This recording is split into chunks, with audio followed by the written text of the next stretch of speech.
Senators, the President.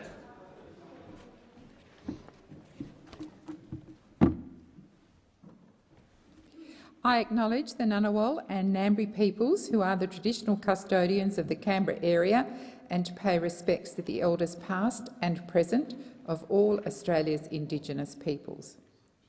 Senators, I invite you, as I read the prayer, to pray or reflect in your own way on your responsibilities to the people of Australia and to future generations. Almighty God, we humbly beseech thee to vouchsafe thy special blessing upon this Parliament, and that thou would be pleased to direct and prosper the work of thy servants to the advancement of thy glory and to the true welfare of the people of Australia. Our Father, which art in heaven, hallowed be thy name. Thy kingdom come, thy will be done in earth as it is in heaven. Give us this day our daily bread, and forgive us our trespasses as we forgive them that trespass against us. And lead us not into temptation, but deliver us from evil. For thine is the kingdom and the power and the glory for ever and ever. Amen. Are there any documents to be tabled by the clerk? Yes, President. I table documents pursuant to statute as listed on the dynamic read. Are there new proposals for committees to meet during the sitting of the Senate, Clerk? Yes, President. A committee has lodged a proposal as shown at item 4 of today's order of business. I remind senators that the question may be put on any proposal at the request of any senator.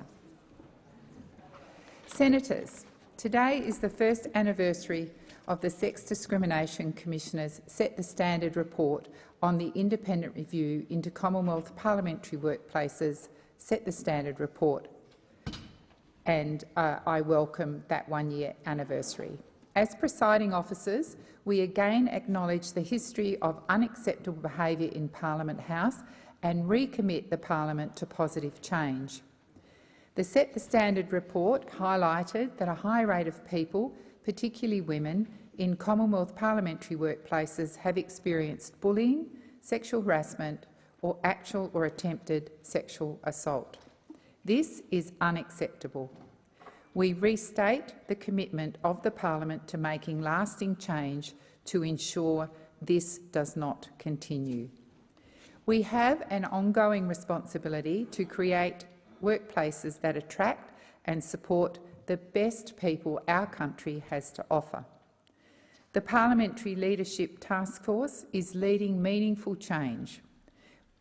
It's doing that within the Parliament, and we commend their commitment in understanding and addressing the issues that have been ignored for too long. Since February, there has already been significant progress in implementing the 28 recommendations of the report. Legislation has been amended to clarify our duties in respect of employment, anti-discrimination and work health and safety laws. Proposed codes of conduct will be released shortly that cover the work of parliamentarians, staff and parliamentary workplaces, and I commend that committee on its work today.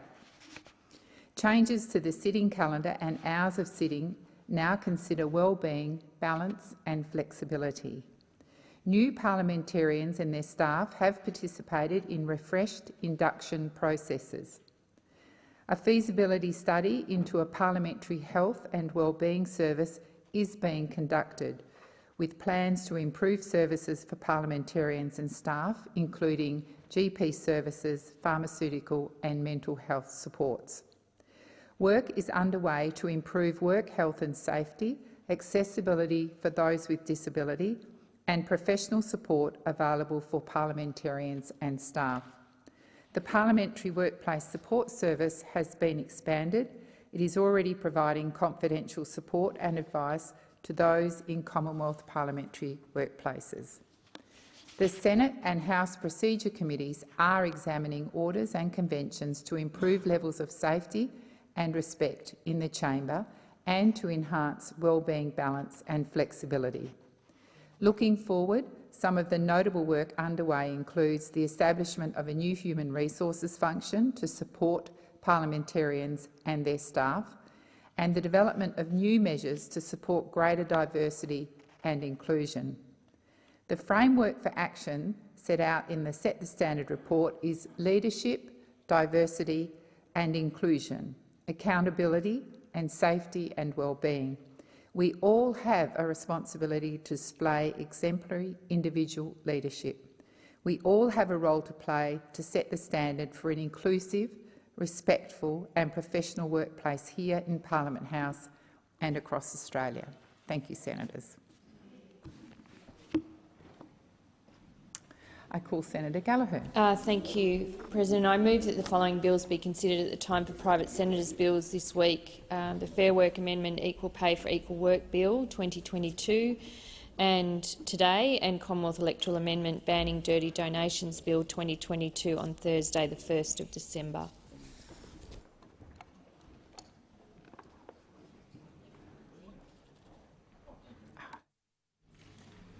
So the question is that the motion is moved by Senator Gallagher be agreed to. Those of that opinion say aye.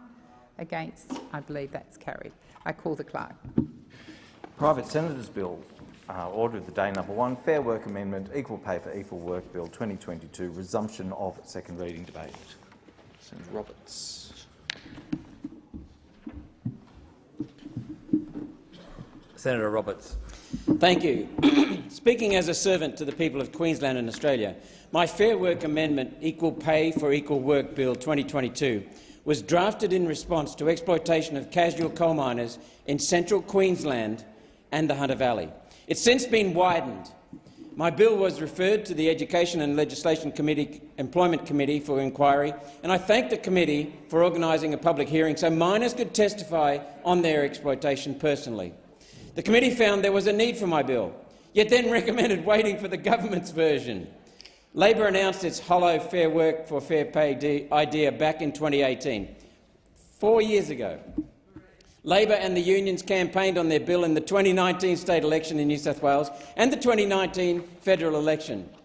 The problem is Labor's bill did not exist. I confirmed that and began drafting my bill in April 2021. Labor's bill was not introduced into Parliament until December of 21, a month after my bill was completed and 3 years after Labor first promised it. If the Labor Party was serious about fixing this issue, their bill would have appeared in 2018, not 3 years later, 4 years later, after One Nation repeatedly called them out. Labor's bill was a dog's breakfast, so the government has chosen to start over. Now, I accept the government saying it's just started meeting with stakeholders, yet a briefing with the minister's advisers last week reveals that consultation has only been with the companies and union bosses that perpetrated this scandal. The miners, aircrew, ground crew and other workers ripped off for tens of millions of dollars in wages have not yet been consulted after 6 months, which of course means the Labor Party, the CFMEU and the industry are trying to find a way to keep these labour hire contracts going. I'll explain why in a minute. And so I'm advancing my bill, preparing for a vote early next year. I thank Senator Babet for allowing me to use his bill's time today. Early in my career, I spent 3 years in the union as an underground coalface miner, including the Hunter and Queensland. My father was an underground coalface miner, senior executive and later Queensland Chief Inspector of Mines. He was awarded an Order of Australia for eliminating black lung in our state's coal industry. Having completed an honours degree in engineering, I returned to manage coal mines involving daily interaction with the CFMEU and the Hunter and in Queensland. This issue is very personal to me because the CFMEU and its predecessor, the Miners' Federation, were once strong unions that looked after and served their members. The reports I received to my Senate office in 2019 from Queensland and the Hunter have shocked me. After visiting these areas repeatedly and listening with miners, I was no longer shocked. I am outraged at the injustice. The big picture is this. Labour hire companies were employing casuals in black coal industry production despite the award not allowing it. It was illegal. Exclusion of casuals extends beyond the black coal industry. It includes airline, flight crew and other awards, which I'll speak to in a moment. Back to the black coal award. Casuals are excluded for a good reason. Coal mining can be dangerous. It requires training and constant skilling to improve productivity and, most importantly, for safety. Safety of an individual miner and safety of the whole mine and everyone in it. Underground miners typically retire ahead of most other industries when they can no longer do a miner's physical work. That's why proper unions like the old Miners' Federation negotiated high rates of pay. The modern award is much lower than negotiated rates because it assumes miners can be reskilled and redeployed into other industries after they exit from mining, allowing for a full working life. That's a fairy tale. That simply ignores the reality of life in the coal industry. Labour hire contracts are used to cut miners' wages. This represents a 40% cut in wages against the pay a permanent miner earns in a mine's direct employ, doing the same job side by side. Two Australians working side by side, doing the same job on the same shift, and one is getting 40% less than the other. That is wrong.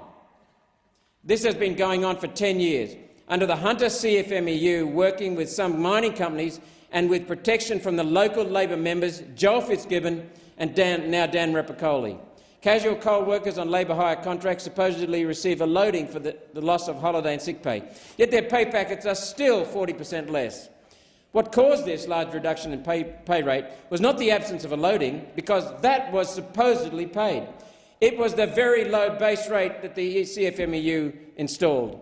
In 2021, One Nation supported the concept of not enabling workers paid for casual loading because that was paid. What we did was to ensure that workers retained their right under industrial laws to take legal action for illegal pay rates. Yet the CFMEU then lied, shouting that One Nation stopped workers from getting what was theirs. No! We upheld miners' rights to pay and entitlements, while at the same time protecting small business from being forced to pay casual loading twice, as some union bosses dishonestly demanded. It was the union that signed off on these enterprise agreements that robbed workers of 40% of their pay. The Hunter CFMEU pocketed union dues from labour hire casuals and money from labour hire employers for dodgy enterprise agreements with low pay rates. It was the Hunter CFMEU that jointly directed coal long service leave funds that under-accrued and avoided paying employer contributions to labour hire casuals. That I exposed, and that a government review later confirmed me as correct.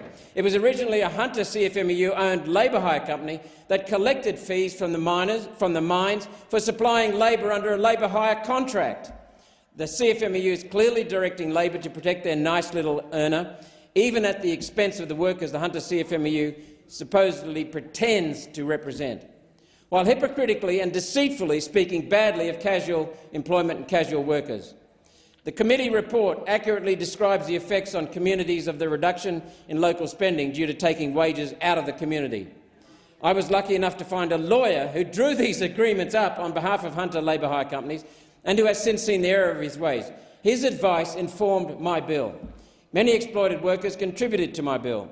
I have the most knowledgeable legal minds on labour hire contracts in the coal industry contributing to my bill, and I have generations of personal experience in the coal industry. What confuses my critics is that I'm not lining the IR Club's pockets with overly complex, wishy-washy nonsense that opens more loopholes than it closes, as Labor's short-lived dog's breakfast did. My bill will fix this mess. My bill sets an additional provision for Fair Work Australia to require an enterprise agreement to pass before being approved. It allows an employee to appeal an existing enterprise agreement to Fair Work if an enterprise agreement breaches this new provision. The provision is simple. A worker on a labour hire contract must be paid the same rate of pay, including allowances, as a worker who is directly employed doing the same job on the same shift roster. That is clear. If the whole crew is labour hire, then the Commissioner must make a judgment on what the rate of pay should have been based on historical information and a comparison with similar mines with similar conditions. That is clear. The cost of using labour hire contractors will now fall on the employer rather than the worker. The intention is to require the employer to project their labour requirements, employ, train and nurture their people. You know, like employers used to. One complication is that some workers are on day shift and others on rotating shift. My bill takes that into consideration. Clause 3B of this bill expressly provides that the roster the employee is working must be considered in the assessment of equal pay for equal work. The committee report correctly identifies when labour hire contracts subvert the Black Coal Mining Industry Award 2010 and the Aircraft Cabin Crew Award 2020. I've circulated an amendment to this bill to include the Airline Operations Ground Staff Award 2020, which makes provisions for casuals that foreign companies bypass to exploit workers through labour hire contracts. I know Senator Sheldon is leading a fight against that exploitation. My bill will give him the ammunition to drag the whole situation back to Fair Work. I urge Senator Sheldon and Labor to adopt it. My bill's simplicity will prevent lawyers feasting because it allows Fair Work commissioners discretion to make value judgments. I reckon they're up to it. The remaining awards are included in the Fair Work Amendment, Equal Pay for Equal Work Bill 2022, as a line in the sand. While labour hire agreements are not being abused in these industries, explicitly including those awards in this legislation was designed to ensure labour hire firms do not treat these awards as a new profit centre once the opportunity for exploitation is removed from coal mining and aircraft operations. Witnesses who discussed the treatment under labour hire contracts were pleased to have the opportunity to publicly testify, and I thank the committee. These workers were not always afforded that opportunity. Stuart Bonds from the Hunter listed case after case after case where miners have been employed under labour hire agreements with 40% reduction in pay rate. More troubling were the stories of exploitation and victimisation these workers received, especially following a safety report or physical harm. Simon Turner testified to the committee on his inhuman experiences as an injured worker. He's one of many, sadly. Workers like Simon tried for years to get justice. The mine owner and the labour hire company completely ignored him, tossed him on the scrap heap. The Hunter CFMEU betrayed workers. Local Labor MPs let them down. Only when workers came to One Nation was progress made. Another worker on a labour hire contract saw a safety issue and reported it. Water trucks laying down too much water, creating slippery conditions. This worker was required to report that safety issue. Her contract was terminated the next week. There's no job security in labour hire contract arrangements. Workers injured at work were refused medical treatment and not paid workers' compensation or accident pay as legally required. Workers were afraid of reporting safety issues for fear of being sacked. Workers were rostered 2 years in advance to work 52 weeks of the year straight, no holidays. If you're working a full-time 12-hour shift and being given these shifts 2 years ahead, then you're not casual, you are a permanent worker. Despite being in effect permanents, these workers are unable to get home loans, car loans and provide a future for themselves and their families because banks won't lend to casual labour hire employees. When I say exploitation, I mean exploitation. All this happened with the Hunter CFMEU doing deals enabling mining companies more interested in profits than basic human decency. Labour hire deals and contracts are used to lower wages across an entire industry. Qantas pulled this stunt on their ground crew. It fired thousands of workers and re-employed them through labour hire companies at the lowest rate of pay. What's a worker to do? Refuse the deal and have no job, or take the deal and try to get by on 40% less? Qantas are using these tricks on flight crew and pilots as well. Senator Sheldon can speak to this, so I won't. Correct loading on a plane is vital to flight safety and people on the ground. In my meeting with Qantas, their executives defended their behaviour as being necessary to maintain viability. Qantas have run their staff into the ground, cut their pay to the bone, moved staff from full-time secure jobs to casual junk jobs, worked staff on shifts with not enough time to recover, provided insufficient training and supervision, and now things are going wrong. What a surprise. And they belted loyal, long-serving employees with COVID injection mandates. One Nation's Fair Work Amendment, Equal Pay for Equal Work Bill 2022, remains the only legislation before Parliament designed to correct this unfair and dishonest corporate behaviour. It should have been in the government's Fair Work Legislation Amendment Secure Jobs Better Pay Bill 2022, but it's not. Yet it's not too late. Here it is. I'll now discuss specific topics in the committee report. Firstly, the bill does not act widely enough. My bill allows the minister to add more than the 7 awards this bill currently covers, using a disallowable instrument where exploitation occurs. It allows the minister to remove that listing should an industry stop exploiting. This is surely best practice. Only act where there's a problem and only for as long as the problem exists. Adding 700+ awards, just in case, will needlessly add to the cost and complexity of our industrial relations system. Secondly, definitions of key concepts. The definitions enabled every submitter to correctly understand my bill's intent.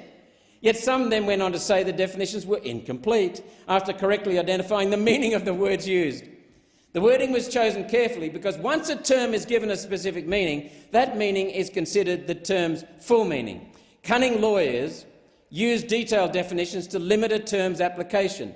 This allows for deficiencies in definitions to be exploited as loopholes.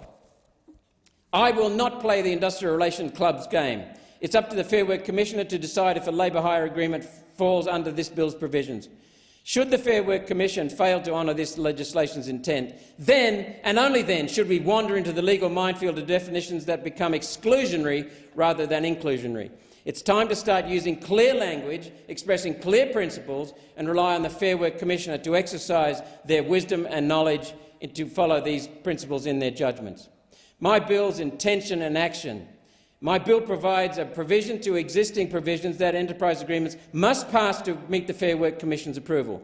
This test is in Section 321 of the Fair Work Act 2009 to show this equal pay for equal work provision is separate and additional to the Better Off Overall test, the Boot test.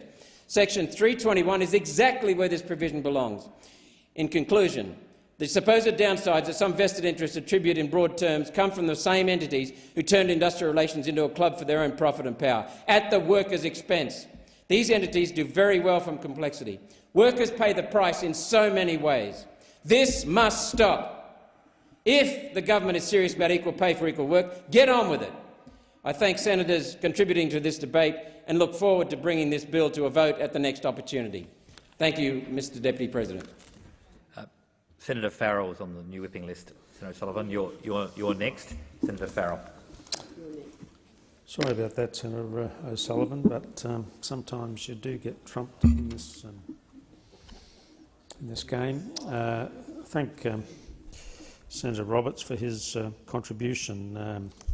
I would make this observation that if Senator Roberts is serious about trying to improve industrial relations in this country and has some genuine comments and contribution to make, then maybe the best way to start is sitting down with the that terrific minister, the Industrial Relations Minister, Minister Burke, and start working with him about how we might improve industrial relations in this country, and in particular just how we might start the ball rolling and on lifting wages so that workers have a chance to compete with rising prices that they see everywhere. And of course we know,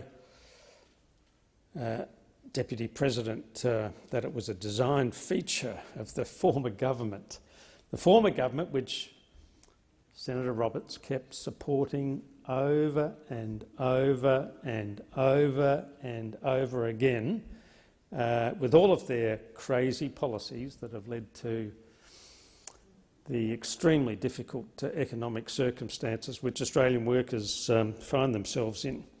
And maybe if Senator Roberts hadn't supported the former government as often and consistently and as regularly as he did, Australian workers might actually be in a slightly better position.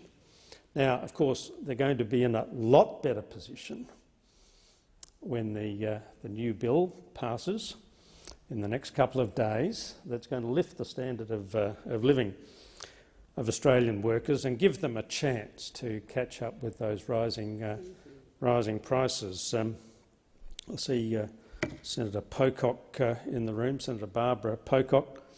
When I first started working with the Shop Assistants Union in 1976, we still had different rates of pay for men and women. There would be one rate of pay for a man, and that would appear on one side of the they were wage regulated documents. On one side of the page there'd be a rate for the men, and then on the other side of the page there'd be a rate for a woman, and for exactly the same job. Exactly the same job in this country, we had different rates of pay. It's hard to believe, and you have to go back a very long time to see that. But in wage determinations in this country, there were differences between men and women. Now, of course, we have quite a different concept of equal pay for equal work these days. We're not talking about that overt discrimination that existed in wage determinations in this country for most of the last century. We're talking about quite a different proposition, of course, and that proposition is that there are industries where women predominate that, if they were fairly valued, would have a higher rate of pay, and that the reason that their rate of pay isn't higher is because it's a predominantly female industry. And of course that's the issue. That's the issue that the Labor Party is seeking to address, and of course will address in the course of this Parliament. Now, I will talk about firstly what the Labor Party is proposing to do to fix the problems that Senator Roberts claims that he's fixing in this bill. And again, I make the offer to Senator Roberts, if you're fair dinkum about trying to lift the living standards of workers in this country, maybe the best way is to cooperate with the government, who is also interested in doing that, and sitting down telling us how you think we might be able to advance the interest of working people in this country, because I haven't seen any evidence for the whole of the time that you've been in this place, Senator Roberts, that you've been remotely interested in that issue, and every single decision that you took over the previous parliaments to back in the policies of this mob when they were in government did damage to the people. You now say, Senator Hanson, I sat quietly and listened to the drivel of Senator Roberts for the last 15 minutes. I just appreciate the same courtesy. Well, then you'll have a chance to speak on it, and I'll sit quietly while you have your contribution. But the courtesy is that you should listen in silence, and I'm surprised the Deputy President didn't make that remark himself. Senator Farrell, I thought you were more than capable of handling the matter. Oh, thank you. I didn't have a go at you, Senator. If you don't. I'm talking about your government. I wasn't singling you out, although now that you raised it, now that you mentioned it, of course, just like Senator Roberts, you voted for every crazy policy that put pressure on working people in this country. And this Labor government is going to do something about it through our Fair Work bill. Now, we took a plan to the Australian people at the last election, and that plan was to announce a Secure Australian Jobs Plan, which contains a commitment to address same job, same pay. So we were onto this issue way before Senator Roberts even dreamed it up. But not only that, we took a policy to the last election to deal with the issue. So we had a plan. We had a plan for this very issue that Senator Roberts claims that he's got some interest in. Now, under the Secure Australian Jobs Plan, the government committed to delivering more secure jobs, better pay and fairer workplace relations, including ensuring that labour hire workers and workers engaged in other non-standard arrangements, such as outsourcing, received no less than directly engaged employees performing the same work. Now, that's a very simple proposition, that if you're doing a job that's valued at a particular rate of pay under an award or agreement or some other instrument, then if somebody else comes into your workplace to do the same job, then that person should receive the same pay. It's a very simple proposition.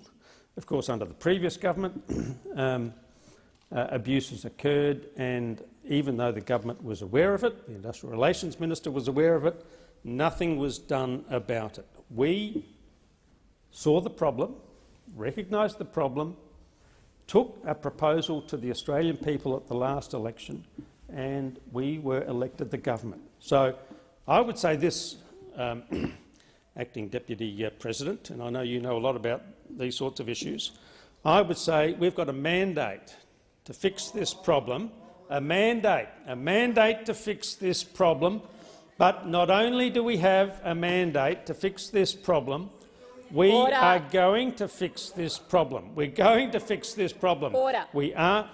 Thank you, Acting Deputy President. They keep attacking me, particularly up from that end, up there. Order up the other end too.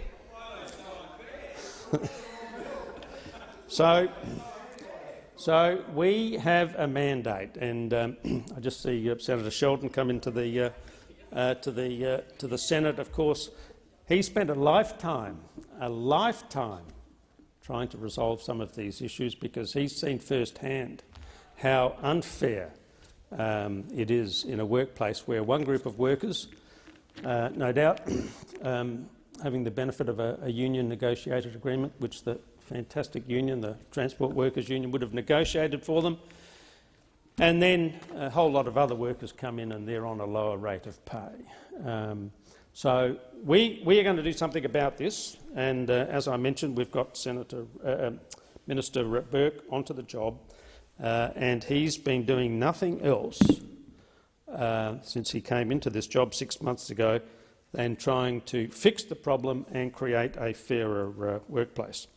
Now, currently, under the Fair Work Act, and some people I suppose could describe it currently as the Unfair Work Act, a labour hire employee and a directly employed employee may be engaged under different industrial instruments. Now, of course, as Senator Urquhart would know, that's code for a lower rate of pay for somebody coming in as a labour hire employee. And I'm sure over her wonderful career she will have had issues where she's dealt with these type of problems, and my guess is successfully sorted them out. But you can't sort them out everywhere, and of course you do need industrial relations legislation to do that, and that's what the Labor Party is on about. And of course, as we've seen in those circumstances, workers who are doing the same job, undertaking the same work, can be on a vastly different set of wages and conditions. And of course that not only is it unfair, but it also creates tensions in the workplace, because if the same people, different people are doing the same job and they're on a different set of terms and conditions, well, naturally those people will be dissatisfied. Now, the government does acknowledge that there may be, from time to time, legitimate uses for labour hire, such as instances where employees need to use labour hire to provide surge capacity or provide important expertise that is not available within its own workforce. So we're not saying ban all labour hire, but the proposition is that if you're doing the same job, you should be doing the same rate of pay. Now, because of all those distractions, Acting Deputy President, I've not had a chance to actually address some of the provisions in this bill, but I'd like to do that now in the remaining time I have. And this bill is targeted at prospective contracts or arrangements entered into by the employer, namely the labour hire employer, with another person described as the host employer. For an employee, a labour hire employee, for the labour hire employer to perform work for the host employer. The first observation that the government would make about this the proposed legislation is that there's a lack of clarity and practicality regarding the application of equal pay obligations. And these include obligations apply from day one and does not address situations where, for example, a labour hire employee is moving from host to host, and there's only one civil remedy provision which is drafted in a manner that is not consistent with the way underpayments are ordinarily dealt with under the Fair Work Act. So it's introducing a whole lot of new concepts which are not consistent with the way a worker would ordinarily expect to prosecute a case if they felt they'd been disadvantaged as a result of provisions in their workplace. This is likely to lead to ambiguity, and the bill could give rise to unintended consequences if legislated in this current form. And again, I make the offer to Senator Roberts, if you're fair dinkum about trying to resolve some of these issues at the workplace, come and sit down with the Minister and his staff, and let's start correcting all of those issues that arose under the life of the previous government. Now, the bill is targeted only at labour hire in specific sectors based on award coverage, namely Black Coal Mining Industry Award, Aircraft Cabin Crew Award, the Firefighting Industry Award, the Maritime Offshore Oil and Gas Award, the Seagoing Industry Award, the Australian Nuclear Science and Technology Organisation Enterprise Award, and with a provision for the Minister to add more via a legislative instrument. The bill does not deal with outsourcing or any other arrangements. Thank you, Senator Farrell. Senator O'Sullivan. Thank you very much, Acting Deputy President. It is my honour to be able to rise and speak on the Fair Work Amendment Equal Pay for Equal Work Bill and follow Senator Farrell and Senator Roberts before him. It's interesting listening to Senator Farrell, who I respect, admire in this place. Would you believe, Senator Farrell?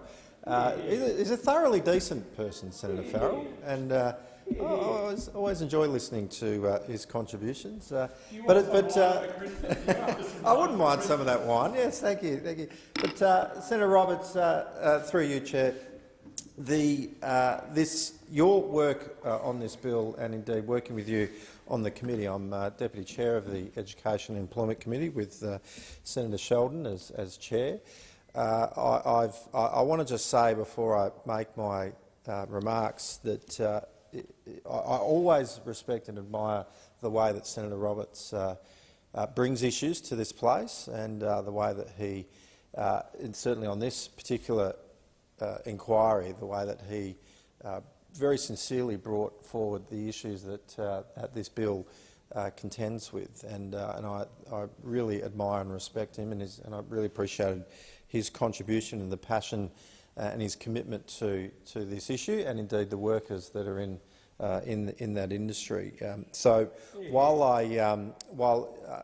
as author, key contributor to the additional comments that were put into the report, while we indicated that we don't support this bill, or at least the makeup of it and how it's the particular provisions and how it's been put together, I just wanted to say that I very much respect Senator Roberts' long-standing connection and commitment to this issue, and indeed particularly those working in the black coal mining industry. And indeed, Senator Roberts worked as an underground worker in the coal mining industry, so he does have first-hand experience, and he's got obviously through that a very deep connection to not just the issue, but indeed the people that are connected with it, and the witnesses that he was able to arrange to come before the committee.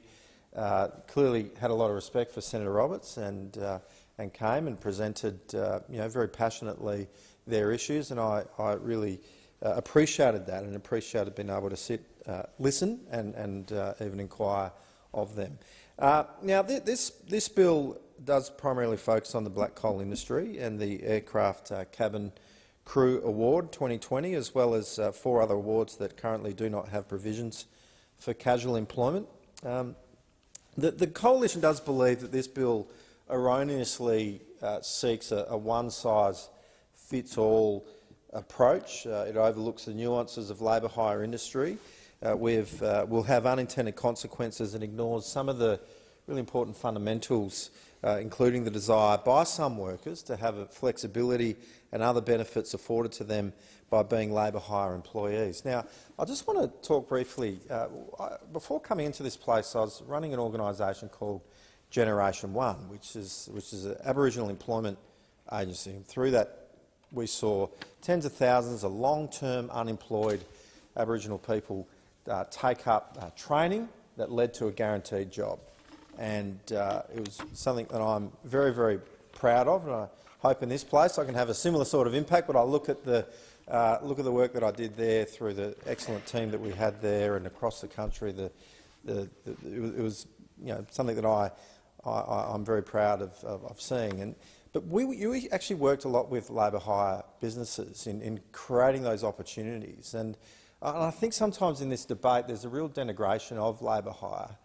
But it actually does have a place, and it particularly has a place for those that have been long-term unemployed, those that have been unemployed for a long time, and that might have significant and multiple barriers to employment. For them to be able to step out of long-term unemployment and establish a pattern of work, sometimes labour hire actually provides a very unique and flexible environment that enables them to make that transition from having no work and no pattern of work to maybe picking up some casual work, starting maybe part-time or reduced hours, and building their capacity over time. And so we actually were able to use labour hire, and we worked with many different businesses, and some of them were subject to this inquiry, that were actually able to provide a stepping stone for people that had been long-term unemployed with low skills, but through that transitionary sort of intermediary role that labour hire was able to play, they were able to transition into longer-term, sustainable, indeed full-time work.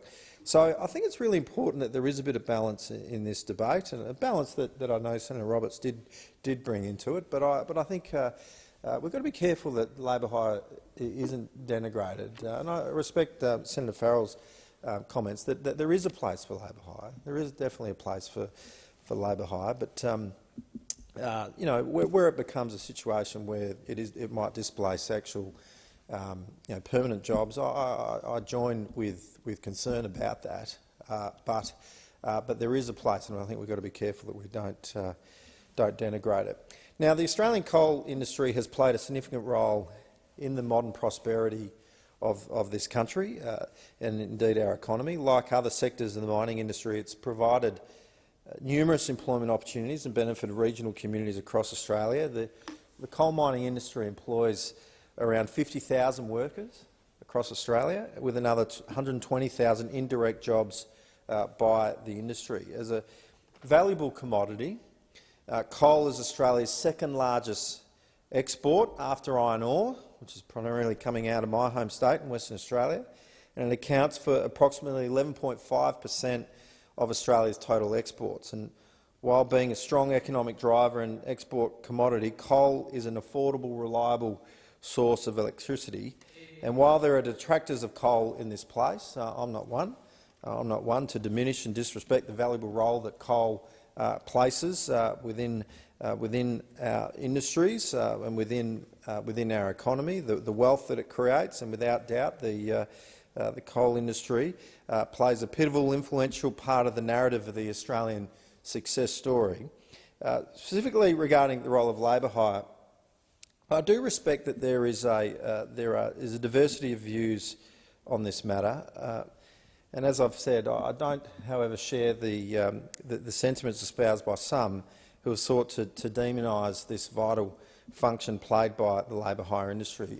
Many businesses, particularly when it comes to shut down work in the mining sector, where you need a surge capacity, where you need to bring in temporary workforce that have the ability to move in, move out. Obviously, labour hire plays a critical role.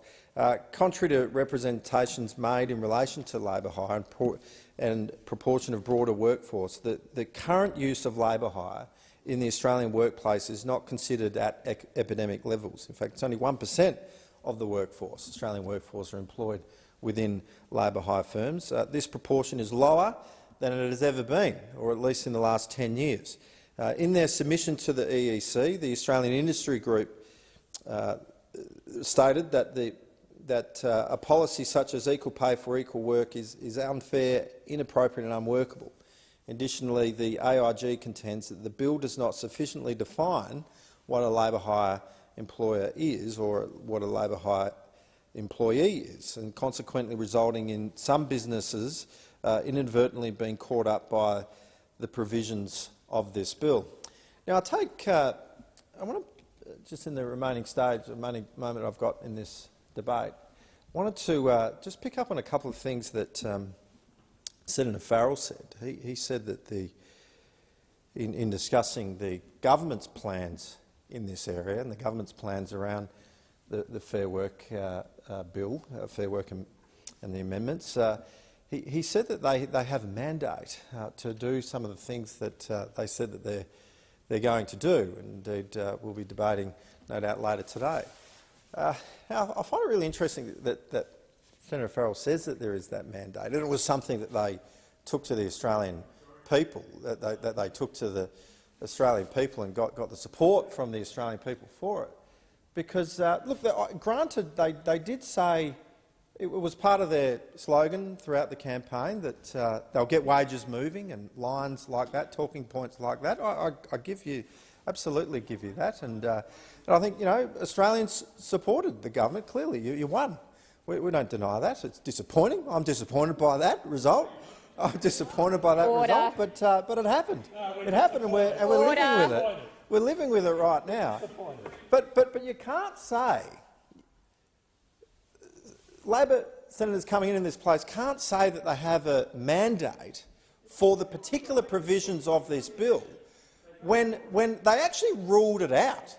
They ruled it out. Now, Mr Chalmers, the Treasurer, the now Treasurer, when he was in opposition, when he was the shadow Treasurer, ahead of the election, was asked on the Insiders program back in November whether or not industry-wide bargaining was part of the government's plan, and he categorically ruled it out. He said, "We have no plan for that." Now, maybe they're just weasel words that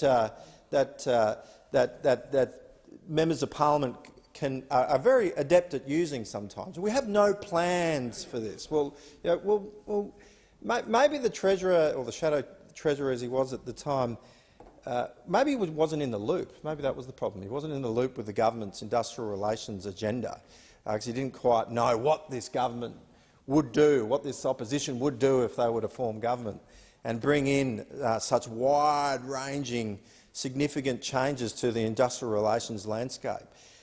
Or maybe he actually knew that it would be catastrophic to the economy if such a change was brought in, because he said that they have no plans. And I wish they stuck to that, because the plans that the government actually have to change the landscape of the industrial relations system is so significant. By bringing in multi-employer bargaining, by allowing for anti-competitive natures to be brought into the bargaining system, is going to be troubling, incredibly troubling to the Australian economy, where you've got a situation where, for example, you could have Coles and Woolworths having to bargain together in a shopping centre and then rope in all the other smaller retailers that are in that shopping centre into it. And even though those businesses may not have the HR departments, might not have the in-house counsel, may not have the legal advice readily available to them as, in the same way that a big company like a Coles or a Woolworths might have, these companies could easily be roped in. And I see there's some changes to the thresholds that businesses might be able to be excluded, lifting from 15 to 20. But it doesn't take. You're not actually a very big business to have 20 employees, and all you need to have is a regular pattern of work to be included. And so casuals can easily be included. And so you can see situations where businesses are going to be caught up in this. So, look, the government don't actually have a mandate on their plans, on their proposals. They don't have the mandate. Yeah, we want to see wages moving. Of course we do. Everyone does. But we can't create a situation where we're actually going to lose jobs. Like, it's better to have a job than not have one. And your wages are only going to go one way if you've lost it, if you've lost your job. And of course, that's going to have a devastating impact. But look, back to this bill. I do again commend Senator Roberts for his commitment and his approach. I look forward to continuing to work with him to find solutions to this problem. Unfortunately, what this lot over here have devised is not the answer. It's not actually going to bring the results that I know you're looking for, Senator Roberts, through you, Chair. But I really hope that we can get things, get ourselves in a position where we can move things. Obviously, what's happening here with this government is going to set us back a long way, but we're going to have to work hard together to bring about sensible ideas, sensible proposals that could actually really shake things up and shift things around. So, with that, I thank the Senate for the time, and I thank Senator Roberts for, again, his commitment to this issue. Senator Sheldon. Good, thank you very much. I think I should start off firstly in just thanking all the committee members that considered Senator Roberts's bill, because it was a collegiate group talking through the pros and cons of the bill, because there was a number of us on the committee, including the intention of Senator Roberts's proposed bill, that have a serious concern about what's happening in this country regards the misuse of labour hire, not the essence of labour hire, because labour hire does appropriately have a place in the Australian economic market, and it has an appropriate place, but not as a way and means of actually decreasing wages and ripping people off. And one of the things that the committee, in all those discussions, and I include our Deputy Chair, the honest and open and frank discussions, and also the questioning of the number of witnesses. And I'm pleased to say that the Minerals Council of Australia turned up. They were a little bit displeased with having to appear before the Senate inquiry, considering one of the greatest abusers across the mining industry of the use of labour hire, and I'll go to some of those points in a moment. But one of the things I do find particularly disturbing from the opposition is that they haven't changed their tune, because they think there isn't a problem. They think, in actual fact, when we started raising same job, same pay many, many years ago, including through the Select Committee on Job Security inquiry, they said it was a made-up issue. Like, this was actually job insecurity, the abuse of labour hire, use of labour hire in the Australian workforce was a made-up issue. Now, they just can't get their mind around the fact that they have to hold to account also those people in our economy that are exploiting Australian workers. So they decided, we'll just pretend it doesn't even exist. That way we don't actually have to pretend that we're taking any side, but whilst they're actually taking the side of big corporations that have been abusing the use of labour hire. And some of those statistics that came out of that Select Committee on Job Security, for example, the number of labour hire jobs in Australia has increased from 540,622 in 2013 to 797,710 in 2019, a 48% increase in 6 years. The Queensland Coal Mining Board of Inquiry reported that in 1996, 94.1% of Queensland coal mine workers were directly employed. Today, just 50% are, with the remainder being labour hire or contractors.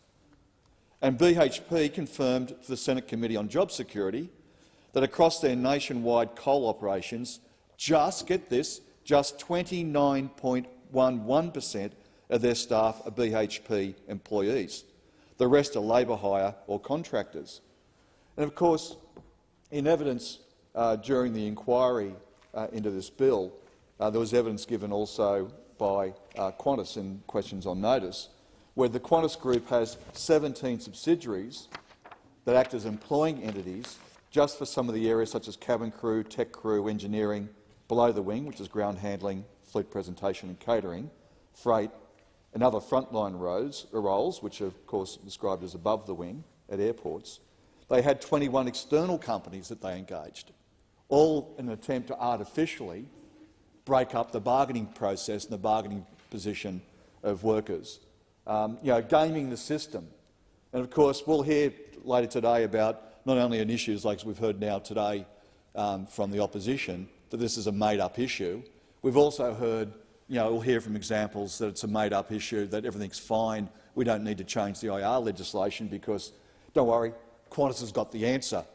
They know how to actually drive wages down by not paying same job, same pay and gaming the system.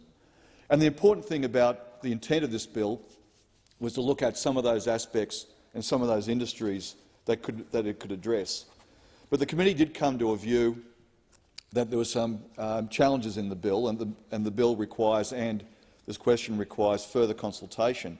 But again, before I get into that, I think we should actually also make it clear this isn't just about aviation workers and mine workers, because in other industries that was on evidence given during an inquiry into job security over those 18 months in 2021 and before, that a meat worker, Matt Chono, from the Australian Meat Industry Employees Union, said at ACC there was a worker on labour hire working besides another worker, and there was a $500 a week difference. We see labour hire companies are not even paying the award in a lot of instances. Even if they do pay the award, typically our agreements would be 20 or 30% higher than the award. So those workers, even if they did receive the award rates of pay, would be on a 20 to 30% less than those local workers would be receiving.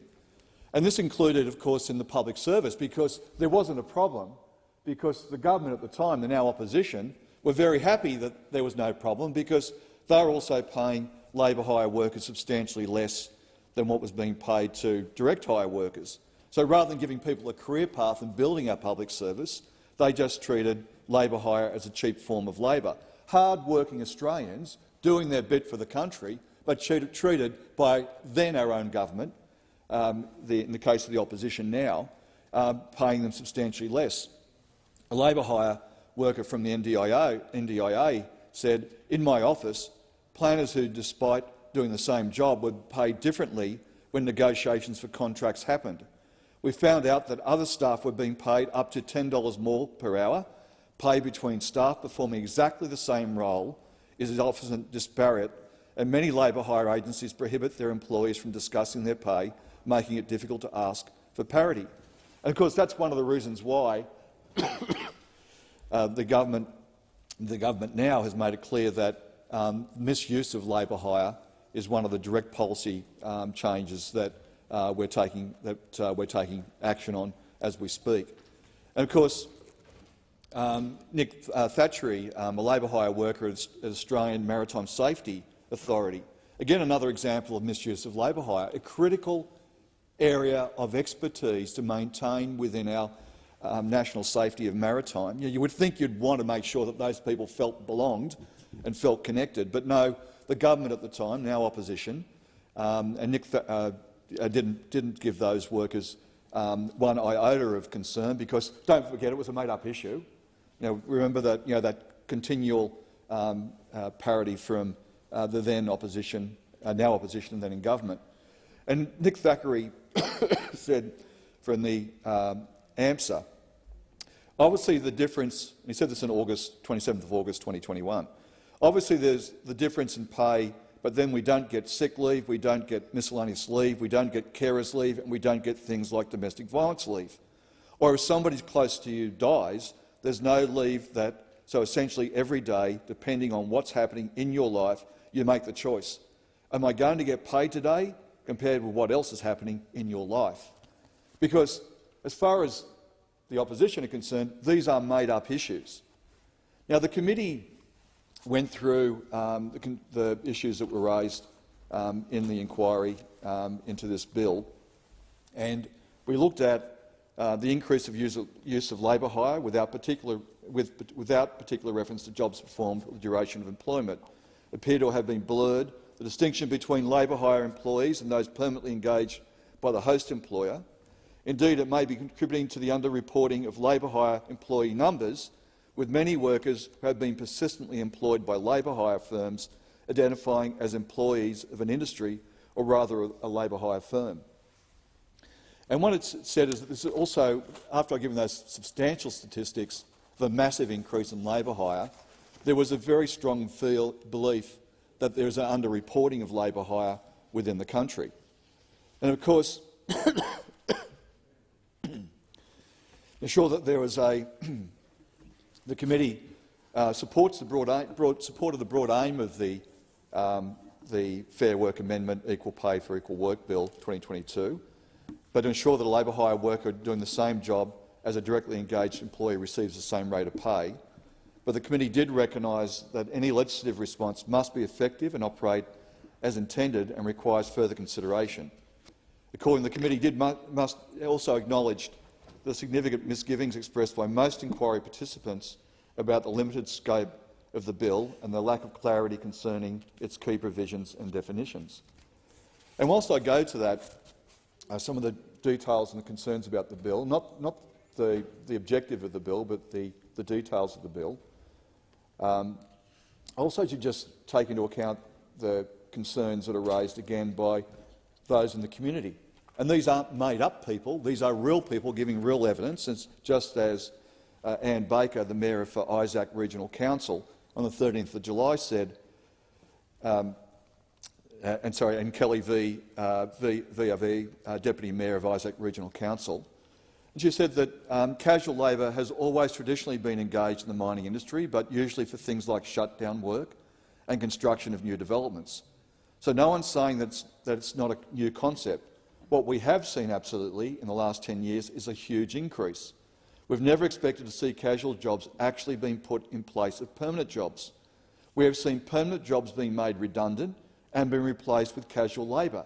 That's just something that we've witnessed over the last 10 years. It's not a made-up issue. It's an issue of a great deal of concern. And this is why the discussion on the bill was so important for us to take place in the hearings that took place, and all those participating members that played a role in the consideration of this bill. But several stakeholders commented on the limited scope of the bill. For example, the ACTU was concerned that businesses could move employees onto contracting arrangements to remove the risk of being covered by the provisions of the bill. It argued that the labour hire sector will no doubt swiftly evolve the language in its contracts to move any employees onto contracting arrangements to greatly limit the risk of ever being captured by the terms of the bill. I might just sort of pause there for a moment, because one of the things that's also critically important, and the government has foreshadowed this to deal with gig workers, because regulation of one part of the labour market also requires regulation of the other part of the labour market, the other part of the labour market, the gig economy, because then we will see individual contracting where it's inappropriate, rather as a way of avoiding responsibility. As I think by now, so in the last 3.5 years, most people, certainly in this place and many outside this place, would know that I'm a strong supporter of contract labour and a strong supporter of the rights of contract labour. So this is not about contractors not existing. This is about mechanisms being used to turn around, such as gig work, to actually go to the lowest common denominator. I don't mean the workers are the lowest common denominator. I mean their pay is being used and abused. And quite often it's not the company that directly employs, I might add that sometimes it is, but it's quite often not the company that directly engages. It's the company right at the top, what I describe as the economic employer, who makes economic demands for those companies that are down their supply chain to keep taking a section off by ratcheting down wages, conditions, and quite often they go parallel with safety arrangements being lost. Now, the Australian Nurses and Midwifery Federation noted this would be particularly relevant to carers and nurses working in aged care, which historically have been lower wages than their public and private acute counterparts. The ANMF also expressed significant concerns around the use of digital platforms and independent contractors in the aged care sector. Similarly, the Employer Association for Labour Hire, the RCSA, warned that some businesses would find ways to circumvent any regulations. RCSA, the employer group, argued that any equal pay for equal work scheme must consider how it can be applied across all forms of market activity, relating to the provisions of labour, not just to labour hire structures. It noted that any regulations need to adequately address the activity and behaviour, not the structure, if it is to have any real impact. And again, whilst I support the concept of this bill, and it's important that the government continues to have, as they are, conversations about same job, same pay, it also has to be running parallel with what we do with the gig economy, because that actually means that we actually are properly giving people minimum standards. Some stakeholders were also concerned about the limited number of modern awards that would initially be covered by the bill. For example, Maurice Blackburn lawyers argued that the bill offers no protection to workers in other parts of the economy whose labour hire arrangements are common, including construction, transport, hospitality, cleaning and aged care and disability care services. And of course, in contrast to the concerns of the bill's limited scope, some industry stakeholders raised concerns about the breadth of the proposed requirement for labour hire companies to provide additional payments based on the employee-based rate of pay, including incentives, allowances, overtime, penalty rates and other identifiable amounts. Now, I think I would join with many of us, other than the opposition, because we have a very clear position, and I think the intention of Senator Roberts' bill is to encompass those sorts of allowances to make sure that it is actually, in actual fact, same job, same pay. And I think there's a number of us in this chamber, that, including Senator Roberts, that sees the importance of those issues also being dealt with. Thank you, Senator Sheldon. Your time has expired. Senator Davey. Thank you very much. And I too thank Senator Roberts for bringing forward this bill. I know that this has been an issue that Senator Roberts has spent a lot of time working on when I was on the Senate Education and Employment Committee in the last parliament. I have to commend Senator Roberts for his tenacious questioning of the departments and the agencies that came before us, specifically to look to address the what he saw and the advice that he was getting about certain inequalities in some of the awards, particularly the Black Coal Mining Industry Award, and noting your interest in superannuation as well. I also note Senator Sheldon's true commitment to same job, same pay, and Senator Sheldon's ongoing commitment to addressing issues in the gig economy, and so I thank Senator Sheldon for his contribution today too. I think the key issue is that this bill does seek a one-size-fits-all approach, which overlooks the nuances in our labour hire industry that Senator Sheldon himself said has a place in our economy and a significant place in our workforce. The Coalition Senators, we note the work of the Senate Select Committee on Job Security and its establishment to inquire into specifically this issue and the impact of insecure or precarious employment on the economy, wages, social cohesion and workplace rights and conditions. And that was a very wide-ranging committee process, and I thank everyone who participated in the committee and for their comprehensive report that was raised. And one thing that I really do want to focus in on as I'm addressing the bill that is before us. Now, while the bill in its current form is specifically applicable to labour hire employees under the Black Coal Mining Industry Award 2020, the Aircraft Cabin Crew Award 2020, but as well as 4 other awards that currently don't have provisions for casual employment. It does also allow the minister to add awards by disallowable instrument as he sees fit. And so I do want to focus on, and there was a whole chapter in the committee's report dedicated to looking at workforce arrangements in agriculture, because if this bill goes through as it is, it sets a precedent for a future minister to look at where else labour hire plays a significant role in meeting the needs of that workforce, and agriculture is one of those, as identified in the committee's own report. The committee heard about the increasing prevalence of labour hire in agricultural industries, specifically in the horticulture and the meat processing industries, which are inherently seasonal in their practice, inherently short-term in their labour hire needs.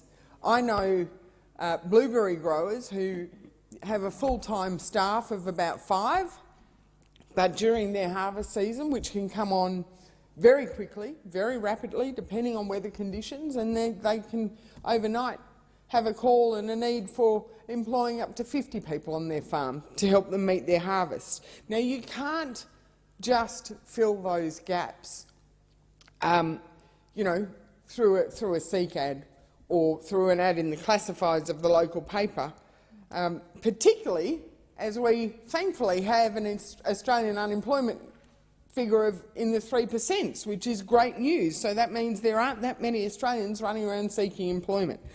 But these farmers and meat processors have developed agreements with labour hire companies who have on their books a large availability of workforce, and they play a significant role in helping us to get the fruit off the trees, the nuts off the trees, the vegetables off the ground, and the meat into the packages.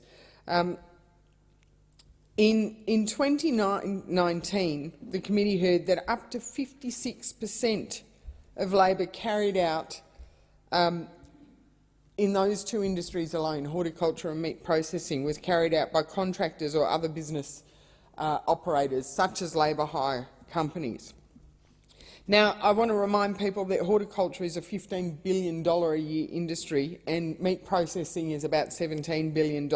So these are not small parts of our economy. They're quite significant. And the Department of Agriculture and Forestry website shows that 60,000 to 70,000 people in 2021-22 employed in horticulture alone were employed on a contract of some form. And some of these contracts are provided through our Pacific Australian Labour Mobility Scheme, which is a highly successful scheme, which is a two-way diplomatic relationship between Australia and those Pacific nations and the communities from which those labourers come from, and the economic support they provide back to their families and their communities. Just yesterday, I met with a group of young people from the Pacific Australian Emerging Leaders Summit that's run by MICA Australia and the Pacific Conference of Churches.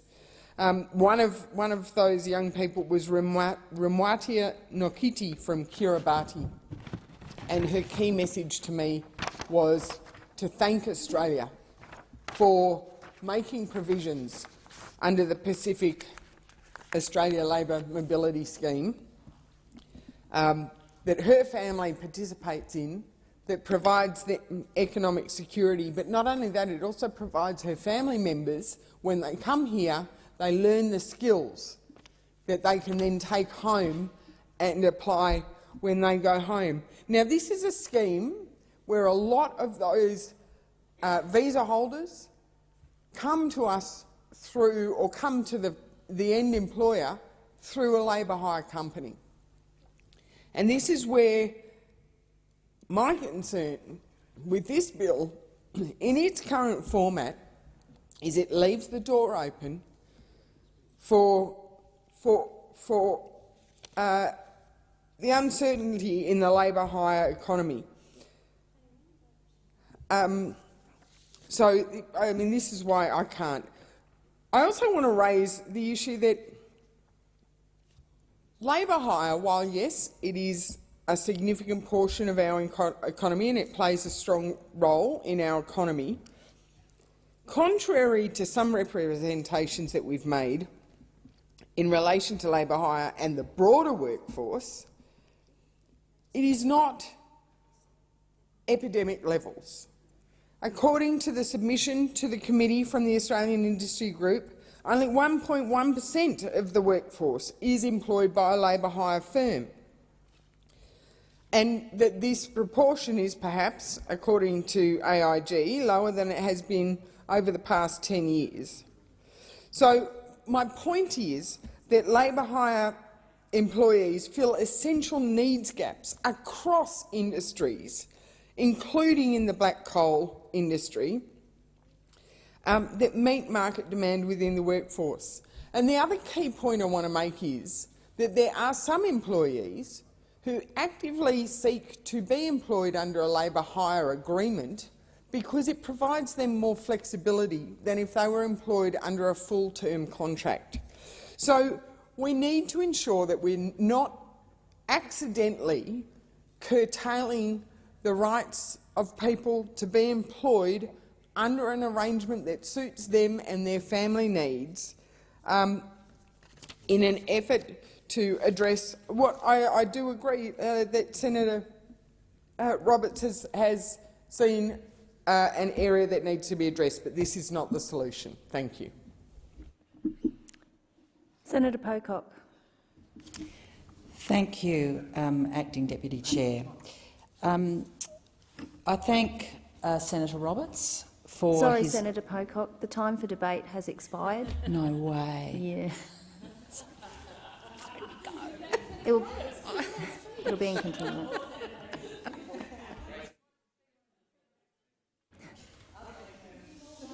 My apologies, Senator Pocock.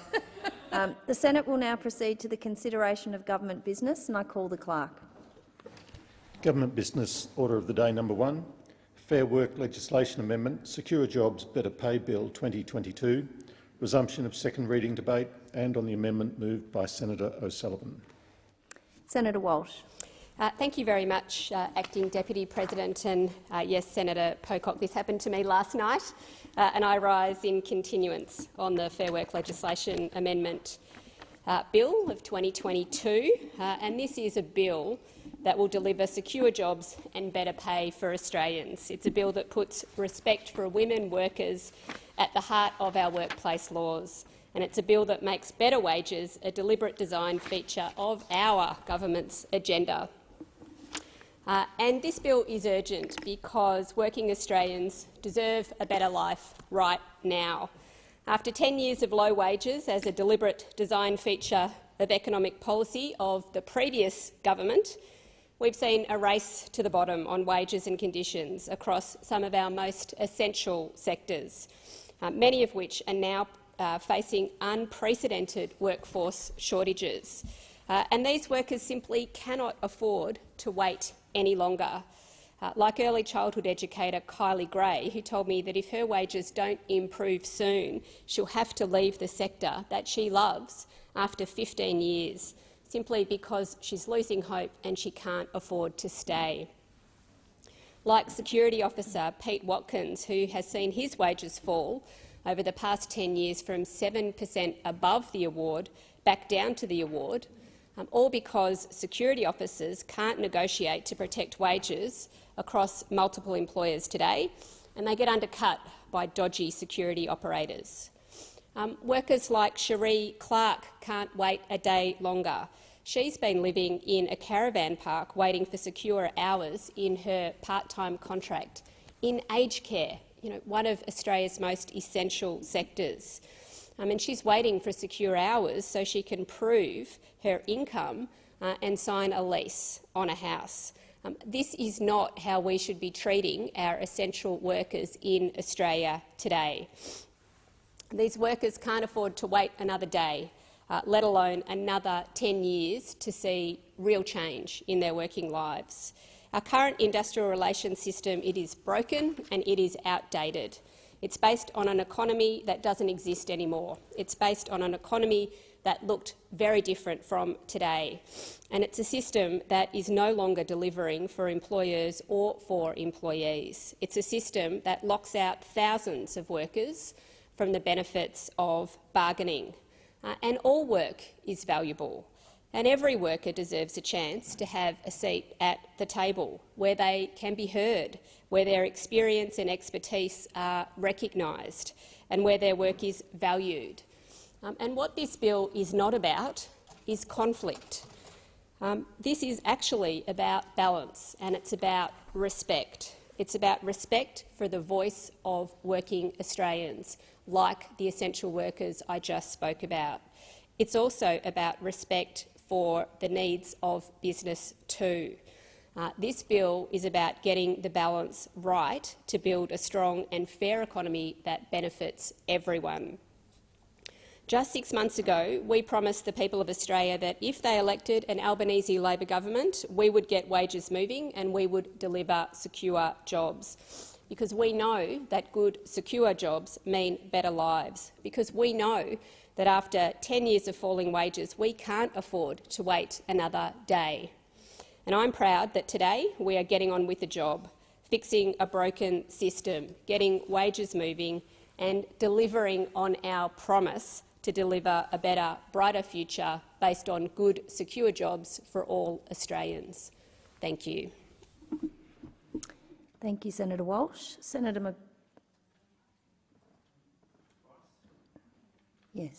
Rice. Attention to the state of the chamber.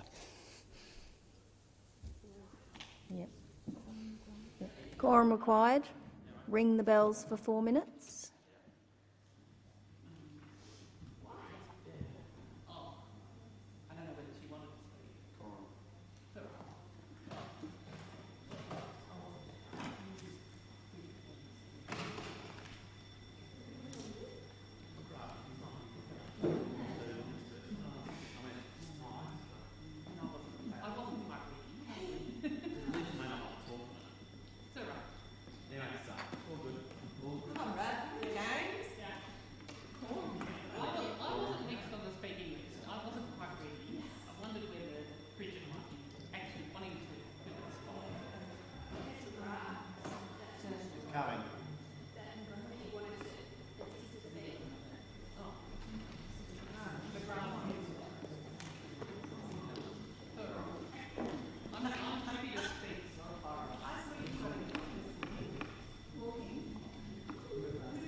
People. There's one. We're good. Quorum present. Thank you, senators. I now call on Senator McGrath. You have the call. Thank you, Acting Deputy President. And I'm speaking on a bill that is called the Fair Work Legislation Amendment Secure Jobs Better Pay Bill 2022. But I reckon it should be renamed as to the Let's Give Union Bosses a Return on Their Investment in Their Labor Party Bill 2022.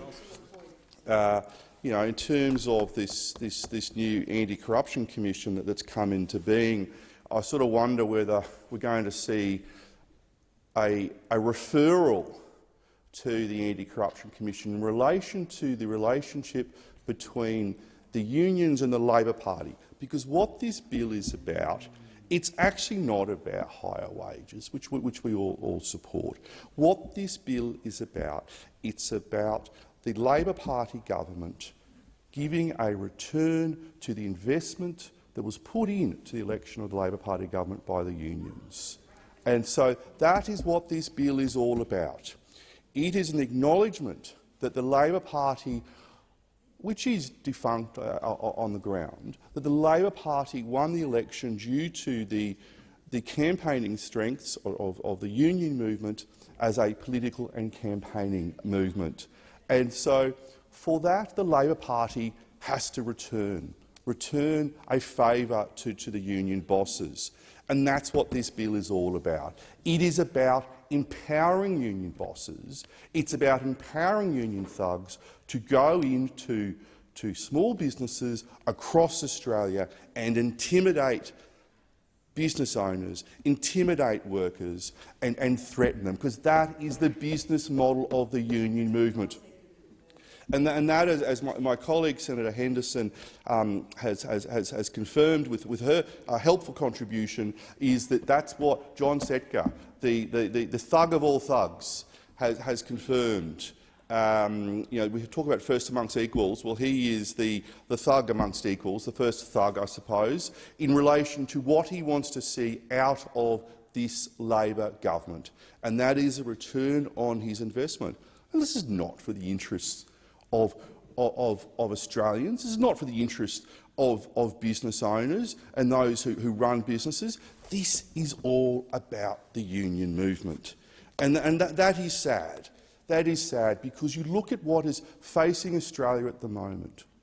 We look at a growing unemployment rate. We look at a growing inflation rate. We look at mortgage rates going up. Basically, this has all happened since May, by the way, for those who may be listening.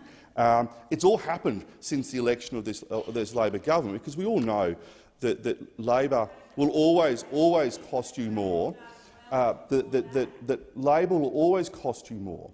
And what is going to happen is that Labor effectively are bringing in a federal payroll tax, a de facto federal payroll tax, because what they are saying to small businesses across Australia, that you've got to pay anywhere between $14,000 or $15,000 and $80,000 to participate in relation to the provisions under this bill. Now, what the Rhodes Scholars opposite don't realise is that when you're a small business owner, you depend on the income coming in from selling goods and services, but you also have your costs. And if your costs are going to go up in one of your columns, for example, suddenly you've got to pay $70,000 or $80,000 to participate in negotiating wages and salaries for your employees because you're compelled to, because you have union thugs on your doorstep, that means you actually, and irony upon ironies, which of course the Rhodes Scholar runners up over there don't realise, is you actually won't be able to afford to give people the pay rises that you want to give to them. So the money's going to go into this great big black pot, this vortex, but the people who the left are claiming to want to stand up for and claiming to represent actually are going to lose out under the provisions of this bill.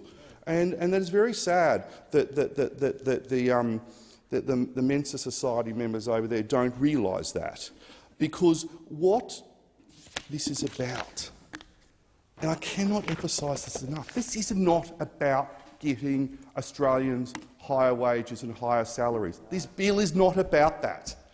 This bill is about empowering the union movement. Because when you look at what has happened to the union movement in Queensland and Australia, and in Queensland, I am a senator for Queensland, and the Labor Party came out of the shearers' strike in Western Queensland in the 1890s. And you sometimes wonder what those genuine workers, those shearers who wanted to have a political movement, would think about when they look at the modern Labor Party and go, really? Is this the movement that's supposed to represent working Australians today? And of course it doesn't, because the Labor Party and the union movement have disintegrated their support for working-class Australians. They've been captured by the wokists, they've been captured by the trendy dendies who like to live in the city and like to ride their bikes everywhere and claim to be all for public transport, and fail to understand the reason that the union membership in Australia has declined from in the 50s and 60s, 70% of Australians who used to be members of unions. It's declined from that over the last 30 or 40 years because of the failure of the union movement to stand up for working Australians. I heard my colleague earlier today say that union membership at the moment of the workforce is at about 14%. I actually thought it was a little bit low. I think that in the private sector it's about 10%. I think the 14% takes into account those who are in the public sector. So in the private sector, in small businesses, medium businesses and large businesses, only 1 in 10 Australians are members of a union. Or the other way of putting it is that 90% of working Australians are not members of a union, yet we have in front of us this bill which is all about empowering union bosses and trying to arrest the decline of union membership, and it's all about trying to ensure that the union bosses can turn up and on a small business doorstep and force and threaten, cajole, bully workers to try and join a union. And that is sad. That is sad that one of the key accomplishments, so-called accomplishments of this government in the 6 months that have been in power is going to be a bill that actually does nothing for increasing the salaries and wages of working Australians, but instead increases the power of union bosses. And so you should always look at what people say and then what they do. And what is interesting is that when the Labor Party went to the election, this was clearly a secret deal, very much a secret deal between the union movement and the Labor Party. And why I say that, Acting Deputy President, is that no one knew about it. This was a secret deal that was locked away. It was clearly nutted out and probably signed, handshake, I don't know, spit in the hand type of handshake, a wink across the room between the Prime Minister and the union bosses to say that you help us get elected and we'll repay the favour. We'll repay the favour by bringing in pieces of legislation that will help the union movement. Now, my opening comments about the National Anti-Corruption Commission weren't actually said in jest. They're actually quite serious. That if there was a secret deal between the Labor Party and the union movement in terms of cash for policy, of campaign funds for policy, of campaign funds for legislation, well, it's something that we should know. It is something that should have been put on the table before the election. It wasn't. It was secret. So therefore, what else is in this deal between the Labor Party and the union movement? What else is there? And we can talk about what the Labor Party is going to do, for example, in relation to electoral reform. We all know that the Labor Party do depend on the union movement, so they're going to bring forward reforms that will put a cap on expenditure. So they're going to bring in a financial gerrymander, the Queensland model. They'll bring that in here federally. That will effectively remove the fairness that exists at a federal level between political parties, between those of the left and the right, and ensure that there is a financial gerrymander that favours the parties of the left. And you can only look at Queensland, where political parties are capped at $15 million each for their electoral expenditure, but unions are capped at $10 million. There are 26 unions in Queensland. 26 times 10 is 260. So unions can spend $260 million in an election in Queensland, plus the Labor Party's $15 million. The LNP, my party, the party of the grassroots, will be outspent. It's outspent 20 to 1. 20 to 1. And that is not fair. Whatever your views may be of the left and right of politics, we should all believe that there should be a fairness between the left and the right in terms of how they participate, or how they are stopped from participating, or how they're encouraged to participate in Australia's democracy. And what we are seeing here, what happened in Queensland, is the financial gerrymander that effectively locks the LNP out, is that Labor, through this bill, is ensuring that come the next federal election, they will be able to go to their union bosses and say, look, we delivered this piece of legislation. We helped entrench and empower union bosses, not unions, but union bosses, in Australia's industrial and political system. Therefore, we need you to make sure that you come out under the changes that we've made to the electoral expenditure rules at a federal level and campaign vigorously against the election of the Liberal National Party. And that is why this is of most concern, because this bill is not about helping working Australians. This bill is not about helping small businesses. This bill is cash for policy at its most base. It is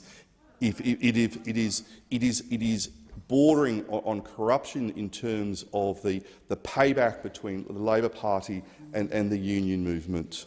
This bill was not taken to the election. This bill was a secret deal between the Labor Party and the union movement, not to assist working-class Australians, but it was all about helping the union movement. And I say to those business organisations, let this be a lesson to you. You thought you could sit down and deal with the Labor Party, and this shows that the Labor Party played you.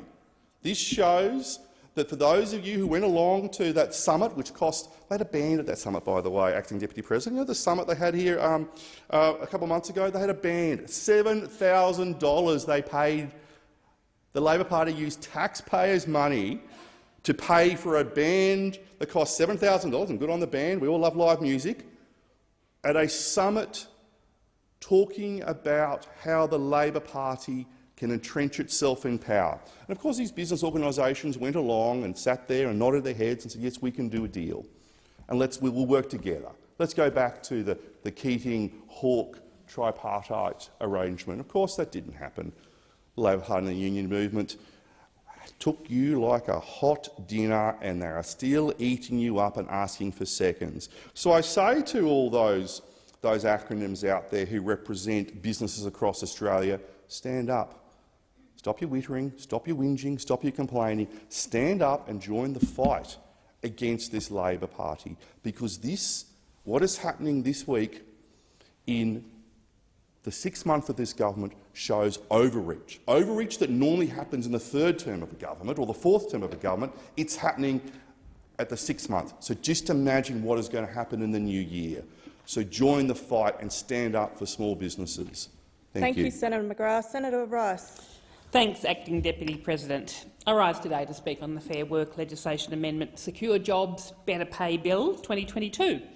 There have been extensive negotiations by the Australian Greens, led by our leader Adam Bandt and my wonderful colleague Senator Pocock here, on this bill, and we think that there are going to be, in amendment, some important changes that are going to be improving this bill overall. But overall, the Australian Greens think this bill is an incredibly important bit of legislation which will result in better conditions and, as the bill says, secure jobs and better pay for workers, and particularly some of the amendments working on making sure that the Better Off Overall test actually does mean better off overall for all workers, and increasing things like the ability to access paid parental leave. A central rationale for this bill, which the Greens support, and which has been put forward by government, has been the need to increase wages. We support that and we agree. But we also believe that in the middle of a cost of living crisis we are facing, government needs to also be doing more about raising the rate of income support. And I want to focus in my speech today about the link between the benefits of raising the rate of income support and how that then flows into and feeds into better jobs, better pay, more secure work for workers. I mean, what inadequate income support means. Currently, if you're on the job seeker allowance, you get income support at the rate of $48 a day, which is not enough to live on by a long shot, where the cost of living feeds into meaning that to not be living in poverty, the estimate is that you need $88 a day to live, to be not living in poverty, and yet JobSeeker only gives you $48 a day.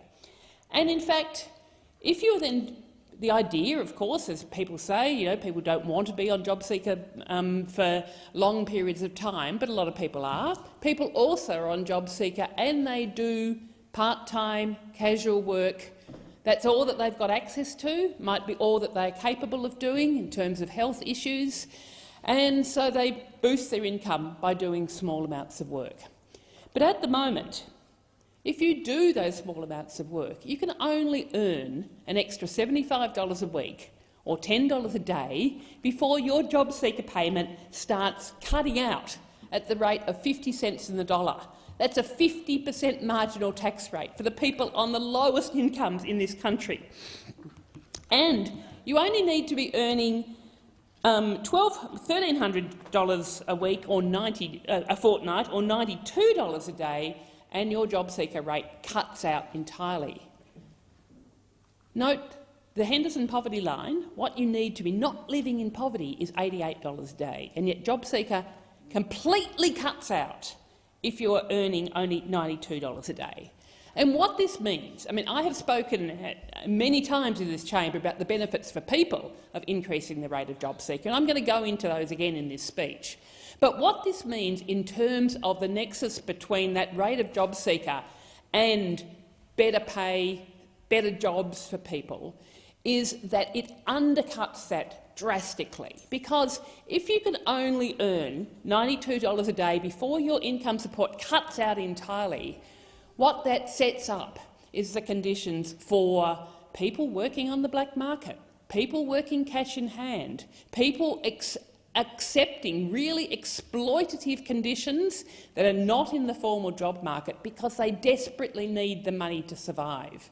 And that undercuts drastically our whole industrial relations framework, because you then have one unscrupulous employer who is paying people at way below the award rate or the rates that have been bargained for on enterprise bargains, because those people are desperate to get that money, and without any of the checks and balances of our industrial relations system, versus then other employers who are trying to do the right thing and be paying people properly and providing people with the right conditions, who can't compete against those other unscrupulous employers.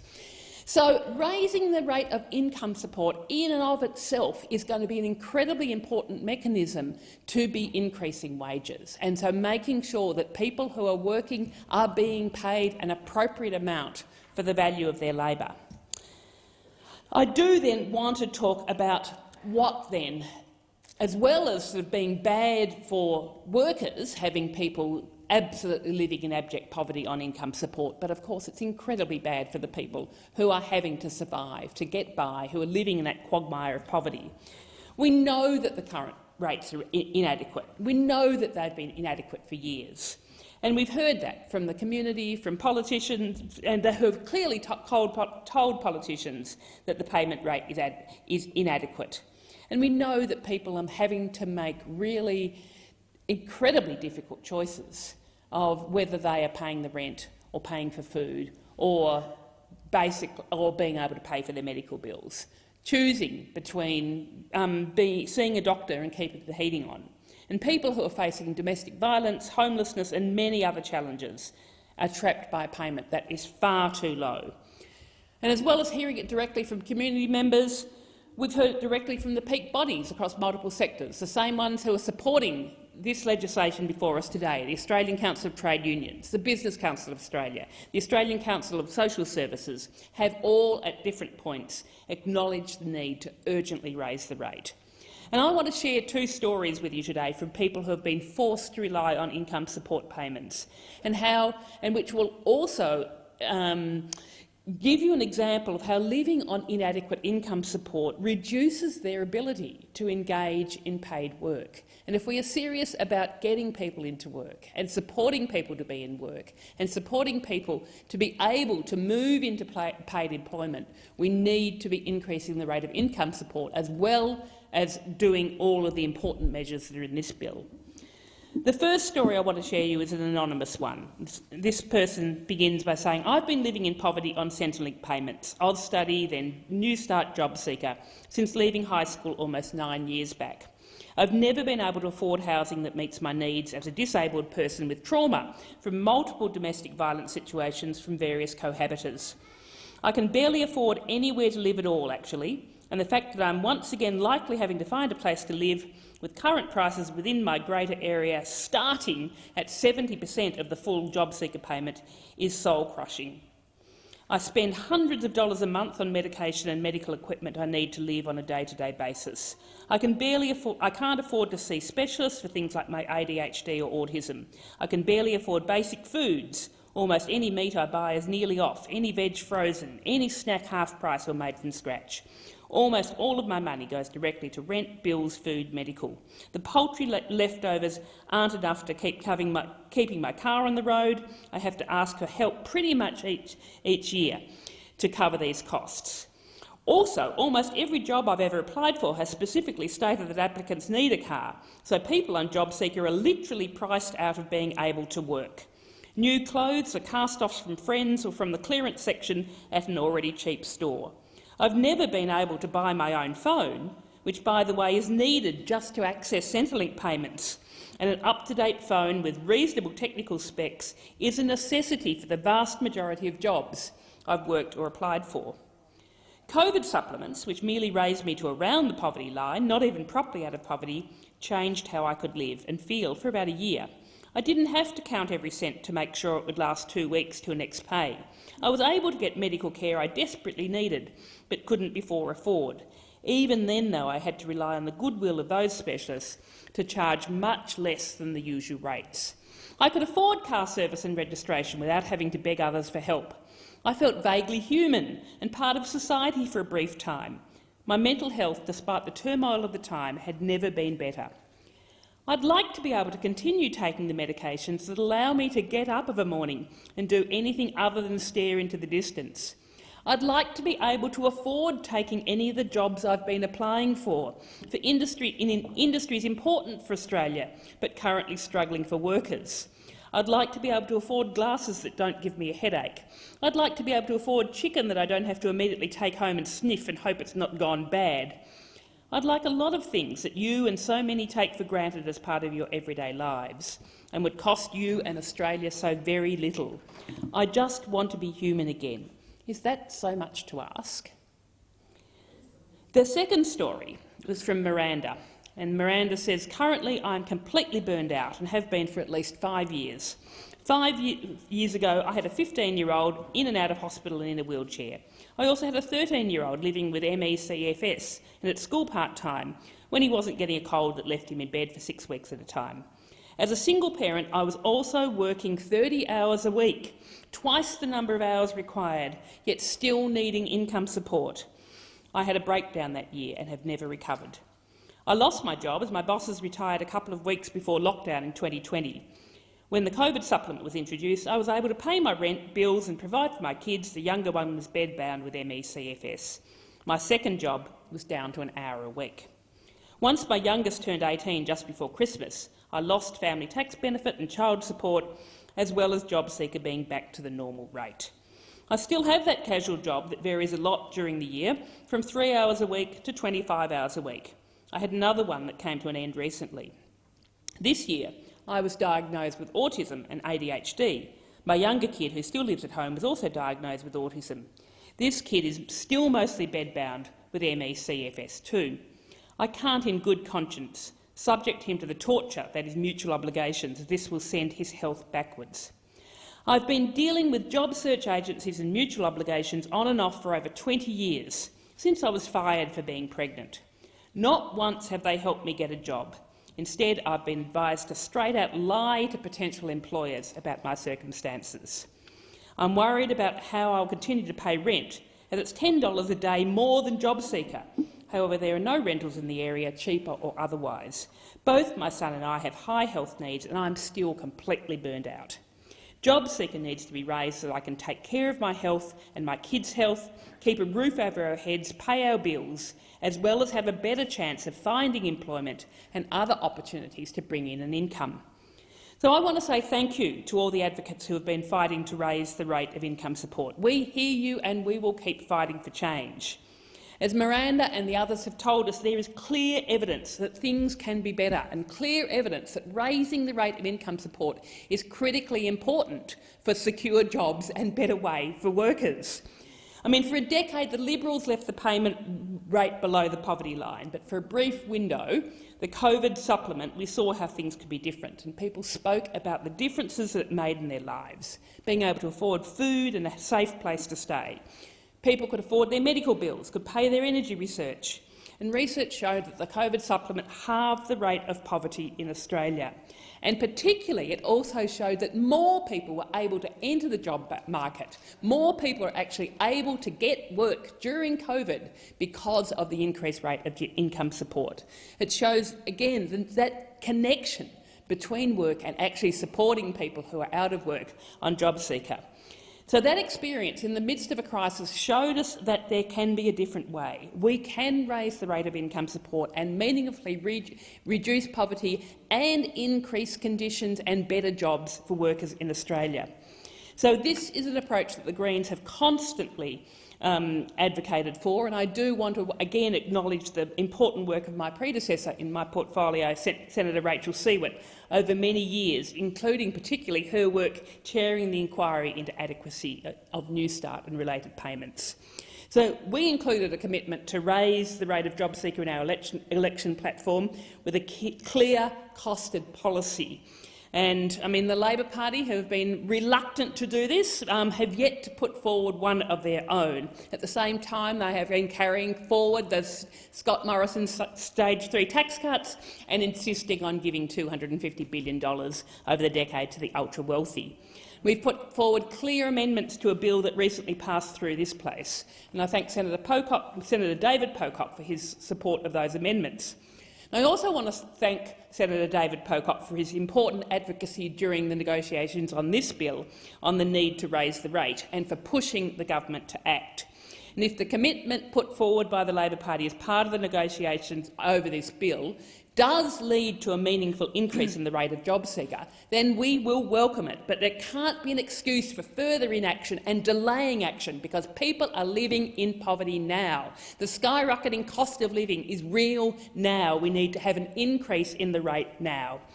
So, to wrap up, as my colleagues have indicated, and as I said at the beginning, the Greens are supporting this bill.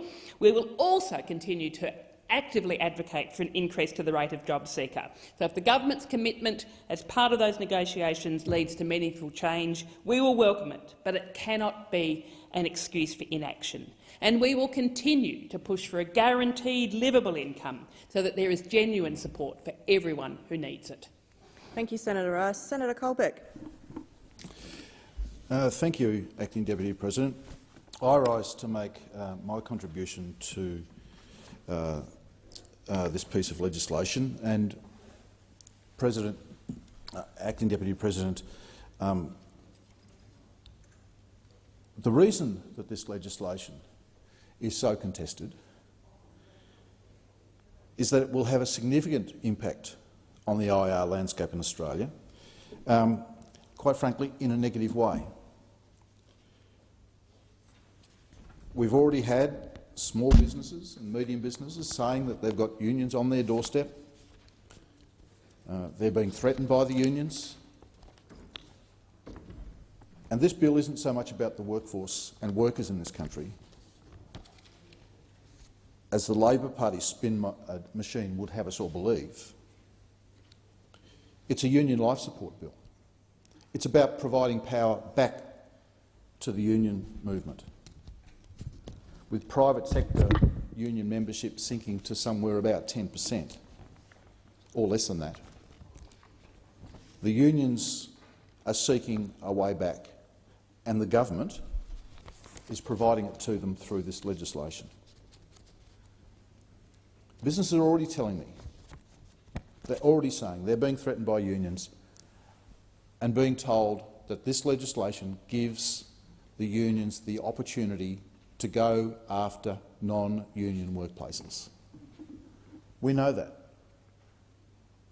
Businesses that have been working cooperatively, great arrangements to their workforce, seeking to expand their workforces. We all know that there's a workforce shortage in this country right now.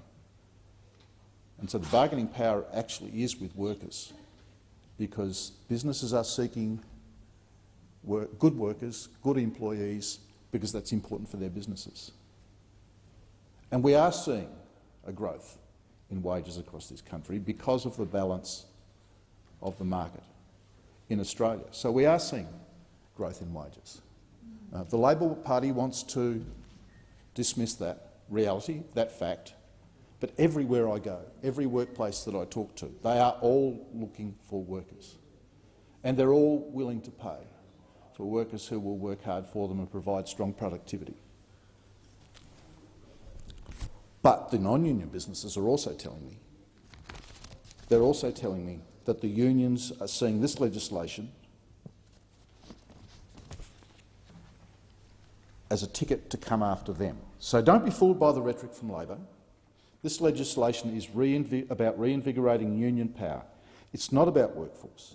The objective is to drive up union membership by standing over workers in businesses and industry and driving up Labor Party revenues, quite frankly, through the union movement. And how do we know that for sure? Well, Acting Deputy President, the CFMMEU have belled the cat.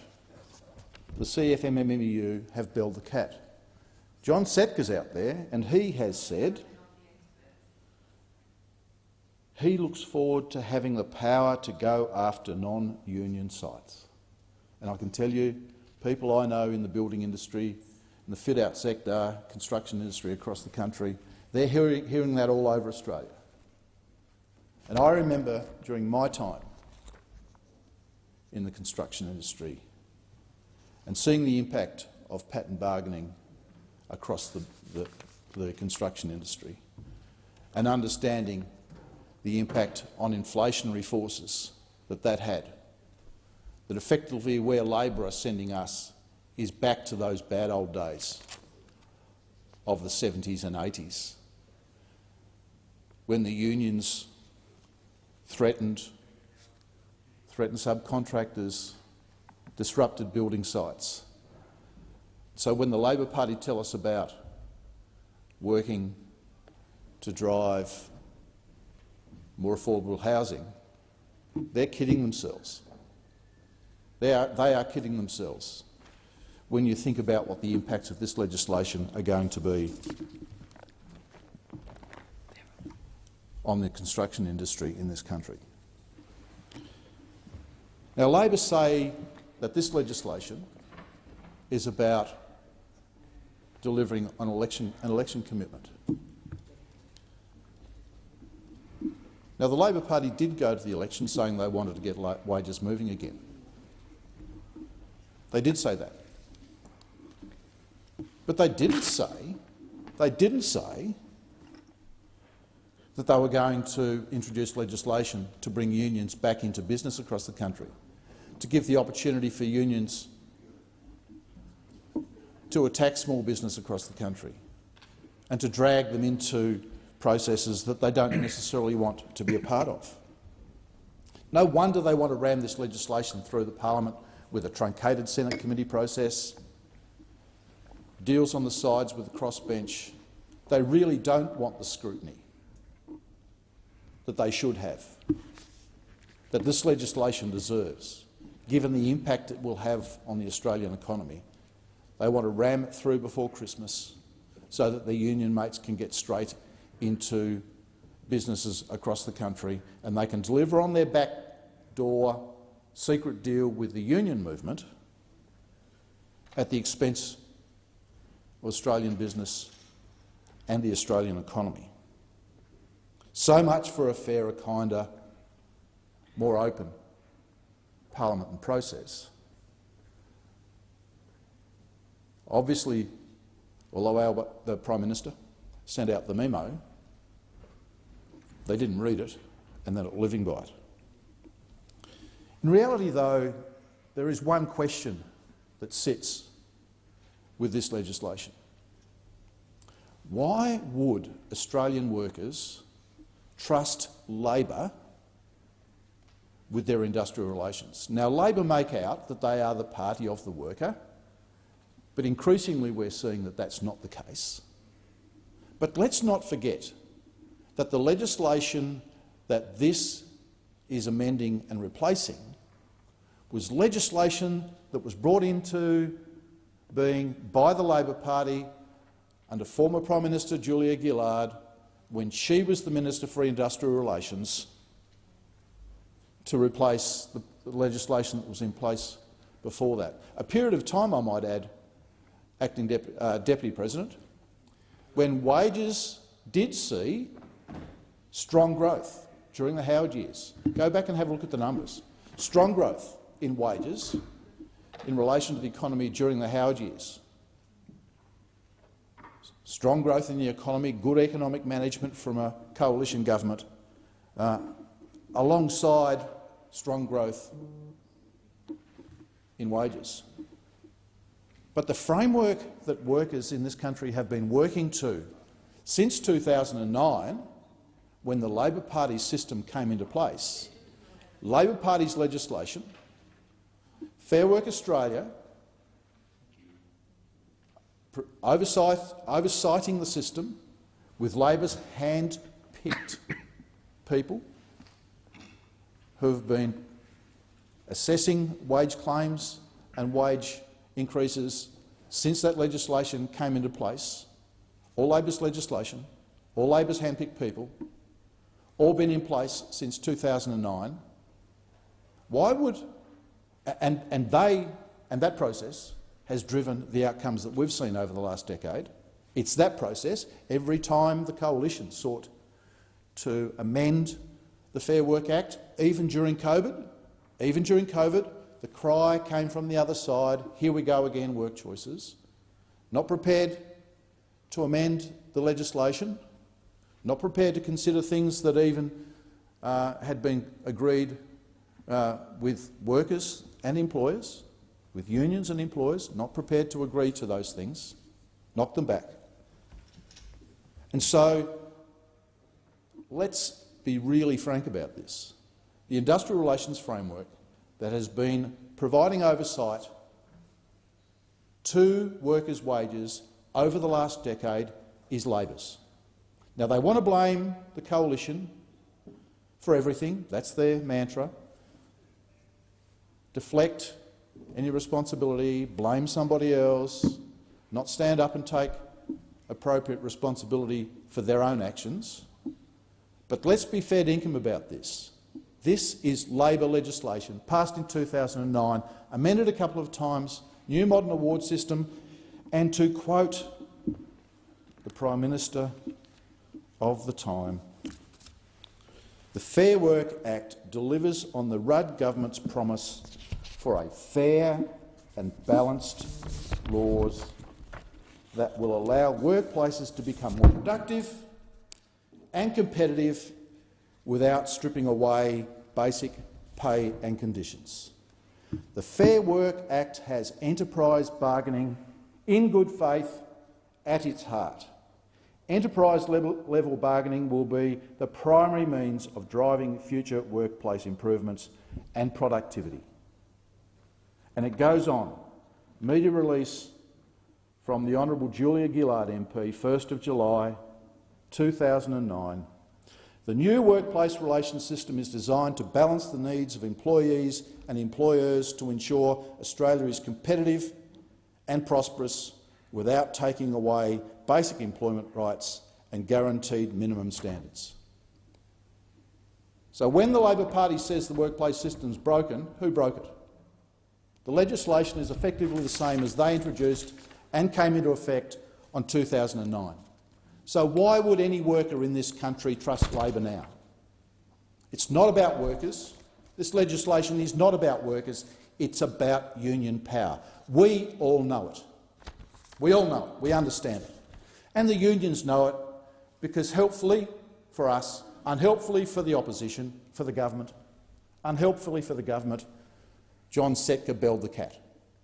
It allows him and his mates to go after non-union sites. And at the same time, they're stripping away the ABCC that provided some oversight to that. They say that it was all about stickers on hats and things of that nature. But we know and we've seen the outrageous, the disgraceful things that the CFMMEU have been penalised for, have been fined hundreds of thousands of dollars for. And you don't get fined hundreds of thousands of dollars for flags on cranes and stickers on hats. That is a complete and utter cop-out, and any person on the government side who tries to run that tripe should be ashamed of themselves. We had a statement in the parliament this morning about the Jenkins review, and yet people on the other side stand up and try and make the claim that the ABCC is just about stickers on hats. And some of the disgraceful things that I won't try and repeat in this place, but we have debated in this place before. We have debated in this place before. That's the sort of thing that the ABCC should be doing. And at the same time that they're letting the unions back in, they're taking off the oversight and controls of some of the more outrageous elements of the union movement. They should be ashamed. They should be ashamed. The opposition will support fair and reasonable workplace relations. We want to see Australians earning a good living. We are concerned, as the Labor Party say they are, about the cost of living. We wanted to make some sensible changes to the Workplace Relations Act while we were in government. The Labor opposed it with the Greens, not unsurprising. But here we are, a bit over a decade after the current Act came into place, put in place by Labor, and Labor say that we should trust them with the industrial relations system, their legislation, their hand-picked people in Fair Work Australia, making the decisions about Australian workers' wages, and they try and blame us for the impact on wages. It's all in their lap. So why should Australian workers trust them now? As I said, because we know that this is about union power,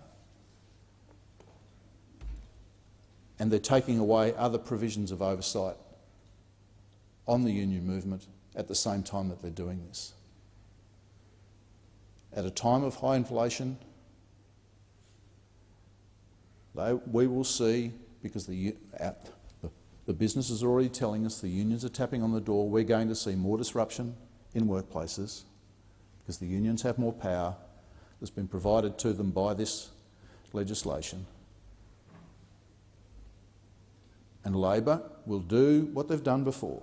They don't know how to manage money, they don't know how to manage the economy, and they will continue to contribute to the worsening situation in relation to inflation in this country. And we've seen it before. Unfortunately, I had to live through it during the 70s and 80s in the building industry, and we're going to see it again. Senator Roberts. Thank you. As a servant to the people of Queensland and Australia, and to the workers and small businesses of our nation, I want to firstly thank the Minister's staff and the departmental staff for their briefings. I want to thank the many companies, unions, employer entities, workers. We listened. The Hawke-Keating years broke the previous harsh, adversarial, mutually assured destruction policy in industrial relations in this country. And then we went back with the Fair Work Act from Julia Gillard in 2009. Complex, prescriptive. The creators of this Act do not understand industrial relations. A senior practical Labor MP, who I regard very highly, said that Gillard's Fair Work Act was a backward step, damaging Australia. It's failed Many want it changed. I know union bosses like David Noonan, Michael Ravbar, for whom I have some regard, Alex Bucarica, the ETU's Michael Wright, say we need to change. We need to get back to basics. Employer and industry groups say the same. MPs in this chamber say the same. How hard is it for workers to know their entitlements with this? It's impossible. How hard is it to run a small business these days? Very difficult. This thing justifies the Industrial Relations Club's existence. Workers now kowtow to the Industrial Relations Club. Let's go back to basics. Unions were formed in the 19th century to protect workplace basics, protect pay, protect safety, protect entitlements, protect job security, protect retirement, ensure fairness, strengthen workers' bargaining power. Then we got laws to protect workers, state and federal. Unions were doing a vital job. Politically, they were omitted from being held accountable, the way other organisations such as company directors were. After successful union campaigns, governments legislated worker protections in employment, safety, industry and health legislation. Unions were no longer needed for those basic protections because they were enshrined in legislation. Yet they had immunity from many provisions under the law and were effectively monopolies with no competition among unions within industries. As with all monopolies, this was a result of government legislation. As with all monopolies, they faced no accountability from competitors. As with all monopolies, some abused this privilege, some union bosses. In recent years, in this cosy life with no competition and no accountability, we saw abuses in the HSU, the SDA, the AWU, the CFMEU, in which union bosses stole workers' money for personal, financial and other benefits, including brothels. In the 1990s, I was good friends with Jim Lamley, the CFMEU Vice President. He shared with me his thoughts that the union, which was once strong and powerful and genuinely committed to its miners, was sloppy and not providing a service to its members, and that at times had changed. It needed to lift its game because traditional services were already legislated. As a result of neglect of union members, union membership in the private sector outside the public service is just 9% and falling. But not all large unions have a monopoly or have union bosses that want to exploit. I note the TWU and I single them out and compliment them. They've had turmoil, just like every entity, but they've sorted themselves out. They're represented here by Senator Sheldon and Senator Sterle. Excellent advocates for the trade union movement, excellent advocates for workers, excellent advocates for Australians. And the reason, I think, one of the reasons, is that the TWU contains not only employees as truck drivers, it contains small businesses. The TWU is the largest entity with the largest membership of small businesses in this country, and they work together to provide a service. I was going to discuss the abuse, the sheer abuse and exploitation, but I've done that enough of people in the Hunter Valley at the hands of the CFMEU combined with BHP combined with Chandler McLeod, which is part of the Recruit Holdings from Japan, the largest labour hire company in the world. But instead, I'll go to ask a few questions of anyone watching today. Labor titles its bill the Secure Jobs Better Pay Bill. Let me give you a few facts and then ask you what you think. Firstly, the new bill omits any hint at equal pay for equal work bill, my bill that we've pushed for months now, and lifting casual pay rates. Why? The Committee of Inquiry in the Senate agreed on the need for my bill. They said, let's wait for Labor's version, not in the bill that we see before us. My bill is ready to go with 7 awards. They found no issues with it. How long do abused miners and airline staff need to wait? Let's get the experience before widening it. Why not include my bill in this? We've researched it thoroughly. And then I asked last week, and the Minister's staff said they've barely started consultation. And then they did so with the perpetrators of the heinous acts in the Hunter Valley and Central Queensland. They're not interested in pay rates, in better pay. They're not interested because they've done nothing to include that. Let's look at job security. Well, job security. Look at COVID mismanagement. the phasing out of the coal industry and jobs under the Liberal Nationals and Labor, erosion of our rights and freedoms under COVID mismanagement, increasing energy prices, killing manufacturing and hurting agriculture, lack of much-needed tax reform, lack of much-needed economic reform, increasing debt, work, health and safety systems being bypassed, Australia's productive capacity being destroyed, the failure of our industrial relations systems and more. Tax reform, high immigration flooding in, putting downward pressure on wages, inflation. They're not interested in job security at all. Then let's have a look at the summit. It was a sham. It was not a genuine Hawke-Keating-style consultation. The government knew beforehand what they were going to do after the summit. The key items in this bill that they've now got in front of in the chamber were not even raised as summit topics. Joel Fitzgibbon, the previous member for Hunter, I wrote to him many times and he refused to reply to me on the abuses in the Hunter Valley. Same with his replacement, Dan Repicoli. Same with Minister Burke. Not interested in job security, not interested in fairness, not interested in the law. Now we've got a bill before us that is another 249 pages, plus government amendments, 150 of them, 150 amendments to their own bill in the lower house. That's another 34 pages. They're going to just add more complexity, make it thicker, make it more difficult for people to understand. These 150 amendments confirm that the bill was hastily introduced, not thought through. If there's so many amendments and so many flaws can be identified in such a short time, how many will implementation in the real world expose? And who will pay for that? Workers will pay for that. Small business will pay for that. This is so flawed the government is making amendments to its own amendments. This is a spit and hope bill. When the Australian Building and Construction Commission was introduced, there were months of consultation. When it was abolished, there was none. The same should apply to the whole bill. It needs debate, it needs to be deferred and considered properly. And who pays for this mess? The people, union members, small businesses, workers, communities and the nation. Let's have a look at the bill now. 27 parts, 13 substantive. Some are simply tidying, good. Some are worthy improvements, minor but worthy, good. Some big issues not thought through.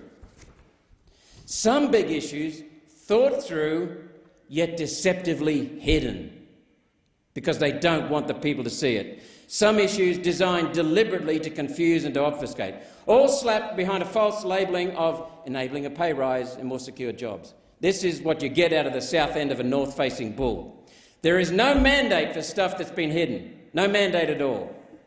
On the 22nd of November 2022, Small Business Minister Julie Collins failed to answer two core questions about how many small businesses will be drawn into wage bargaining and how much it'll cost. They add another definition to the already 140 definitions of small business across government departments. The government tells the people of Australia that the whole rationale behind this bill is to get wages moving. Yet there's no specific detail how, when, who. Nothing concrete, just broad, fluffy statements, typical of the Labor, Greens, Teal coalition governing the Senate.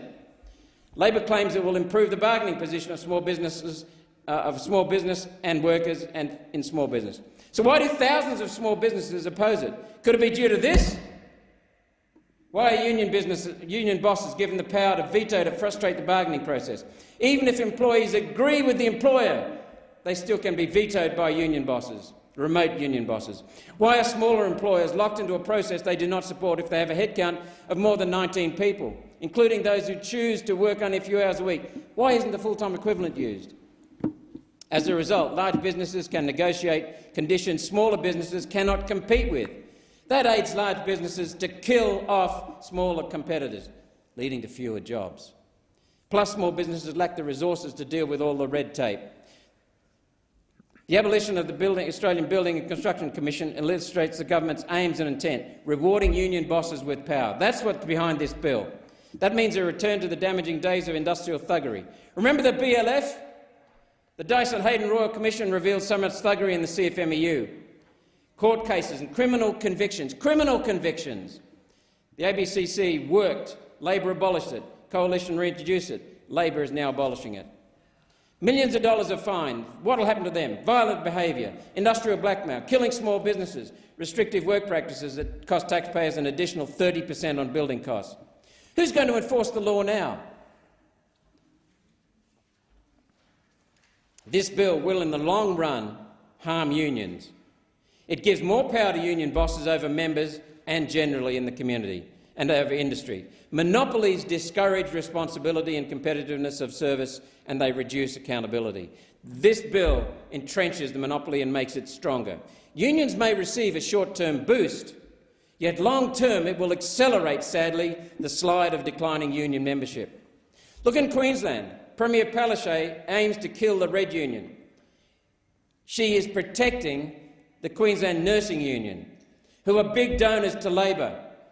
She is trying to kill the Red Union that is starting freely because she wants to kill any competition to her union bosses that donate. This is not about higher pay and job security. It's about giving union bosses power over industries and over companies' employers and over workers. Instead of returning to the pre-Hawke days, we need the reverse. We need to restore the primacy of the workplace, the employer-employee relationship, with employees free to bring in unions when they choose. The big picture: industrial relations needs comprehensive reform. We need to get away from the industrial relations adversarial approach that's plagued this country. It locks managements, executives, union bosses, consultants, lawyers into industrial relations games, not into improving businesses. Instead of having the brightest and best lawyers and accountants focus on how we can smash the opposition in this country, we need to focus on how we can smash the opposition in South Korea and Japan and China. They're our overseas competitors. Industrial relations reform needs to be comprehensive. Focus on the primacy of the employer-employee relationship. Return to the days of Hawke-Keating, at least for a start. People need to focus on their business, not the corporation. Always around the world, workplaces, people focus on their workplace. That's what people love. We need an industrial relations reform that develops responsibility for the business. We need a short bill. Instead of this monstrosity, we need about 20 pages of basic entitlements. And instead of getting off the hook through lawyers with this monstrosity, we need clear provisions that if these basic provisions are violated, people go to jail. Workers are getting abused in this country. Small businesses are getting abused in this country. We need simple provisions, severe penalties. Well, let's consider the Teals. David Pocock as a Teal in the Labor Greens Teal Senate governing coalition. The governing coalition in this Senate is Labor, Greens, Teal. 15 amendments he announced on Sunday. The government was going to do 9 anyway. 4 are corrections, another 4 are corrections to government oversights in the bill. The job seeker rate is irrelevant to the bill, horse trading. That leaves 1 amendment that Senator Pocock initiated. Union bosses will still be able to drag small business into multi-employer bargaining and get out those businesses will have to engage in and to get out of multi-employer bargaining, those businesses will have to engage in expensive litigation. Welcome to the new Labor, Greens, Teals coalition running this country, where the love of power is more important. In conclusion, instead of the lies and pretense of this bill, we need honesty. Instead of boosting union bosses' power, we need to make the employer-employee workplace relationship the focus, to get Australia talent to the fore, to make us competitive again.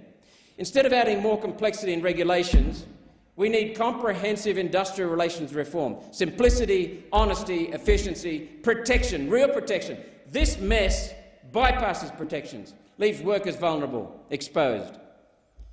Above this building, we have one flag. We are one community, we are one nation, and we work like hell to protect workers, protect small business, and restore honesty in governance. Thank you, Mr Deputy Speaker, President. Senator Mackenzie. Thank you very much, Mr Deputy President. And I rise to speak against the Fair Work Amendment legislation bill before the Senate today, proudly, not only as the daughter of a small family-owned enterprise, where I tell you, if we had had the Fair Work Act then, my dad wouldn't have actually got the milk run done because he didn't pay very well. But what I didn't make up in dollars, I got in big M's at the time. It was the 1980s. But family-owned enterprises teach you a whole lot of things about life and the importance of contributing, the importance of hard work. But I also rise to speak vehemently against this bill as the Shadow Minister for Infrastructure, Transport and Regional Development. This bill will have profound impact on the construction industry, which underpins our infrastructure build across the country, on the transport industry, on our roads, our ports, our airports, and indeed on regional development. We know that the majority of country towns and regional capitals are built and sustained by small to medium-sized enterprises, because they're the enterprises that the Labor Party and their union mates are after. They've already got big hold in the big businesses. Where they lack a hold and a sway is in those small, family-owned enterprises right across the country. 2.6 million small businesses across this country are the target of these changes. And we've heard senators right across my side of the chamber talk about the rush to get this done and the mistakes that the Labor Party's made on the way to getting that done. 150 amendments to their own legislation. They had the drafting pen. They had all the bureaucrats. They had all the legal experts in the department to get it right. But they didn't. 150 amendments to their own bill before it gets to the Senate, and a few odd minor changes by Senator Pocock, and here we are. Very, very chaotic. Why are they in such a rush, Senator Cadell? Why? You know what I think it is? I think you've got to pay the ferryman sometimes. And this is more about making sure Sally McManus and the ACTU have a very, very Merry Christmas, thank you very much, as if an election of an Albanese government was enough for them in 2022, is to ensure that Sally McManus can go on an extended Christmas holiday with a big smile on her face, knowing she has secured, through this Labor government, reaching into family-owned and run enterprises right across the country that will wreak havoc on our productivity, that won't raise wages in the way that's been talked about here today. And it is not a bill that you had a mandate for. You went to the people. In fact, the Treasurer explicitly ruled out measures that are covered in this bill during the election campaign. And yet here we are, a mere 6 months later, seeking to legislate the most draconian windback of industrial relations in this country in 40 years. And the Prime Minister waltzes around, I'm the new Hawke, he's got the voice happening, he's the new Keating, he's got this. He's nowhere near the reforming nature that the Hawke and Keating government put our economy on to the future. This will be a drag on our economic productivity. And it's not just me saying it, it's all the small to medium enterprises and industry that are saying it. And it is not a policy that's been endorsed by the Australia people. When we look at what industry has actually been saying about the impact of this bill, they've been absolutely scathing. It will be back to the future on our Australian ports. Who wants to go back to where farmers and small business people are actually having punch-ons with unions at ports? Because that actually is what used to happen in this country because of the severe and radical industrial reaction from unions. This is exactly where this bill will be taking us back to. The government, in its arrogance, has no interest in allowing the proper time for examination of the implications of these proposed reforms, and their arrogance is compounded by the raft of amendments and, again, the latest changes negotiated on the fly. The bill will have significant impact in my portfolio area, and it's the Master Builders of Australia's submission that has said the return to industry-wide pattern deals and entrenching sector-wide strike action will actually be damaging to workplaces and the broader Australian economy. You don't believe them. We've heard a lot of talk about the feminised workforces and low-paid workers. Well, in the construction industry, that's an area of the Australian economy where there has been wage rises going forward. You cannot find a chippy for love nor money. And rightfully, when something's in short supply, the cost of it goes up. In the construction industry and in the transport industry, you know, that flat rate of wage has not actually been occurring. Industry, such as the construction industry, doesn't operate in a silo. It is part of an intricate supply chain. Think of concrete. If it doesn't get there on time, you delay the entire trajectory of that project, whether it's your backyard patio or whether it is a major construction project in a capital city that will have benefits to the broader community and productivity across the economy. They aren't carved out like the construction industry is. In summary, the master builders have said this bill removes the enterprise from enterprise bargaining, removes agreement from enterprise agreements and gives more unions say than workers. And that's got to be a bad thing. Unions and the Labor Party say they're about workers. Well, why don't the working people vote for you? The National Party actually represents those in this country that are on the lowest median income levels. And yet, you know what? You are so non-competitive in our seats because the workers across Australia know that you do not stand up for them. You are much more interested, as we've seen in the latest Victorian election, fighting for the high-income earners in capital cities against your Green fellows than actually sticking up for the workers in this country, those who are on low incomes and in vulnerable workplaces. When we look at what else the master builders talk about not actually businesses don't work in this economic silo. So there's been a whole song and dance around this place about, oh, we've carved out the construction industry, the CFMEU's got nothing to do with it anymore. That is not the case. If industries like shipping, transport, warehousing and logistics are adversely impacted by multi-employer bargaining, so will the construction industry. If there are port strikes, if there are transport strikes, that will impact the construction industry. And it is false to come in here and say otherwise. Independent modelling from the master builders indicate that this policy to abolish the ABCC, which other senators have spoken about, will cost the economy $47.5 billion by 2030. That's a hell of a lot of roads, hospitals, schools that could be built. Why are we abolishing the ABCC? Not because they weren't doing their job, not because they weren't standing up to the sexist CFMEU, which so many of you are here as a result of, and they use your skirts to hide behind. But it's the ABCC that's actually calling out the sexism and the brutality that occurs on construction sites right across this country. And you know what?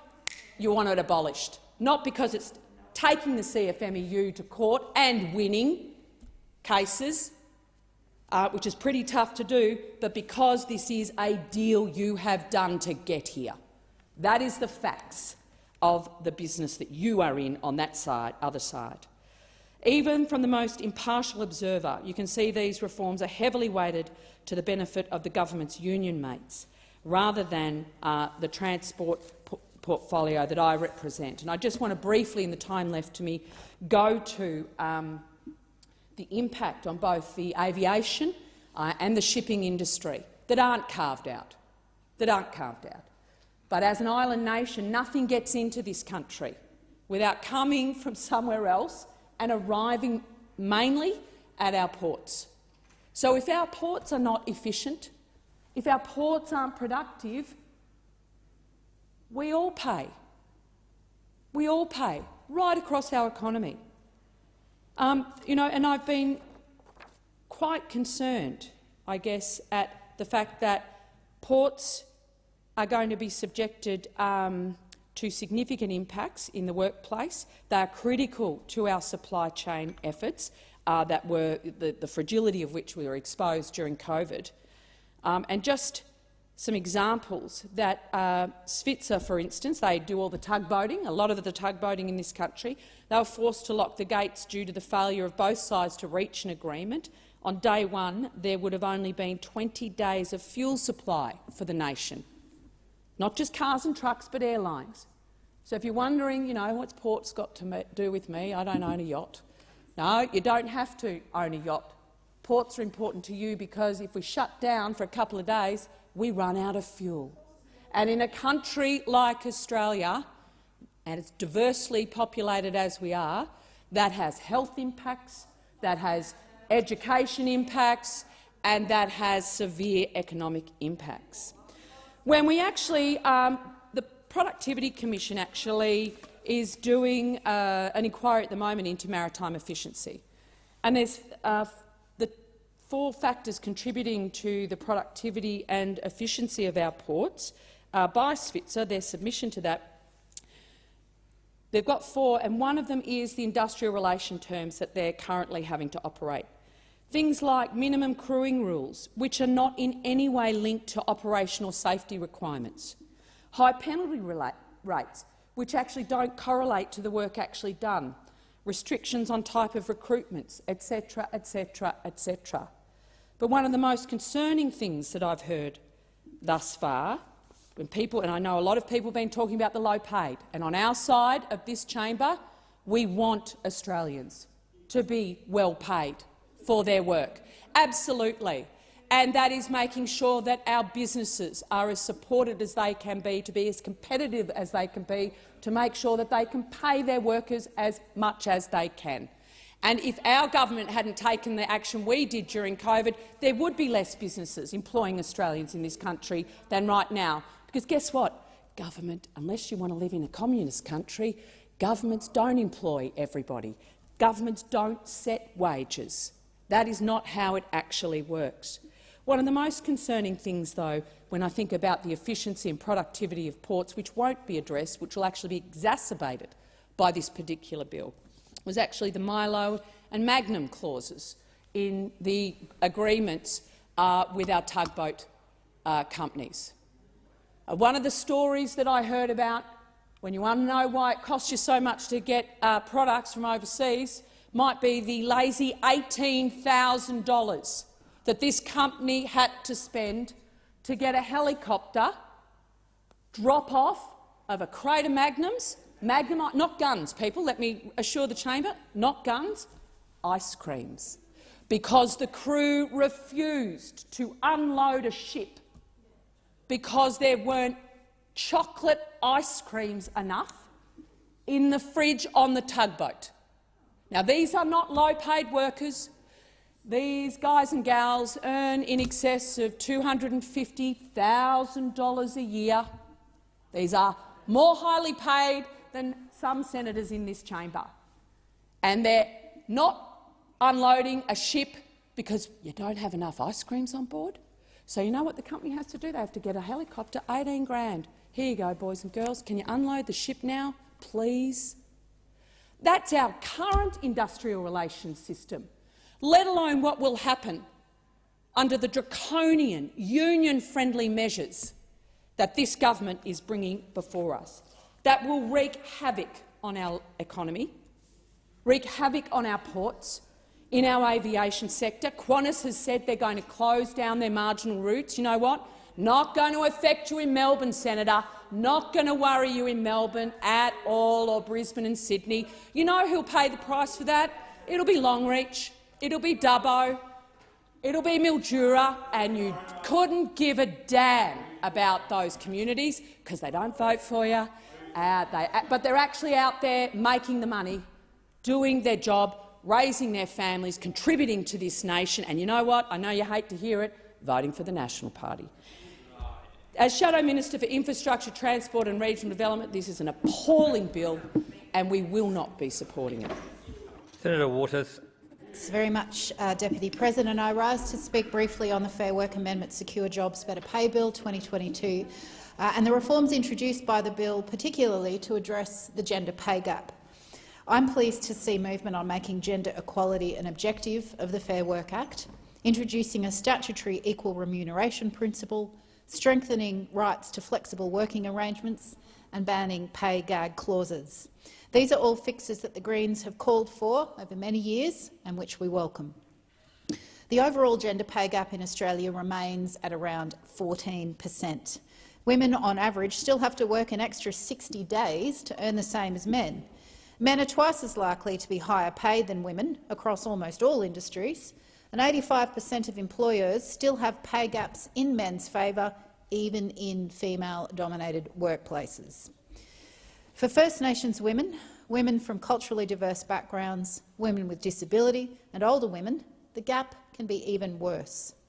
The gender pay gap is a product of systemic and cultural factors like workplace discrimination, lack of workplace flexibility, the cost and availability of childcare, and the impact of taking time out for caring work. Closing the gender pay gap will take a concerted effort by employers and governments at all levels. This bill makes a promising start, building on the work of the Workplace Gender Equality Agency in tracking gender inequality and complementing the work to be done by the Women's Economic Equality Task Force. I'd like to make some comments about pay secrecy. Pay secrecy has been an ongoing contributor to the gender pay gap, and in 2015 I introduced a private member's bill, the Fair Work Amendment Gender Pay Gap Bill, to ban the use of pay secrecy clauses. So I am very pleased to see this concept being legislated today. For too long, employment contracts that insist on pay secrecy have been used to hide the gender pay gap. Britain and the US no longer allow such clauses. The European Union is set to make pay transparency a binding measure for member states, but pay gag clauses remain a normal practice in Australia. This bill is an overdue measure to end that practice and to create a more level playing field for women in the workplace. No one should ever feel obligated to tell someone what they're earning, but no one should be prevented from discussing it. Promoting healthy conversations about pay is the best way to bring inequality out into the open and then address it. Now, on gender equity and equal remuneration, the easiest way to close the gender pay gap is to pay women more. A key driver of the gender pay gap is the fact that jobs dominated by women, often as a result of entrenched gender stereotypes, remain undervalued. Teaching, childcare, nursing, cleaning, retail and aged care sectors, they all have lower wages, poorer conditions, job insecurity and lower retention rates. And yet we saw through the pandemic how crucial and critical those roles are. The wages paid in those sectors need to better reflect their value. I'm very pleased that the aged care work value case recognised the gendered nature of the valuation of work and the undervaluation of work. There is no justification for pushing a wheelbarrow being valued more highly than pushing a wheelchair, and yet average wages in care sectors remain lower than those in construction.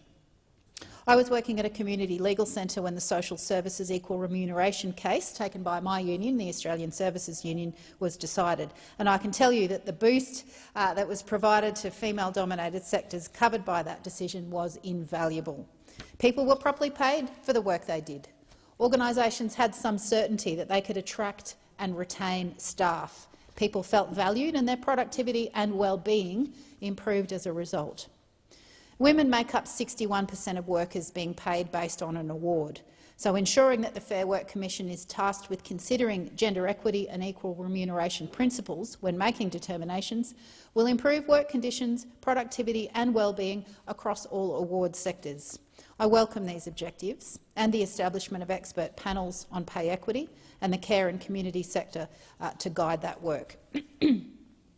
Now, in relation to flexible working arrangements, whether they can access flexible working arrangements is a key factor for many parents in deciding whether to return to work and on what terms.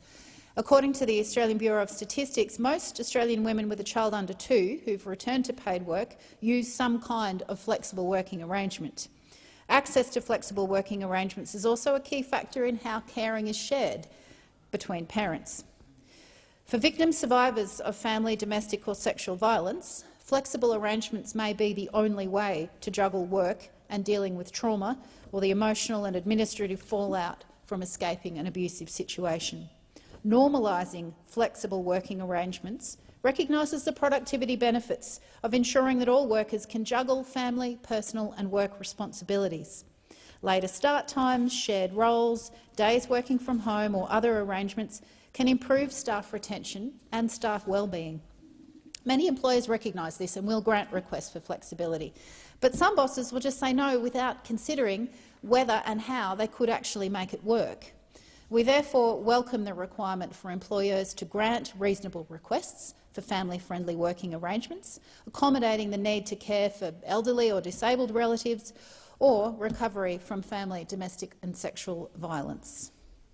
Now, lastly, on parental leave, the Greens have called for strong, equitable paid parental leave for many, many years. And whilst we're pleased that the government has committed to 26 paid leave from 2026 and to the use it or lose it provisions, we still maintain that those improvements should be implemented much sooner, and we still want superannuation included on PPL and for leave to be remunerated at the parent's wage with a cap. So relevantly to this bill, I congratulate my colleague Senator Barbara Pocock for her work in getting the government to agree that employers be required to consider all reasonable requests for extended unpaid parental leave. For many families, 12 months that they're currently entitled to may not be enough. If the child is unwell or requires special attention, if a parent is unwell or just needs some more time to transition back to work, or if they live in a childcare desert, something that the government would also need to address, and they have no family support to help with childcare. Being able to request an extension of unpaid parental leave and know that employers will properly consider that request will be a significant comfort for many families. These provisions won't impact all families, but for those who need a bit of extra time without risking their job, these provisions will be very welcome. So, in conclusion, can I commend the work of Greens leader Adam Bandt and our new and very capable Senator Barbara Pocock in negotiating improvements to this bill that will not only help women but that will better protect workers, particularly lower-paid workers. The Greens commend this bill to the chamber. Senator Scarr. Thank you, Deputy President. I rise to speak in relation to this bill, which I consider to be the wrong bill being introduced at the wrong time. At a time of very high inflation in this country, we're looking at 8% inflation by the end of the year. Electricity prices, as announced in the last budget, are going up by approximately 56% over the course of the next 2 years, and gas prices are going up by approximately 40 to 44% over the next 12 months. So the government has chosen, in that high-cost environment, that high inflationary environment where the economic outlook for the world amongst our trading partners and in our own country is very dangerous. It's choosing to introduce this bill at that time. And I'm gravely concerned at the impact this bill will have in terms of the Australian economy and in terms of people actually having jobs. That is my grave concern as I consider this bill, which is before the Senate. I was left to reflect last night as I listened to my good friend Senator Susan McDonald give her presentation in relation to this bill that we heard last night from someone who's actually owned and operated a business. And Senator McDonald owned a number of butcher stalls called Super Butcher in my home state of Queensland, and she had to turn that business around from a situation where it wasn't doing too well. It had some internal issues, and she turned that business around successfully and carried the weight of turning that business around. And that weight includes the weight of managing the cash flow, dealing with the paying all the expenses, the weight of knowing that the employees who are employed by that business are relying upon the business owner to provide their future employment, the weight of dealing with customers, the weight of dealing with supply chain issues, regulatory issues, all the issues which employers in this country face. I reflect on my own background in the mining industry, and I worked for a mid-tier copper-gold mining company that successfully built 2 mines in one of the poorest countries in the world called Laos, and lifted thousands of people out of poverty, and we did it to the highest environmental standards, safety standards, and social, with a very deep and committed social licence program, which included microfinance programs to lift local village people out of poverty and provide opportunities for them to introduce micro-industries. At the height of the global financial crisis, it nearly all came crashing down. The price of copper went from approximately $4.30, $4.20 a pound to $1.30 a pound in the course of 2 weeks. the share price of that company went from about $1.12 a share to 8.5 cents.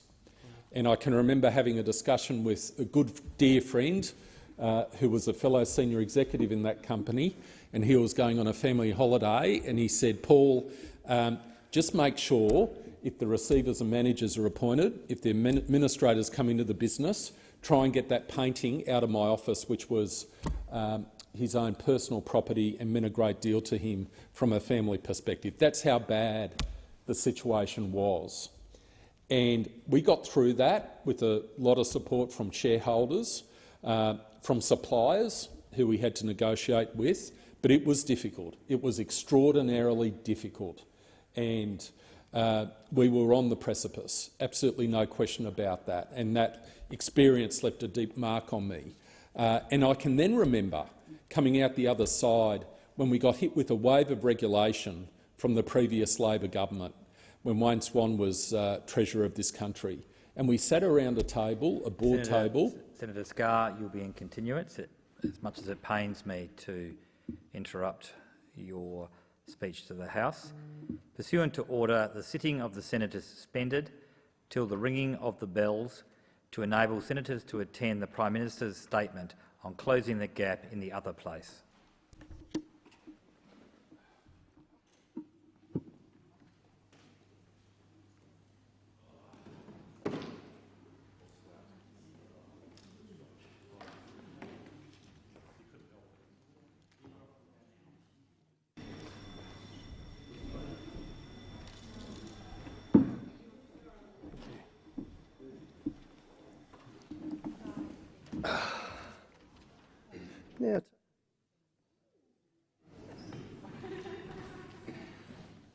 All right, we shall now go to senators' statements. Senator Polley. Thank you. I rise to speak about why we need a National Anti-Corruption Commission, and the main reason is Scott Morrison. To introduce into law in Australia for an independent anti-corruption commission was a cornerstone of the government's agenda to restore public trust and strengthen standards of integrity in the federal government. Ask anyone and they will agree with you that trust in Australia's democratic process has dropped to all-time low after a decade of rorts, ministerial scandals, jobs for mates and secret ministerial portfolios under the former Morrison government. To clarify, let me just run up a tab of scandals that come to mind. Sports rorts, community grants rorts, car park rorts, the MMI grants rorts, the former Prime Minister's office, reckless behaviour regarding Border Force, an asylum seeker vessel on election day this year during caretaker convention, and the piece of de-resistance, secret ministerial portfolios held by the former Prime Minister. I put it to you, do you think Scott Morrison secretly sworn himself in to be Santa Claus this year?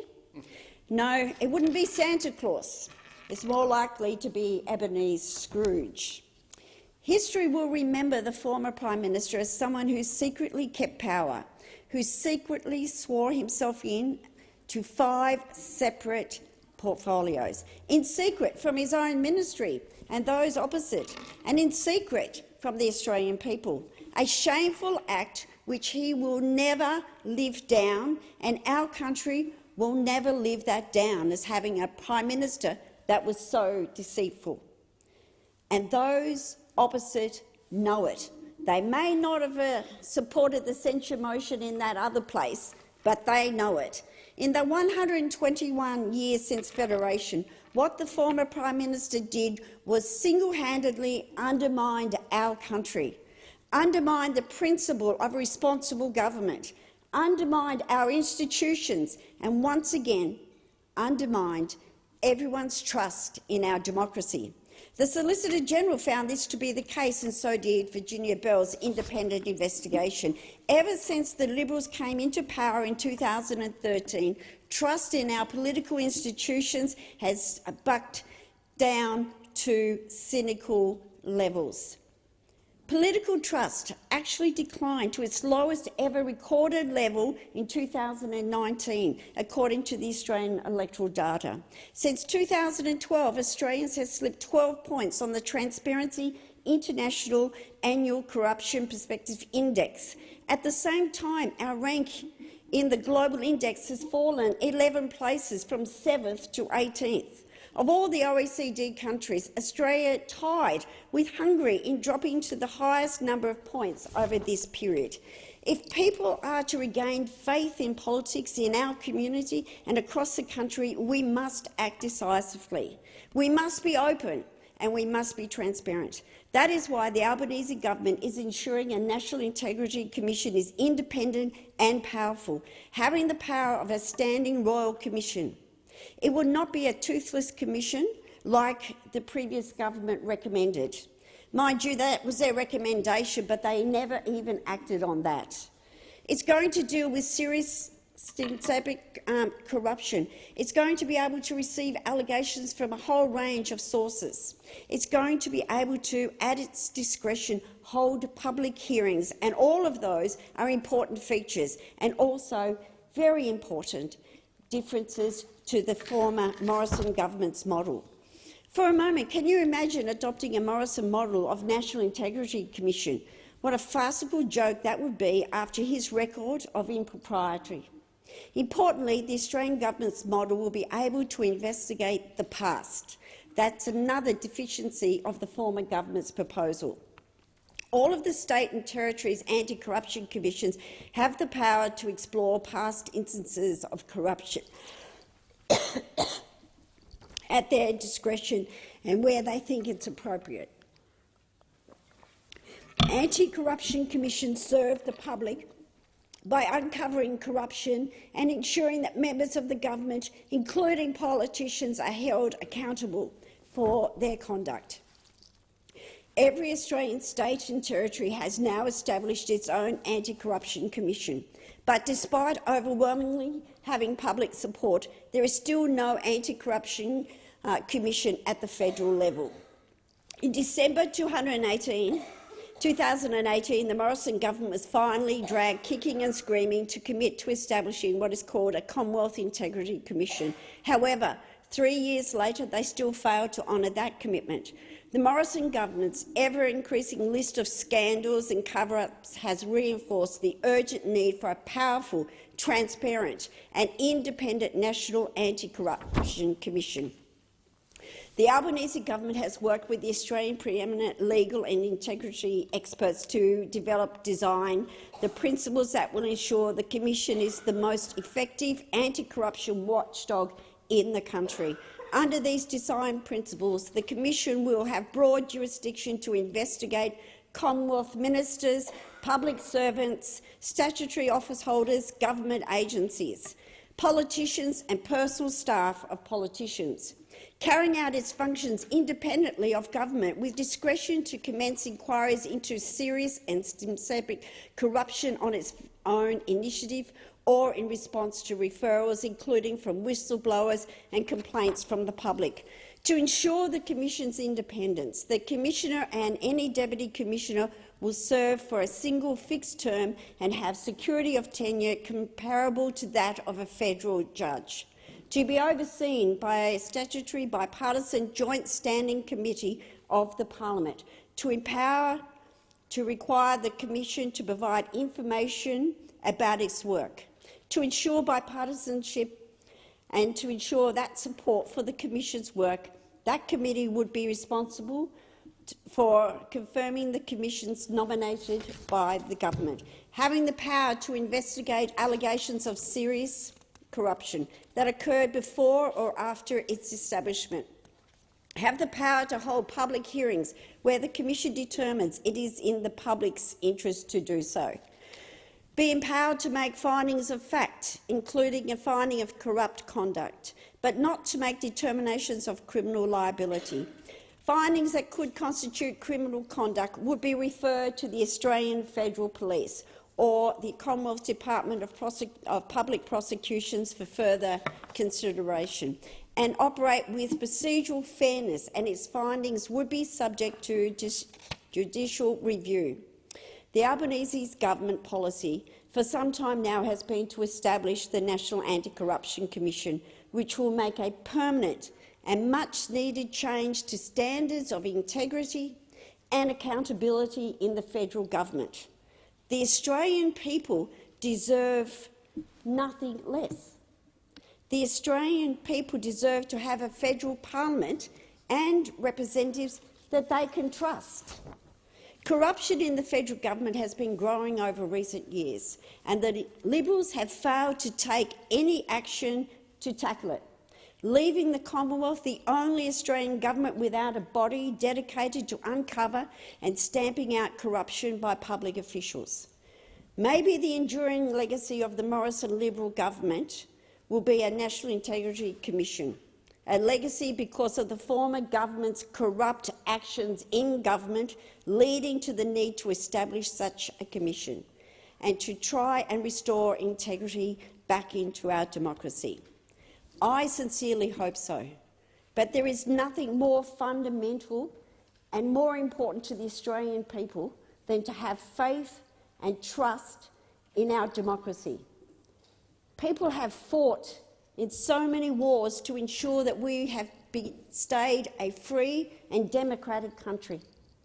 So this place, in this chamber and in the other place, we all have responsibility to make sure that there is integrity, that we stamp out any corruption, and the Australian people, when they vote, they know they're going to get a government that is trustworthy, that is transparent, and that is accountable for their actions.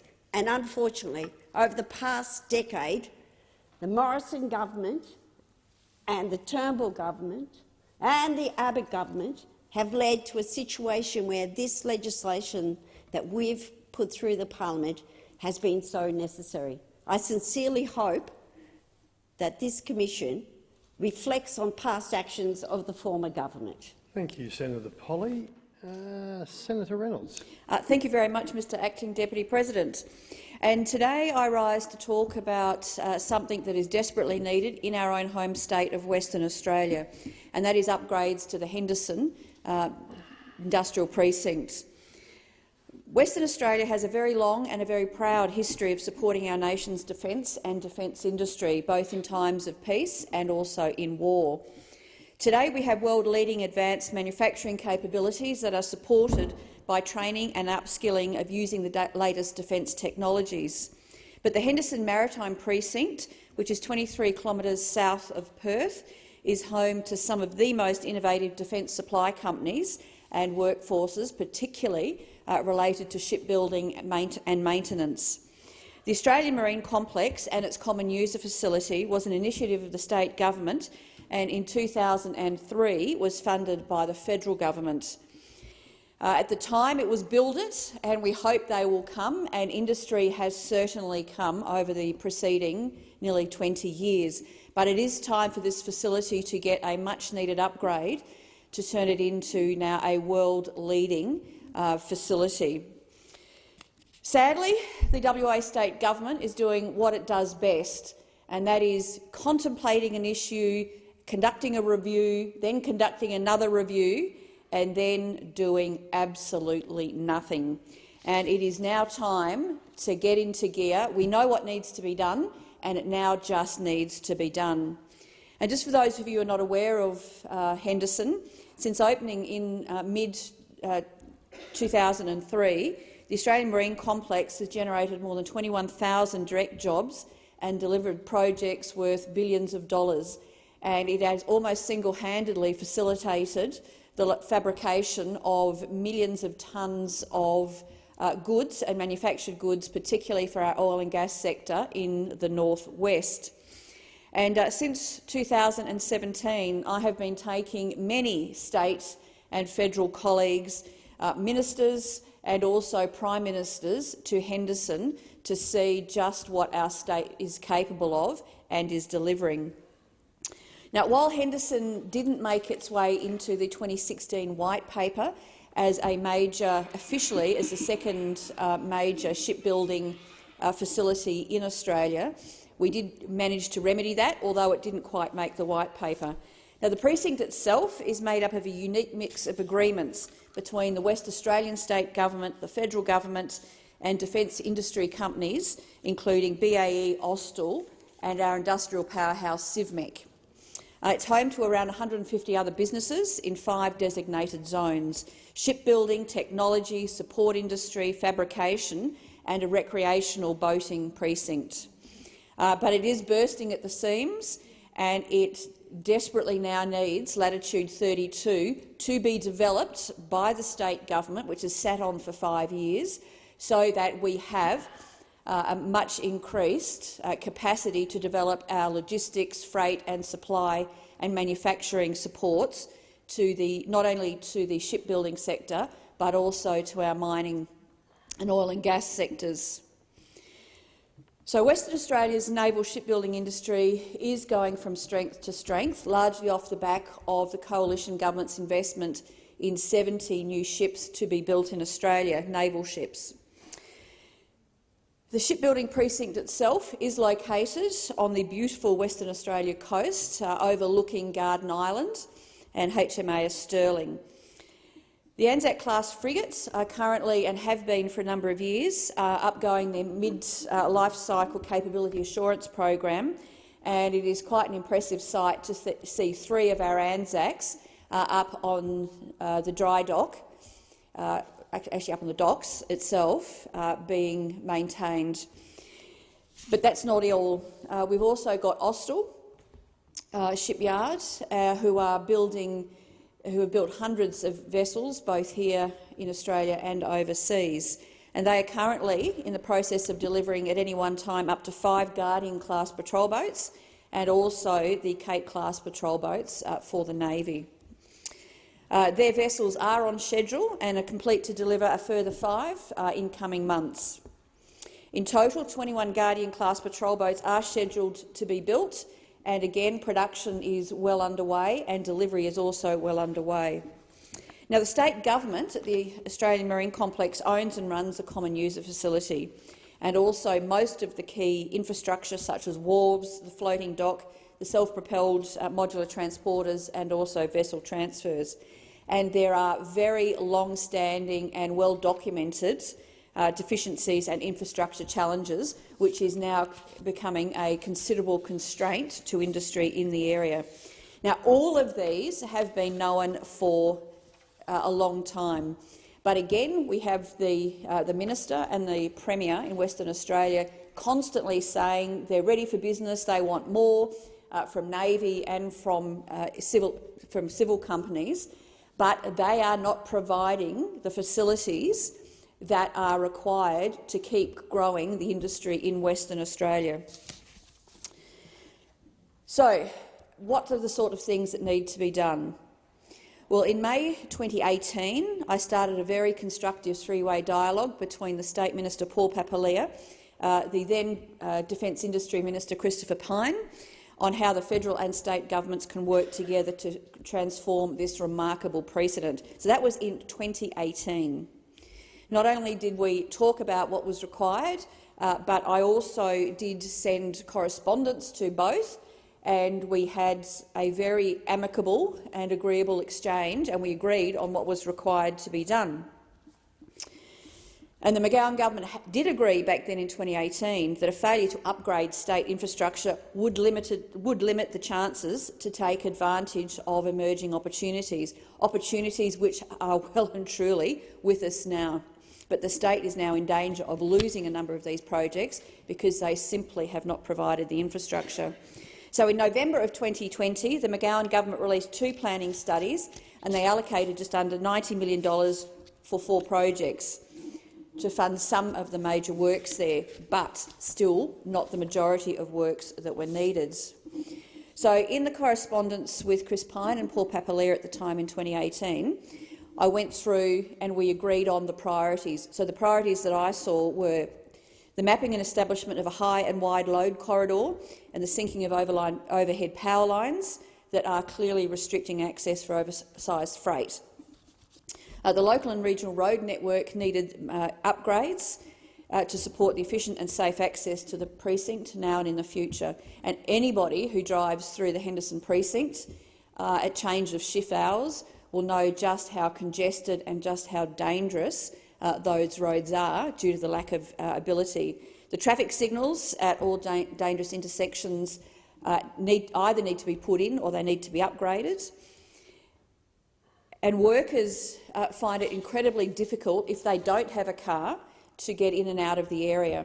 Now, the Thornley to Cockburn rail line will improve accessibility, but the problem is it is still kilometres away from the Henderson precinct, and the state government for 4 years is going to be putting in new bus routes from that and the Fremantle Railway so that we can get apprentices and workers in and out efficiently into that area. There is also a pressing strategic need for a second shipping channel to both the Australian Marine Complex and in particular HMAS Stirling, which is a state government responsibility. In fact, the work had started under the previous Liberal government, but it has not proceeded, and that is not only a strategic barrier for any visiting submarines and ships to HMAS Stirling, but also it is a significant constraint just having one channel. Again, delayed and delayed and delayed. We know what needs to be done at Henderson. The state government has had a nearly $10 million study paid for by the federal government when I was Minister for Defence. It said exactly the same things that we did in 2018 that needed to be done.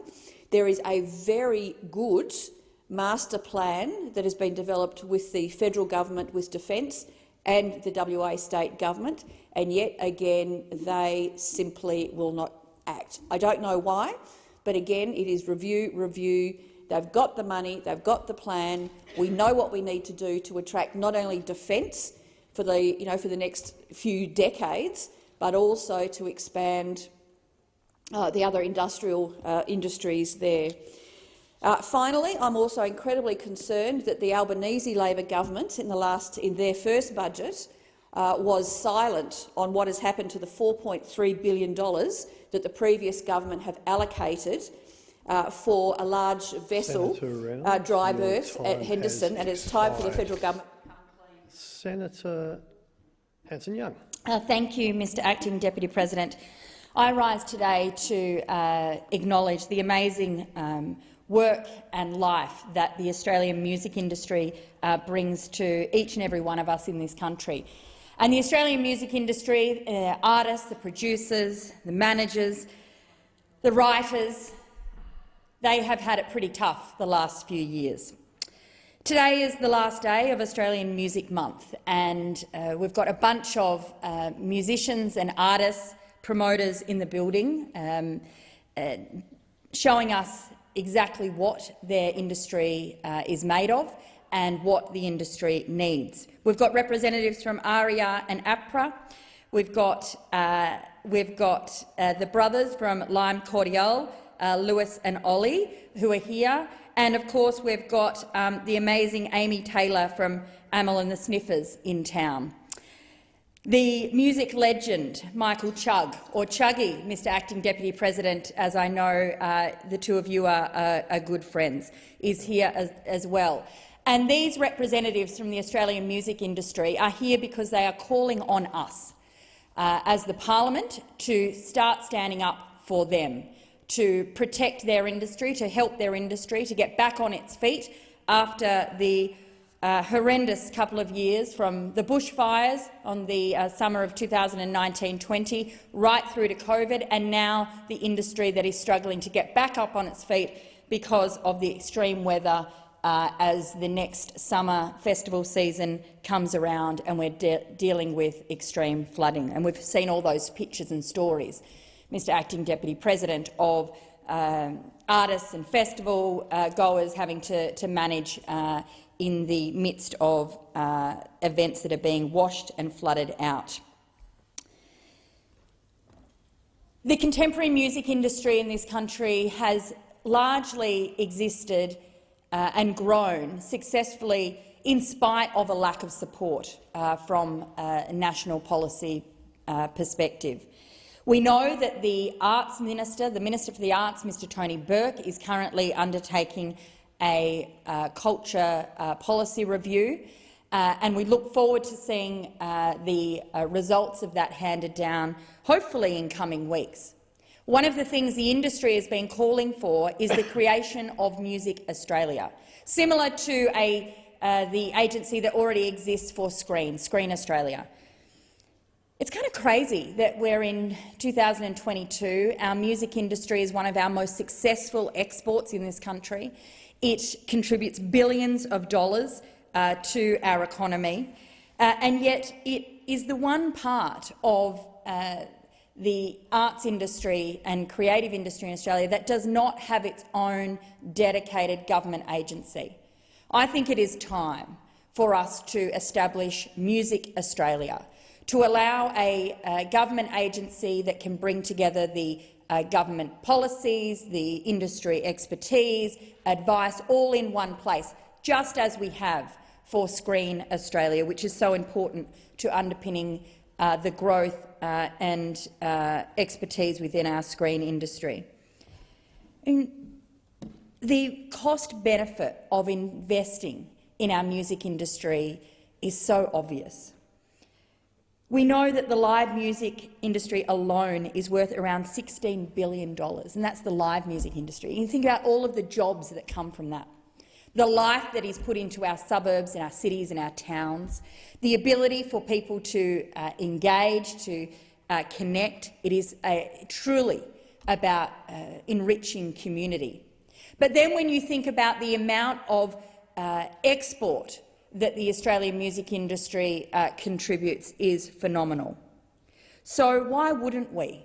If we are reviewing Australia's artistic policies, our creative policies, why would we not look ahead and say, look, a Music Australia agency in this country is exactly what we need and we should fund it? And I call on the Minister for the Arts. He's got all of the evidence in front of him. I know he is a dedicated lover of Australian music. Well, let's turn those words into action. And here in this place today, that's exactly what these musicians and promoters and those working within the industry are calling for. $100 million in recurrent funding for the establishment and continuation of Music Australia. It would be money worth spent, and it would ensure that Australia's musicians and our artists can continue to grow and invest, not just locally, but of course to continue to grow on the international stage as well. So it's wonderful to have them in the building today, and I hope that my colleagues here in this place and the other engage and listen and talk to them about really what is needed. But a warning sign for this government. We've had a decade of attacks on the creative industry. The last government did virtually nothing but tear down artists in this country. And then when they needed us more than ever, in the midst of COVID, when we know it was our artists who were hit hardest and first because of COVID and are still struggling to get back on their feet, the previous government said tough luck. Well, we have seen a change of government. We've seen a change of many seats, and the makeup of this place has changed. And it is time that we listen to the Australian community and our artists and said, actually, that's not good enough anymore. The creative industries is essential to making this country lucky, to making this country the best country on earth, to ensure that we can tell our own stories and hear our own stories and reflect on who we are through the various creative memes. This is essential if we are to progress Australia in a positive light. Our kids deserve it, our artists deserve it, and those who are here today deserve to be heard. Thank you, Senator Hanson. Senator Smith for the 1 or 2 minutes remaining. Thank you very much, Mr Acting Deputy President. In the very few minutes that remain, and it's a great shame I've only got a few minutes because the topic I did want to talk about is a matter of great importance to our region and a matter of great significance to me. I just want to extend my deepest appreciation to the Chin Human Rights Organisation and the people of Mizoram State in India. A few weeks ago, I had the privilege of travelling independently by myself to India in order to get to the border with Burma in the northeast of India to see for myself the unfolding Burmese refugee crisis that is happening in the northwest of Burma across the border with India. I particularly want to congratulate and thank the people of Mizoram State because, unlike the government of India, Mizoram State, who share ethnic and religious similarities to the Chin people of northern Burma, have been tremendously generous in their support in providing safe haven and refuge to many of the Chin people that have crossed the border into India. And I wanted to use this very brief opportunity today to extend my deepest appreciation for the great warmth and hospitality that was shown to me when I travelled all the way to Aizawl on the border between India and Burma, to thank the government of Mizoram State, the Chief Minister and the Governor who made their time available to meet with me, to the many religious leaders that came out and supported my trip. I just want to say a very, very generous thank you.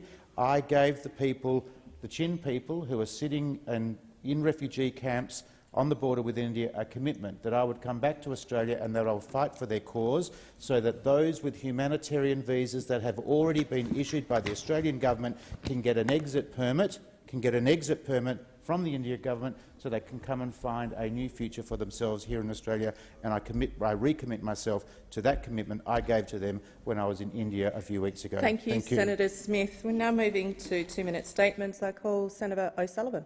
Thank you very much, Acting Deputy President. The most recent OECD data on the disciplinary climate has Australia ranked 70th out of 77 countries, meaning we have some of the most disruptive classrooms by international standards. Now, disruptive classrooms, of course, lead to disrupted learning for our students, contributing to declining literacy and numeracy results and denying them the opportunity to reach their full educational, economic and social potential.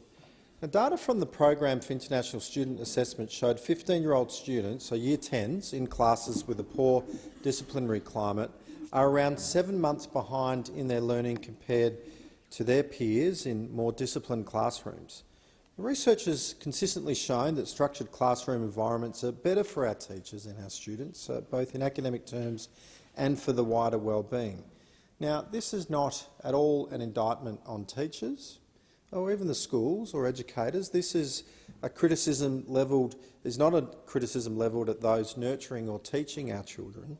What we want to see is teachers and educators supported and empowered to help students learn to thrive during their time at school. So it's important for our teachers and educators to be properly equipped with the tools that they need to help manage disruptive classrooms, and it's essential for the government to be able to work together with the relevant state and territory governments to provide the support and training that our teachers and educators need to deliver the best learning opportunities possible for our children. So I look forward to the Education and Employment References Committee upcoming inquiry on how we can best support our teachers and students and address this growing challenge. And I want to encourage all stakeholders to participate in the inquiry. If you've got a view on this, if you've got some experience on this, we want to hear from you. So please make a submission. Thank you, Senator O'Sullivan. Senator Grogan. Thank you, Acting Deputy President.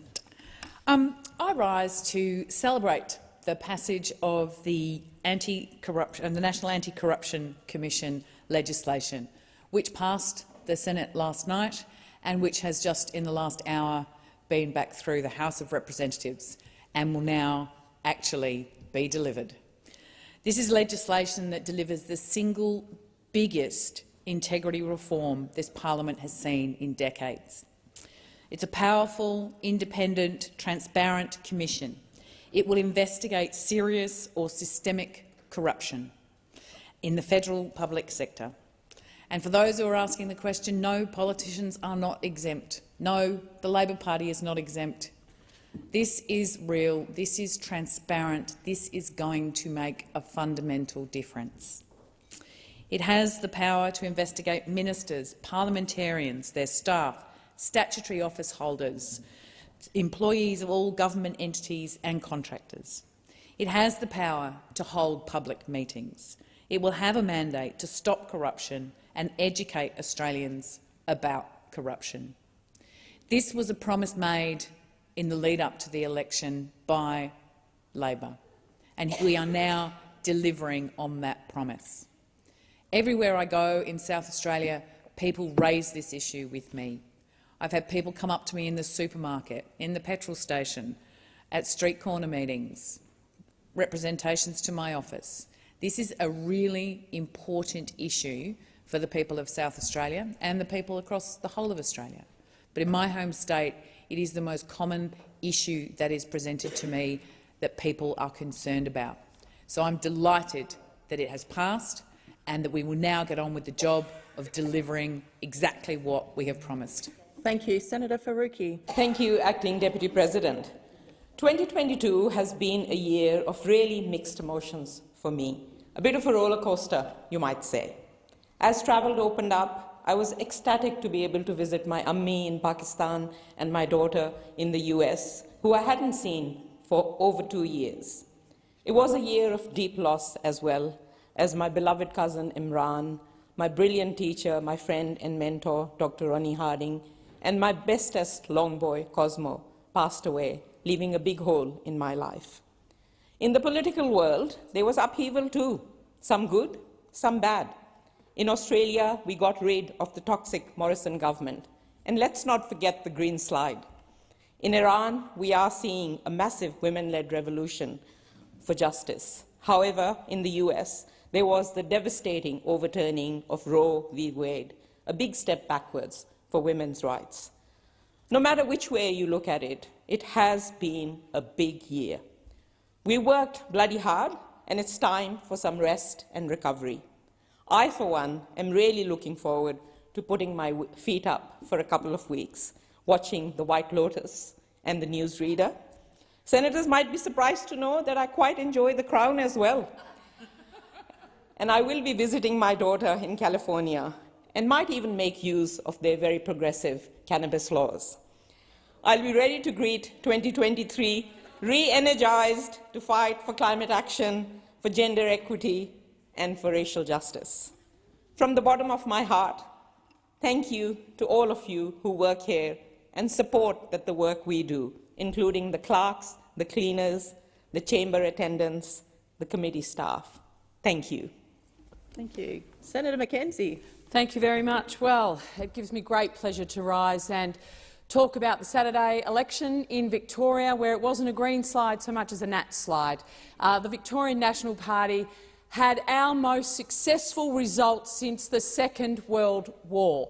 And I'm proud to stand here in the Australian Senate and say the party that's over a century old has gotten rid of rural independence, a failed experiment in regional Victoria. Our strong values, our positive vision for the future and our pragmatic approach to policy has seen our party room at the Victorian level significantly grow, and I want to congratulate Peter Walsh and our whole team back at home, all our volunteers, for making that happen. So to Annabelle Cleland in Euroa, Kim O'Keefe, former mayor from Shepparton, and Azim and the whole multicultural community at Shepparton, thank you for voting National. Jade Benham, strong Italian heritage, she's going to do a fabulous job in Mildura, and Gail Broad, in Bendigo, a strong National with strong values. And Martin Cameron, the only guy in the new crew, local footballer and tradie down in Morwell, where the Latrobe Valley rejected the Labor Party's renationalisation of the SEC and voted for the National Party in that seat. I'm particularly proud that as a Conservative party and a party that doesn't resile away from our conservative values, that we are at a Victorian level, have sent our federal representatives and our state parliamentary representatives. We have 50% female representation at a federal and state level. There's not a quota girl amongst us, all pre-selected by our party, and we are going to do an amazing job on behalf of rural and regional communities that have sent us to Spring Street in Canberra. Senator McKenzie. Senator Green. Thank you very much.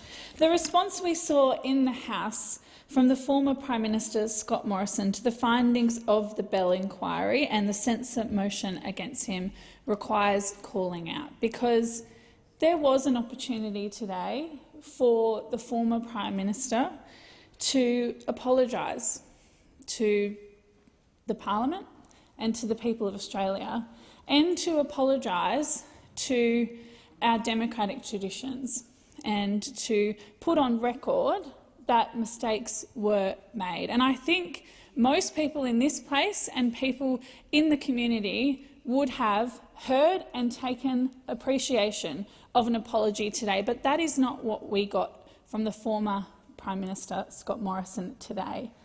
We got defiance and denial that anything was wrong. And I say this today because I want the Parliament to understand that this is not partisan or political. It is more important than that. Some things matter more than politics. As Bridget Archer said in the other House today, sometimes these things are not a game. This is not a game. When senators come in here, when ministers go to the Governor-General, they swear an oath to serve the Australian people and to be honest to them and to be upfront with them and to keep them informed about their decisions. That is not what happened. That is not what happened under the previous government. And it is an opportunity now, I think, for members all across this chamber and all across this House and every person who loves our democracy and loves our Parliament to call this behaviour out, because it should never have happened and it should never happen again. Thank you, Senator Green. Senator Hanson. Thank you very much. I rise to speak to an alarming report published in the Daily Telegraph on Saturday about a massive increase in the number of Australian adolescents being treated for gender dysphoria. The causes of this huge increase in children being treated for gender dysphoria need to be investigated urgently, and I will later today move to refer this matter to the Senate Community Affairs References Committee. According to the report, a Freedom of Information request has revealed there were 2,067 people aged under 18 enrolled in public adolescent gender clinics, almost 10 times the number in 2014. The report notes these are only figures for public clinics. It is likely the total figure, including children being treated by GPs and private clinics, is much higher. The number of adolescents being prescribed puberty blockers in 2021 was 624, up from only 5 in 2014, while 204 adolescents were on cross-sexone hormones, up from 27 in 2014. These treatments have been conclusively shown to cause long-life negative health impacts such as reduced bone density, leading to an increased risk of osteoporosis and fractures, impaired fertility, impaired sexual function and libido, potentially negative impacts on brain development, and possibly increased risks of developing hypertension, cardiovascular disease, obesity, high cholesterol and type 2 diabetes. Mental health experts in Australia and overseas are very concerned by these developments, by the influence of ideology amplified by social media and manifested in the so-called affirmation approach to treating children with gender dysphoria, and at the debilitating long-term physiosocial impacts of these treatments. Ultimately, we all want the best outcomes for young Australians. Thank you. Senator Cash. Thank you. And Western Australian Premier Mark McGowan has betrayed Western Australia by backing the Albanese government's radical shake-up of the industrial relations system. Mr McGowan should be telling Mr Albanese and Tony Burke and Minister Tony Burke that they should immediately exempt the mining and resources sectors from this disastrous legislation. Mr McGowan knows that Western Australia relies on this sector like no other state in the nation. He made much of how this sector kept Australia afloat during the COVID-19 pandemic. Western Australians accepted being cut off from the rest of Australia for so long because they knew how important it was to keep the mining and resources sector going throughout COVID-19. And Mr McGowan, as we know, loves the revenue the sector provides for WA as well as the jobs. In fact, this year's WA state budget highlighted the huge contribution the sector makes to WA coffers, with a cumulative contribution of $12.58 billion, and the sector provides over 65,000 direct full-time jobs in Western Australia. But what Ms McGowan needs to do is take note of the recent comments made by BHP Chief Executive Mike Henry, where he said there is no case for multi-employer bargaining in the mining industry. And Mr Henry quite rightly points out that the current approach in the industry has been working well, and workers in the industry are paid well. He also says, and he is right when he says, Australia's global competitiveness will be harmed by aspects of the bill that risk reducing flexibility and give rise to increases in industrial action. And then, of course, we have the Rio Tinto boss, Simon Trott. He says the legislation will be a handbrake on mining and the wider economy and a handbrake on economic growth, productivity and wages. Mr McGowan should stand up for Western Australia, our mining and resources sector, and condemn this radical legislation. Thank you. Senator Pratt. Thank you, Acting President. Tonight is the parliamentary launch of Sydney World Pride, a celebration but also a reminder that we have much more work to do to dispel long-standing myths about LGBTIQ people. I take this opportunity to break a few of these myths about trans people and the use of puberty blockers. Trans people and trans young people are not new. There are many historical and cross-cultural examples of trans people, including in First Nations communities. There's nothing inherent about being trans that makes them more vulnerable to poor mental health. It is, however, a lack of support, a lack of health care and discrimination that contributes to poor mental health outcomes. Puberty blockers are not permanent. They're a healthcare option at an enormously stressful time for young trans people, giving adolescents a chance to develop emotionally and cognitively before making further decisions. Data shows these treatments save lives and reduce self-harm. Contrary to the common belief put forward by Senator Hanson, the common belief that children can access invasive medical treatment, this is not true. It is in fact difficult to access gender-affirming medical care. It involves multiple assessments, multidisciplinary teams and long wait times. The College of Physicians provided advice to the former Minister for Health, noting that an inquiry would not increase the scientific evidence available regarding gender dysphoria, but would further harm vulnerable patients and their families. Every Australian child and family deserves to have access to the care and support that they need to thrive. Senator Pratt. Senator Allman-Payne. Thank you, Acting Deputy President. Federal and state governments are due to negotiate a new funding agreement for our schools, and it's a critical time in those negotiations. It comes at a time when private schools are receiving more and more funding, which they increasingly do not need, while the public sector is being run into the ground. Because of sweetheart deals being struck by previous governments, both Labor and Liberal, private schools increasingly have the cash to outcompete with the public sector. And that is the core of the problem. Governments have allowed our education system to crumble to the point that public schools are in danger of being poorly funded social safety net, while private education becomes the default option. It is no exaggeration to say that public education as we know it may cease to exist unless radical funding reallocations are made. Minister Clare knows this, and he has said that the educational divide between rich and poor, city and country, I quote, ricochets through generations, end quote. But his words are not being met by action. The government continues the long-standing bipartisan policy of privatisation. As Gonski panel member Ken Boston says, the Gonski reforms have been politicised, bastardised and cherry-picked. No other country in the developed world pumps as much money into private schooling as Australia does. We are an outlier. With every stitched-up budget, with every hamstrung bilateral agreement, with every cent extra for private schools, our kids' futures get darker and the inequality gap gets wider. This is the last chance for public schooling in Australia. If we don't start pumping money into the public sector and taking it away from overfunded private sector, we are giving up on equity in Australian education. Thank you. Senator Babbitt. Thank you. To all the UAP candidates and volunteers who worked very hard during the Victorian election, although not the result that we all wanted to see, I say thank you. It gives us a target to work towards for the next election, which will be here before we know it. To our candidates, you work long hours, day in, day out. You sacrificed personal events, time with your family, and you were always available after hours to get on with the job of running a campaign. Well done to you. To our volunteers, thank you.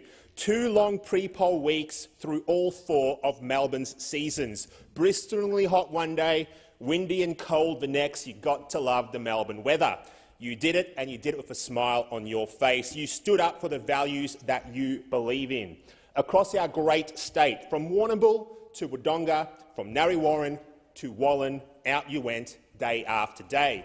I congratulate Premier Daniel Andrews on his election victory and wish him the best for his next term as Premier of Victoria.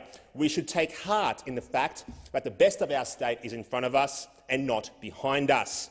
We must now come together as Victorians. Together we can do more than if we are apart. We must move on from the past and instead look towards our future and what we can achieve. We will, of course, continue to hold the Premier's government to account on all matters and continue to provide alternate solutions and ideas to the status quo. We will not stop championing what we believe in: fiscal responsibility, traditional Australian family values, individual liberties, a smaller government, less bureaucratic red and green tape, lower taxes, freedom of speech, of thought, of association, and the support of free enterprise. To the candidates, members, volunteers and supporters of the UAP, thank you. The best is yet to come. Senator Little. Thank you, Acting President. Racially charged attacks and offensive language has no place in a national conversation on a voice to Parliament, not at any time. Before we even have the legislation to trigger a referendum, I'm seeing and hearing references to rednecks, race-based conspiracies and personal attacks that contribute nothing to sensible, safe discussion, discourse and debate. Whether it is in our parliaments, in community meetings, consultations and conversations with workplace colleagues, with family and friends or simply at a barbecue, no Australian should be silenced on this. Delivering an outcome in an environment of fear, intimidation and bullying is not cultural, and nor is it an Australian value any of us should aspire to.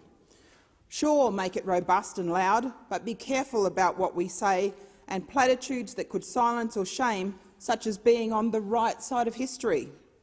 To take an alternate position is not giving up culture, being racist or rednecked, or means you are diminished, a loser, discredited. I've got concerns and questions about detail, and I would have them even if I wasn't a Member of Parliament. And as an Australian, I don't want that space filled with diatribe, insults and public attacks, even if they're not directed at me.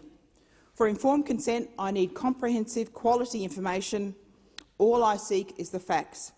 I will continue to speak out against those in debate, in organisations and in communities that seek to control through fear, undermining, intimidation and silencing, because it is disgraceful, distasteful and shameful, and above all else diminishes contribution and involvement. Thank you. Senator Bilyk. Thank you. Earlier this week I presented a motion to the Senate noting Holodomor.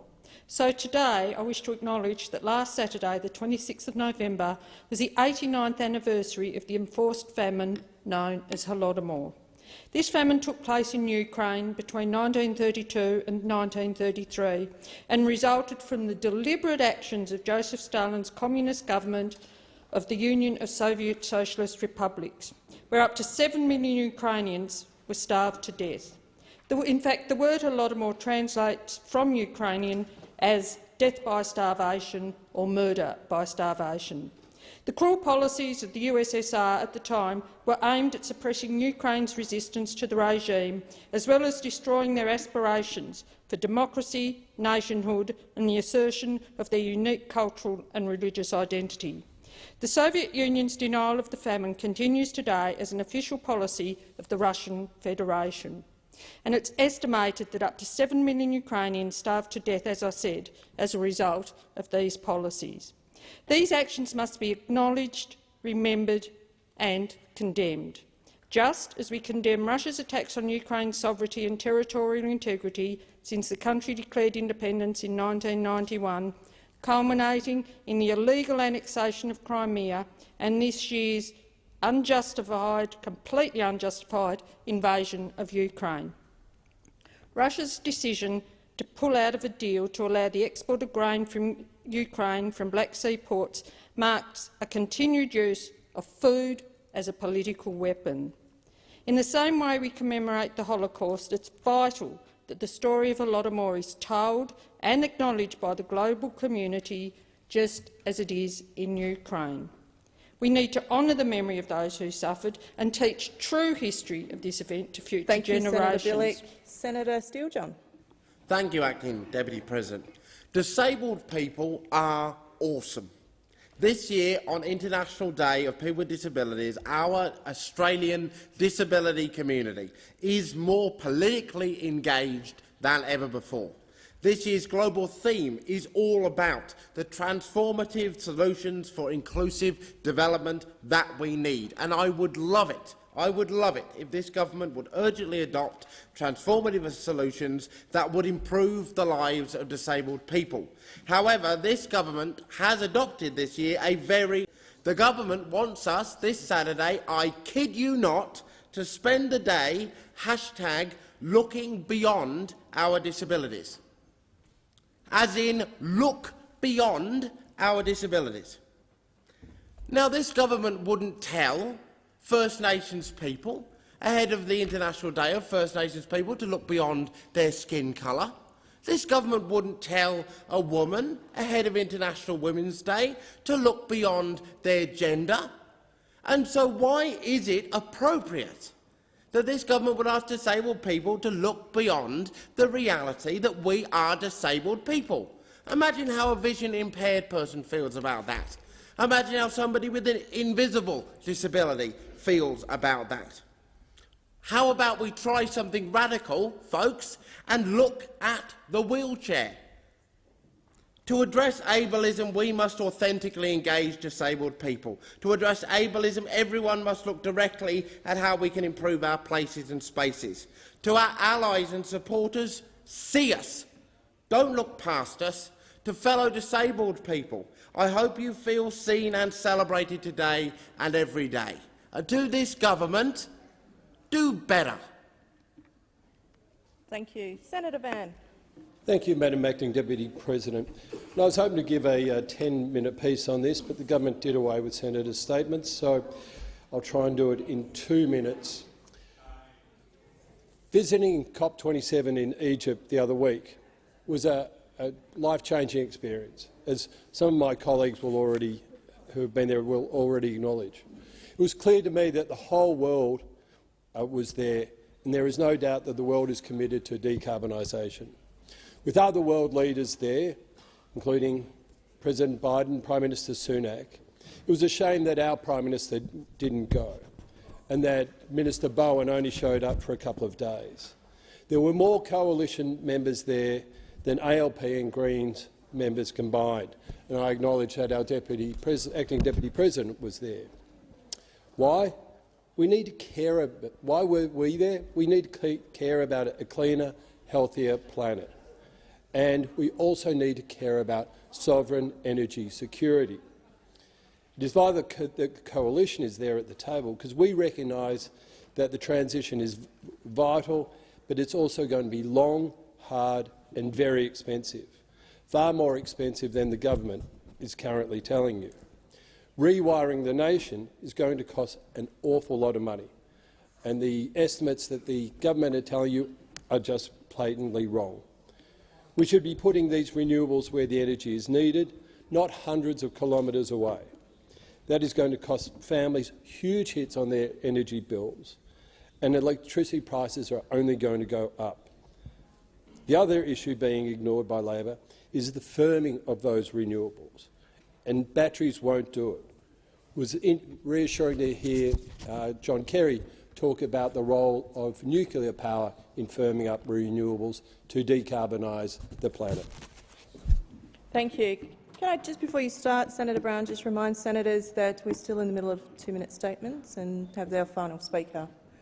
Senator Brown, you have the call. Thank you, Mr Acting Deputy President. I know people are looking forward to a well-deserved break over this holiday season. But this holiday season, I'm asking drivers on our roads to drive so others survive. Over 1,200 families will be sitting around a dinner table this year with an empty chair for a loved one killed on our roads. In some cases, more than one seat will be empty.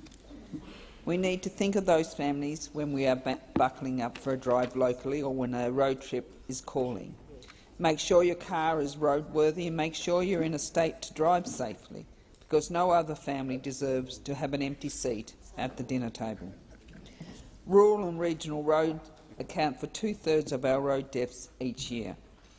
Although it is easy to blame the concentration of rural and road deaths on visitors, we know locals are just as vulnerable to being killed or seriously injured. We don't need to be a hero out there and pretend that we know the ins and outs and twists and turns of every road. Take the time to know your route, where the next rest area is. Check if the driver revivers are open. My message could not be more clear. Never ever Thank you, Senator Brown. The time for this safety. debate has now finished. Just before I move to question time, this morning in my statement I implied that the codes had not been presented to the Parliament, but I advised the Senate that they were indeed yesterday lodged in the Senate and the House. So thank you. Yep. Senator Farrell. President, during question time, I committed to Senator Liddell to provide additional information, which I now do. In the cyber security space within Services Australia, there are day-to-day operations as well as administrative functions. There were contractors that will be leaving the agency that worked on administrative functions in the cyber security space, but not in the day-to-day cyber security operations or hardening of the cyber security systems. Services Australia is confident cyber security will be maintained. Senator McGrath. Take note of. Sorry. Senator Watt. In question time last week, I took elements of a question asked by Senator Senator Hanson to me on notice. I've written to Senator Hanson to provide an answer, and I'll now table that answer for the information of the Senate. Thank you, Minister. Are there any other ministerial statements? Senator McGrath. Thank you, Mr Deputy President. I rise to take note of all answers to all questions. Please proceed. And I'm going to start with the responses from Senator Wong to Senator Birmingham's question about estimates and accountability and transparency. And it is clear with this Labor government that it's not what they do, but it's what they say. And because they're not being transparent, they're not being accountable, but they're saying they are. Indeed, the Prime Minister before the election said that the Australian people deserve transparency and accountability. But what we found out in the last, I suppose it's 14 hours, 16 hours, is that this Labor government are reducing estimates, the time for non-government senators to ask questions of the government as to how public monies are expended, that we've found out under Labor's proposals for the sitting schedule in the coming year that they've reduced the estimate schedule by 25%. By 25%. So this has overturned decades of convention that there are at least 4 weeks of estimates each year. Estimates where non-government senators, regardless of who is in power, Labor or the coalition, that non-government senators can ask questions of the government. And so what we find with this Labor government, who have promised transparency and accountability, that they're doing everything but that. Indeed, transparency and accountability have just popped outside this building. They've called a cab or an Uber and they're heading to the airport and they're getting the hell out of. They're getting the heck out of Canberra, because this is what we're seeing under this Labor government. We're seeing a Labor government who, for example, with the sitting schedule, promised family-friendly hours. Now, I'm happy to sit here each night to midnight. You know, my family's not here in Canberra. Many senators here, their families, most senators, their families are not here in Canberra. Labor promised family-friendly hours, Mr Deputy President, but under the sitting schedule, they've made it harder for senators from states like WA, where my colleague Senator O'Sullivan comes from, to actually get home and see their families on weekends. They've extended the sitting hours. They continue to extend the sitting hours. On this side of the chamber, we don't have a problem with trying to assist the government in achieving its legislative program, but we do have a problem with the hypocrisy of a Labor Party who come into this chamber and talk about transparency and accountability and yet do anything but be transparent and accountable. And I wonder, Mr Deputy President, is this reluctance to hold 4 weeks of estimates in calendar year 2023 something to do with secrets, something to do with, I don't know, dodgy deals, something that the Labor government don't want us to ask questions about? Because we just have to go through the estimates over the last couple of weeks, and we've found out, for example, through looking at the budget papers and through asking questions of officials at the table, that at that Jobs Fest, that talk fest that was masquerading as a Jobs Fest, that this Labor government spent $7,000 on a band. Now, fair play to the band. We all love live music. Brilliant. But they spent $7,000 on a band for an official function. Now, is that a good use of taxpayer money? Taxpayers, Senator O'Sullivan, paid for this. We found that out through the estimates process. But is it because the government does not wish us to prosecute and ask questions about energy policy in Australia? Remembering that this Labor government, this Labor Prime Minister promised 97 times before the election that they will reduce your power bills by $275, yet in their budget papers we were able to find out, actually, the power bills are going to go up by 56%.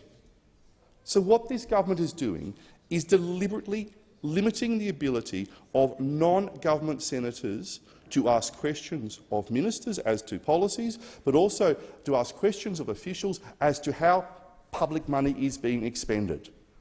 This is about accountability. It is about standing up for the rights of taxpayers who fund the Government of Australia and ask on behalf of taxpayers where that money is being spent and is that money being spent appropriately. And what we find out from this Labor Party is that they are scared of transparency and accountability, no matter the words that come out of them. They all want to go and hide under the doona because they do not like being held to account. Senator O'Neill. Thank you very much, Deputy President. I've got to get the terms right, because there has been a change of government, and this is the government that is letting the light in, and the hypocrisy of those who've come in here with this faux outrage about having 1 week less to review an event that's not occurring is simply a complete misrepresentation of what's going on. To be clear, MyEFO, the mid-year economic forecast and outlook that is provided to the Australian people, we would be familiar with that. It normally happens around Christmas time. And when we return after the Christmas break, the MyEFO document with all of that financial information is then generally subject to review by the process of estimates. That is how it works. But we've had an election this year, people. the former government seemed to have missed that. There was an election, and because their figures were so lacking in transparency, because they were so dodgy and so unclear, like their own leader who has been censured on this very day in the other chamber, like their own leader censured by the parliament in this very parliament today, they tried to construct a false narrative here about what is going on. The reality is we are all for transparency, unlike the government that was under Mr Morrison. And I think Minister Birmingham should be a bit careful with these sort of questions. He should know something about this lack of accountability, about the government that he helped to lead. He was the minister representing that Prime Minister, Prime Minister Scott Morrison. Did he stand up to him? Did he stand up then? But as recently as a few months ago, Senator Birmingham was part of the cover-up that we have now seen revealed since the government's changed. The transparency that we finally see about a Prime Minister who was so hell-bent on keeping everything secret that he didn't even tell his own cabinet ministers that he'd taken over 5 of their jobs. 5 of their jobs he'd taken over. Questions. They want to ask questions about a document that does not exist because we just had a budget in October. How many questions did they actually leave unanswered before they left us? It wasn't just parliamentary questions on notice that were left unanswered. The Prime Minister, as he left, had a total of 128 unanswered parliamentary questions on notice. 128 that he hadn't answered.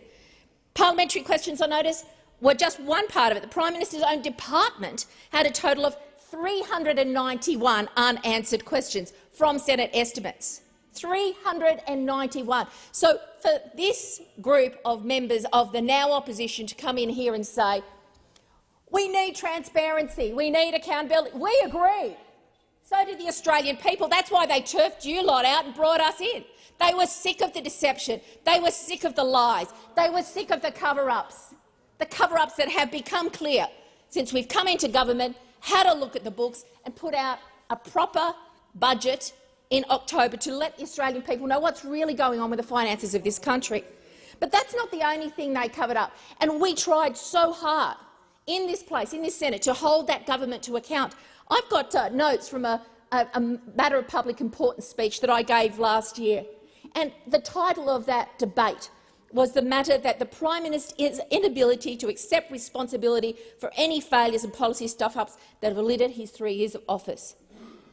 The Prime Minister's answer to the car park rorts, the minister made no decision. His answer to sports rorts, he said that was misleading Parliament. His answer to about an alleged rape in the ministerial wing, no idea about it. His answer to the bushfires that burned homes in my home estate. I don't hold a hose, he said. And his own members were asking him about what was going on with the government, and he hid from them that he'd taken over 5 of their jobs. This is an opposition that has not a leg to stand on in terms of coming in and asking this transparent government that is telling the truth to the Australian people, that's not hiding behind a Prime Minister who is such a deceiver that he can't even tell his own people what he's doing. The truth has to be told. Senate estimates should follow a traditional procedure. It should be available to ministers on the other side, or shadow ministers, to ask questions, no doubt.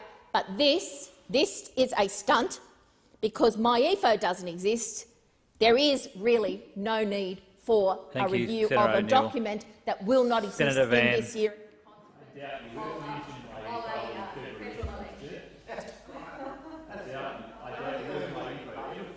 Senator Birmingham, please. Senator Van is anxious to begin his contribution. Oh, I am indeed, Mr Acting Deputy President, and I rise to take note of the question to Minister Watt about power generation. Something I know something about. Unlike those on the other side, I spent the best part of my career working in and around the energy industry, so I know something about it. I also would like to take note of Minister Wong's slur against me when she was comparing me with Senator Rennick. She was in the chamber when I was giving my 2-minute speech about my visit to COP27. and how important I thought it was for coalition senators to be there. Now, I didn't see my very good friend Senator Rennick there. I know Senator Cox was there, but I didn't see her there also. In this place, only a matter of weeks ago, and when we were debating the legislating of the 43% target, I said in my speech, and I quote, and maybe those opposite can show this, Hansard to Senator Wong, I said, I am more ambitious than those opposite to what I would like to see our emissions reduction target be. However, I am not blind to reality, unlike those opposite. I believe we need to be as pragmatic as we are ambitious. Now, why am I saying that? Well, it was said in JP Morgan's annual energy paper, which explicitly stated that countries that reduce production of fossil fuels under the assumption that renewables can quickly replace them face substantial economic and geopolitical risks.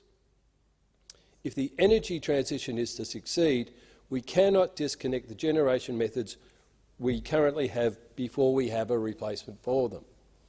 And that's what those opposite have not yet addressed. They've talked their plan, which was put together by Reputex, I think it was. When I last worked with them, when I was consulting, they were a polling firm. So I'm sure they've learned a lot about energy policy since then, but I'm not sure how those opposites see that as a viable energy plan. Anyone who starts talking about renewables without talking about firming doesn't know what they're talking about when it comes to energy supply, sovereign energy security and bringing down emissions. The two just aren't the same. None of this can work in isolation. You can't just string wires out to some place out in Whoop Whoop where someone's decided to build a solar farm or a wind farm and think that that's going to give you a good return on your money, or not push up power bills. Because I guarantee you it will. The $23 or $24 billion that was in the budget, add a zero to that would be my best estimate, and I'm sure I can find ways to cite that and prove that up. Batteries are not going to be the answer to firming. They're just not. There's no way, there's no one that's showing now, and no one at COP was talking about batteries being a grid-scale firming source. Now, they may be in the future. Hopefully technology will allow them to be. Hopefully China might still sell them to us at some point. Hopefully Australia could even be a manufacturer of our own, since we produce a lot of the minerals that are critical for batteries.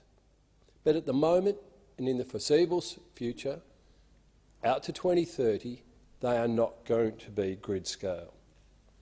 So JP Morgan's annual energy paper stated putting more renewable energy on the grid will not guarantee lower prices because energy prices rest on an average cost of generation, not just the actual cost of power. No, it's not just the photons or the knots of wind. It's how it's delivered on a continuous, supported basis. And that's the bit that we're not hearing from the other side. As AEMO's 2022 ISP states, we need to treble the firming capacity from dispatchable storage, including pumped hydro and gas-fired generation, to firm renewables that are coming onto the grid. Now, I do my homework, and I've seen and I've found there are actually some Australian companies that are producing firming sources that deserve to be backed, that might actually provide grid-scale firming. There's also Australian companies delivering printed solar that we can put at the source of use, not where we want to run some wires to. Thank you. Senator Chicane. Thank you very much, Deputy President. And I rise just to respond to the line of questioning that have been put by the opposition to the government today with respect to the proposed parliamentary sitting calendar for 2023. So, we come into this place, and yes, it is getting very close to the end of the year, in a week where this government has and looks likely to be passing some significant legislation reforms, not just only with integrity and the NAC bills, but also providing some of the lowest paid workers with some real wage increase opportunities and increase in the productivity in this country. But yet those opposite choose to go down a route of distraction, pretending that somehow the parliamentary calendar for next year, and the way that we conduct ourselves in this place, is the biggest single issue of the week. And regardless of what they may say, Deputy President, the reality is that a lot of people will be watching this place would be going, what on earth are the coalition senators on about? When their cost of living is going through the roof, you lot come into this place and use our sitting calendar as somehow the biggest political issue of the day. Talk about being in the bubble. Talk about being in the bubble. And just for the record, Deputy President, as everyone should, always go to the source of the documents. So what I did was, during question time, I went and downloaded this year's calendar from the start of the year when you lot were in government. And what I can inform the chamber today is that there weren't 4 weeks of estimates, there were just 3. Just 3 weeks of estimates. So there is not a 25% decrease of estimates. Your government only proposed 3 weeks of estimates for this year. 3 weeks only. In addition to that, when you compare to what this government's proposal is in this chamber, we are sitting on every single Monday. Every single Monday. Unlike the coalition, who had proposed that we sit 3 Mondays less when compared to the calendar proposed by the government. In addition to this government has also put onto the table 4 additional days on a Friday, if required. 4 additional days, if required. Then, on top of that, Deputy President, we have an additional week, making our sitting calendar for 20 weeks of the year. 20 weeks of the year, compared to your 19 weeks. So it's important that we deal with the facts. It is important that we deal with the facts. All you have to do is download the calendar from the start of this year that your lot had proposed and put to this chamber. It is important that we deal with the facts, because it is something that the opposition are not very good at doing. They are not very good at dealing with the facts. Deputy President, I also wanted to note, and I know Senator Birmingham has raised these objections with Senator Wong in the chamber and just made some interjections earlier, but it is the case that there won't be a MyEFO this year, and as been the past practice, there is no need to have that extra week of estimates. That is what the Leader of the Government in the Senate has articulated today in the Senate during question time. That is a very simple explanation as to why we don't have that week of estimates. That is a very simple explanation as to why we're not having an additional week of estimates as per the proposed draft before us today. But it is important that we always look at what previous governments have done, but whether they're on the Labor side or the Liberal side, but it is important that we always look at the previous sitting calendars, because it is always important that we look at what the facts are. So I just wanted to make those few short points today, Deputy President, because it is hypocritical coming from the opposition, who also didn't want to sit on Saturday. I mean, they made it very clear they did not want to sit on Saturday, this Saturday, to deal with the changes to the Fair Work Act, Senator Colbeck, to give the lowest paid workers in this country a pay rise. Your side of politics had said no way to sit longer, no way for giving low-paid workers an increase to their wages. I'm happy to sit here on a Friday. I'm here to sit here on a Saturday, as long as the low-paid workers get a pay rise, Senator Birmingham. Thank you, Senator Ciccone. Senator Colbeck. Deputy President, I've got to say desperation comes to the fore, I have to say. Mr President, there's a pattern emerging here from the government. They talked a big game before the election, then they come into this place having been elected, They're slip-sliding away from their promises, left, right and centre. No mention of $275 in this place from the government anymore. $275 energy price reduction that was promised by the government. That's gone. And also gone with it, Mr President, is any sense of transparency. Senator Ciccone, he comes and puts on a Senator Ciccone comes in here and puts on a brave face. Well, I've been here nearly 20 years, Senator Ciccone, and I've never seen a year where there's only 3 weeks of estimates. And Senator Ciccone, can I tell you, additional estimates in February is not just about MyEFO. It's about annual reports. It's about a range of other documents that are tabled and published in the Parliament so that the Senate can scrutinise those documents and those processes. That's what it's about. So the government tries to narrow down the target, narrow down the story to suit their rhetoric, but really what's happening is there is a 25% cut in scrutiny next year. 25% cut. Well, Senator, your maths is pretty. Your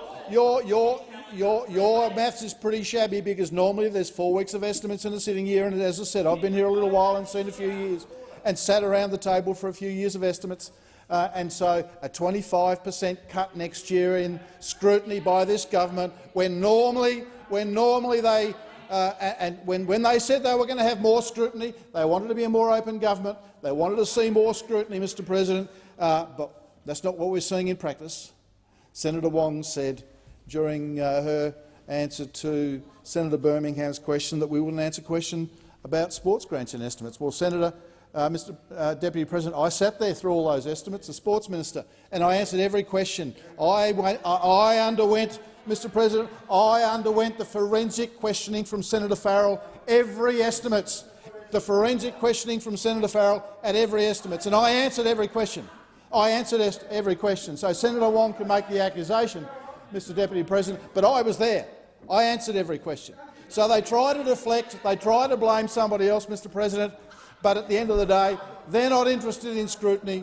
They're trying to slide from scrutiny, and they talk about us coming to the chamber, which is the process. They talk about us coming to the chamber with support of other parties around the chamber in respect of the sitting schedule, and yet there was no consultation with the opposition with respect to what the sitting schedule might look like. And in circumstances where there have been major changes or significant changes to the way the schedule looked, there's always been consultation. Now, I don't expect Senator Ciccone to understand that. He hasn't had that level of experience in that process. I understand that. But there have been plenty of occasions when there's been significant changes to the sitting schedule that it's been done in consultation, particularly with the opposition, so that we knew that we could get agreement in the chamber. And in fact, sometimes under the threat of using the chamber to come in here. But what we have this time, a 25% cut in scrutiny through estimates. Additional Fridays for which there is no standing orders or schedule of programs. So do we get a question time? You can't answer that question. There's no process been undergone there. How come this hasn't been referred to Procedure Committee so that there can be a process set up in the case that so there's no process there. It is a complete shambles, and the government come in here and try and pass it off. Well, there's no MyEFO, so we don't need to do it. So they're not looking at all the processes of the government that are scrutinised at estimates, including annual reports and other reports that are tabled in this place, and the opportunity for senators of all parties across the whole parliament to scrutinise. And we should have that. We should have that opportunity. We should have that opportunity. But they talk about transparency. They don't practice it. The secret report that we hear about today about the impacts on the coal industry from the government policies, they don't want communities to understand what the impacts of those policies are going to be, so they talk a big game before the election about what they might do, and they slip, they slide, they try to blame everybody else. A real pattern. It's always somebody else's fault. Could be department.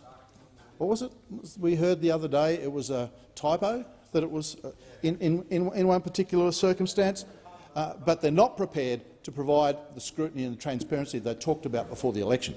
I put the question. Those for the question say aye. Against, no. The ayes have it. Senator McKim. Thank you, Deputy President. I move that the Senate take note of the responses from Senator Watt to the questions asked by Senator Cox and me. Well, Deputy President, it's been almost a decade since people were first exiled to Manus Island and Nauru, and we should never forget they were exiled there by a Labor government. And now, nearly a decade later, Labor is back in power. But what's Labor actually doing to address the crisis and the human rights calamity, the humanitarian nightmare that it actually started nearly a decade ago? Well, you know what the answer is to that? Nothing. Labor is doing nothing to address it. It's been a decade of murder, rape, child sex abuse, armed assault, the deliberate destruction of countless lives, the deliberate denial of the necessities of life: food, drinking water, electricity, medical support. This has been a foul chapter in our country's story, a dark, dark chapter, a bloody chapter in our country's story. And it's time we wrote the ending to that chapter. But this is a bipartisan policy of cruelty. The people left in Papua New Guinea and Nauru are like the corpses that used to be impaled on the walls of medieval cities to send a message to other desperate people that they should not try to enter. They are human billboards exploited by the Labor and Liberal parties. And what is the Labor Party, the government of the day, doing about this? Absolutely nothing except continuing the cruelty. They continue to wash their hands of the people who are in Papua New Guinea, and they continue to abandon the people of Nauru. It's not good enough. This country is a better country than this, and the government must do better. Senator Cox. Thank you, Deputy President. And my question to Minister Watt was very, very clear about Middle Arm, the sustainable precinct in the Darwin Harbour. $1.9 billion we heard just right here in this chamber, given to through the equity fund. And you heard me talk about how the fossil fuels, the 75% emissions that would be released through the Northern Territory on this one project. Now, the name of it suggests that it is a clean energy project. Well, that's greenwashing, we know, and actually it's greenwashing now that's been government endorsed. You know, that they are removing words like petrochemicals from websites in the Northern Territory. And the minister couldn't even answer whether they actually had any hand in that. Yet when you go onto the website, it's very clear that they're in partnership, the federal government and the Northern Territory government. So there's been lots of conversations, and when they cop some flack, because they go off to COP27 and their minister talks about how great it's been that they co-chaired the Global Climate Fund and helping other nations, but they're not helping First Nations people. Larrakia people in the Darwin Harbour area have rejected this actual project. The lack of consultation is unbelievable. And yet, this government will not even answer the question about the public information that appears on this website that miraculously just disappeared weeks ago. When the minister says, "Oh, well, I don't know how that information," he should look at the paper maybe one day and actually have a look and see where that information is, because clearly they may be asleep at the wheel just like the last government were. This was all part of the gas-fired recovery from COVID, this RAIN project came from. And then we talk about the Mangrove Alliance. Well, here's Minister Plibersek from the other place coming out, her and Minister Bowen in a joint statement talking about signing up to the International Mangrove Alliance, protecting and restoring, wanting to increase to 20% by 2030, mangroves absorbing more carbon. Well, you can't do that while you're opening up fossil fuel projects in the same precinct. You cannot do that. You are not going to store any carbon doing that. Thank you, Senator Cox. I put the question. Those for the question say aye. Against, no. The ayes have it.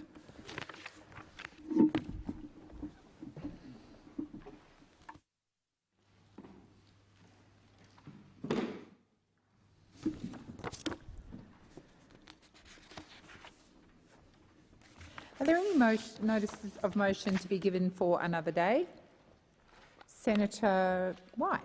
President, on behalf of the Standing Committee for the Scrutiny of Delegated Legislation, I give notice of my intention at the giving of notices on the next day of sitting to withdraw Business of the Senate Notice of Motion number 5 for 5 sitting days after today, proposing the disallowance of the Financial Sector Reform Hayne Royal Commission Response Hawking of Financial Products Regulations 2021. Thank you, Senator White. Are there any other notices of motion to be given for another day? There being none, I shall now proceed to the placing of business. Is it desired to postpone or rearrange the business? Senator Urquhart. President, I seek leave to move a motion relating to leave of absence for a senator. Is leave granted? There being no objection, leave is granted. Thank you, Senator Urquhart. I move that leave of absence be granted to Senator Ayres for today for personal reasons. So the question is, the motion is moved by Senator Urquhart be agreed to. Those of that opinion say aye. Those against say no. I believe the ayes have it. Senator McKim. Thank you, President. I seek leave to move a motion relating to leave of absence. Is leave granted? Leave is granted. Senator McKim. Thank you, President. I move that leave of absence be granted to Senator Thorpe for 30th of November for personal reasons. So the question is, the motion is moved by Senator McKim be agreed to. Those of that opinion say aye. Against, I believe the ayes have it. We'll now yes, there's some postponement. I call the clerk. President, postponement notifications have been lodged in respect of Business of the Senate Notice number 1 for today, postponed to the 8th of February 2023. Business of the Senate Notice number 2 for today, postponed till tomorrow. Business of the Senate Notice number 4 for today, postponed to the 6th of February 2023. And General Business Notices 109 and 110, postponed to the 6th of February 2023. Thank you very much. And Senator Lambie seeking the call. Thank you, Madam President. I just seek your guidance, if I may, please. I would like to seek leave for General Business Order of the day number 3 relating to the establishment of a select committee. Do I do that now? I understand, Senator Lambie, that's going to be dealt with at the end of formal business, if that assists you. Yep. I remind senators that the question may be put on any proposal at the request of any senator. I'm going to proceed to the discovery of formal business, and I would go to government business number 3, standing in the name of Senator Gallagher. Senator Gallagher. Thank you. I ask that Government Business Notice of Motion number 3 proposing the approval of a determination made under the Health Insurance Act 1973 be taken as formal. Is there any objection to this motion being formal? There being none, I call the Minister. Thank you. I move the motion. So the question is that the Government Business Notice of Motion number 3, standing in the name of Senator Gallagher, be agreed to. Those of that opinion say aye. Against? I believe the ayes have it. I'll now move to General Business Notice of Motion number 71, standing in the name of Senator Faruqi. Thank you, President. I ask the General Business Notice of Motion number 71, proposing the introduction of a bill to freeze student debt, be taken as formal. Is there any objection to this motion being taken as formal? There being none, I call Senator Faruqi. Thank you, President. I move that the following bill be introduced: a bill for an act to amend the law relating to higher education, vocational education and training, social security and student assistance, and for related purposes. So the question is, the motion is moved by Senator Faruqi be agreed to. Those of that opinion say aye. Against, I believe the ayes have it. Senator Faruqi. Thank you, President. I present the bill and move that this bill may proceed without formalities and be now read a first time. Thank you, Senator Faruqi. So the question is, the motion is moved by Senator Faruqi be agreed to. Those of that opinion say aye. Against, I believe the ayes have it. I call the clerk. A bill for an Act to amend the law relating to higher education, vocational education and training, social security and student assistance and for related purposes. Senator Faruqi. Thank you, President. I move that this bill be now read a second time, and I seek leave to table an explanatory memorandum relating to the bill. Is leave granted? There being no objection, leave is granted. Senator Faruqi. Thanks, President. I table an explanatory memorandum, and I seek leave to have the second reading speech incorporated in Hansard and to continue my remarks. Is leave granted? There being no objection, leave is granted. Thank you, Senator Faruqi. I'll now move to general business, notice of motion number 107, standing in the name of Senator Whish-Wilson. Senator McKim. Oops, taking the wrong thing off there. Thank you, President. I, on behalf of Senator Whish-Wilson, ask that general business notice of motion number 107 be taken as a formal motion. Is there any objection to this motion being taken as formal? There being none, I call Senator McKim. Thank you, President. I move the motion. So the question is that general business notice of motion number 107, standing in the name of Senator Whish-Wilson and moved by Senator McKim, be agreed to. Those of that opinion say aye. Against? I believe the ayes have it. I'll now move to general business notice of motion number 108, standing in the name of Senator Canavan. Senator Canavan. Thank you, Madam President. I inform the chamber that Senator Babet will also sponsor the motion and the bill. I ask that general business notice of motion number 108, proposing the introduction of a bill, be taken as formal. Is there any objection to this motion being taken as formal? There being none, I call Senator Canavan. Thank you. I move that the following bill be introduced, a bill for an Act to protect children born alive, including as a result of terminations and for related purposes. So the question is that the motion is moved by Senator Canavan be agreed to. Those of that opinion say aye. Against? I believe the ayes have it. I present the bill and move that this bill may proceed without formalities and be now read a first time. So the question is that the motion is moved by Senator Canavan be agreed to. Those of that opinion say aye. Against? I believe the ayes have it. I call the clerk. Bill for an Act to protect children born alive, including as a result of terminations and for related purposes. Senator Canavan. I move that this bill be now read a second time, and I seek leave to table an explanatory memorandum relating to the bill. Is leave granted? There being no objection, leave is granted. Senator Canavan. I table an explanatory memorandum, and I seek leave to have the second reading speech incorporated in Hansard and to continue my remarks. Is leave granted? There being no objection, leave is granted. Senator Canavan. I now move to general business notice of motion number 111, standing in the name of Senator Henderson. Oh, beg your pardon, Senator Askew. On behalf of Senator Henderson, I ask that general business notice of motion number 111 be taken as a formal motion. Is there any objection to this motion being taken as formal? There being none, I call Senator Askew. I move the motion. So the question, Senator Chisholm. Seek leave to make a short statement. Is leave granted? Leave is granted for 1 minute. Senator Chisholm. The government opposes the motion. Senator Henderson's attempts at obtaining certain details of ABC salaries echoes previous attempts by One Nation and smacks of a personal vendetta against the ABC. The government supports transparency and accountability with respect to the ABC, and as a Commonwealth entity, the ABC already discloses executive remuneration in its annual report in accordance with its obligations under the PJPA Act. The ABC also conducts an annual gender pay equity review and reports this in its annual report. The ABC claimed public interest immunity in respect of Senator Henderson's recent attempt at obtaining details from the ABC as part of the recent budget estimates process. The Senate Environment and Communications Legislation Committee carefully considered and ultimately accepted the ABC's public interest immunity claims. That the provision of the information requested may result in unwarranted privacy concerns for identifiable employees, as well as commercial and confidence concerns for the ABC more generally. Thank you, Senator Chisholm. So the question is that that general business notice of motion number 111, standing in the name of Senator Henderson and moved by Senator Askew, be agreed to. Those of that opinion say aye. Against? I believe the ayes have it. Division required. Ring the bells for 4 minutes.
Lock the doors. So the question is that general business notice of motion number 111, standing in the name of Senator Henderson and moved by Senator Askew, be agreed to. The ayes shall move to the right of the chair, the noes to the left.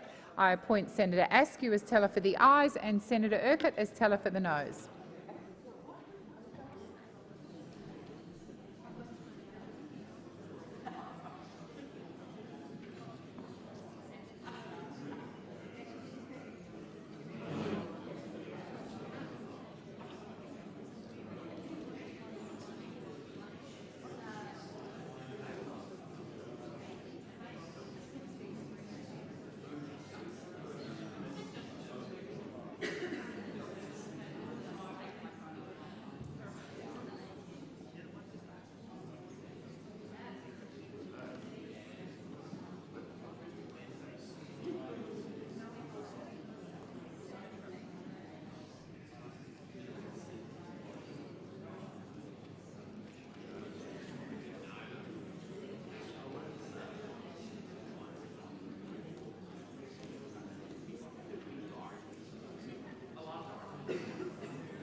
Order. There being 21 ayes and 35.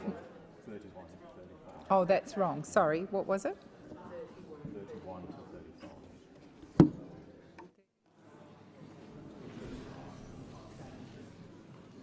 Sorry, the technology didn't work. There being 31 ayes and 35 noes, the matter is resolved in the negative, and I advise senators there may be further divisions. And we'll now move to general business, notice of motion number 112, standing in the name of Senator Henderson. Is that you?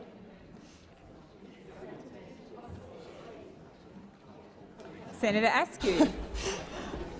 On behalf of Senator Henderson, I ask that general business notice of motion number 112 be taken as a formal motion. Is there any objection to this motion being taken as formal? There being none, I call Senator Askew. I move the motion. So the question is that general business notice of motion number 111, standing in, 112, standing in the name of Senator Henderson and moved by Senator Askew, be agreed to.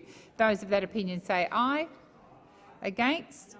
I believe the noes have it. Ayes have it. Ring the bells for. Are you happy with 1 minute?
Lock the doors.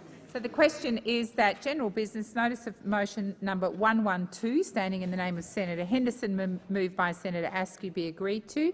The ayes shall move to the right of the chair, the noes to the left. I appoint Senator Askew as teller for the ayes and Senator Urquhart as teller for the noes.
Order. There being 32 ayes and 35 noes, the matter is resolved in the negative.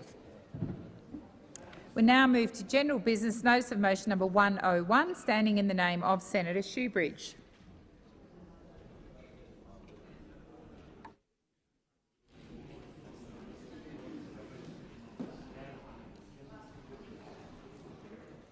Senator Shoebridge. Thanks, President. I ask that general business notice of motion number 101 be taken as a formal motion. Is there any objection to this motion being taken as formal? There being none, I call Senator Shoebridge. I move the motion. Thank you. Senator Chisholm. Seek leave to make a short statement. Is leave granted? Leave is granted for 1 minute. Senator McKim. Senator Chisholm. The government will not be supporting this motion today. The subject matter for this order of production of documents covers matters that could prejudice Commonwealth-state relations and international relations. The Commonwealth supported the recent visit by the UN Subcommittee on the Prevention of Torture and makes significant efforts to facilitate the committee's access to places of detention. We encourage the subcommittee to resume its visit and will continue making efforts to that end. Thank you, Senator Chisholm. So the question is that general business notice of motion number 101, standing in the name of Senator Shoebridge, be agreed to. Those of that opinion say aye. Against? I believe the noes have it. Ayes have it. Ring the bells for 1 minute.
Lock the doors.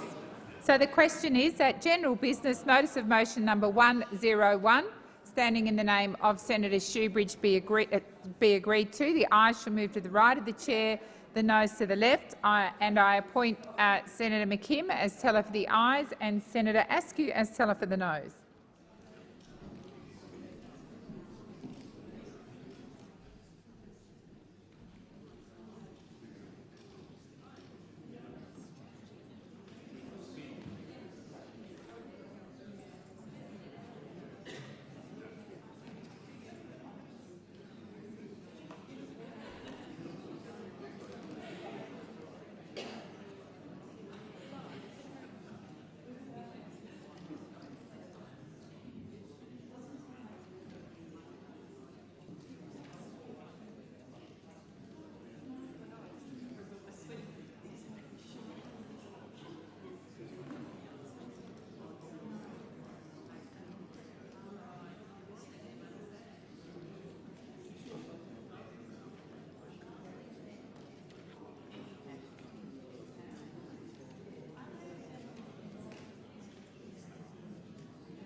Order. There being 15 ayes and 45 noes, the matter is resolved in the negative. I'll now move to government business number 1, standing in the name of Senator Gallagher.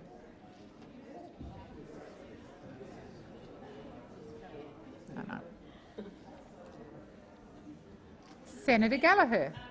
I seek leave to amend government business notice of motion number 1 and number 2 relating to the days of meetings for 2023 and estimates hearings before asking that it be taken as formal. Is leave granted? Yes. Leave is granted. Thank you. Well, thank you. Minister. I amend the motion as circulated and ask that it be taken as formal. So the question is, Can I talk to this? I understand the motion has been circulated. No one's indicating it hasn't. So I'm going to put the amended motion, ask that it be the amended motion be taken as a formal motion. Those of that opinion say aye. Against, I believe the ayes have it. Minister. Thank you. I move the motion as amended. Senator Birmingham. Once I've moved it, to make a short contribution. Yes. So you're seeking leave for a 1-minute statement, or? I just want to make a few remarks, with leave of the Senate, just to explain the changes that we've made. And I thank colleagues for discussing the Senate program and the estimates hearing. We have been working with senators to tweak the program that was circulated constructively, as Senator Chisholm said. The original program. The original program did not have estimates in February, as there had not been a MyEFO since the budget. The budget served as the MyEFO. The estimates hearings have been conducted. In fact, they're still underway. And so the next scheduled estimates would be after the budget. However, we have responded to the feedback from the Senate that they would like estimates in February. The government will agree to that. So one of the amendments is to have the One of the amendments is to have the week of the 13th of February to the Friday the 17th of February removed as a sitting week and inserted as estimates. And I'd like to thank Sarah Hanson-Young and her Senator Hanson-Young. Sorry, Senator Hanson-Young for discussions about how to accommodate the wishes of the Senate for an extra estimates week. There's a further amendment which would move the June sittings up by a week, and also to remove the "if required" out of that final sitting week in December. I thank colleagues for constructively engaging where they have. And we've been able to respond as much as we can to get a setting program for next year that meets everybody's needs, ensures that we can get the business done, and that we're responding to the wishes of the Senate for an extra estimates week. Thank you, Senator Gallagher. Senator Birmingham. Thank you, President. I seek leave to make a few remarks. Yes, I believe leave is granted, Senator Birmingham. Thank you, President. President, imagine the Labor Greens outrage if a coalition government had sought to axe 1 week of the traditional 4 weeks of Senate estimates. Imagine the even greater outrage if this was done, along with other unprecedented changes to the sitting schedule, without any consultation having occurred across the chamber. The outrage would have been off the Richter scale from Labor and the Greens. And so whilst we've seen in question time yesterday and today Senator Wong show a level of outrage at being questioned over the sitting schedule, can I welcome this tweak, as the Manager of Government Business has described it, to the government's program? Perhaps more than a tweak, let me welcome this backflip and capitulation by the government to reinstate the 4 weeks of Senate estimates. They should never have sought to axe it. The attempt to axe a week of Senate estimates was clearly— your seat, please. Senator Whish-Wilson. Point of order, President. Was the clock not running? Could we set a time for this, please? If you were listening, Senator Whish-Wilson, Senator Birmingham was given leave to make a few short remarks. Senator Birmingham. To wrap up. You love transparency. Senator Birmingham. You love transparency. Thanks, President. This attempt to axe a week was clearly an attempt by the government to take an axe to the conventional transparency and accountability processes and procedures of the Senate. It was extraordinary to see the Greens also play patsy to this attempt to erode Senate accountability, but I do thank all 6 crossbench senators for standing firm with the coalition in support of Senate conventions, and I acknowledge and welcome the government's backflip, and with that indicate that the opposition will not be proceeding with the amendment circulated in my name. Thank you, Senator Birmingham. Senator Hanson-Young. Thank you, Madam President. I just seek to make a few short remarks. Is leave granted? Leave is granted. Senator Hanson-Young. Thank you. I would like to say that the Greens are happy with the amendments as circulated. We are pleased to see estimates back in February. We are pleased to see more sitting days than there has been in this place for a very, very long time. Under the last government, all they did was cut. And so what we've done is put them back in. That is what this sitting calendar will look like for next year. I look forward to working with everyone on all sides to make this parliament as effective as possible. Thank you, Senator Hanson-Young. I'm going to put the motion. So, Senator David Pocock. President, I seek leave to make a very short statement. Is leave granted? Leave is granted. Senator Pocock.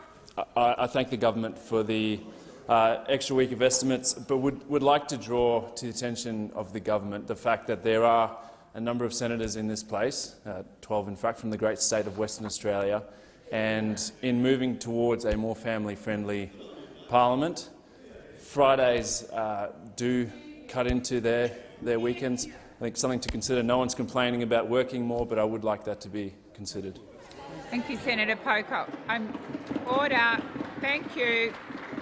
Order. I'm going to put the question. So the question is order. Order, senators. Just a moment, Senator Gallagher. Order on my left. Minister. I seek leave to just make 2 additional quick points that have come up. Well, one is you'll want. Leave granted?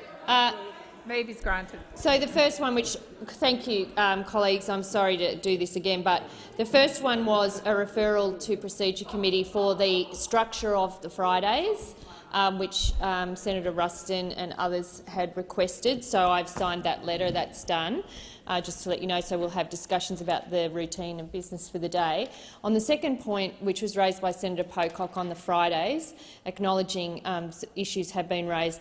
In Set the Standard, it wasn't just around family-friendly, it was also around hours of work, and by having an extra working day, we are hopeful that we can reduce the requirement for senators to work 16 to 20-hour days and sit extended hours, which has directly contributed to a poor workplace culture for staff, which we are trying to address. Thank you, Minister. Order! Order! Senator Davey. Senator Davey. I remind senators that this question was well ventilated at question time to the point that the whole chamber was out of order. I'm asking for quiet now to put the motion. So the question is that the motions 1 and 2, which have been joined and amended by Senator Gallagher, be agreed to. Those of that opinion say aye. Against? I believe the ayes have it. We'll now move to business of this. Oh, beg your pardon, Senator Lambie. Thank you, Madam President. I seek leave for General Business Order of the Day number 3, relating to the establishment of a Select Committee on Australia's disaster resilience to be considered immediately. The Whips have agreed that this item can be brought on for consideration at this time, with the question being put without any further debate. The motion has been recirculated. Is leave granted? There being no objection, leave is granted. Senator Lambie. I move the motion. Thank you. So the question is that the motion, as circulated by Senator Lambie, be agreed to. Those of that opinion, Senator Davey? Sorry, I seek leave. I was waiting for the government. I seek leave to make a short statement on Senator Lamby's. Yes. Is leave granted? Leave is granted, Senator Davey. 1 minute. Thank you very much. Given the current flood circumstances across much of the eastern seaboard, coupled with lessons learnt from the Black Summer bushfires and the March 2022 Lismore floods, it is timely to review existing call-out procedures and demands on the ADF and other volunteer organisations with a view to ensuring Australia develop a best practice humanitarian assistance and disaster relief model that is efficient and consistent and does not undermine core ADF capabilities. Thank you, Senator Davey. So the question is that the motion is put by Senator Lambie be agreed to. Those of that opinion say aye. Against? I believe the ayes have it. Minister Gallagher. So I'm sorry, I seek leave to move a motion to provide for consideration of formal motions tomorrow in the constructive, consultative way that we are seeking to work with the chamber. They were inadvertently omitted from the changed routine of business for tomorrow, and so this motion would reinsert it. Is leave agreed? Yes, leave is agreed. Thank you, Senator Gallagher. I move that the order of 29th of November 2022 relating to the routine of business for Thursday, the 1st of December 2022, be amended to allow formal motions to take place after a report from the Selection of Bills Committee has been considered. So the question is that the motion is moved by Senator Gallagher be agreed to. Those of that opinion say aye. Against? I believe the ayes have it.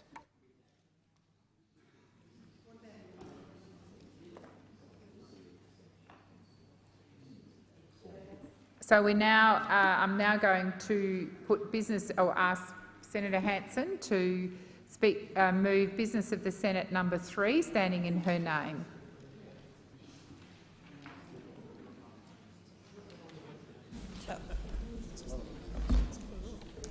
Senator Hanson. Thank you, Madam President. I ask that business of the Senate notice of motion number 3 be taken as a formal motion. Is there any objection to this motion being taken as formal? There being none, I call Senator Hanson. I move the motion. Senator Rice? I seek leave to make a short statement. Is leave granted? I believe leave is granted for 1 minute. Senator Rice? Thank you. The Greens will not be supporting this referral. First up, I want trans and gender diverse people, especially young people, to know that we see you, we hear you, and you are loved, and you deserve to feel safe and supported. Instead, Senator Hanson is using you as a political football to manufacture outrage. The Royal Australian College of Physicians gave advice in 2020 about whether there was a need for an inquiry into the care and treatment of trans and gender diverse children and young people. They found that a national inquiry would only harm vulnerable young people. They supported the current guidelines for care and found that limiting health care for such a vulnerable group would be unethical, and further that gender-affirming health care for trans and gender-diverse young people should be a national priority. So no, we do not need such a Senate inquiry. So the question is that business of the Senate number 3, standing in the name of Senator Hanson, be taken as a formal, be agreed to. Those of that opinion say aye.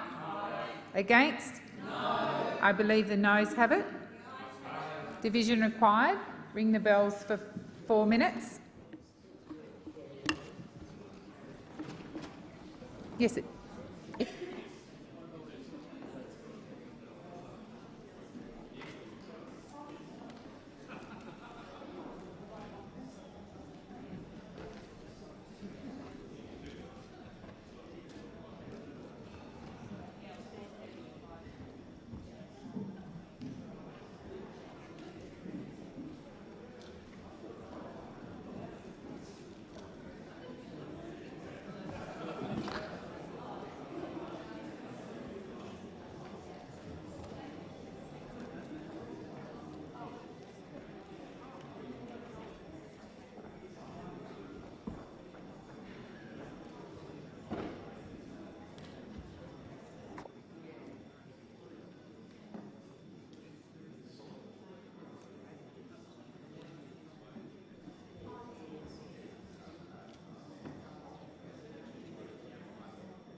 lock the doors. So the question is that business of the Senate, notice of motion number 3, standing in the name of Senator Hanson's name, be agreed to. The ayes shall move to the right of the chair, the left to the noes to the left of the chair. I appoint Senator Askew as teller for the ayes and Senator Urquhart as teller for the noes.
Order.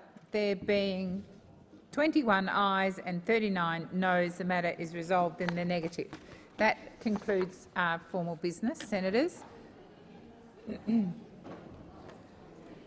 I shall now proceed to the consideration of documents.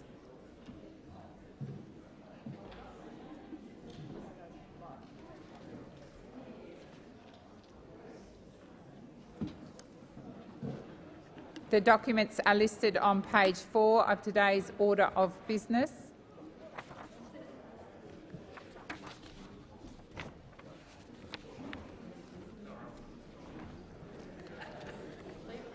I'm waiting for someone to be seeking the call.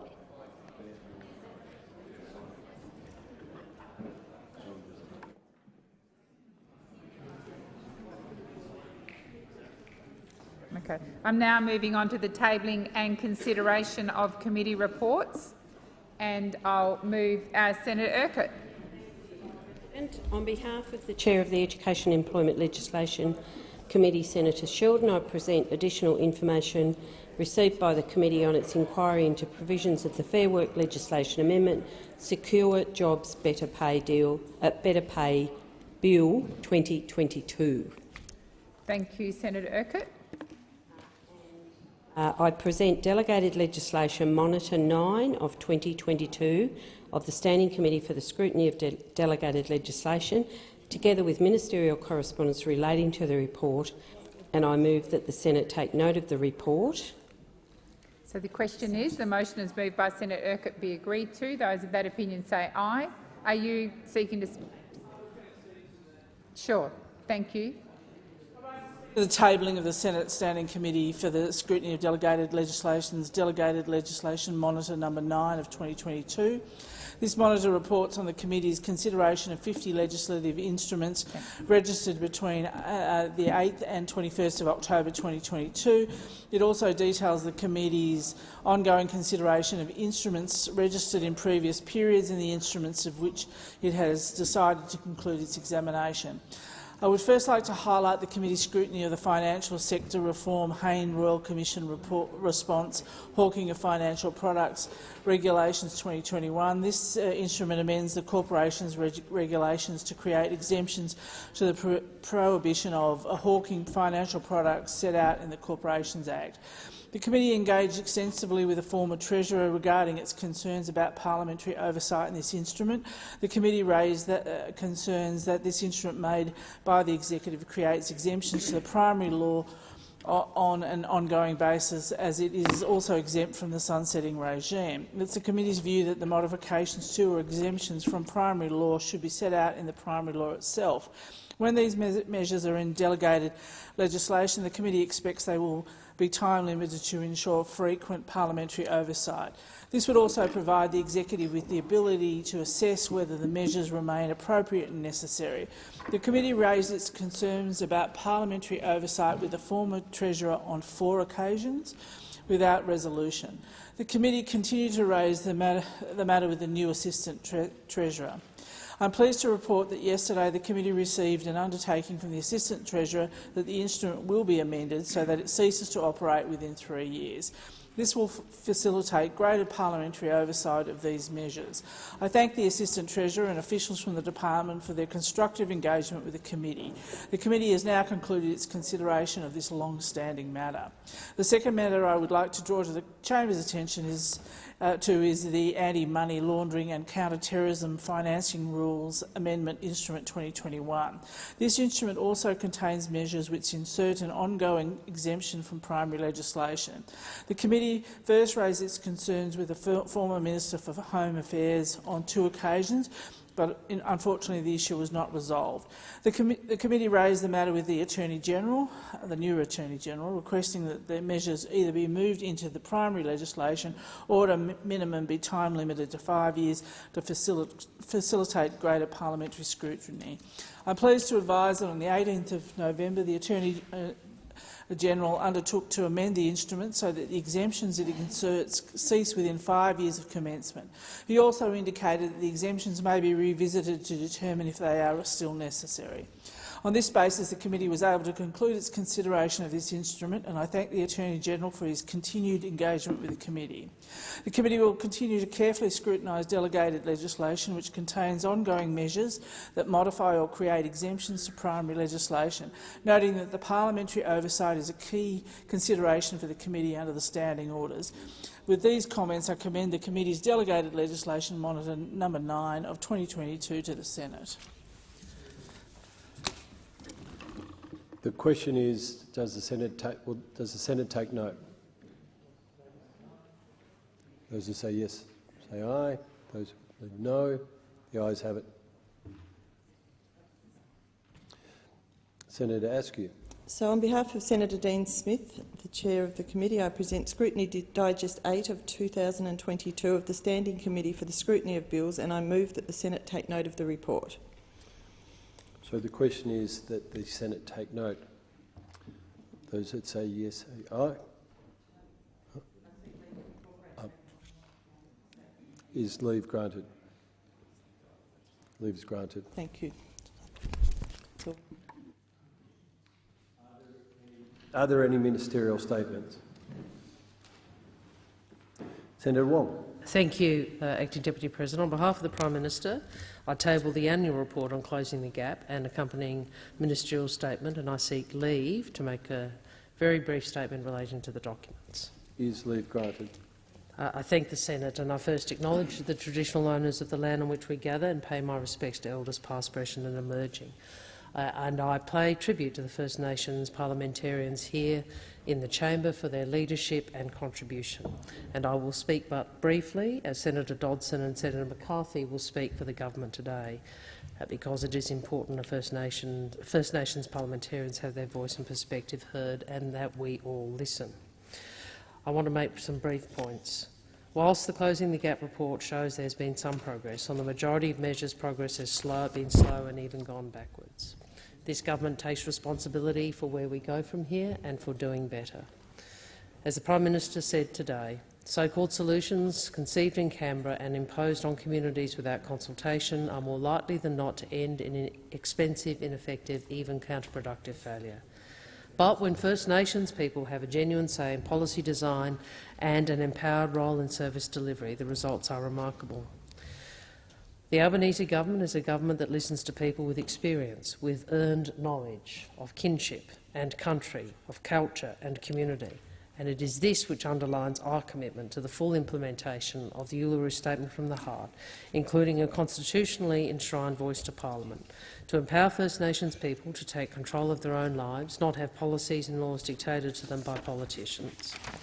The voice is about enabling a better future, a future in which the lives of Indigenous people in the community are improved, to achieve better outcomes in health, in education, in housing, and to close the gap.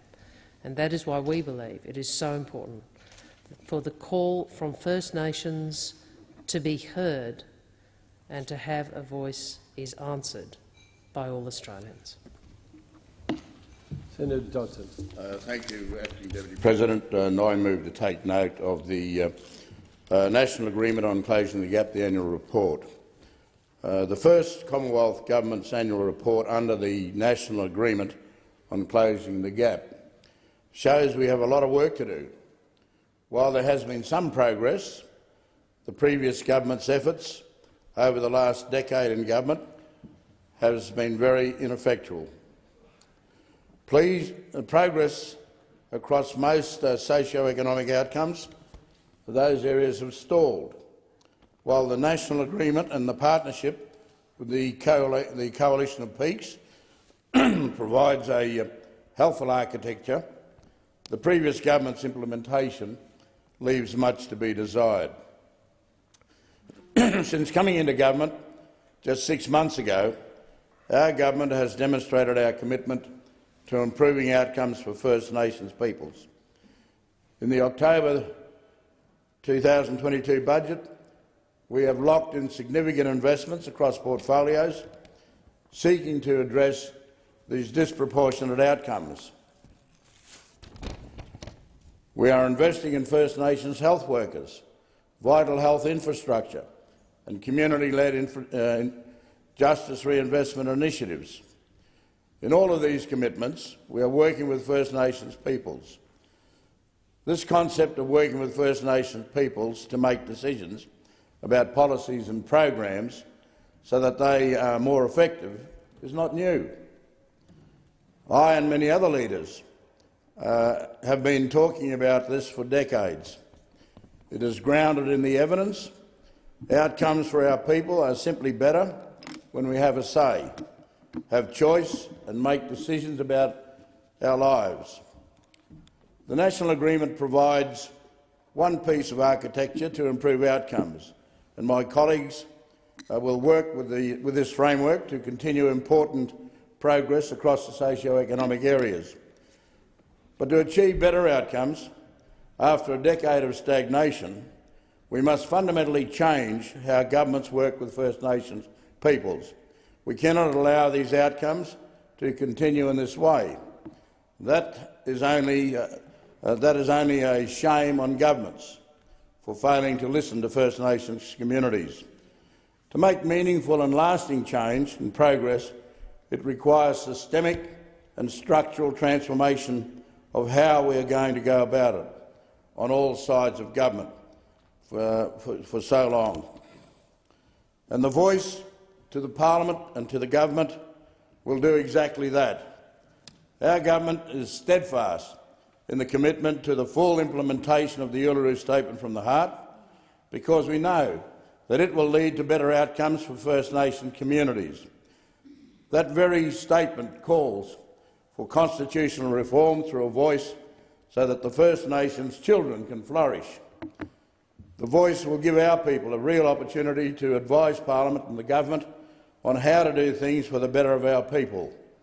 After 250 years, that's not such a bad idea. The voice to Parliament will be a significant shift for our nation, a structural change that will lead to better outcomes for our people and all Australians. To take the two concepts of closing the gap and the voice to parliament as mutually exclusive is flawed and misses the point. Senator Birmingham. Thanks, Mr Acting Deputy President. As we do at the commencement of every day of sittings, I want to acknowledge the traditional owners of the land on which we meet and pay respect to elders past, present and emerging as part of this recognition of the Closing the Gap statement. The 2022 Closing the Gap report is the first since the launch under the previous coalition government of the 2020 National Agreement and the Closing the Gap implementation plan released just over 12 months ago. The new implementation plan provides new targets established in genuine partnership with First Nations peoples, including notably the Coalition of the Peaks, who I again thank for their detailed work through that process. It also includes state and territory governments who play a critical role in delivering outcomes in Indigenous communities right across Australia. The intent of the changes that were made to the Closing the Gap targets and the process of measuring them was to ensure that enhanced granularity of programs and targets to close the gap across areas of health, of education, of life expectancy, of the range of different measures applied, were even more measurable, even more effectively verifiable, so that we are able to ensure better progress of policies against those targets. When the former Prime Minister released the plan last year, it included $1 billion in new measures across a range of Commonwealth programs and strategies to help to ensure that the actions across all areas of national government work towards closing the gap and achieving what we all seek, to improve the lives and circumstances of our First Australians. To see young Aboriginal and Torres Strait Islander children having the same health, education and employment opportunities as anyone else in Australia, so that they too can share the same hopes, the same aspirations for their own future and that of their families. I'm pleased that we see today the first Closing the Gap report to measure against the new priorities and the new, more granular targets, which reflect very genuinely the input from First Australians to establish those targets and priorities. Sadly, though, yet again we have to acknowledge that there is still much more to do. In too many areas, we are still not making progress or even going backwards. School readiness, adult incarceration rates, suicide rates, all statistics that paint a bleak and continually concerning picture. They must provide a clarion call to all of us across the Australian Parliament and in state and territory parliaments to redouble our collective efforts. But we should also not overlook improvement where it is being achieved. To actually highlight improvements is to try to enhance confidence in the processes and the policies applied by governments to seek to close the gap. Healthier birth weights, more children enrolled in preschool, fewer young people in detention — these are important steps forward, and we should celebrate those steps, seek to redouble progress on them, but make sure in doing so we say to Australians we can make a difference, we can make progress when we work together and apply those policies. In acknowledging those gains, I pay tribute to those who work every day with individuals and across communities, from inner cities, suburbs, through to the remotest parts of our country, to deliver the outcomes that the policy actions of governments seek to achieve. I reaffirm to the Senate the commitment made by the Leader of the Opposition and the Shadow Minister for Indigenous Affairs in the House to work with the government on addressing the challenge to truly close the gap. Together we must continue to act to ensure specific and detailed policies are delivered to close the many gaps that continue to exist. That may mean sometimes difficult conversations, may mean sometimes doing things that do not necessarily fit neatly into our own party's policy agendas. After many decades of efforts by parties of both sides when in government, we know that closing the gap has no simple answer, no easy solutions. That is why we must persevere, persist and, where necessary, adapt policies to make sure that progress is made and improved. If in the years to come we can stand here, but more importantly than standing here, stand alongside Indigenous Australians, acknowledging a list of improvements against the Closing the Gap targets, but more importantly a list of improvements in their lives, their children's and grandchildren's lives, then that will have been effort well worthwhile. Senator Waters. Acting Deputy President, as Greens leader in the Senate, I pay respects to the First Nations owners of this land, over which sovereignty was never ceded. So this is, it was and it will always be Aboriginal land. And I acknowledge and pay respect to all First Nations members of this parliament. I rise to take note of the deeply disappointing results of the annual Close the Gap report. We are not closing the gap anywhere near fast enough, and on many indicators have shamefully gone backwards. We know and acknowledge that the injustices we see documented in the Closing the Gap report are symptoms of colonisation. First Nations people are wearing the consequences of racist decisions successive governments in this country have made. It is on all Australians, but especially those of us in this chamber, to right the wrongs that started with invasion and absence of treaty and continue through child removal, incarceration and suicide. The rate of First Nations child removal is at an all-time high. Survivors of the stolen generation are now witnessing a new generation of First Nations children being stolen from their families and communities. The United Nations Convention on the Prevention and Punishment of the Crime of Genocide defines forcibly transferring children of the group to another group as an act of genocide. Implementing the recommendations from the Bringing Them Home report will keep First Nations kids with First Nations families. These are self-determined solutions that successive governments have ignored for 25 years. Aggressive policing results in too many Aboriginal and Torres Strait Islander people being locked up in prisons that do not have independent oversight to safeguard their human rights. Systemic racism in our policing and legal system is compounded by the low age of criminal responsibility, exposing kids as young as 10 to the trauma of prison and a criminal record. 65% of children in prison across Australia are First Nations kids. Our minimum age of criminal responsibility is out of line with international jurisdictions and out of line with our human rights obligations. We must urgently raise the age to at least 14 years old. Around 40% of the Royal Commission into Aboriginal Deaths in Custody's recommendations are about social factors, things like education, health, housing. Access to basic human rights will stop First Nations people from going to prison in the first place. Successive governments have ignored this advice for 31 years. If the Albanese government is committed to hearing and acting on advice from First Nations people, they will implement all of the recommendations from the Bringing Them Home report and the Royal Commission into Aboriginal Deaths in Custody, and listen to calls from the UN Committee on the Rights of the Child to raise the age of criminal responsibility. This is urgent and it's overdue. First Nations people are resorting to self-harm because they cannot see a future for themselves in this system. The continuing high rate of suicide shows that structural racism and the policies made for First Nations people but not by them is killing First Nations people.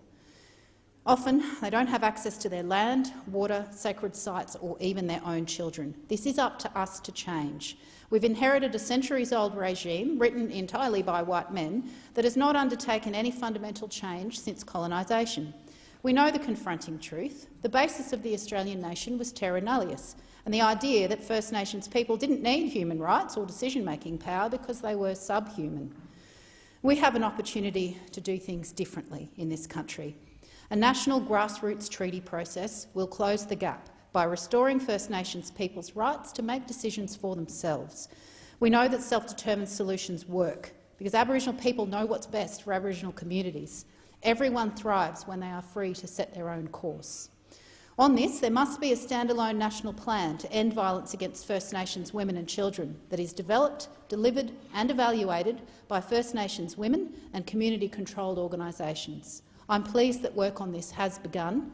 Adequate funding must be allocated to get it done. Despite ongoing injustice, First Nations people are strong and capable.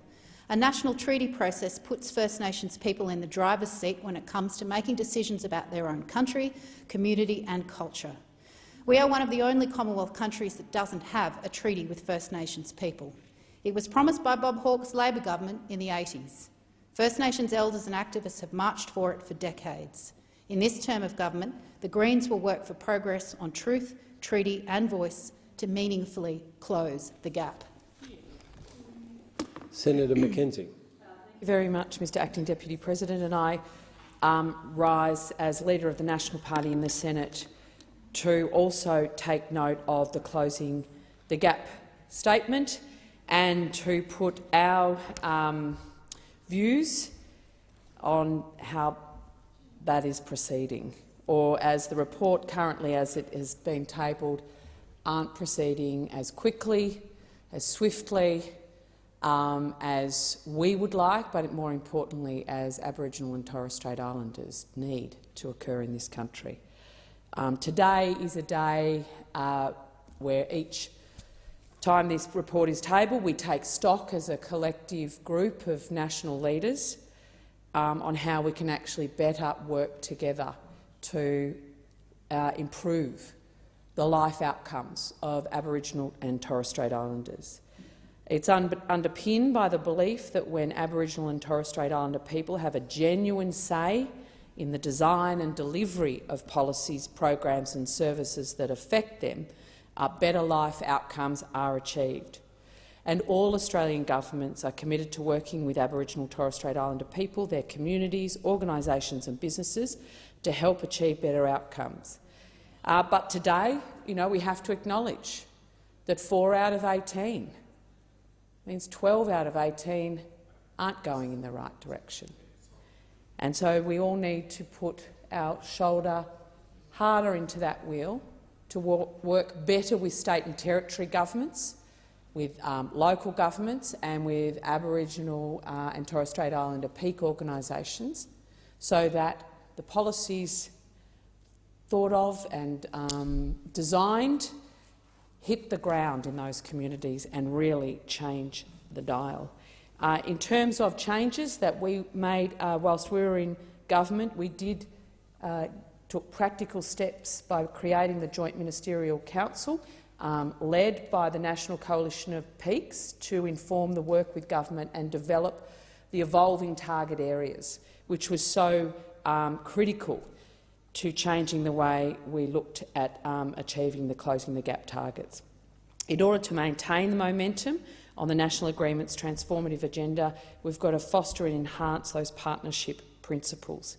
As the party of rural and regional Australia, if you look at the latest statistics from the ABS, the 20 electorates that have the most Aboriginal and Torres Strait Islander people in them as a proportion of population are all in rural and regional Australia, all 20 of them.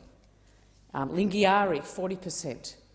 Parks represented, the second one, Parks, represented by Mark Colton in the other place, 16%. Mark Colton, a National Party MP, represents more Aboriginal and Torres Strait Islanders than he does farmers. And so making sure that we constructively work with whoever's in government and whoever we're in partnership at the state government level is critical for changing the dial for the people we represent as the Party of Rural and Regional Australia. We've got to look at the education piece. We've got to get kids into school. We've got to get great teachers into schools in remote areas to really back those young people's future opportunities in. Creating Supply Nation, the procurement policy whilst we're in government, with $5.3 billion of money that went into tens of thousands of contracts with small businesses who partnered with local Aboriginal and Torres Strait Islanders in great jobs right across the country, was a way to really kind of take a creative gambit, if you like, to change the dial, and it did. And I'd like to pay tribute to the former minister in this space, Nigel Scullion, and thank him for that work. I look forward to working however we can with the current government constructively to close the gap over their time on the Treasury benches, and we've all got to do better. There's no other way to say it. Senator Hanson. I rise to respond to the Closing of the Gap report. This is the first report since the establishment of the new national agreement on closing the gap, but once again it makes for disappointing and frustrating reading. I acknowledge some targets are on track, more babies born at a healthy weight and more kids enrolled in preschool. This is very welcome news. However, many targets are not on track, and in some areas the gap has widened. These include incarceration rates, children in and out of home care, getting children school-ready and, tragically, suicide rates. One Nation supports the new approach in the National Agreement on Closing the Gap in principle, primarily because there was some focus on empowering Indigenous Australians to take equal responsibility for its outcomes. We have hoped this approach will chip away at the insidious culture of victimhood unjustly imposed on Aboriginal and Torres Strait Islander peoples.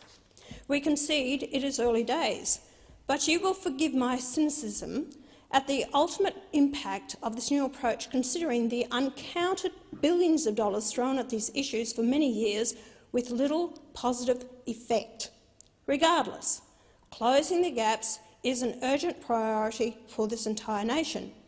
It is appalling that any defined demographic of Australians is so obviously disadvantaged.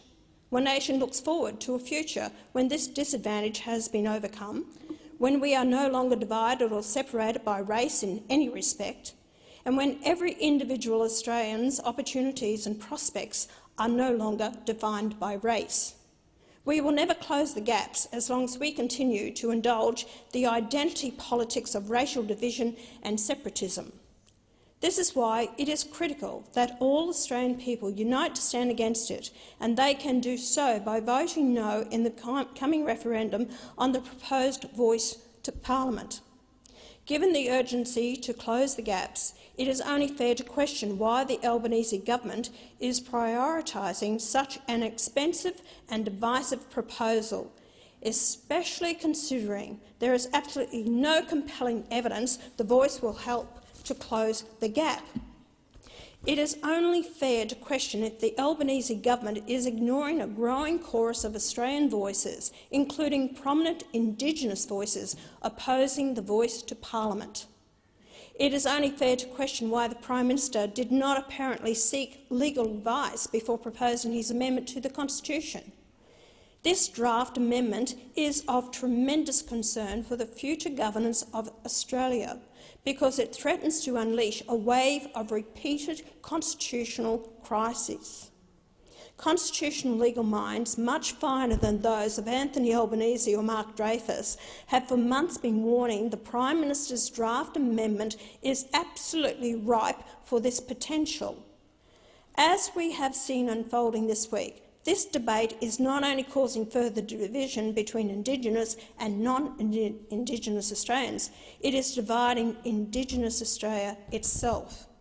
Noel Pearson has been at the forefront of the Yes cause, peddling the transparent lie the voice is necessary because Indigenous Australians are not recognised in their country. This week he has bullied and attacked Senator Price for her stance on the voice, accusing her of being used to punch down on other Aboriginals. I was disgusted, but not especially surprised, by this deeply personal and racist attack on a woman who has articulated practical and sensible concerns about the voice. Mr Pearson would do well to consider that Senator Price's election to the Senate shows our Constitution and system of government are no barriers to Indigenous representation. And the Prime Minister would do well to pay close attention to the fracturing of the Australian electorate and the deep divisions being created by this proposal to give greater political franchise to a minority of Australians based solely on race. One Nation proudly stands against enshrining racial exceptionalism in the founding document of Australia, and we will be campaigning strongly for the no vote so that Australia can move forward towards together, united as one people and one nation, under one flag. Senator McCarthy. Thank you, Mr Acting Deputy President. I rise to speak to the report tabled today in 2022. Clearly deeply frustrating, as we've heard certainly Minister Burney speak and also my colleague Senator Dodson, deeply frustrating. But I want to use this time, Mr Acting Deputy President, to reach out to those people across this country who do so much each and every single day in all of these areas that we have the targets for closing the gap. Let's talk about our children. To the woman who intervened in the life of her own son and his 5 children, and knew that if she didn't step in to take those children herself, then they too would be removed into the care of the system that so many First Nations people dread, the system of welfare and the system that removes children that we've seen with Stolen Generations and Redress now, a system that still drives a lot of fear in the hearts of many mothers. To the woman who stepped into that intervention and worked with her other son to take those 5 children and to try and care for them. She still struggles, and her story is emulated across the country. But she did it because she did not want her grandchildren to be part of these statistics. To the grandmother who knew that her grandbabies were with foster carers, and those foster carers in the community had raised those babies for about 3 or 4 years. And the foster carers now, after nearly 5 years, want to return to where they come from, after living in the community and teaching in the community and caring for so many children there. And they've asked to be able to take those children so that they can care for them interstate. And so the grandmothers had a meeting and a gathering to talk about, well, what does this mean? What does this mean for these children and the kinship care? How will they still understand culture? How will they still understand their language and know that they are so deeply loved but just cannot be cared for? That was an important step in the self-determination of those grandmothers who had known that this was going to be the best way for their grandbabies, so that those children will come back and forwards knowing where they come from in an environment of love. To those health workers, health practitioners right across Australia, to many of you whom I've met in my short time in the ministry as Assistant Minister in Indigenous Health, we have a terrific opportunity to move even harder on improving these statistics. I am ever so conscious that this is the first time I'm speaking to this report from government. I'm ever so conscious that I stand with my colleagues in government to try to improve the lives of First Nations people through Closing the Gap report. And I do thank the Parliament of Australia for the many, many years that we have had Closing the Gap. Not because I'm proud of any of the reports or the statistics, but because you continuously shine a light on what we know out there in our communities still desperately needs this parliament to never forget, and that is to improve the lives of the most vulnerable. And we fumble about it in our very imperfect ways, but I do believe there is a genuine desire to make sure these statistics lower and lower each year. So as Minister for Indigenous Health, I say to all those in the health sector out there, I am heartened by the fact that we can move now on the renal dialysis units, on the 500 health practitioners that we want to employ in these positions across the country, on the fact that we're going to focus on rheumatic heart disease and really try to eliminate this scourge. And I do hope the next time I stand on my feet, I can have something really strong to say. Thank you. Thank you. The question is that the motion put by Senator Dodson now be agreed to. Those who agree say aye. Those who disagree say no. I think the ayes have it.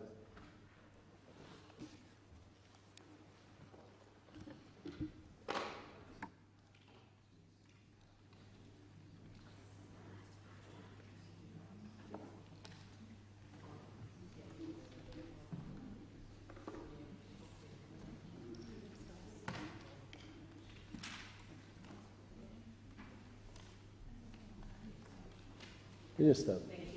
I table documents relating to orders for the production of documents concerning unanswered question on notice, superannuation payment disclosure requirements, crypto asset secondary service providers, the special envoy for disaster resilience and the effigy of the Sovereign on Australian banknotes.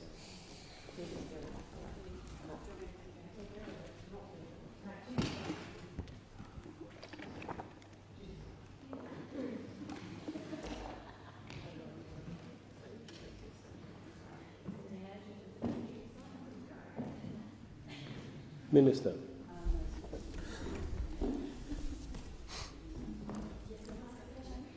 The President has received letters nominating senators to be members of committees. I call the Minister. I seek leave to move a motion to appoint senators to committees. Is leave granted? Leave is granted. I move that senators be appointed to committees as set out in the document available in the chamber and listed on the dynamic red.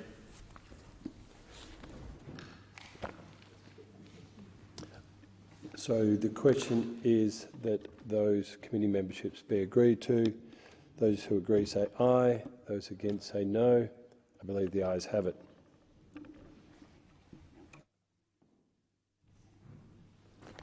The President has received messages from the House of Representatives forwarding the following bills for concurrence: the Aboriginal Grant, Jervis Bay Territory Amendment, Strengthening Land and Governance Provisions Bill 2022, and Animal Health Australia and Plant Health Australia Funding Legislation Amendment Bill 2022. Minister. I move that these bills may proceed without formalities and may be taken together and now be read a first time. So the question is that these bills now be agreed to. Those who agree say aye. Those who disagree say no. The ayes have it. The ayes have it. I call the clerk. Aboriginal Land Grant, Jervis Bay Territory Amendment, Strengthening Land and Governance Provisions Bill 2022, Animal Health Australia and Plant Health Australia Funding Legislation Amendment Bill 2022. Minister. I move that these bills now be read a second time, and I seek leave to have the second reading speeches incorporated in Hansard. Is leave granted? Leave is granted. I move that the debate now be adjourned and the bills be listed as separate orders of the day.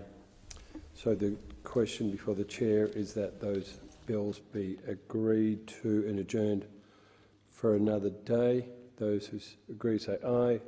Those who disagree say no. I believe the ayes have it.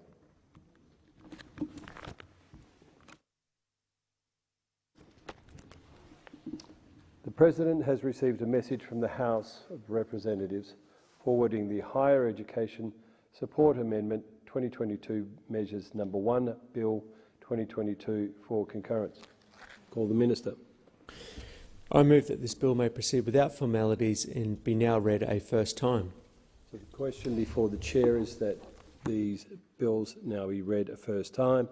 Those who agree say aye. Those who disagree say no. I believe the ayes have it. I call the clerk. A bill for an act to amend the Higher Education Support Act 2003 and for related purposes. Minister. I table a revised explanatory memorandum relating to the bill and move that this bill now be read a second time, and I seek leave to have the second reading speech incorporated in Hansard. Is leave granted? Leave is granted. In accordance with Standing Order 111, further consideration of this bill is now adjourned to 6 February 2023.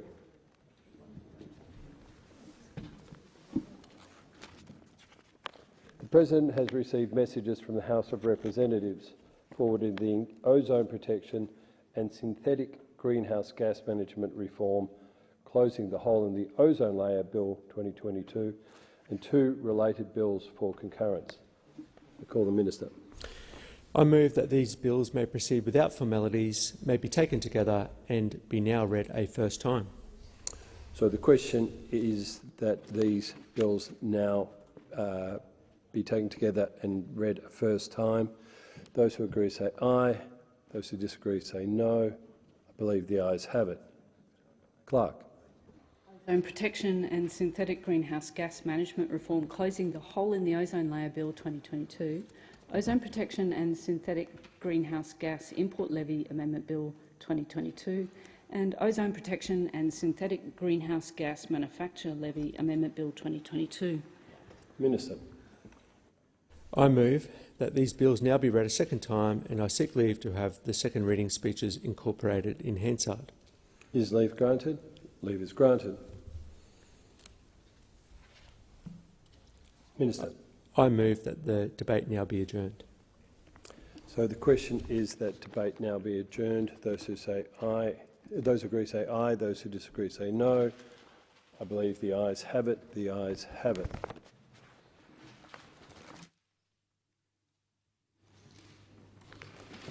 The President has received a message from the House of Representatives informing the Senate that the House has agreed to the Biosecurity Amendment, strengthening Biosecurity Bill 2022 without amendment.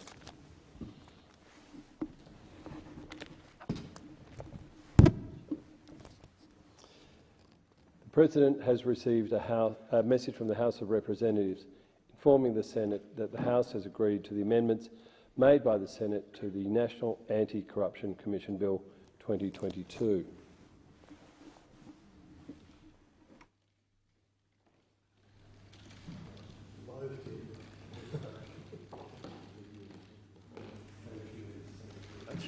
Clark. Government Business Order for Day number 1. Fair Work Legislation Amendment, Secure Jobs, Better Pay Bill 2022. Resumption of debate on the second reading and the amendment moved by Senator O'Sullivan. Senator Scarr. Thank you, Mr Acting Deputy President. I note how keen you were to take the chair with my speech in continuance, and I wore one of your favourite ties for the occasion. I would like to talk about some of the specific provisions in this bill and my concern about the drafting of the bill. And bear in mind that this legislation is going to impact on small and medium-sized businesses across this country, many of whom do not have a dedicated human resources function or in-house legal function to give them advice.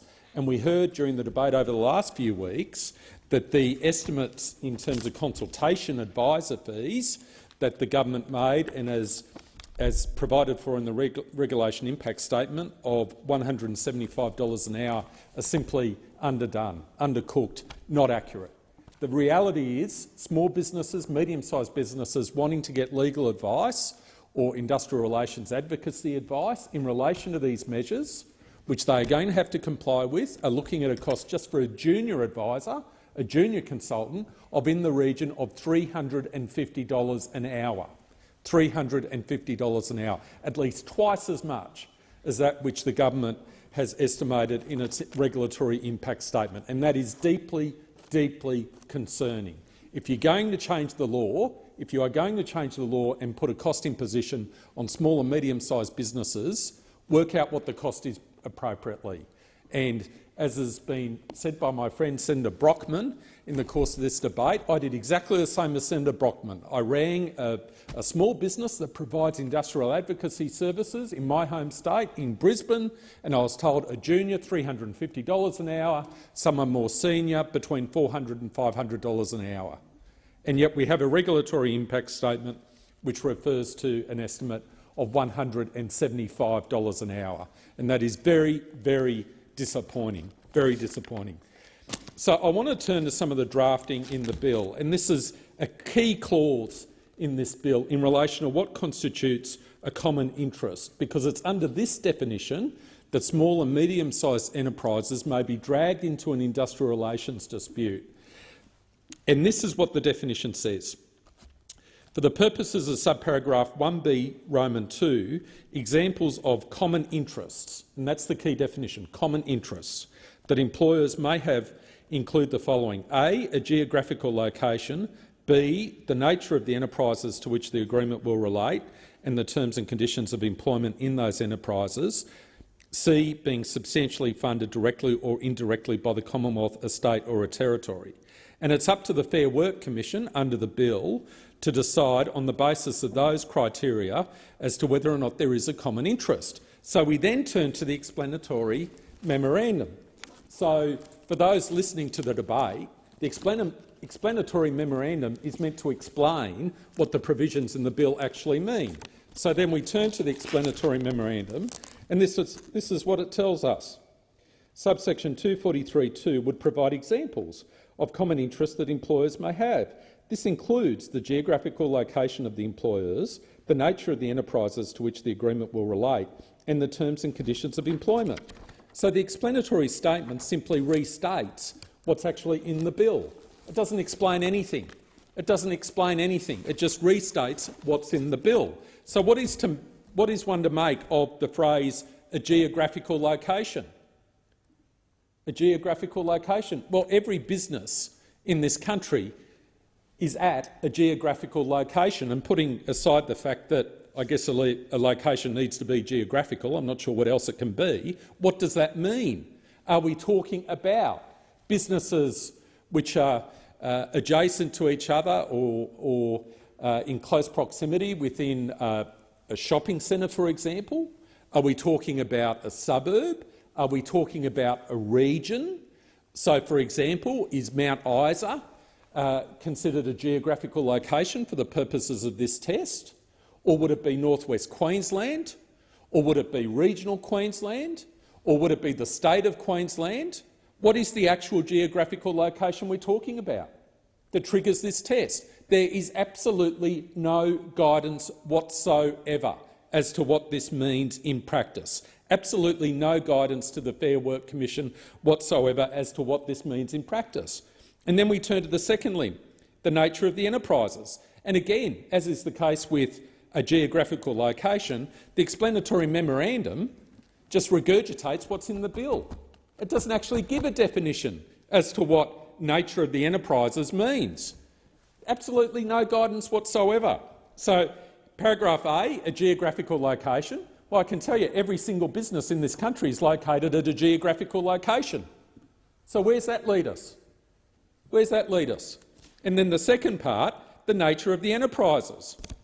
Again, no explanation as to what that means. So then you go to the regulatory impact statement, the famous regulatory impact statement which undercooks the cost of consultants that small businesses and medium-sized businesses are going to have to engage by at least 50%. And we turn to the regulatory impact statement to see, well, what does this mean? And I go to the case study, which is contained on page 53 of the regulatory impact statement. So this is the case study, right? This is the case study. This is how they think this should work in practice. And this is what it means, case study. This is what it says. 10 medium-sized fish and chip shops with seafood processing plants in Queensland have been decided or been compelled to bargain together in the single interest stream. I'm just going to repeat that. 10 medium-sized fish and chip shops with seafood processing plants. Now, I'm assuming they're not saying that each of the 10 medium-sized fish and chip shops has its own seafood processing plant.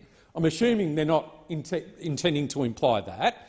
I'm assuming that they're intending to imply that each of these 10 fish and chip shops sources its seafood from someone external, an external supplier. So our 10 medium-sized fish and chip shops with seafood processing plants in Queensland have decided, or been compelled, at least the regulatory impact statement is honest in that regard, or being compelled to bargain together in the single interest stream.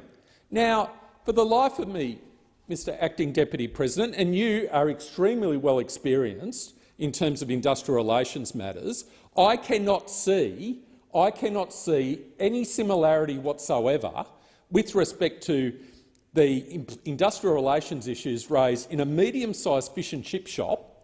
This is a retail shop, outward-facing, would presumably be more busy during hours where people are going to get their fish and chips, on the one hand, and a seafood processing plant, which is actually processing seafood which has been caught. Where is the similarity? How, in goodness name, would our 10 proprietors of the medium-sized fish and chip shop sit down with the general managers or owners of the seafood processing plant, with the unions, and come up with any coherent enterprise agreement? How? This is madness. And this is the case study in the regulatory impact statement. 10 medium-sized fish and chip shops getting together with the seafood processing factory. Absolutely. It's hard to fathom. It is hard to fathom. And then we go through the case study and they say, oh, it's fantastic. In their current arrangements, they must enforce 4 awards to run their business: the Seafood Processing Award, the Retail Award, the Fast Food Award and the Restaurant Award. This has led to increased compliance costs. But once they go through this single interest stream of bargaining, they're going to have one enterprise agreement. Seriously? Seriously? How do you sit down and negotiate a meaningful enterprise agreement to cover a retail-facing fish and chip shop and a seafood processing plant? And this is the example we're given in the regulatory impact statement. It's embarrassing. It's absolutely embarrassing. So we look at that example and then we go back to the bill and look at the general comment around the nature of the enterprise, and one is just left with the unavoidable conclusion that this clause is just so vague and so general that it could be found to apply to anyone and anything, as long as they're in some sort of geographical proximity. And the people who drafted the regulatory impact statement, I don't want to criticise them. I'm sure they've done their best under very difficult circumstances. This is the sort of example they're giving us. A seafood processing plant, a factory, to put it another way, a factory, entering into an enterprise agreement which would cover retail workers in a fish and chip shop? Seriously? Seriously? I've never even heard such a thing. I'd love to know if there is any example of that being done anywhere. There's a good reason why there are different awards that apply to restaurants, retail, fast food and the seafood processing plant. The reason why you have different awards is because the context, the facts and circumstances with respect to the place of work, occupational health and safety standards, presumably rosters, all sorts of issues are so materially different between those businesses. It is impossible to fathom how those sorts of medium and small businesses would come together and negotiate a meaningful enterprise agreement. But this is the case study. This is the case study that the government holds up. And it is clear to me, Mr Acting Deputy President, that insufficient work and time has been put into the preparation of this legislation, and I fear the consequences for our economy. Thanks, Senator Scarr. Senator Lambie. Mr Acting Deputy President, to be honest, I've been consistent in wanting this bill to be debated next year. It's not a surprise I've said I've got issues with it, mostly around the multi-employer bargaining, because we just don't know how this will impact small to medium businesses. We haven't had the time to complete our due diligence and consult, listen and understand the real-world impacts. It's all well here in Canberra to debate and make changes, but even with the changes, we don't know how it will actually work. How are we supposed to get across all of this? We've been getting amendments after amendment after amendment, and some we've just got a few hours ago, I'm not even convinced anyone can really predict how the changes this bill will impact productivity and actually result in pay rises. I tell you one thing though, no one is getting a pay rise before Christmas. Let's make sure that's quite clear. At the beginning of this week, this bill was still subject to further Senate inquiry, because we're all trying to get across all the details. This bill is 250 pages long. The bill was only introduced on the 27th of October 2022, and just a month later it's being rammed through the Senate. Yes, I get the Labor Party is dead keen to get wages moving after wage stagnation for close to a decade. Aussies know and understand and voted on reducing the wage gap, stopping wage theft and better wages. They didn't vote at the election to support single-interest multi-employer bargaining. It's a surprise, and just how it will bite in the real world is terribly unclear. Businesses are concerned it may lead to more strikes, but of course we don't know. And you know what? Labor can't guarantee that either. What is a single interest? Location, the rules of the industry, or the type of work? The fact we still need to ask this question shows how rushed this process has been. The amendments agreed between Senator Pocock and Labor still doesn't solve the issue. It just adds further exemptions from who is caught. However, here we are on the 11th hour. The deal was done apparently on Saturday night, and we still don't have the amendments. Where's the amendments? Where are the amendments? If you're a small business of 15 to 20 employees, you're not caught. And for businesses with less than 50 employees, the union has to justify why the business should be included in multi-employer bargaining. Not feeling comfortable. Provided you're reasonably comparable. I mean, seriously, what does that mean? What does comparable mean? Oh, I tell you, no wonder your amendments are taking so long. These last-minute changes haven't allowed any of us the time needed to raise awareness with business and work out how this amended bill will impact them.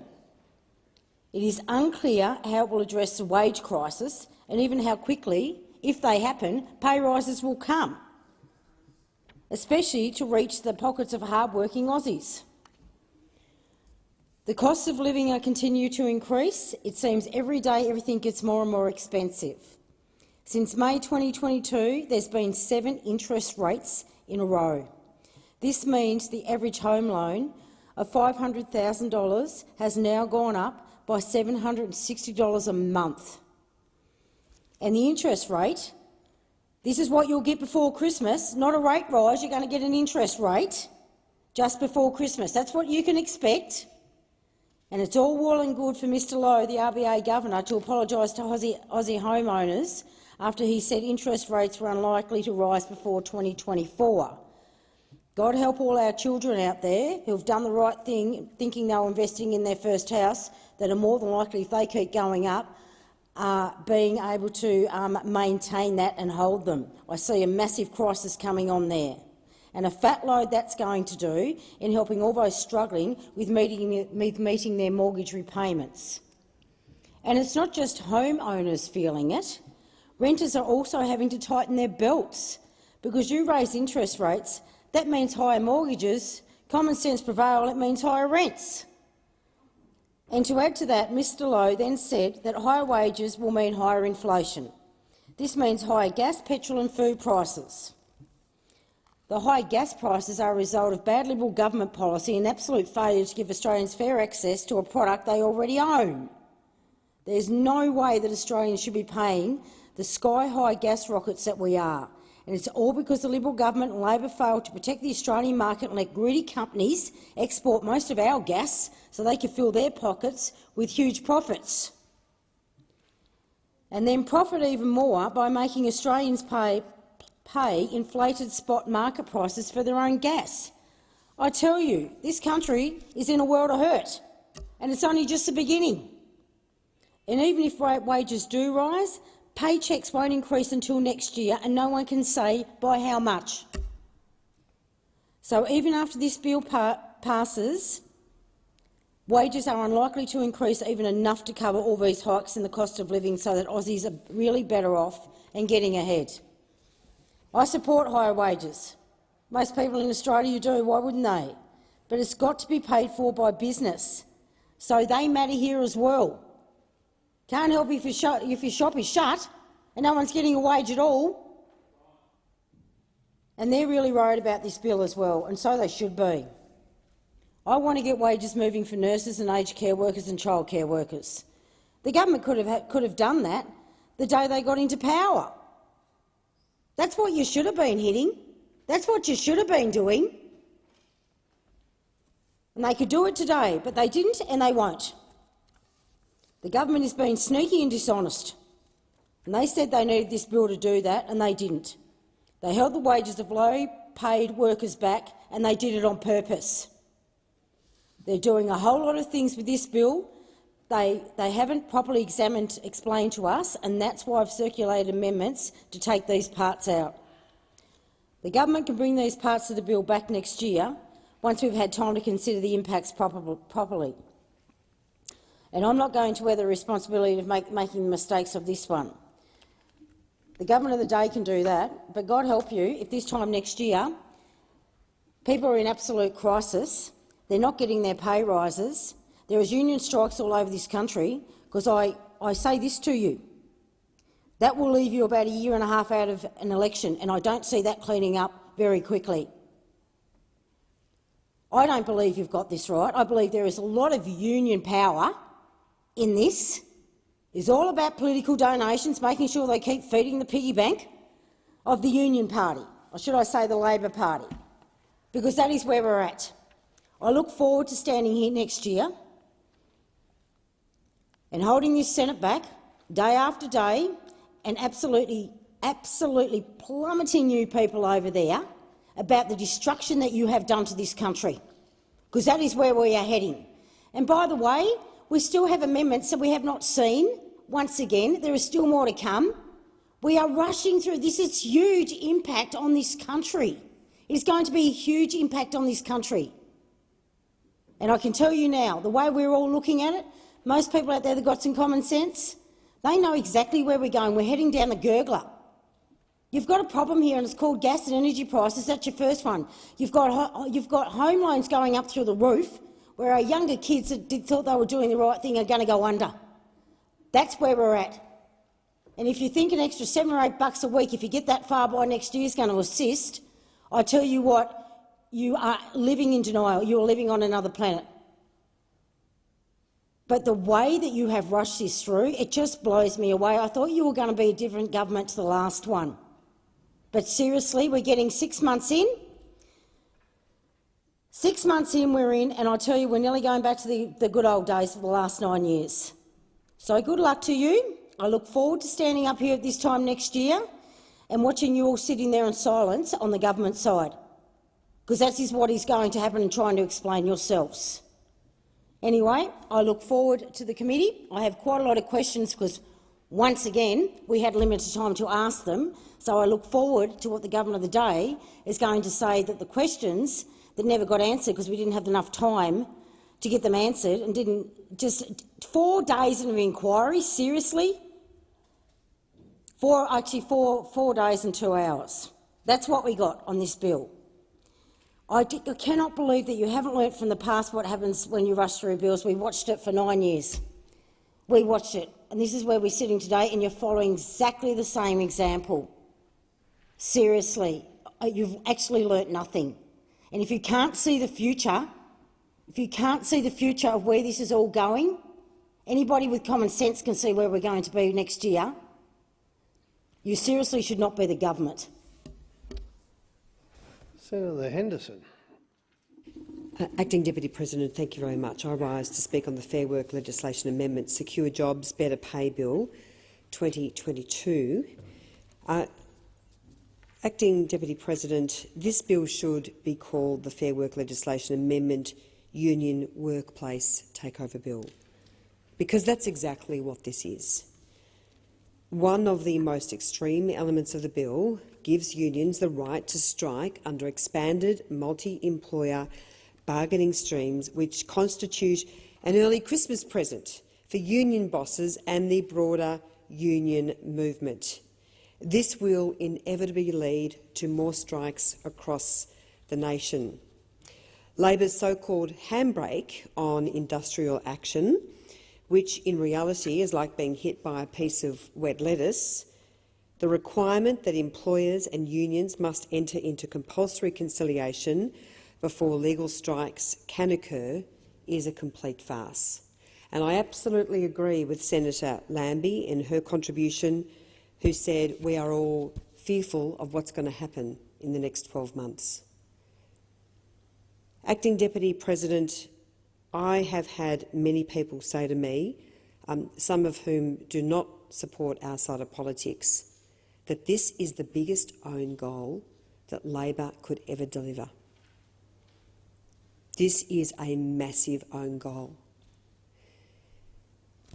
This is giving the union movement the ability to run the country.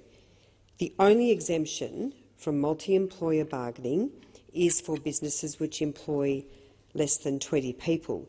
So apart from all of the other costs and complexity and fears that businesses will have, some 56,000 businesses employ between 20 and 200 people, it will also stop businesses wanting to employ more than 20. So if you're a business that employs 10 or 15 people, why on earth would you want to grow? Why on earth, Acting Deputy President, would you say, OK, I want to put in another 10 people? This is a job destroyer, not a job creator. And I'll tell you how we know. We know because this dirty, rotten plan was not revealed by the Labor Party before the election. If this was such a good policy, and senators know this opposite, if this was such a good policy, Labor would have been championing this policy before the election. But no, it was kept a secret. And it was kept a secret for a very good reason. Because if Labor had gone out and spoken about the elements of this bill, Labor would not have got elected. Not in a million years. Because Australians would never endorse these extreme IR changes. They simply wouldn't. They would not trust Labor to give this power, this amount of power, to the unions.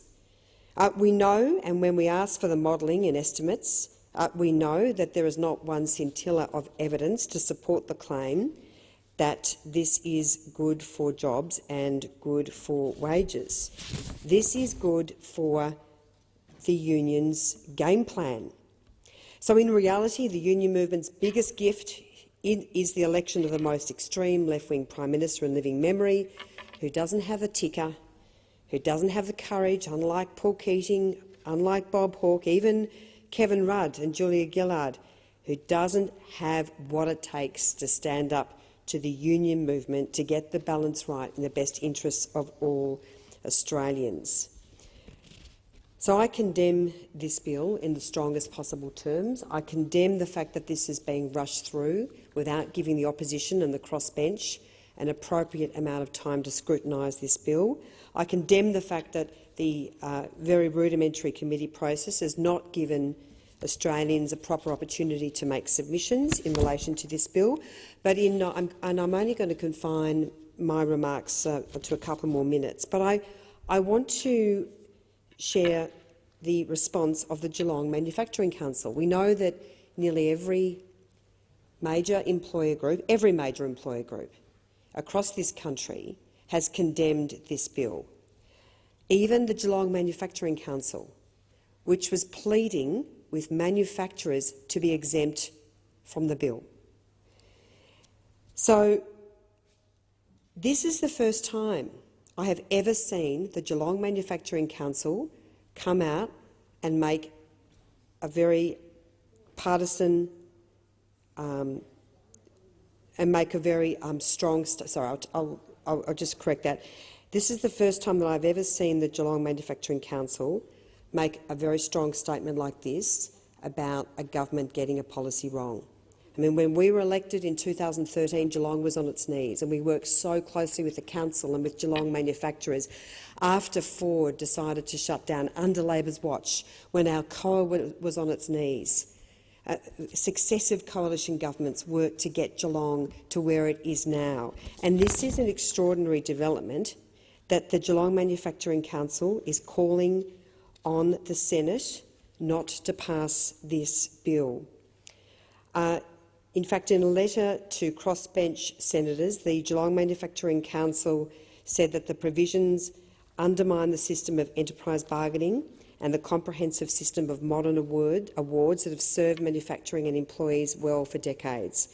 The provisions risk unfairly subjecting broad sectors to centralised settings of terms and conditions, reducing individual enterprise-level autonomy and competitiveness. The criteria for access to the single-interest bargaining and supported bargaining frameworks may be used to achieve industry sector agreements in a wider range of sectors than purportedly intended. So this is ringing the alarm bells, and I say shame on the member for Corangamite, shame on the member for Corio, the Deputy Prime Minister. In their own backyard, they have failed to listen to the likes of the Geelong Manufacturing Council and the threat that this poses not just to manufacturers in our region, where my office is based, but for manufacturers around the country. So I say shame on Labor. This is a disgrace, along with the decision to abolish the ABCC and the Registered Organisations Commission. This is appalling that the likes of John Setka, of course, celebrating the abolition of the ABCC, saying we're now back in town, we can now move into non-union workplaces. This is the biggest gift for the union movement and the extreme elements of the union movement, but it shows how weak, it shows how pathetic this Labor government is, it shows how weak this Prime Minister is, how weak this Deputy Prime Minister is, who couldn't even stand up for manufacturers in Geelong. This bill is appalling. It's going to set our country backwards, and in the very limited time that we have left, I can only urge Senator Pocock to please have a dramatic change of heart. Allow this bill to be properly considered. Do not pass this bill this week without much more further work. I absolutely condemn this bill in the strongest terms possible. Thank you. Thank you, Senator Henderson. And I call Senator Shoebridge. Thanks, Acting Deputy President. I rise to speak to the Fair Work legislation amendment, Secure Jobs, Better Pay bill. And I want to start with commending the work of my colleagues Adam Bandt in the other place and my Senate colleague Barbara Pocock in securing important improvements and amendments to this legislation. The Greens are committed to getting workers a fair deal at a time when wages are flatlining and the cost of living is spinning out of control. Poverty ultimately is a political choice. Whether we're talking about the industrial relations setting in this country that privileges profits over wages, or the welfare payments that keep millions below the poverty line, we received a clear mandate for action on this and other measures in the election. And this bill, well, it's a start. The abolition of the ABCC is absolutely critical, and it's an important feature of this bill. And you can hear the coalition carrying on over there, because their decade of delivering for the bosses, is finally a decade in the past. I was lucky enough to watch the film Lethal Bias in August in this parliament, and I credit to the construction, the CFMMEU, for bringing that to parliament and telling the truth about the ABCC. It's a powerful film, and I'd recommend those who haven't seen it, and I commend it to the coalition, and it shows the real safety risks, the lethal safety risks that construction workers face just for going to work. And it shows the aggressive anti-union bias of the ABCC, shutting down the unions, prosecuting union officials and union members because they have the wrong sticker on their hard hat or fly a flag on the crane. Well, it's about time we abolished the ABCC. It was nothing more than an attempt to weaken unions, to attack the construction unions, regardless of safety, by the now very former Abbott government. And its removal, like the removal of that Prime Minister, like the removal of the coalition government, is well overdue. We also strongly support the multi-employer bargaining as an important way of delivering improved wages and conditions, especially for those precarious, low-paid workers in industry like retail and hospitality and childcare. And I want to express my high regard for the work of RAFU, who have been excellent advocates in this space, as they have been excellent advocates for their members, and a part of why we're seeing this change, this political change and this legal change in the law. And it's critically important.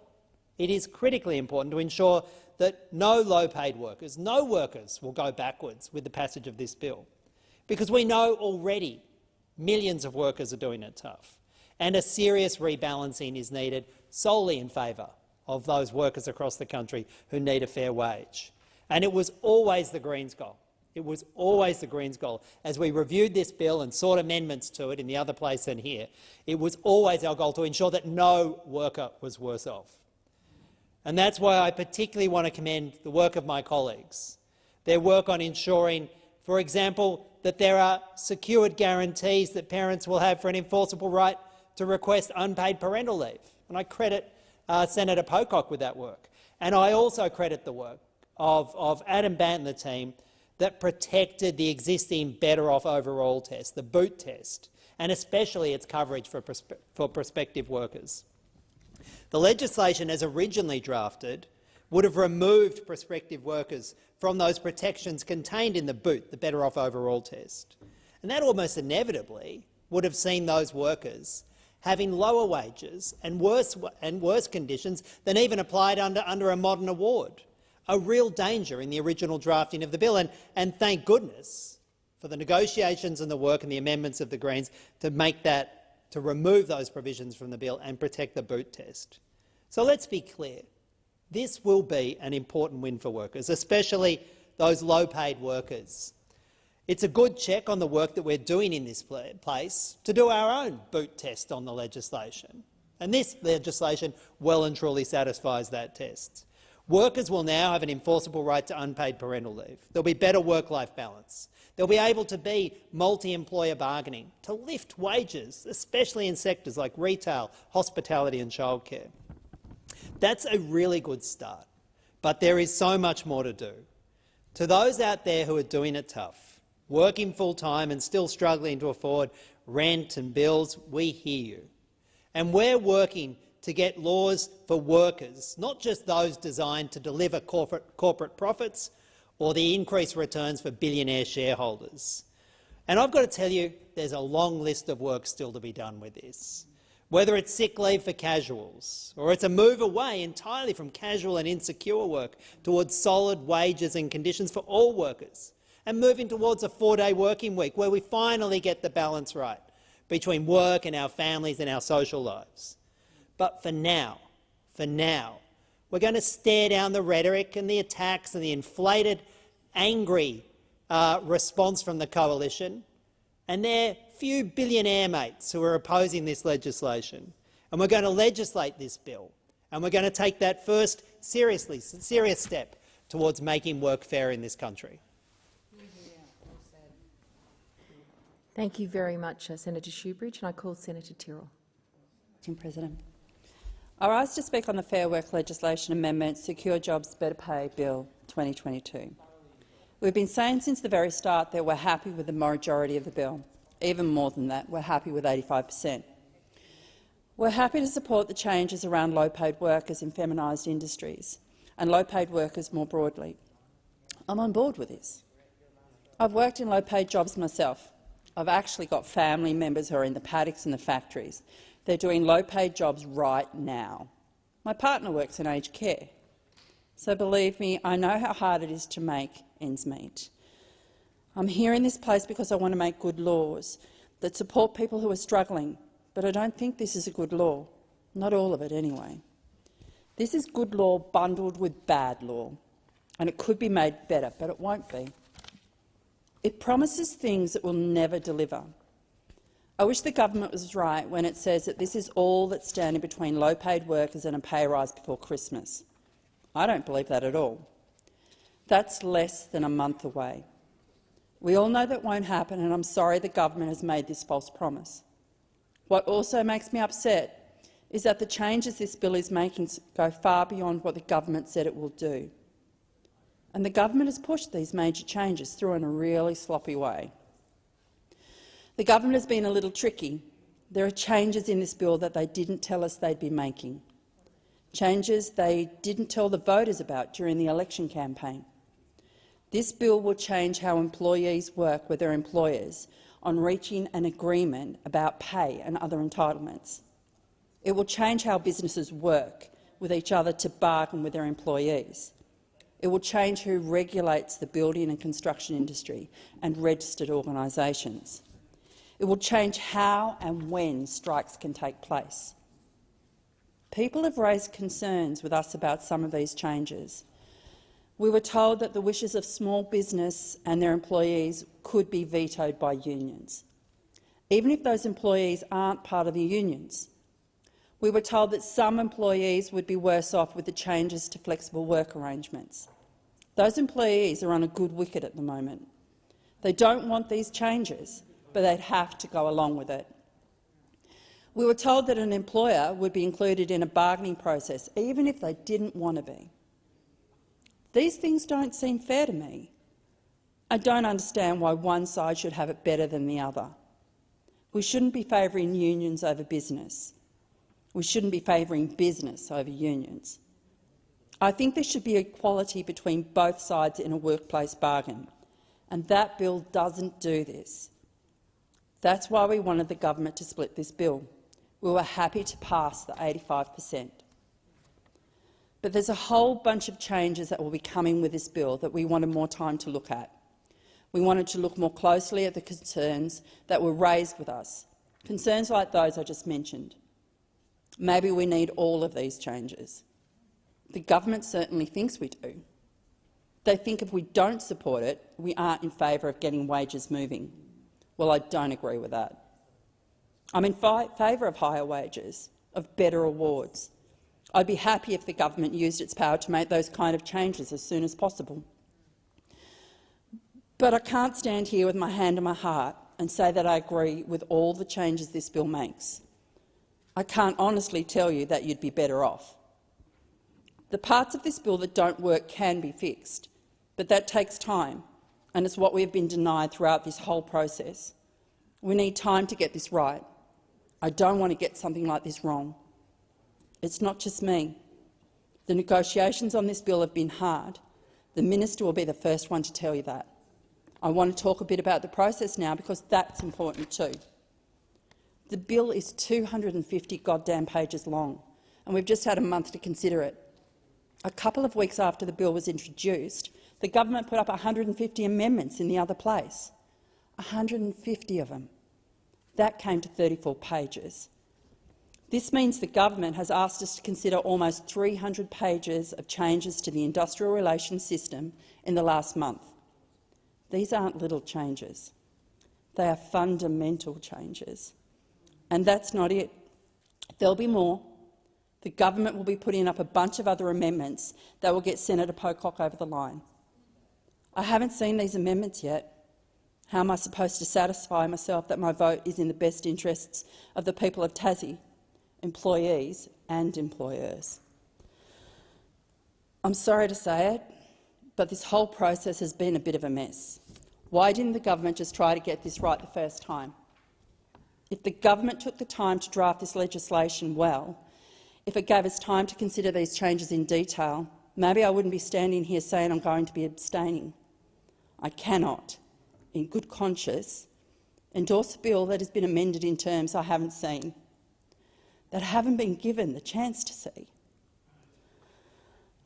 I don't want to block this bill, but I wish we had a government that would work with us to find a path to back it, all of it, not just 85%.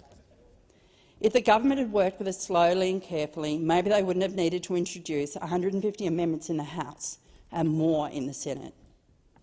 There are no winners here, but I hope that people back home know that I'm trying to do my best by all of them, and it hasn't been easy.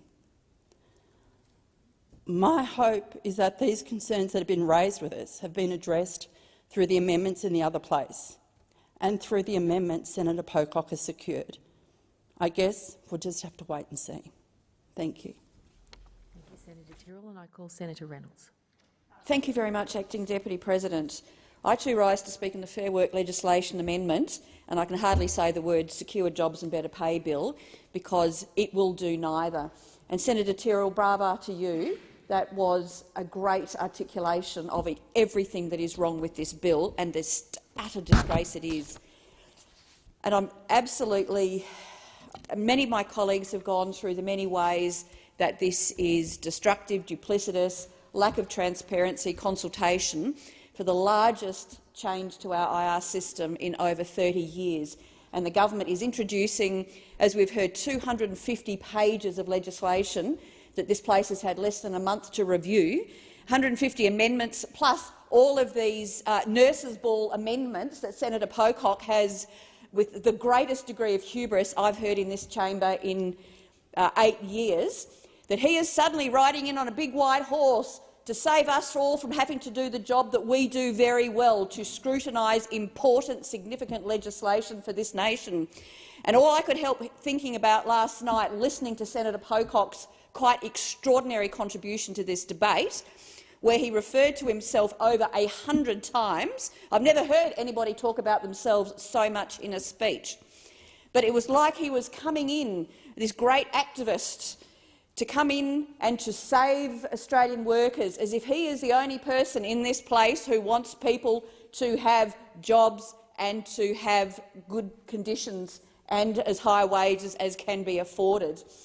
But, colleagues, let me tell you, Senator Pocock is not riding in a big white horse into Australia to help us all single-handedly. He is riding the trade union Trojan horse into workplaces right across this nation.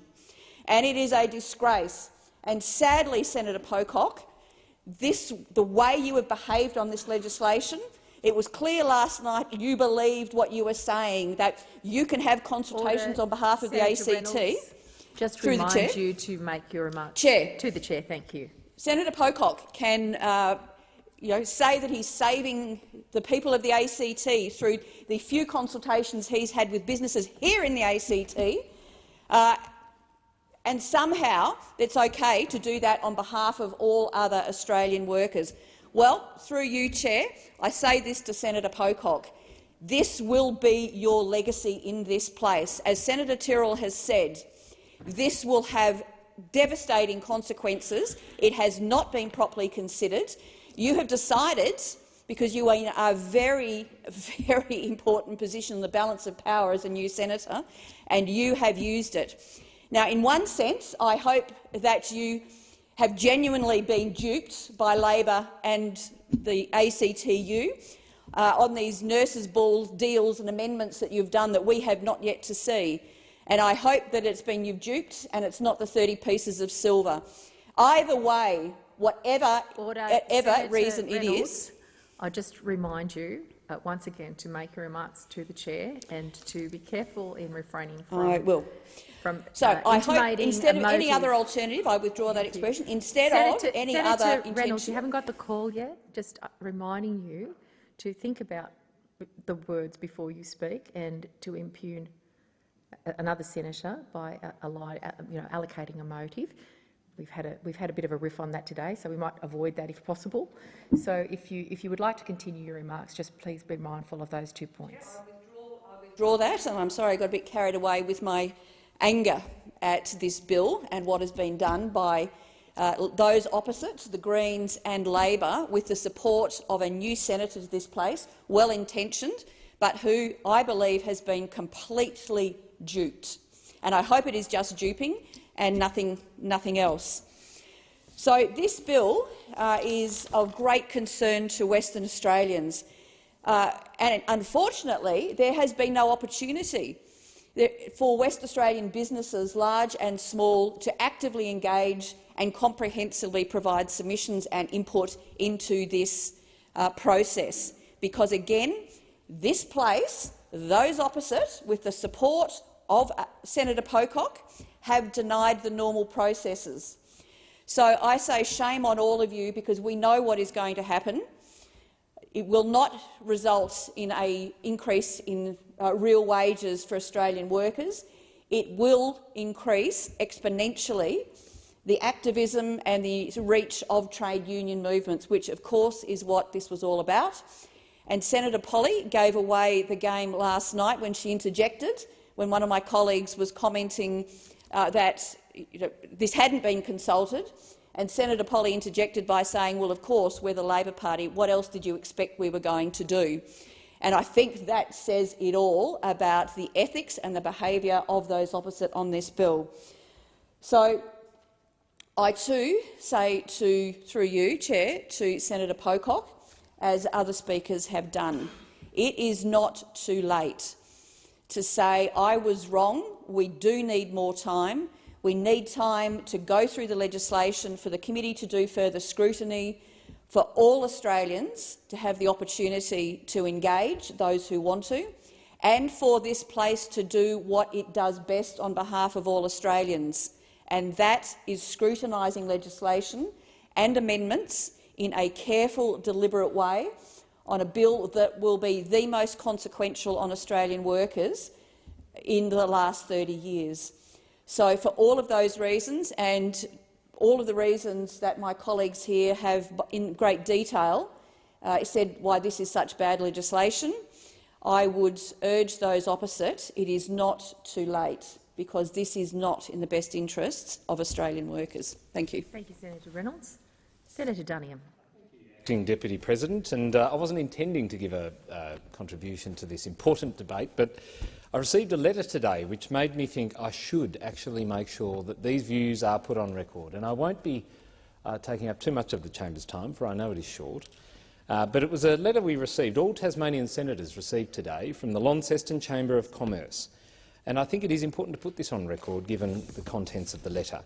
And I'm going to read it out, and I think it's important. I'm glad I've got a couple of Tasmanian colleagues here to hear me do so. I'm sure they've received the letter, but let's give it voice in this debate, because they have been excluded from consultation on this important piece of legislation which will change the IR landscape in this country. So the letter received today at around lunchtime reads as follows. Dear Senator, regarding the Fair Work Legislation Amendment Secure Jobs Better Pay Bill 2022, the Launceston Chamber of Commerce is seriously concerned with the Fair Work Legislation Amendment Secure Jobs Better Pay Bill 2022, otherwise known as the bill, and the effect that it will have on business in Launceston and northern Tasmania, particularly on our small and medium enterprises. In July of this year, businesses were faced with increasing wage costs, increased super guarantee contributions and now surging electricity prices. Many businesses are still recovering from the dramatic effect of COVID-19, and currently there are very few industries that aren't facing the demands of doing business with staff shortages.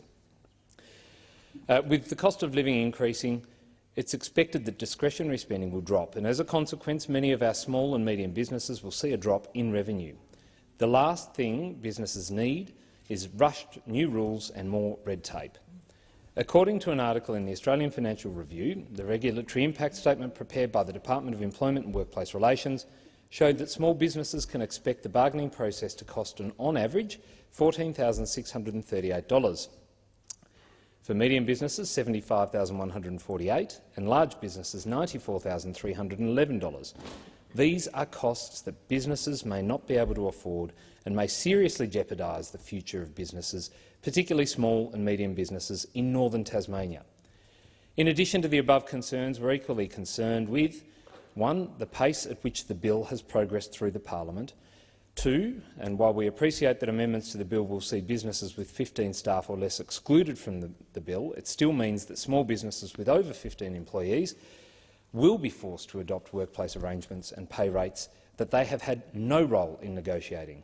And we also question the decision to use actual staffing numbers rather than FTEs. While we appreciate the Australian government wants to pass the bill this year, this is an incredibly busy time for most businesses, and we believe it should be held off until the new parliamentary term. Above all, we are seriously concerned that business organisations such as the Launceston Chamber of Commerce were not consulted at all or engaged with during the drafting of this legislation. The Launceston Chamber of Commerce does not support the bill and joins the Australian Chamber of Commerce, the Tasmanian Chamber of Commerce and Industry and other business chambers from around Australia in calling the Senate to split the bill to allow further time for careful examination of businesses' concerns, and failing this, we urge the Senate to oppose the bill. And the letter was sent from Kate Daly, the President, and Will Cassidy, the Executive Officer. I think it is important to put those concerns on record because, as I say, the fact that an entity like that had not been consulted in the drafting of the legislation, and to me that is extremely concerning. The LCCI is one of the peak bodies in Tasmania, and I know, Acting Deputy President, that Senator Brown and Senator Urquhart, one very fine southern Tasmanian senator and one very fine northern Tasmanian senator there, northwestern, beg your pardon, you are quite right, not that parochialism is something that's rife in our state, but would be equally concerned, without putting words in their mouths, about the lack of consultation that occurred on the drafting of this bill. The fact that we have legislation before this parliament when entities like that represent employer groups have had no input, no consultation on the initial draft, on the proposed amendments, and I note that we now have Senator Askew here as well, another fine northern Tasmanian senator who would share the concerns that the Launceston Chamber of Commerce have provided to us today, another recipient of this letter. And so, look, when we are talking about these extreme industrial relations laws, we have to acknowledge the points that have been made by many in this debate so far. The devastating impact that some of these changes are going to have, particularly on small to medium business enterprises. And we know, and I know you know, Acting Deputy President, that in small regional communities on the beautiful coast of New South Wales, we don't have large employers, we don't have big multinationals occupying hundreds of square metres, employing hundreds of people. They're small to medium businesses, and they're the ones who are going to be hit hardest by this. They're the ones who are going to find it hard to make ends meet, with, as the President and the EO of the Launceston Chamber of Commerce and Industry have said, this confluence of increasing costs, surging— it's a fine organisation, as Senator Bragg says— these increasing costs, surging electricity prices, the costs on maintaining property and assets, the cost of meeting employee expenses, they all come together and they put pressure on businesses like there is no tomorrow. And in the end, if a business can't make ends meet, if it can't continue to trade, then what are they going to do? They don't operate in perpetuity. They don't just keep trading forever without facing financial pressure and ultimately closing their doors. And what happens when a business closes its doors? Employees lose their jobs. I tell you what, there is one thing worse than not getting a pay rise. It's not having a job. You don't get paid. And this is the problem with this. I don't think the consequences have been properly enunciated here. And certainly, as I say, the most alarming thing, and I made the point earlier on, I was not intending to make a contribution on this bill. I think my colleagues have very fairly and well canvassed the concerns that have been raised by those in our community who will be impacted, both employees and employers. But reading this letter and the fact that this organisation, so central to Northern Tasmania's economy, to small and medium enterprises, has not had a say. And I wonder where Senator Polley, for example, or whether any of the Labor senators from Tasmania have reached out to the Launceston Chamber of Commerce and Industry. As proponents of the legislation, and I do admire Senator Urquhart's wishful thinking that when I hear an alarm I might stop, but I will not. I shall continue. I know, I'm alert but not alarmed. So the point being, though, I wonder whether any of the Tasmanian Labor Senate contingent have reached out to the Launceston Chamber of Commerce, and whether they would accept my invitation today to come on down, and I'll join Senator Askew when we get out of this place at the end of this week. I'll drive to Launceston and I will meet you there, and we can sit down with the board of this organisation. We can perhaps sit down with some of their members and we can talk through some of their concerns. Now, it will be interesting to see whether they will be able to sit there and look into the eyes of these businesses that are facing these increased costs and tell them, hey, don't worry, it's all a scare campaign. It will make no difference. Or whether they will hear these concerns and finally realise that these increased costs that are going to get even larger will have an impact on their businesses and will have an impact on the capacity to employ, will have an impact on whether these jobs continue to exist. How can a small business cover the cost, on average, of $14,638 to engage in this process, to have a regulatory to engage in this process, the bargaining process? How can a medium business fork out well on the way to $80,000? Where is that in a business's operating capital on any given year? How is this fair to mum and dad businesses where the people who own the business have mortgaged their homes to ensure that they can keep businesses running? They've taken a risk. They're employing others. How is this in any way fair on those businesses?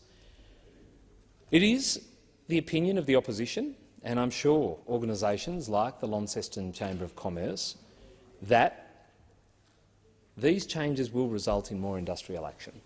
These changes will result in more strikes. These changes will result in a situation where there will be a reduction in productivity. This harms the economy more broadly and, again, is going to have an impact on whether people are able to keep their jobs or not. This is the end result. This is the issue we are talking about here. And everyone wants a pay rise, and you know what? It's good that people get pay rises. I know that in my family, who have run small businesses up until very recently, they always paid above award. And that's good, because you have to do that to attract good employees. No one wants to employ a bad employee, and you want to treat good employees well so they stay. So you do what you can to keep them. But in this situation where costs are going to become so burdensome on a business, even paying the wage bill is going to become impossible. As I said before, the end result will be a business can no longer operate. It will no longer be solvent, perhaps. It will look at laying off staff to make ends meet. And to that end, I share the Launceston Chamber of Commerce's concerns. I do support the views that they've expressed, and I look forward to Senator Brown, Senator Urquhart, Senator Polley and Senator Billig coming on a drive with me to Launceston to catch up with the good folk of the Launceston Chamber of Commerce and justifying to them why they support this disastrous bill. Thank you, Senator Duniam. Senator Bragg.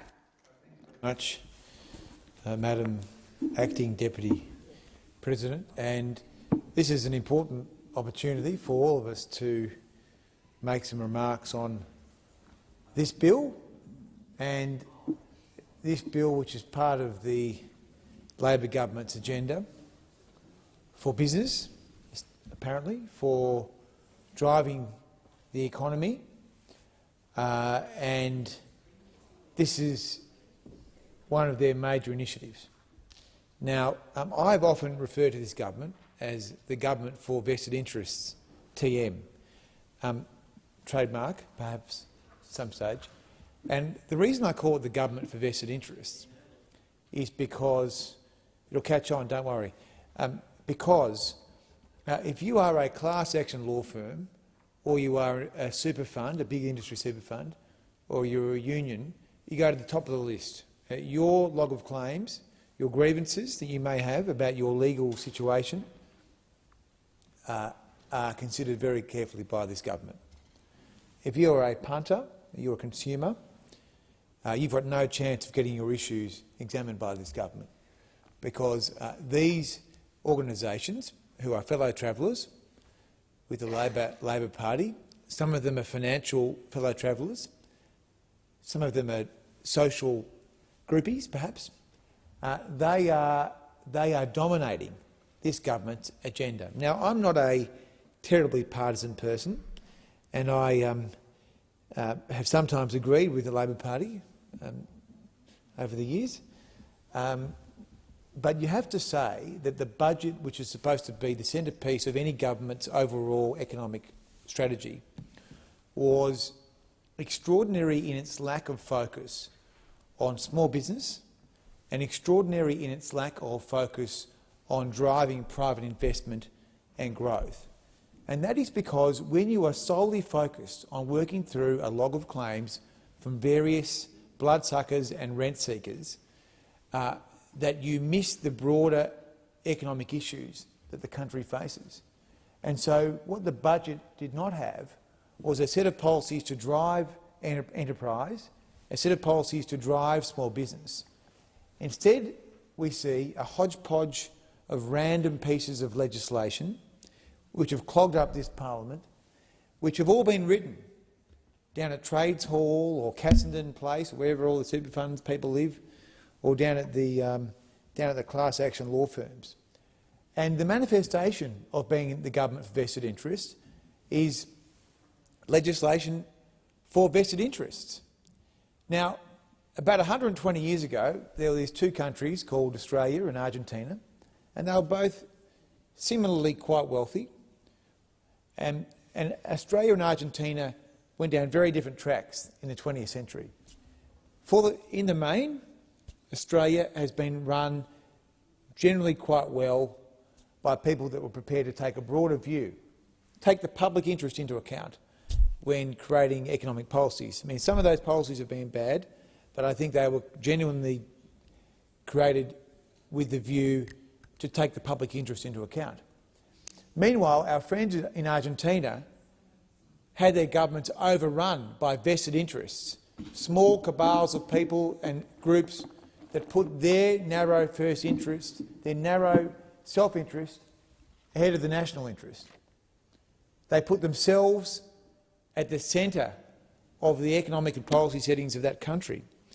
And we are now in a situation where a small group of organisations, and that's what they have, their organisations, of unions and super funds and class action law firms, are now basically being given the keys to the city. And we have heard in this chamber many times over these past weeks a discussion about Mr Stephen Jones, who's the Assistant Treasurer, and now so far he'd be winning the gold medal in terms of the government for vested interests. He would be the chief. He's the chief feather of nests in the government for vested interests. But Mr Dreyfus is probably not too far behind with his efforts on class action lawyers, and of course the silver medalist here is Mr Burke with this hodgepodge bill that we're considering here. But it's all part of the same big plan to try and deliver. Now, as I said, I'm not a very partisan person, but I do from time to time think about politics as being a sitting politician, parliamentarian, and it's clear that the Labor Party's political strategy here is to pay off all these people, get them off our backs so we don't have to do any more of this crap in the next 2 years of our term, because their view is that this stuff is probably not too flash for the economy. I'm sure that's their real view, and they've just got to get these people off their backs. This is the payoff. This is the payoff. So putting the unions back in the centre of the economy, stripping away transparency from super fund members, and removing regulations to require class action law firms to act in the best interest of their members. So that's just to pay off. And then maybe when we get to year 2, we might think about what are the broader issues that the economy is facing, and we might do a budget which might mention small business, maybe, if we discover what small business is, one that hasn't been unionised and run into the ground. But of course, when you hate small business, when it's in your DNA, I guess you tend to forget about it some days. Sometimes you can hate and forget about things, trust me.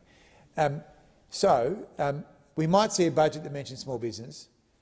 We might even see a budget which presents some policies designed to increase private investment, because that is actually going to be the measure of whether or not this economy is going to be able to create more jobs in the future. More jobs in the future. That is the stated objective, I'm sure.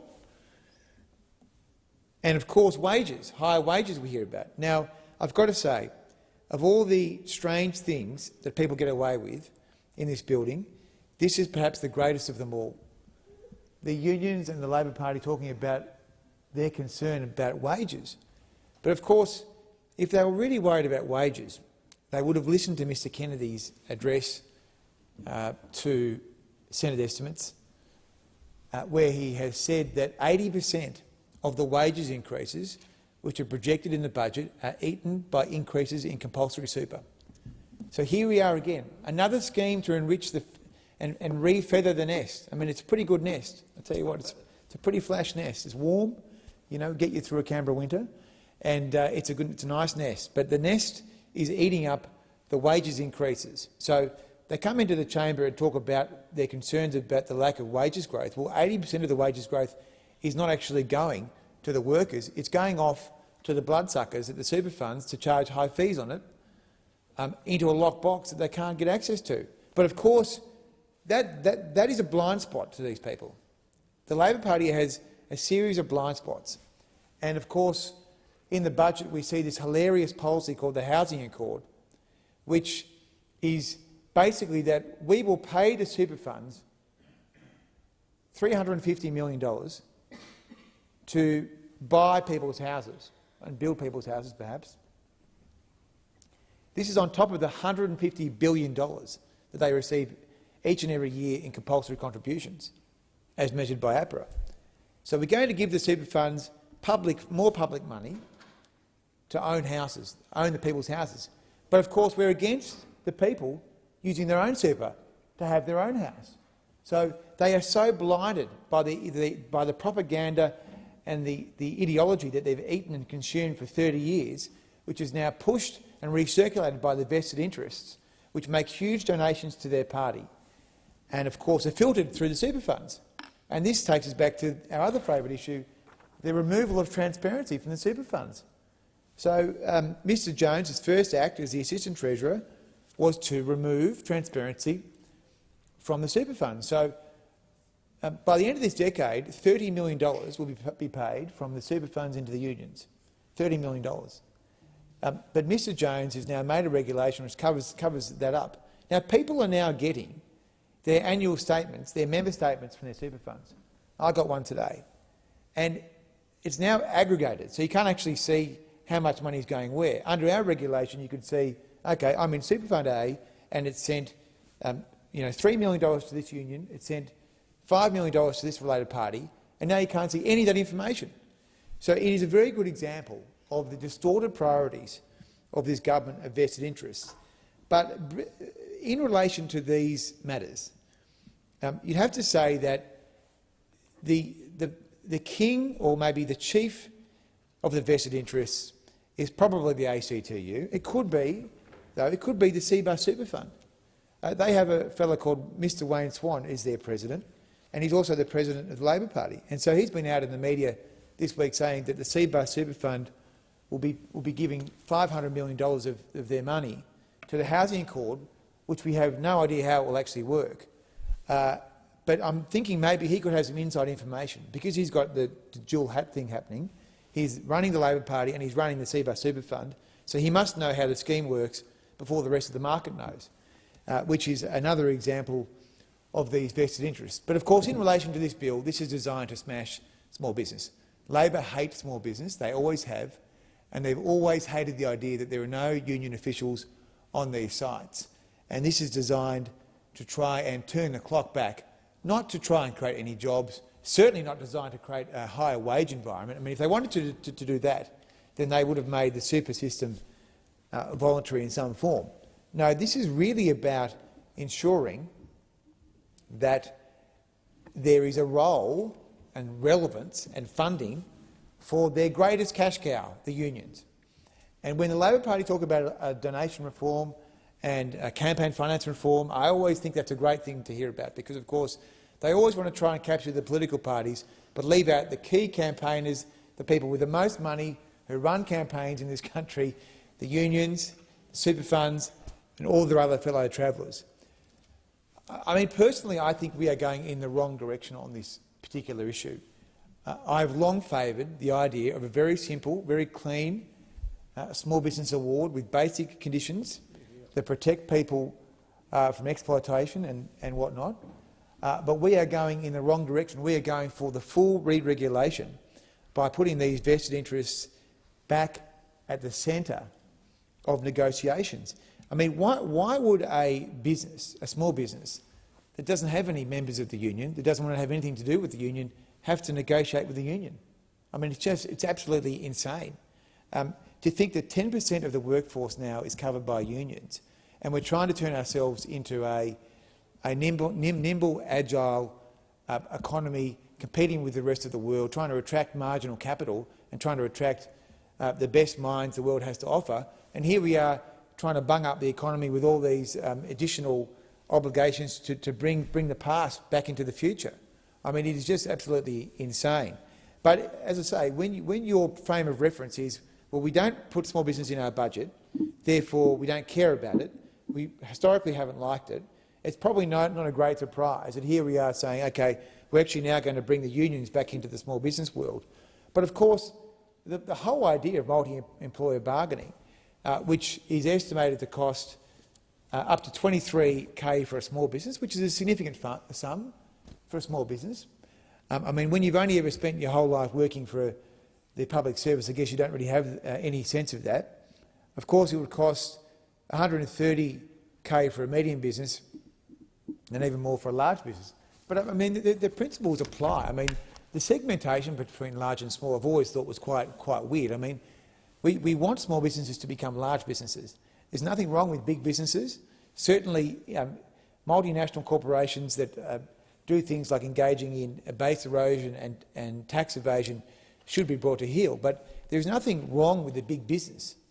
And so the idea that we try and bung up the works with the big businesses actually is the same logic you would apply to the small business. So in terms of the carve-outs that have been negotiated here, I mean, I'm not sure how good they'll be, because my starting principle would be, why do you need to have a union involved with these businesses in the first place, given you already have extensive legal protections in the law? And the people that are saying they're worried about wages growth, I mean, they're the same people that are stealing the money through the compulsory super increases. I mean, they're taking 80% of the wages increases. So every time I hear these people come in here or talk out there when they're doing their silly press conferences, talk about wages, it is absolute rubbish. This whole agenda and this government's focus is on the vested interests and making that great big cushy feathered nest a goose or down pillow, and making it as best as they can for themselves. They're only interested in their own narrow self-interest, and unless we're careful, we will be the next Argentina, a once-strong country run into the ground by dodgy and dirty vested interests. Thank you, Senator Bragg. Senator Rennick. And unfortunately, I have to rise and speak on this bill. It's disappointing to have to do so, because all of my life, I've always categorised the Labor Party as being the wreckers of the Australian workforce. I grew up listening to my father constantly tell me how the wharfies went on strike in World War II, wouldn't help our troops out, wouldn't export our wool, etc., etc. And if this bill, I don't really see this bill as being the final nail in the coffin for a small industry and small business here in Australia. No, no, no. The Labor Party put the final nail in the coffin a long time ago into the coffin small business. I call this the Gravediggers Bill. Basically, we're now chucking dirt on small business so that they'll be completely forgotten about and erased from history 6 feet under, with this ridiculous idea that we can have multi-patent and bargaining. But that is the Labor for you. They have to mandate everything. Every rules, they just have to. There's no individual in the Labor Party's psyche. No, no, no, no. It's just communism. We're going to own all the property. We're going to have one set of rules, and we see that constantly. Everything the Labor Party does is all about centralisation, command and control. We saw it with the superannuation in the early 90s, where they have slowly but surely raised the superannuation level from 2% to 12%, and if they get their way, they get a second term, they're already talking about lifting it to 15%. Why don't you just take 100% of it now? Do you know what I mean? This is the Labor Party. It's like childcare. They want to tell parents, if you want any childcare support, you have to give it to the childcare centre, because that way they get to unionise parenthood. This is actually why they push childcare so high, because without childcare, the union movement, which is down to about 10% of the workforce, would be much, much lower. The only sort of childcare union that is rising in this country is United Voice, because of the subsidies going into the childcare sector. And it goes on and on and on. We see it with the renewable energy target. Started off at 5%, then it went to 23%, then it's got to go to 43%, then it's going to be net zero. And it'll go on and on and on. It's important to note just how much damage the Labor Party has done to industry, especially small business. And I just want to reflect on the election last weekend, and of course Labor's gloating because they won. They won the election, that's right. But you know who lost? Victoria. But Victoria didn't lose the election lose out last weekend. They started to lose out 40 years ago when the former Labor Senator for Victoria, John Button, introduced the Button Plan, which basically saw the destruction, which was the first step in the destruction of the manufacturing industry in Victoria. Victoria was once the jewel in the crown of the Liberal Party because of that strong manufacturing base that has had the guts ripped out of it, and if they weren't forced to close down, they've gone offshore, because effectively we had this crazy neoliberal ideology that somehow we were going to compete against cheap Asian imports, which never happened. And all that's done is destroy Victoria. And you combine that, the Button Plan in '85 with the Dawkins Plan in 1990, where everyone got to go to university and get a degree. So because of that ridiculous policy that was introduced, another crazy Hawke-Keating policy, is that we've now got the situation whereby we've got all of these students and these Marxist academics controlling Victoria. And then a couple of years later we got the compulsory superannuation, which gave us another army of financial engineers in Victoria, and most of the industry super funds are centred out of Victoria, despite the fact that these guys have over well, I think they're well over $1 trillion, but there's over $3 trillion now in super and climbing. I mean, it is effectively going to be bigger than our GDP, and this wealth is centralised in the hands of unelected board members. You want to talk about democracy, mate? I'm telling you, we are not living in a democratic society in this country, when you have got trillions of dollars of wealth and our infrastructure controlled by unelected superannuation boards, both private and industry. I'm not taking sides when it comes to superannuation. The whole lot of it is communism and Marxism and fascism rolled into one, if you ask me. But I can tell you that with the fact that we then walked away from TAFE and hands-on people that actually built things in this country, destroyed our manufacturing sector, destroyed our small business, we have now got more people on the teat of the nation, relying on government handouts, through universities, through ever-increasing superannuation policy, academics, you name it, has made our country very, very unproductive. Very, very unproductive. And then we moved forward 2 generations when we had the introduction of the Fair Work Act. And of course there's nothing fair about the Fair Work Act, and interestingly enough, the head of the Fair Work Commission was Ian Ross, who Paul Keating himself admitted was the architect of superannuation, along with himself and Bill Kelty. And of course they must have been sitting back there in a room somewhere in the early 90s thinking, how can we take over this country? I've got to hand it. I've got to hand it to the Labor Party, because when it comes to bringing in communism by stealth in this country, you guys have done a very, very good job of it. Because I've got to admit, while our guys are out there talking about free markets, and I can tell you I've had over 30 years in finance, I've never seen freedom as a line item on the balance sheet. If you want to be free, you've got to be productive. Our freedom comes from affluence, which comes from productivity, and we should never, ever forget that. Indeed, Robert Menzies himself said we should not go back to the old and selfish notions of laissez-faire. And he also said that the rich and powerful should look after themselves. But what we should be focused on, while we were focusing on the so-called ideology of the free market, the left over here, the unions, were actually ripping out ever-increasing amounts of superannuation from workers' pay packets. Now, I fail to see how you think we can either live in a country with a free market when the government is taking a percentage of the workers' wages, never even asked them. There was never a referendum about superannuation in this country. New Zealand had a referendum about compulsory superannuation. They voted against it 92% to 8. All right? No, we weren't asked about that in this country. The Labor Party just decided to jack it up, and they're pinching money. I mean, this is super, right? This is what they do with superannuation. Have that little ad where they do this. Well, I'll tell you what this is symbolic for.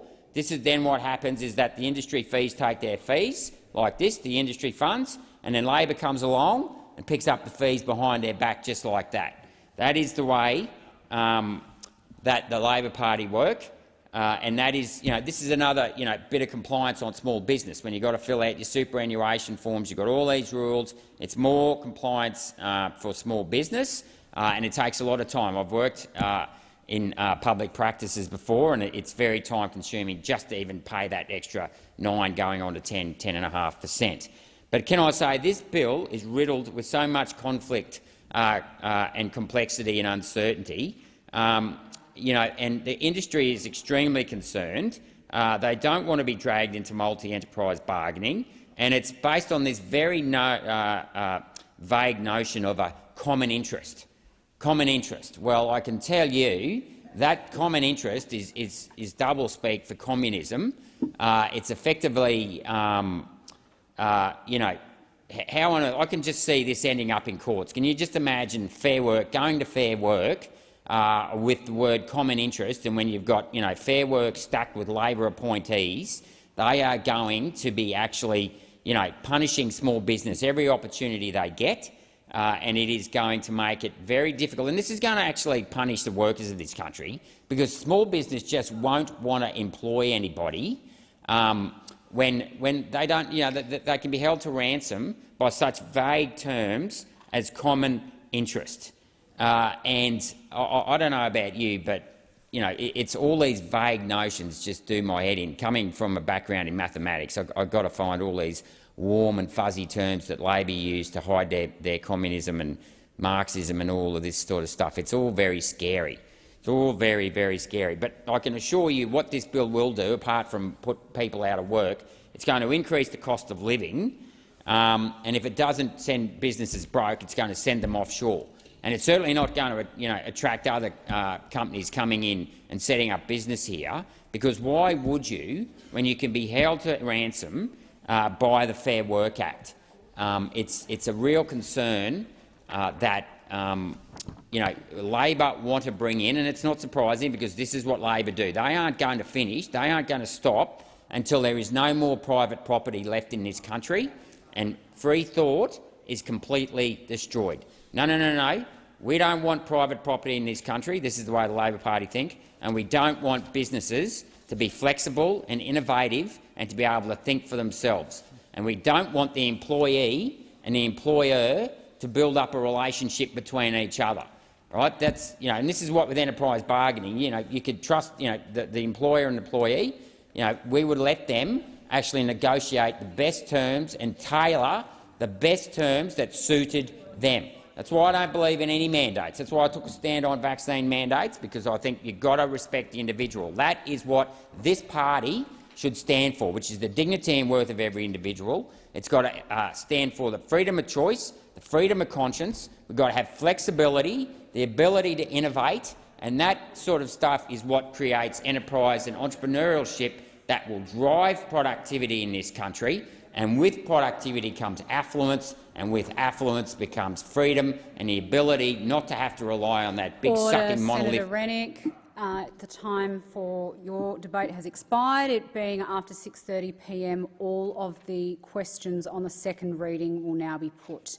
The current question before the chair is that the second reading amendment moved by Senator O'Sullivan on behalf of Senator Cash on sheet 1697 be agreed to. All those of that opinion say aye. Aye. Those against say no. I think the ayes have it. The noes have it. Division required. Ring the bells for 4 minutes.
Lock the doors.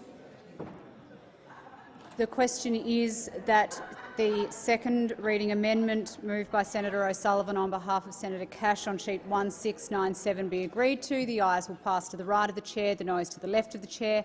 I appoint Senator O'Sullivan teller for the ayes and Senator Ciccone teller for the noes.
Order. The result of the division is ayes 29, noes 32. The question is resolved in the negative.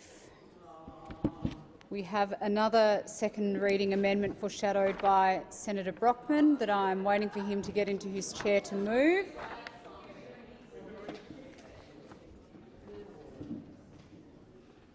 Senator Brockman.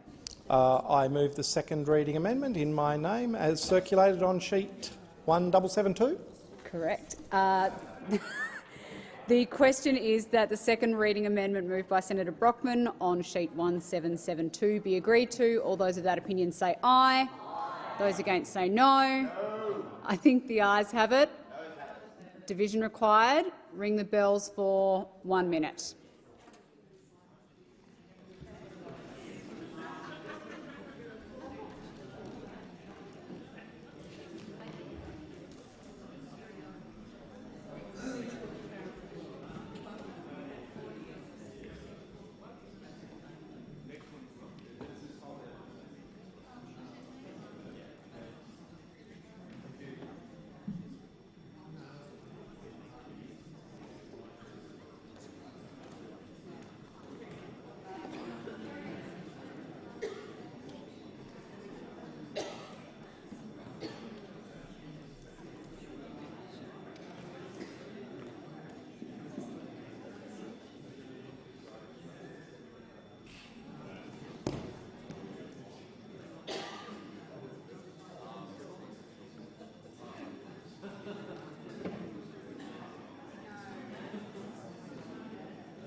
Teller for the noes.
Order. The result of the division is ayes 29, noes 31. The question is resolved in the negative.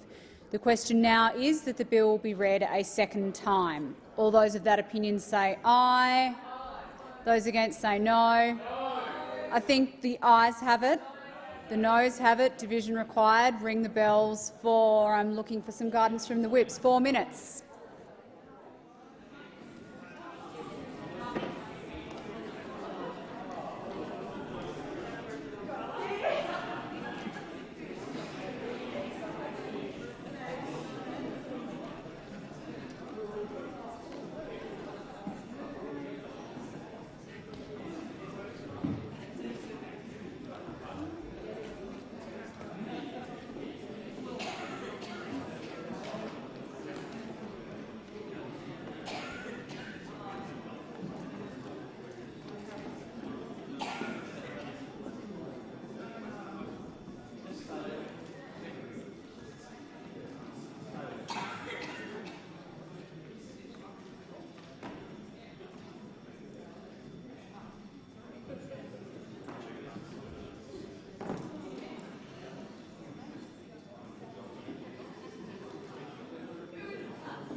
Lock the doors.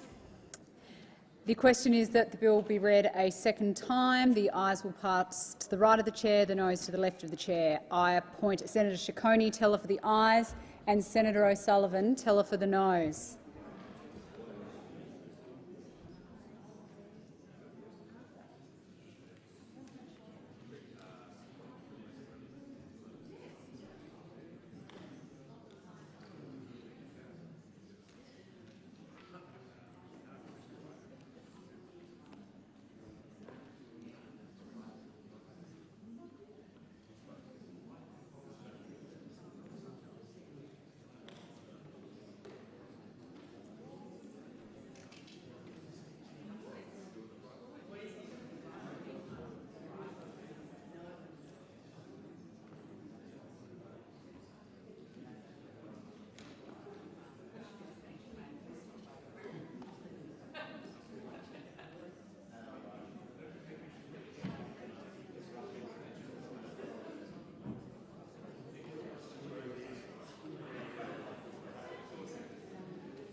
order.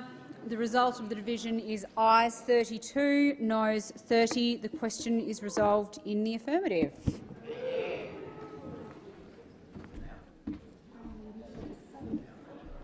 And I'll call the clerk. A bill for an act to abolish the Registered Organisations Commission and the Australian Building and Construction Commission, and to amend the law relating to workplace relations and workers' compensation and rehabilitation, and for related purposes.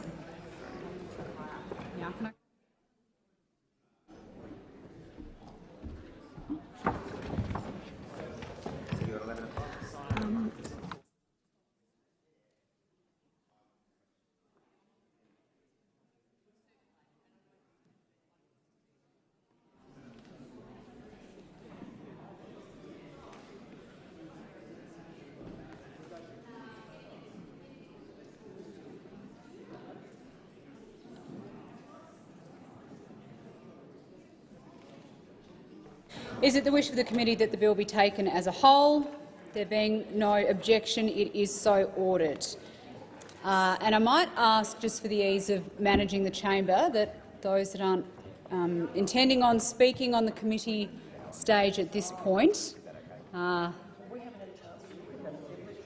head out of the chamber. The question is that the bill stand as printed. Senator Lambie, are you seeking the call? No, I have a question, Madam Acting Deputy President. Indeed. I have the minister on his feet, and he does have precedence, so I will give him the call. Thanks, Acting Deputy President. Thanks, Senator Lambie and Senator Cash. I just wanted to table a supplementary explanatory memorandum relating to the government amendments to be moved to this bill.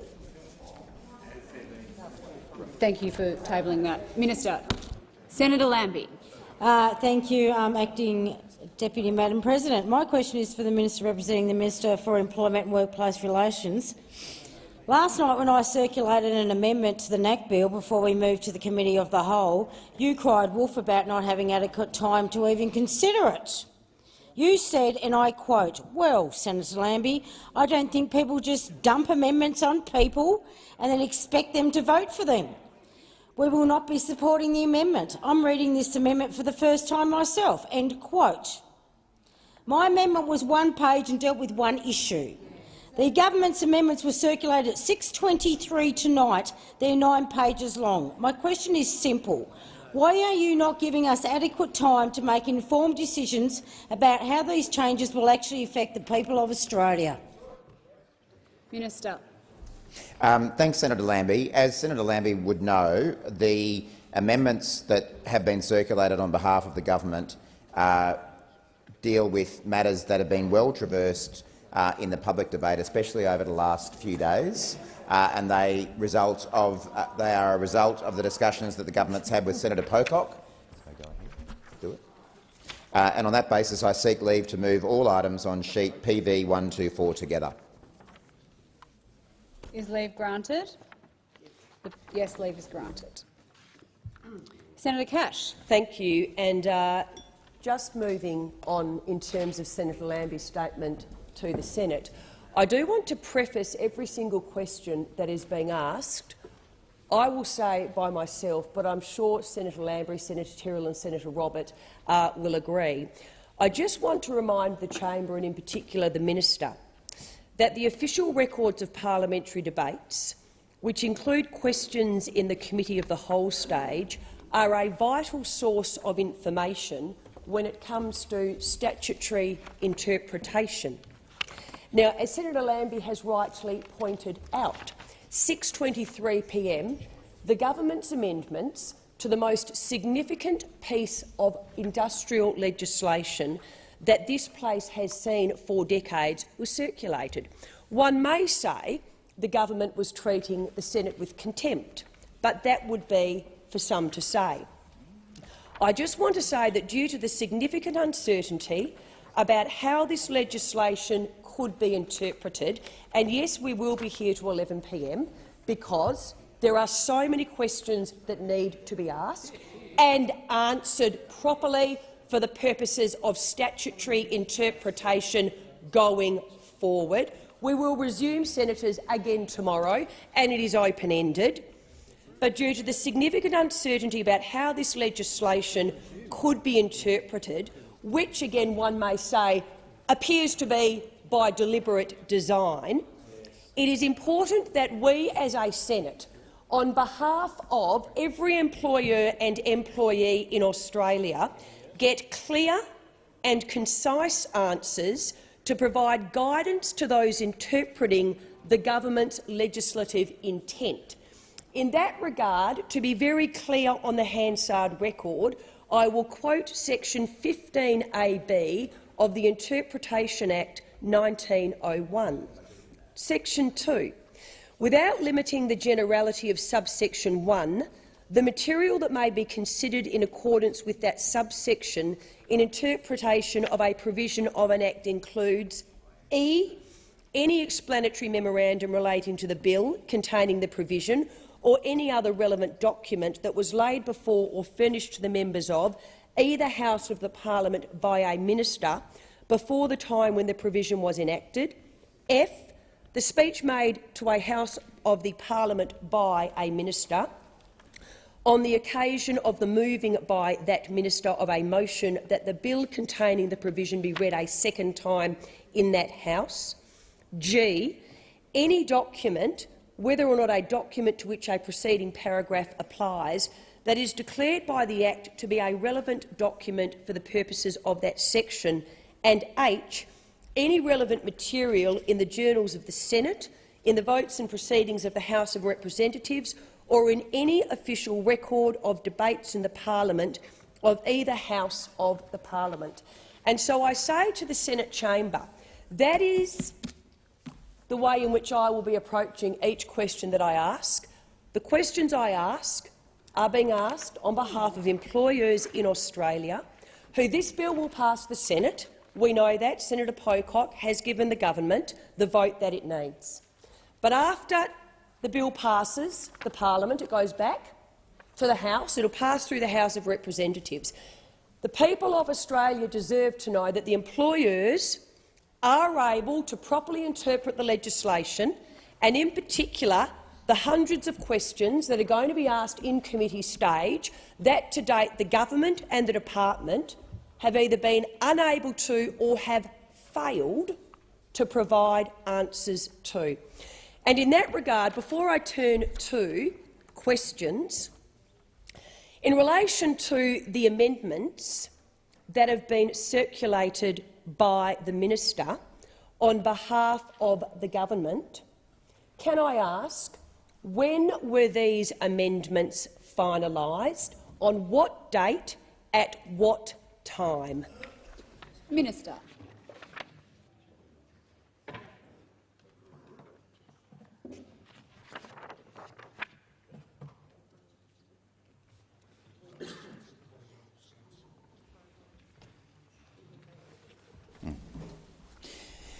Thanks, Senator Cash. The short answer to your question is that the amendments were finalised today, but they, as I said in response to Senator Lambie, the amendments all relate to matters that have been in the public arena since at least the weekend after the government negotiated an outcome with Senator David Pocock. And for the benefit of the chamber, I'm happy to give a short explanation of what these amendments are. So the government amendments in relation to bargaining include, among the factors that the Fair Work Commission must take into account in deciding which terms to include in a workplace determination, the significance to the employers and employees who will be covered by the workplace determination of any arrangements or benefits in a relevant enterprise agreement. They authorise the Fair Work Commission to have regard to reasonably foreseeable employees, make determinations on views about whether certain working arrangements are reasonably foreseeable, and amend an agreement with retrospective effect, if necessary, to address a concern that the agreement does not pass the Better Off Overall test as part of the new reconsideration process. The amendments provide that employers who employ fewer than 20 employees may not be added to a single-interest employer agreement or authorisation without their agreement. They provide that the operations and business activities of common interest employers must be reasonably comparable for the purposes of making or varying a single-interest authorisation or agreement. They provide that for employers with 50 or more employees, the onus is on the employer to establish that it is not a common interest employer or its operations and business activities are not reasonably comparable with the other employers. They provide the Fair Work Commission with discretion to refuse an application by a bargaining representative of an employee to add a new employer to a single interest employer agreement, or authorise, if the Fair Work Commission is satisfied that on the day it will approve the relevant application, less than 9 months have passed since the most recent nominal expiry date of an effectively bargained agreement that covered the employer and relevant employees. They provide that the minister may make a declaration in relation to a particular industry, occupation or sector to facilitate entry into the supported bargaining stream. They provide that work in the civil construction sector is to be considered general building and construction work, which would mean that work in that sector would not be subject to multi-enterprise bargaining. They make clear that work in the asphalt industry is not considered to be general building and construction work. They allow bargaining representatives to apply to the Fair Work Commission for an order permitting an employer to put a multi-enterprise agreement to a vote if satisfied that employee organisations' failure to provide their written agreement is unreasonable. The amendments also provide for two things in relation to flexible work. Firstly, they allow a pregnant employee to request a flexible working arrangement, and secondly, they clarify the types of orders the Fair Work Commission may make when an employer has not adequately responded to a request for a flexible working arrangement. In relation to family and domestic violence leave, the amendments insert new Part 28 into the bill, which would make technical amendments in relation to paid family and domestic violence leave to enable regulations to prescribe requirements for pay slips in relation to reporting of paid family and domestic violence leave so that it could be recorded on an employee's pay slip as, for example, ordinary hours or training. In relation to the Safety, Rehabilitation and Compensation Act, the amendments omit the prescription of malignant mesothelioma from the bill so that the disease can instead be prescribed by regulations under the Safety, Rehabilitation and Compensation Act 1988. They also amend subparagraph 7(9)(a) of the Safety, Rehabilitation and Compensation Act to specify that an employee is taken to have been employed as a firefighter if firefighting duties made up a not insubstantial portion of their duties. And finally, they introduced the ability for the Australian Capital Territory to establish an ACT Firefighting Advisory Committee to assist in the determination of whether firefighting or related duties have made up a not insubstantial portion of the duties for ACT volunteer firefighters covered by the SRC Act. So, in short, as I say, the amendments that the government has now sought leave to move all flow from the negotiation that the government undertook with Senator David Pocock, and each of those amendments has certainly been made public before, and anyone following this debate would be well aware of the terms of those amendments. Thank you, Minister. Senator Cash. Thank you. And I note, in relation to the explanation that the minister has just given to the Senate, he has just read out the explanatory memorandum for us, or the supplementary explanatory memorandum. Minister, I then ask, you said that the amendments were finalised today. At what time were they finalised?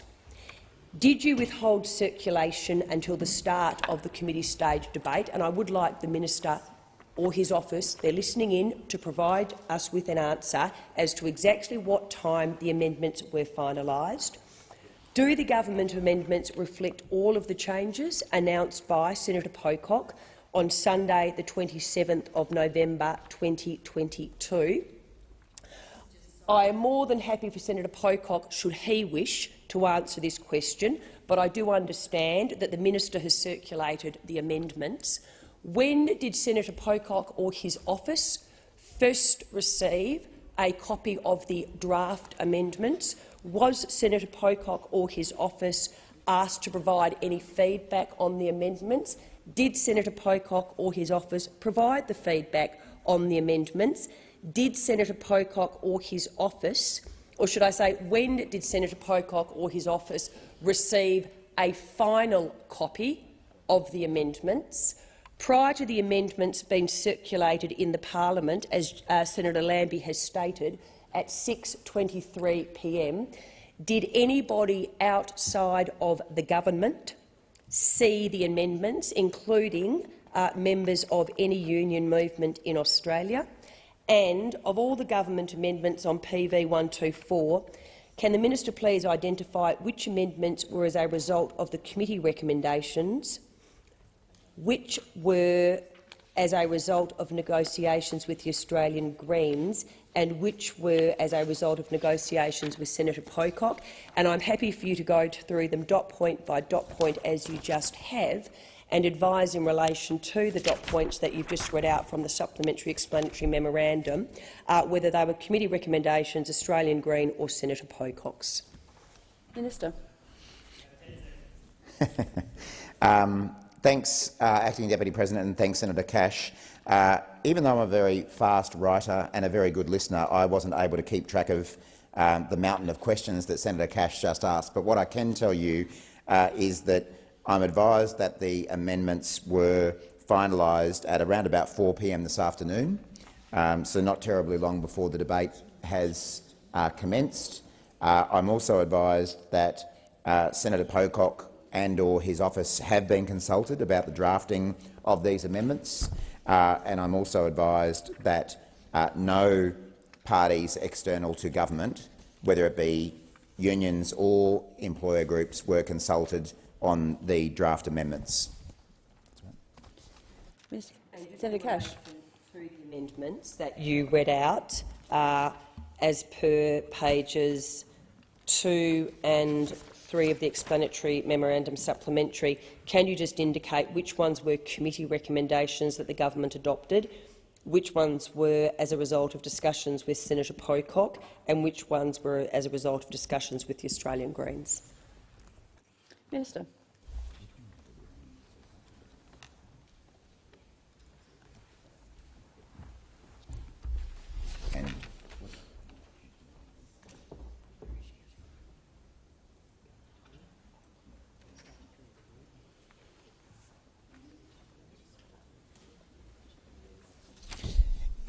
What I'm advised, Senator Cash, is that, and again, this has been in the public domain, that the amendment lifting the threshold from 15 to 20 in terms of the number of employees, the amendment that says that employers who employ fewer than 20 employees must not be added to a single interest employer agreement or authorisation without their agreement. That was a recommendation of the Senate inquiry. In fact, I think you were involved in the Senate inquiry, Senator Cash, so you'd be familiar that also the amendment in relation to the statutory review, I understand, was a recommendation of the Senate inquiry. And I don't think it's any secret that most of the amendments have resulted from negotiations with Senator David Pocock. And again, I don't think it's any secret that the amendments in relation to flexible work are a result of negotiations with the Greens.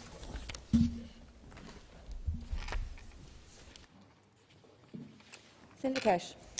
Could I just now turn to the second reading speech to the House given by Minister Burke?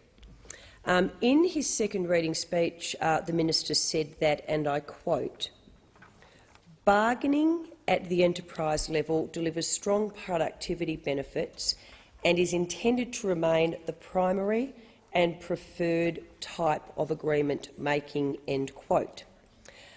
Can the minister therefore guarantee that the percentage of employees covered by an enterprise-level agreement will increase as a result of the bargaining changes?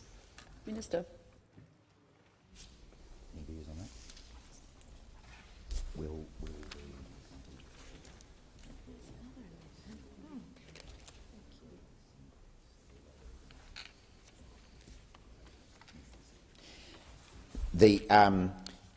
Well, Senator Cash, as you've said, Minister Burke in the House debate pointed out that the government's strong preference is that individual employers and their workers and relevant unions reach agreements at the enterprise level, and we know that that's fallen away under the system that the former government presided over, with the sheer complete collapse of enterprise bargaining, and we think it is likely that the proportion of workplace arrangements governed by single enterprise agreements would increase as a result of this legislation. Senator Cash. Thank you, Minister, for the response to the question. Based on the Minister's answer that you do believe the number of enterprise-level agreements will increase as a result of the government's bargaining changes, does the government see this as a mark of success for the reforms? Minister.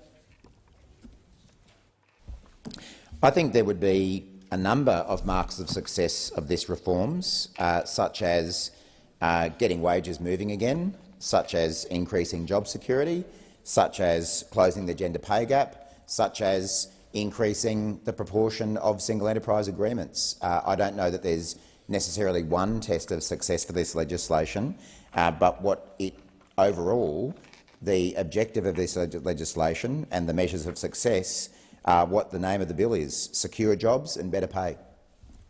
Senator Cash. In looking at the legislation, can the minister take the Senate to those provisions which are intended to ensure that those businesses who have or wish to have an enterprise-level agreement in place won't be compelled to bargain for or otherwise be roped into a multi-employer agreement? Minister.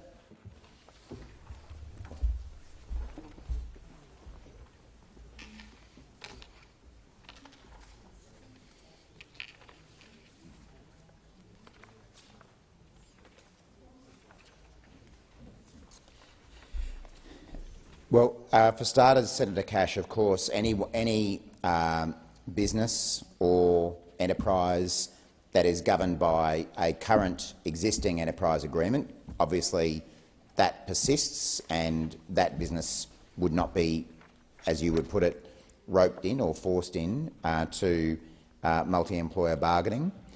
In addition, there's, under the legislation as amended, there is what's been called a 9-month grace period after the expiry of an existing enterprise agreement,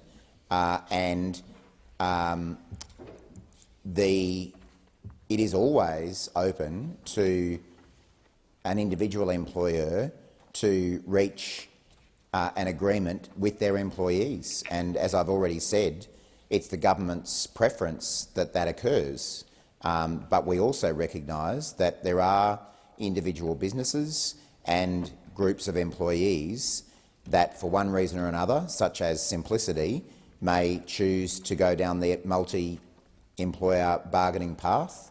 I can think of many small businesses that won't necessarily have the HR resources to conduct negotiations or would prefer to not have to do that with their own employees and may choose to effectively sign up to a multi-employer bargain that is generated through negotiation by a peak industry body with unions and workers. But as I say, it's not every business, pretty much every business has the option of reaching an agreement with their own employees. Senator Cash. Given, as I said at the outset, the purpose of these questions is to get a very clear guide from the government in relation to what the bill does and doesn't do. Thank you for the general answer. Can you now take me to the specific clauses in the bill? Minister. Well, there's no specific clause in the bill that says, in your words, an employer cannot be roped into a multi-employer bargain, that's because there are many clauses within the bill that provide a range of options for employers and employees to strike a bargain, whether that be at the enterprise level or across multi-employers or multi-enterprises. Just because there isn't a sentence to the effect that you're talking about doesn't preclude the range of options that individual enterprises have for reaching agreements with their workforce. Senator Cash. Thank you. Can I now turn to item 636A of the bill, which basically states at the end of section 250, it provides that the Fair Work Commission may make a single interest employer authorisation that does not specify particular employees if the Fair Work Commission is satisfied that A, the employers are bargaining in good faith for a proposed enterprise agreement that will cover the employers and the relevant employees, or substantially the same group of the relevant employees, and B, the employers and the relevant employees have a history of effectively bargaining in relation to one or more enterprise agreements that have covered the employers and the relevant employees, or substantially the same group of the relevant employees, and C, on the day that the Fair Work Commission will make the authorisation less than, in this case it's 6 months, have passed since the most recent nominal expiry date of an agreement for which the parties have effectively bargained. Can the minister confirm what is meant by history of effectively bargaining, as I have been asked by multiple employers? What is the guidance being given by the government in this regard? Minister.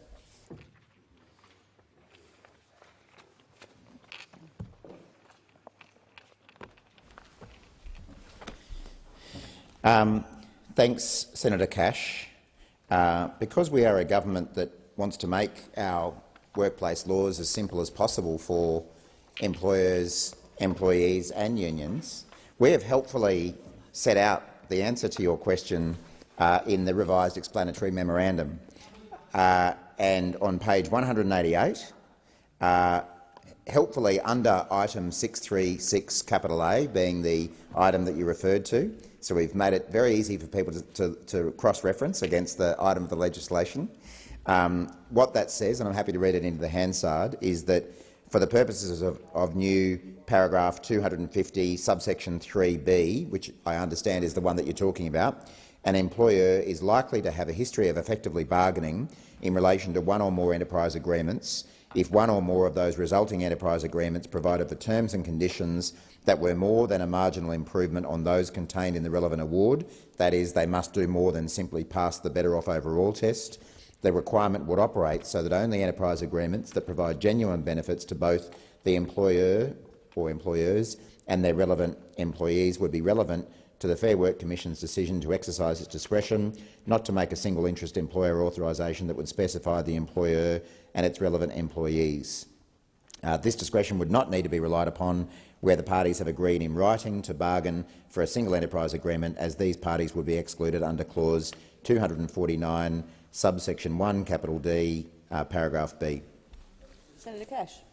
Thank you for confirming that, because that's exactly what I had written in front of me, which now leads to my next line of questioning.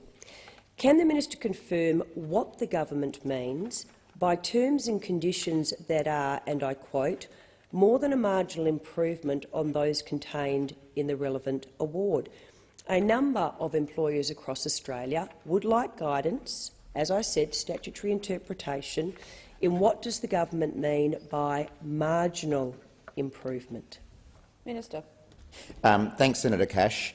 As a former industrial relations minister and I think a former industrial relations practitioner as a lawyer, Senator Cash, you'd be well aware that no, the Fair Work Act as it currently stands and which you presided over does not specify every detail that the Fair Work Commission would need to take into account. That would, of course, be a matter for the Fair Work Commission to determine, just as many matters under the existing legislation that you are the minister for left matters to the discretion of the Fair Work Commission. Senator Cash.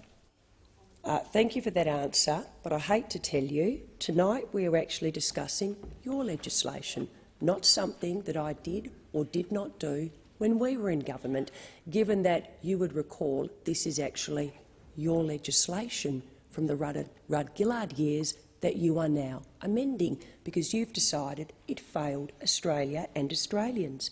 Now, the answer you've just given, I just want to confirm, what you've said to the employers of Australia is the government, other than saying that the Act itself does not specify each detail the Fair Work Commission has to take into account, you are actually unable to provide any further guidance.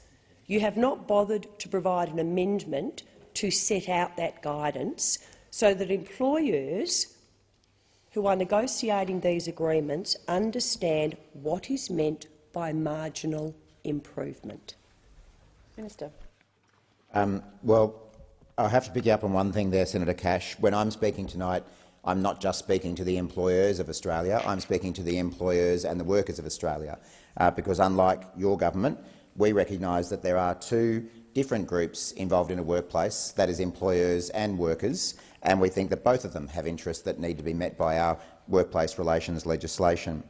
But what I can say to the employers and workers of Australia and the trade unions of Australia, who also, of course, have an important role in our workplace relations system, is that we are leaving a number of matters in this legislation to the discretion of the Fair Work Commission, including the example that you've given, and that is nothing out of the ordinary for the industrial relations legislation of Australia, or in fact for many other pieces of legislation considered and passed by this parliament. We have confirmed that for the employers, the employees and the unions in Australia, the matter is being left to the Fair Work Commission, and the government is not providing any further guidance to the Fair Work Commission, the employers, the employees or the employee representatives as to what the government means by marginal improvement, because, again, this document will be utilised by way of statutory interpretation.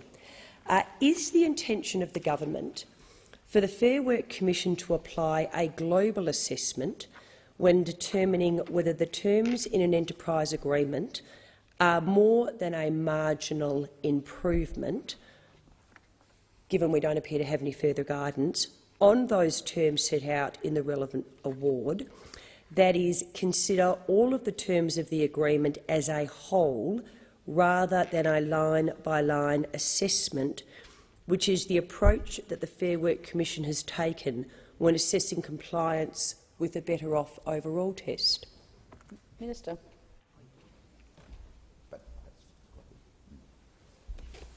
What I'm advised, Senator Cash, is that it would be a global consideration as to the entire agreement. But I'd also remind you that in the explanatory memorandum, the clause that I just read out previously, there was some guidance provided to employers, to employees and to unions, and indeed to the Fair Work Commission, that what the government means by more than a marginal improvement is more than simply pass the Better Off Overall test. Senator Cash. Well, I think we've actually now made it even more confusing. So what does the government mean by has simply more than passed the Better Off Overall test? Again, can you quantify it in terms of a percentage improvement? Minister. No, I can't, and that's because under the existing legislation, no government has directed the Fair Work Commission as to what Better Off Overall is. That is a matter that is left to the discretion of the Fair Work Commission.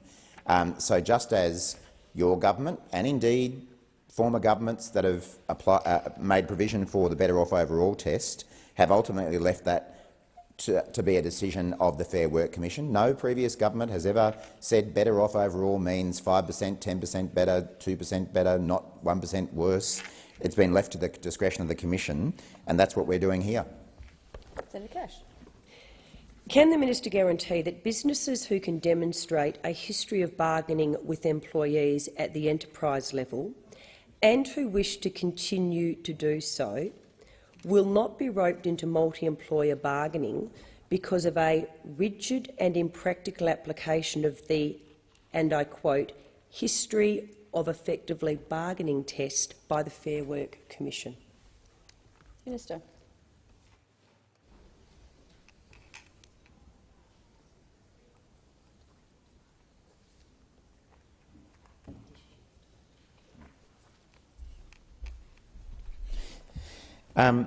Well, again, I make the point that it is entirely open to an individual employer to reach an agreement with a relevant union and their workers at a single enterprise level. Part of the problem we've seen that the government is responding to is that the bargaining system that we have inherited as a new government is so broken that it is either unworkable for employers and their workforce to reach a single enterprise bargain, or for one reason or another involving power imbalances and other factors, that just doesn't happen. But it is always open to a single enterprise to reach an agreement with their workforce. And yes, both parties have to agree. That's what a bargain is. If you have an employer who is unreasonably refusing to bargain with their employees, then this legislation does provide other options. Similarly, if you have a group of employees who are unreasonably withholding their consent to bargaining, then there are options for employers. That's the balanced system that we're putting in place.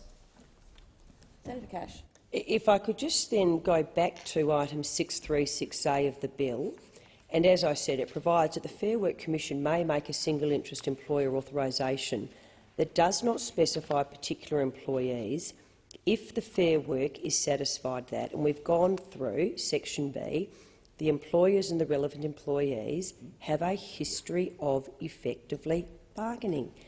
Can the minister guarantee that businesses who can demonstrate, again, I need this for statutory interpretation purposes, who can demonstrate a history of bargaining with employees at the enterprise level and who wish to continue to do so, will not be roped into multi-employer bargaining because of a rigid and impractical application of the history of effectively bargaining test by the Fair Work Commission, given your comments that, and I quote, the government does not specify each detail the Fair Work Commission needs to take into account.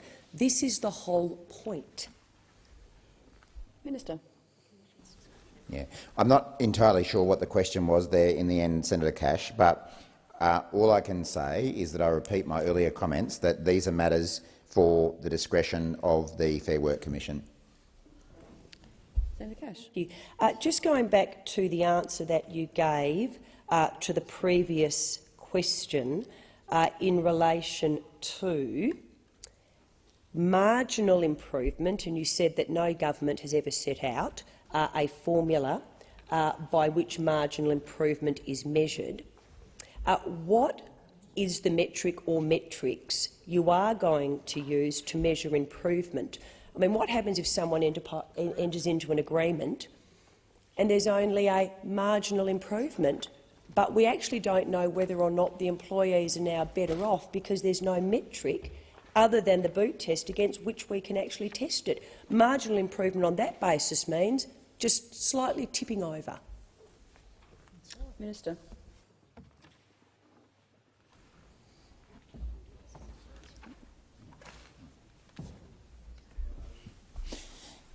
As I've said, Senator Cash, if an employer has a single interest bargain that is within its still running, hasn't reached its nominal expiry date, then they can't be roped in. This is about, and when it comes time to bargain again, where an employer can demonstrate or is likely to have a history of effective bargaining, then that's what these provisions would apply to. But again, I feel very repetitive in saying that just as the existing legislation does not give metrics as to what amounts to better off overall, because it respects the fact that the Fair Work Commission has some right to use its discretion to work out what better off overall means. Similarly, what we're doing here is leaving it to the Commission to determine whether, in the circumstances of a particular agreement, looked at globally, there is more than a marginal improvement. And as I say, that has to be more than simply exceed the better off overall test. Thank you, Minister. Senator Cash. Well, the bad news for employers... I understand, so just take a seat. So I take your point of order. However, I understand Senator Cash has one more question in this line of questioning, and then I will come to Senator Pocock. And given that we have many amendments to deal with in committee, what I'm seeking to do is to allow senators to go through a line of questioning on a particular issue and then move so that you get that opportunity to go through questions. So just for senators who have come in, at the moment we're going through questions 1 to 68 on sheet PV 124 and the government amendments. So, Senator Cash, if you want to ask the question. I mean, I have a series of questions. We're here till 11 p.m. The call will absolutely be shared. I have no issues with that. I do actually have some more questions in relation to this, but if you've got questions, I'm more than happy that you ask them. As I said, we are open-ended tomorrow. Everybody has.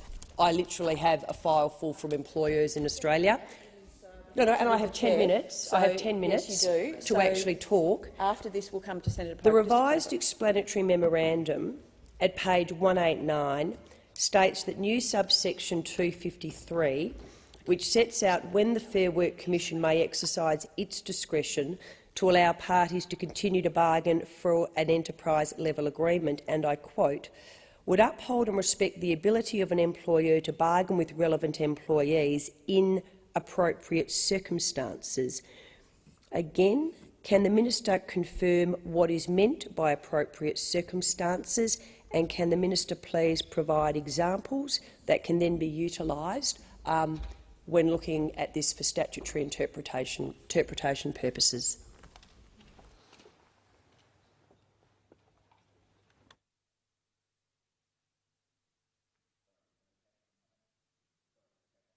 Did you say page 189? 189.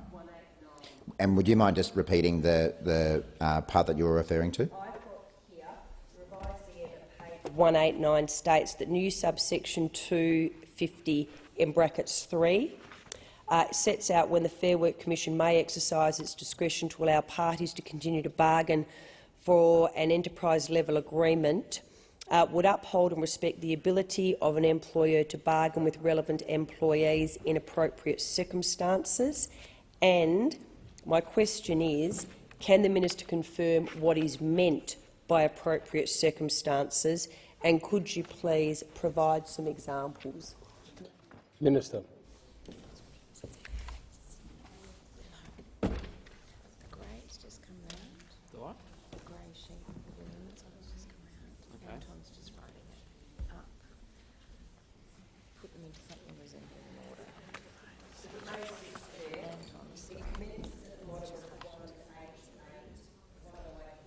Well, hang on.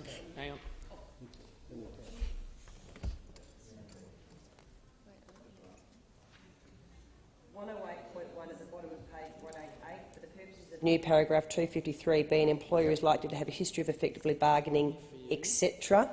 Yep. My question is, what are the appropriate circumstances? Minister. Senator Cash, I think and I don't know whether we might actually be working from slightly different versions of this revised explanatory memorandum, but the point that I think you're making relates to clause 108.2 of at least the version that I'm looking at, which states that overall new subsection 250 subsection 3 would provide the Fair Work Commission discretion to refuse an application for a single interest employer authorisation, even if the requirements in new subsection 249(1) are met. If the Fair Work Commission is satisfied that the authorisation should not be made having regard to current bargaining, the subsection would uphold and respect the ability of an employer to bargain with relevant employees in appropriate circumstances. Again, what constitutes appropriate circumstances is a matter for the Commission, and again, that is entirely consistent with the approach that the existing legislation provides. Senator Pocock. Some questions that pick up, a couple of questions that pick up on the question of power and bargaining. Over recent months, the Select Committee on Work and Care has taken evidence from witnesses around Australia about the issues affecting their ability to put together their jobs with the care of others. An important issue has arisen repetitively throughout these hearings, the right of workers to disconnect from work once they've worked their paid hours. Can the minister please clarify how the bill will address the issues of workers' ability to disconnect from work so that they can protect family time, give care to others and rest? Minister. Thank you, Senator Pocock, and thank you for your work on this bill and, in fact, in this area for your entire career, but particularly in relation to this bill. Of course, the government considers that employees should be able to stop work when they have finished their paid hours. Probably it's something that all of us could do a little bit of a better job of, especially in public life. It is appropriate that employees are protected from the intrusion of work into their private lives beyond their contracted hours. This is increasingly important as more women and carers form part of the Australian workforce. So one way this issue can be dealt with is through the existing mechanism of enterprise agreements.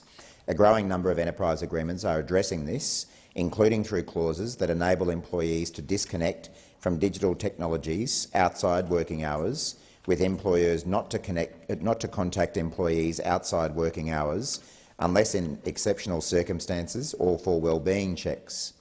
For example, the recently negotiated Queensland State Teachers Enterprise Agreement encourages employees to disconnect from digital technology and communications when their work is done and when they are on holidays, except in exceptional circumstances.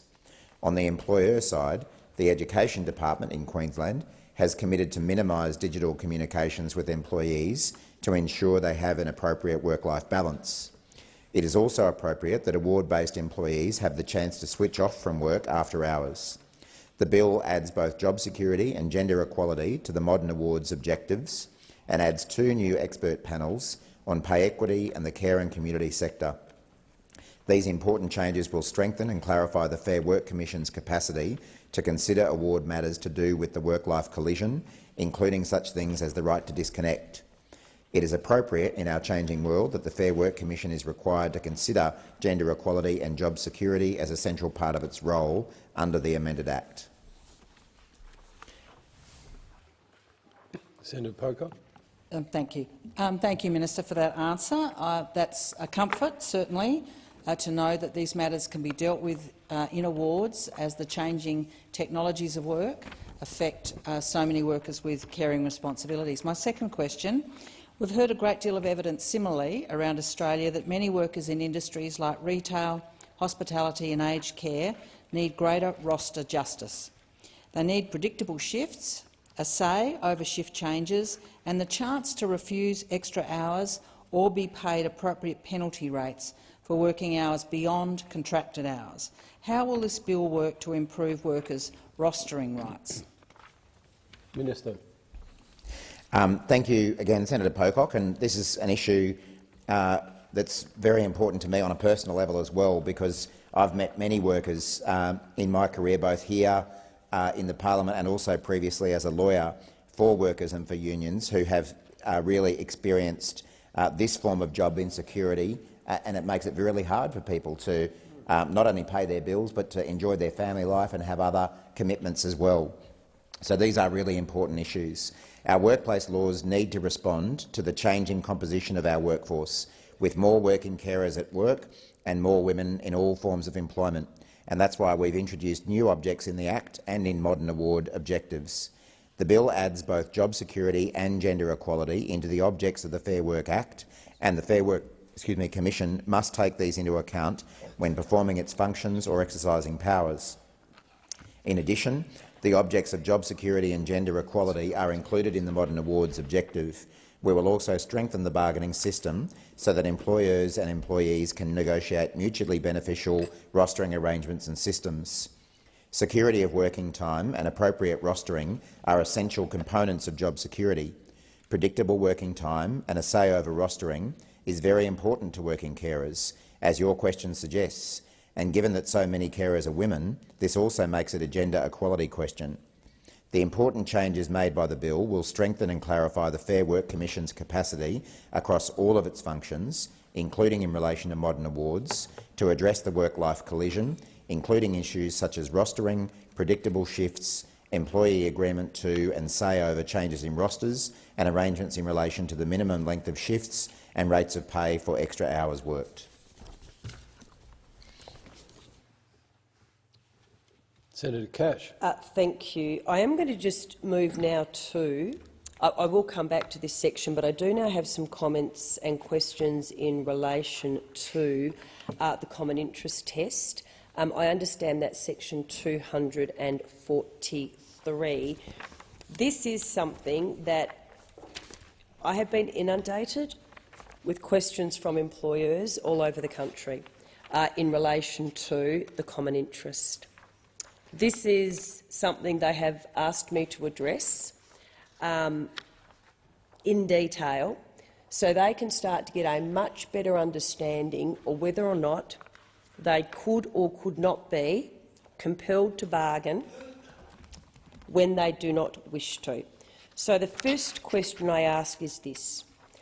Under the section Common Interests, which is used in various positions throughout Part 21 of the Act, it lists 3 conditions for identifying a potential common interest: geographical location, the regulatory regime and the nature of the enterprise, and the terms and conditions of employment in those enterprises.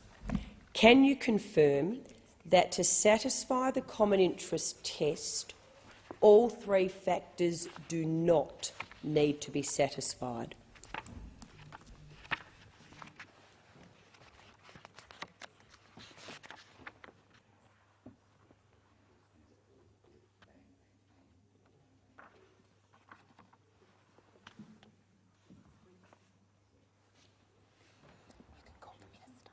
Minister. Thank you. These are, of course, simply examples. So there is no requirement that any of these examples be met. They are put forward as examples for the Commission to consider in exercising its discretion. Senator Cash. Unfortunately, that answer is going to create great confusion tonight across Australia to employers who actually are listening in to this, and this is the one section of questions that they are asking for answers to. You have said in your legislation 3 conditions for identifying a potential common interest: geographical location, the regulatory regime and the nature of the enterprise, and the terms and conditions of employment in those enterprises. Now, you have now said, and I quote, "They are simply examples," which now begs the question, given that is actually written in the legislation, what other examples do employers across Australia who, as I said, are listening in tonight, what other examples are we now talking about? Minister. Thank you, Senator Cash. And again, I make the point that the government is approaching this from the interests of employers, employees and unions, not just one group in this debate or in a workplace. What the subsection says is, well, it arises from the new clause as to whether common interest bargaining can occur and what constitutes a common interest employer. And what, of course, subsection 249(3) says is that the requirements of this subsection, which opens up common interest bargaining, are met if, paragraph A, the employers have clearly identifiable common interests.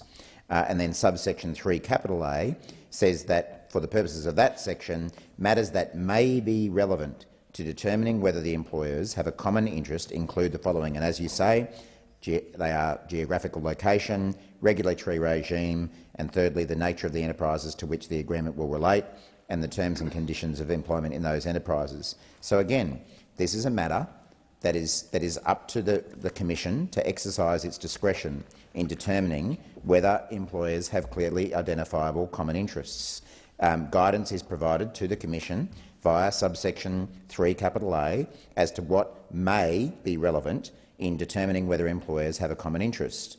Now, again, you will have followed the public debate about this, and I've seen various opposition senators, including yourself, Senator Cash, put up nonsensical examples which are designed to scare employers and scare employees about the operation of this legislation. People suggesting that a small corner shop might be roped in, to use your language, to some sort of a common interest bargain with Woolworths. Complete nonsense, because I find it impossible to believe that any commission exercising its discretion would decide that Woolworths, or a Coles or an Aldi or any of the big chains have common interests to a corner store that might employ two people. Similarly, I've heard wild claims made by members of the opposition that a large cafe in, somewhere outside Melbourne might be roped into the same bargain as a small cafe in Cairns. Again, it's a matter for the discretion of the Commission, but I find it impossible to believe that those sorts of nonsensical, wild claims that have been made by members of the opposition, designed to scare people, would stand up on any fair reading of this subsection by the Commission. Senator Cash. Well, it's just got a whole lot worse yet again, with every word that you have just said, for the employers in Australia, because they had questions about geographical location, the regulatory regime and the nature of the enterprise and the terms and conditions of employment. You have now actually stated for the record that there is a whole lot of other common interests that may or may not be taken into consideration, that the Fair Work Commission themselves may or may not dream up, that employers in Australia are not aware of. We are now moving, Senator Watt, into very dangerous territory. What is worse is you have either just ruled out, and it's not a small shop, it is someone with, when you move your amendment and it gets up, 21 employees or more. We are in the multi-employer single interest test. We're not in supported bargaining at this moment, so it's 21 or more. For the record, are you saying that you are formally ruling out whether a small shop, 21 or more, so we're right in, will not be compelled to bargain with a Woolworths-type store if they have the same geographical location or regulatory regime or the nature of the enterprise? Are you ruling that in or out? Because if you're ruling it in, we've got a whole lot of other questions. If you are ruling it out, let's do it for the record now, and then we're going to work through the size of business that you are ruling out will not be compelled to bargain with another business. Minister. Thanks, Senator Cash, and I'm sorry to disappoint you, because I know that this will take the wind out of one of your other scare campaigns that you've been trying to run. But you would be aware that in addition to the common interest point that was already provided by the draft bill, one of the amendments that will be moved following the negotiations with Senator David Pocock is, if you like, an additional test that would need to be satisfied, which is that employers must be reasonably comparable to be covered by the same proposed agreement. And again, in the supplementary explanatory memorandum, which has been tabled, setting out, explaining some of the new amendments that are being proposed, what we have said at paragraph 71 is that employers of very different size, scope and scale might, depending on all the circumstances, be found to have clearly identifiable common interests for the purpose of bargaining together. This amendment would ensure that the Fair Work Commission must also be satisfied that the operations and business activities of an employer are reasonably comparable with the other employers. It may be open to the Fair Work Commission to conclude that despite two employers of a similar size, scope and scale operating in the same industry, they are not reasonably comparable once the full extent of their business activities and operations are considered. So, no, Senator Cash, the example that you've provided would almost certainly not pass the tests that are being provided for, both by the original amendment that was contained in the draft bill and by this new amendment, which will also require businesses to be reasonably comparable. So sorry to disappoint. Senator Cash. Let's have a look at what Minister Burke said on Monday the 28th of November 2022 in response to a question asked by Mr Fletcher. He was asked, Last Thursday morning, the Minister told the House in question time that a small business, so someone 21 and above, located in a shopping centre with a large supermarket would not be compelled to bargain together with that supermarket. Given the bill specifically mentions geographical location as establishing the common interest, that means a business can be dragged into multi-employer bargaining. Minister Burke came back, though, with the example is wrong, as you have now stated, and that's good because we're going to rule it out formally for the reason for statutory interpretation, so that's going to give a lot of relief to people when we formally rule out this. He says the first reason is in terms of common interest. He talks about the common interest, not comparability, the common interest. So let's put comparability aside. Excuse me. He then says, so even if you got over the hurdle of common interest, and I don't know logically how you could get over the hurdle on common interest, to claim that they're somehow reasonably comparable would just beg belief. So can we go back to the common interest? Are you now saying that they are ruled out of the common interest? Minister. Well, Senator Cash, I think in quoting Minister Burke, you've answered your own question, because I didn't catch every single word of what he said there, but I think he said something along the lines that it defies belief or defies logic, that it would pass the common interest test. So the answer is there in what you've quoted. Minister Cash. So in terms of the number of employees, because again this is very, very important, if we go to reasonably comparable, you've said with certainty 21, you're out. We're no longer reasonably comparable. What happens if we're at 50? Are we ruling in or are we ruling out in terms of this example? Where are you drawing the line? Because this is of now great use to employers around Australia, because they will be able to say to the Fair Work Commission, Minister Watt has ruled us formally out on behalf of the government. So 21 we're ruled out. That's good news for those with 21. 25, 35, 50, what are you formally ruling in and ruling out by way of numbers? Minister.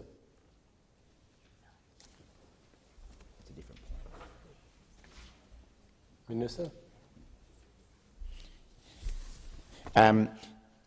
Thanks, Senator Cash. I don't think Senator Cash has accurately characterised what I've said. The bill is very clear that employers who employ fewer than 20 employees may not be added to a single interest employer agreement or authorisation without their agreement. If there are 20 or more employees, then there are additional tests that need to be met for an employer to be added to a single interest employer agreement. And they are, in short, that they have to have common interests, clearly identifiable common interests with other employers. And as I say, the factors that the Commission can take into account in determining whether employers have a common interest include geographical location, regulatory regime and the nature of the enterprises to which the agreement will relate, and the terms of conditions of employment in those enterprises. And in addition to that, for a business that employs over 20 employees, then they also have to be demonstrated to be reasonably comparable to the other businesses. So that is what is actually provided for by this bill, rather than however Senator Cash might try to characterise it. In addition to all of that, as Senator Cash would be aware, the government has reached agreement with Senator David Pocock that we are making an additional amendment which provides that for employers with 50 or more employees, the onus is on the employer to establish that it is not a common interest employer or its operations and business activities are not reasonably comparable with the other employers. But businesses with employing fewer than 50, the onus is on employees to establish that. Senator Cash. We were talking 21 and above. I understand the issue in relation to 20 and below. You can actually be compelled into the supported bargaining stream. We've got a whole line of questions there in relation to compelling small businesses, but we are focusing on the single interest you don't have the call. test. Can we go back then to geographical location? Putting aside comparability, we've got to satisfy the common interest first. In questions to the department, we have got no further in relation to any guidance on what geographical location actually means. So before we go through a set of specific questions, can you actually tell me what does the government actually mean by geographical location? Minister. I suspect I'll be saying this a fair bit tonight, but that is obviously a matter for the discretion of the Commission. But I respect the Commission enough to think that it's capable of determining what is a common geographical location for the purposes of this section. But essentially what we're ruling out by saying this is businesses that are on opposite sides of the coast forming part of the same agreement through this stream. Senator Cash. One of the issues that I'm having, and this is why we will continue to ask these questions, and I'm glad the answer is it's up to the Fair Work Commission, is the government keeps saying that this bill is meant to make it more simple and easier for businesses to bargain. I am actually asking you questions on behalf of employers in this country. I didn't dream these up. Employers did in Australia. And to date, every single answer, because they're listening in, that they are being provided with is the government's not making it easier. There's nothing further for you to read. Go through all of these questions. There's nothing further for you to read. I can read from the explanatory memorandum, but that's actually where all the questions are coming from. I can look to Tony Burke, Minister Burke, who insults the opposition in question time. Well, that actually doesn't help me because we won't formally rule something in or formally rule something out. You keep saying you're making it more simple for business, but what we are now working through, and we've only been here for an hour and a half, we've got a long way to go, is that, and I quote, it is being left to the discretion of the Fair Work Commission. Geographical location.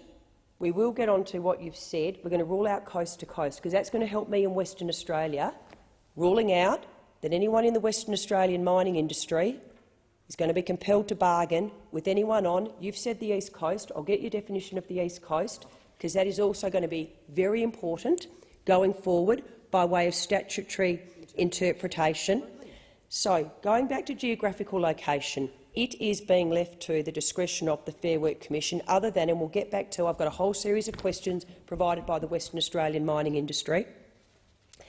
Does this legislation set a distance limit when considering a shared geographical location as a common interest? We've ruled out coast to coast, so I also need to understand, in ruling out coast to coast by way of geographical location, how did you do that? I need to understand why, because then we can actually start to work backwards. We've now got a distance, coast to coast.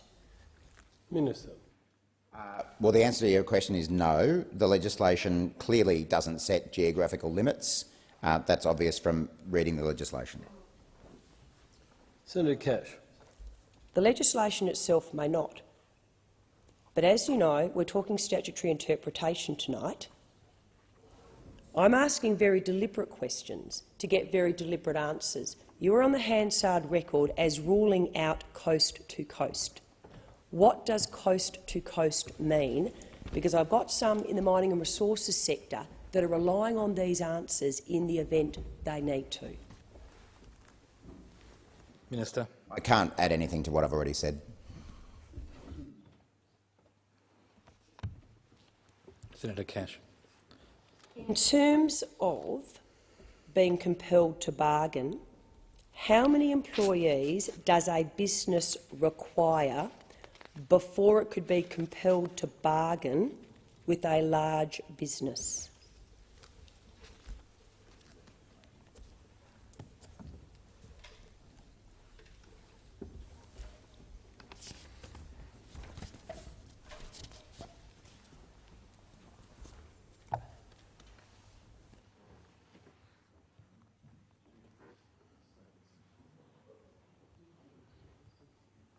Minister.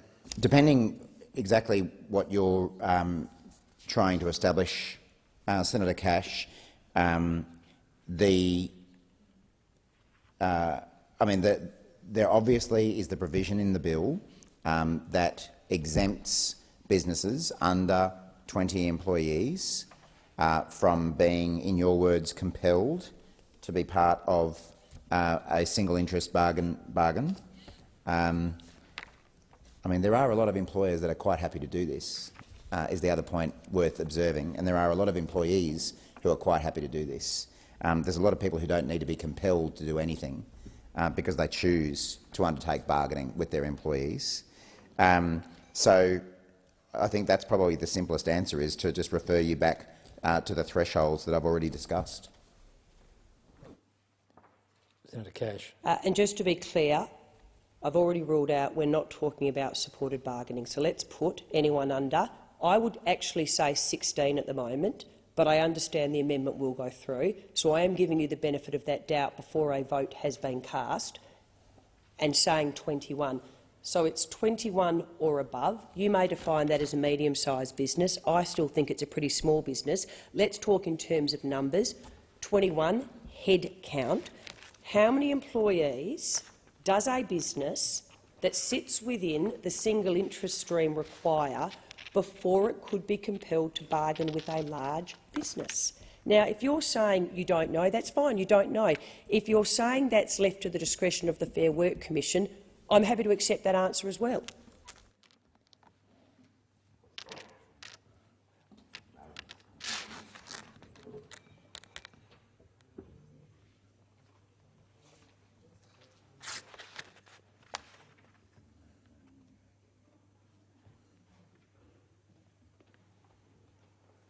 Minister.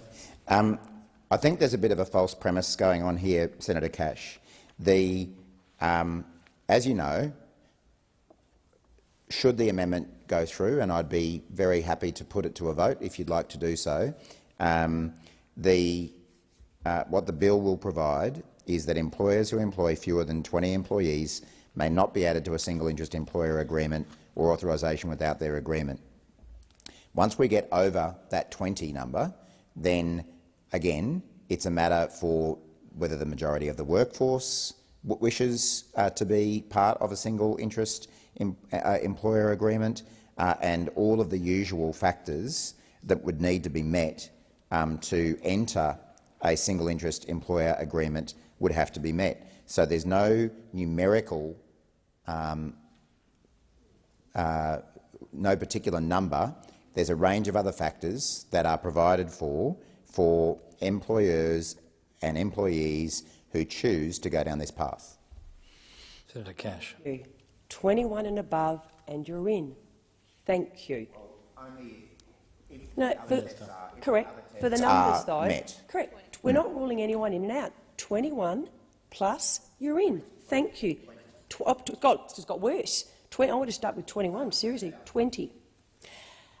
Talking about geographical location again, we've ruled out coast to coast, so I just want to understand that a little more. What about a mining company in Central Australia and on the West Coast? Could they be compelled on the basis you have formally ruled out coast to coast?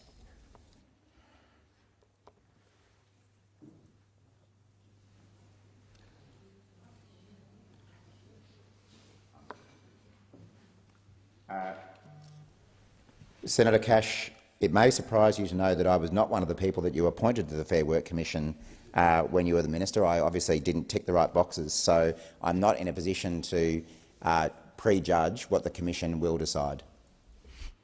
Senator Cash.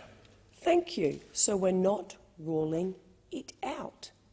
Thank you very much. But I do then need you to clarify, when it comes to what you've stated in relation to coast, I do now need to understand, what do you mean as the minister in the government who's put this legislation forward? Because again, the Fair Work Commission, the employers will have this. They will have this in front of them, and they'll be able to point to Minister Watt, on behalf of the government, ruled out coast to coast.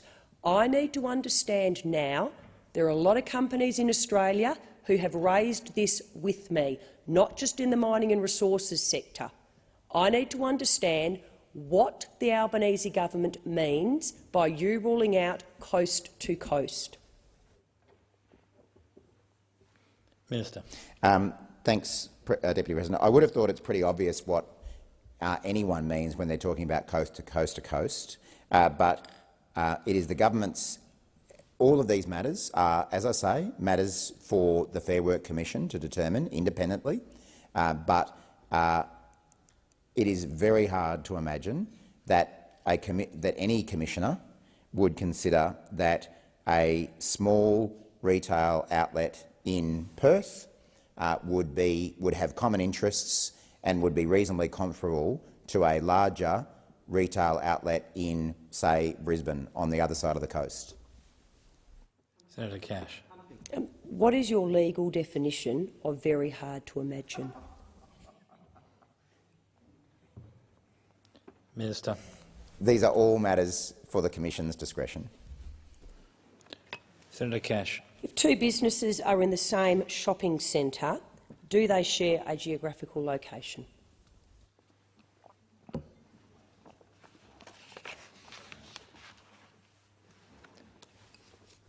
It's a matter for the Commission. Could a hardware store next to a hairdresser be compelled to bargain together under the geographic location common interest test? So they're next door, hardware store next door to this hairdresser, we're in the same geographic location.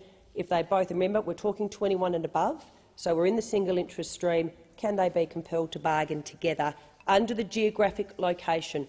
Put aside the other elements. I'm talking here specifically about geographic location. Minister. It's a matter for the Commission. Senator Cash. If two businesses are within 1 kilometre of each other, do they share a geographical location under the common interest test? Minister. It's a matter for the Commission, as is the answer to your next question and the one after that, I suspect.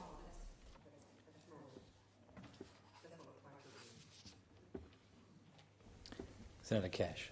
Well, my next question was actually, can you guarantee that the public interest test will prevent multi-employer strikes that shut down an entire port?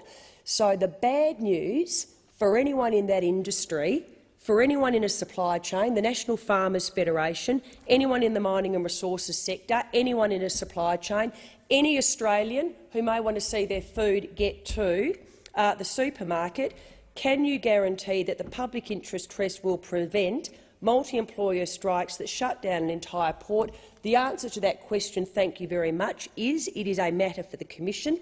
You also said you'd answer my next question in relation with that is a matter for the Commission. So I would also going to ask you, can you guarantee that the public interest test will prevent targeted efforts to pressure an employer by coordinating industrial action against its suppliers or customers who are also part of the same multi-employer agreement? The good news, or the bad news for employers across Australia, is that that's also a matter for the Fair Work Commission. So now I'll move on to my next question. Can you explain what common interest means in the single interest stream? Minister. Well, of course, I reject Senator Cash's characterisation of my answers to questions that she didn't actually put to me. In terms of strikes, again, this is a. I know that Senator Cash has spent months now trying to run a campaign along with her colleagues that these laws will lead to nationwide strikes. They'll lead to strikes in every business, every port, every train station, every shop, every childcare centre. I know that's what Senator Cash is saying, and that's because the Coalition are addicted to conflict in our workplace relations schemes. It might be hard to accept for members of the Coalition who have for 10 years driven a conflict-based, low wages, low productivity, detrimental to the economy IR system, but there is another way. And that is the way that the government is putting forward. It's a way that's based on agreements rather than conflict. It is not the intention of these reforms to allow for industry-wide strikes, despite what Senator Cash and her colleagues keep saying. These are multi-enterprise agreements, not industry-wide agreements. Industrial action will be permitted for the single interest stream and supported bargaining stream, but with safeguards in place. And I don't know how many times I've told Senator Cash this, in estimates, in the chamber, in the public debate, elsewhere, and for her own reasons she chooses to ignore the facts and ignore what the government has repeatedly said, which is that in actual fact there will be stronger safeguards against industrial action being taken under this legislation that the government is putting forward than exist at the moment. Now, I know that doesn't suit the opposition's narrative, which is that industrial mayhem will result from these laws. But as I say, we are choosing a different path, and that is one that's based on agreements rather than conflict. In answer to the question, I can't do any more than what I've already said, which is that the matters that Senator Cash is talking about what amounts to common interest, are either set out clearly in the legislation or are matters for the discretion of the Commission. Senator Cash. You just said, well, in the first instance, what I would say is political commentary doesn't assist statutory interpretation, but you would know that. You've also just said that suggesting strikes would increase was actually scaremongering on behalf of the opposition. So can you confirm this legislation will not increase strike action? Minister. As I say, it is not the intention of these reforms to allow for increased industrial action, whether it be by employees or employers.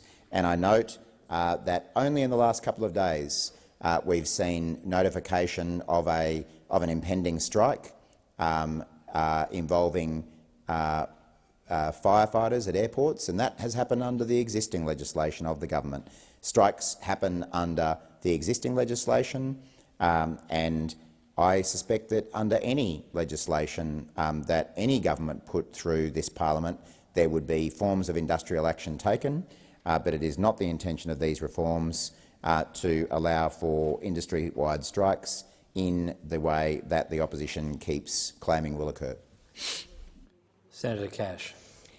Just going back to the multi-employer agreements in the single interest stream, can you guarantee that a multi-employer agreement in the single interest stream cannot be used to capture employers in different states and territories? Again, I just need this for guidance for employers.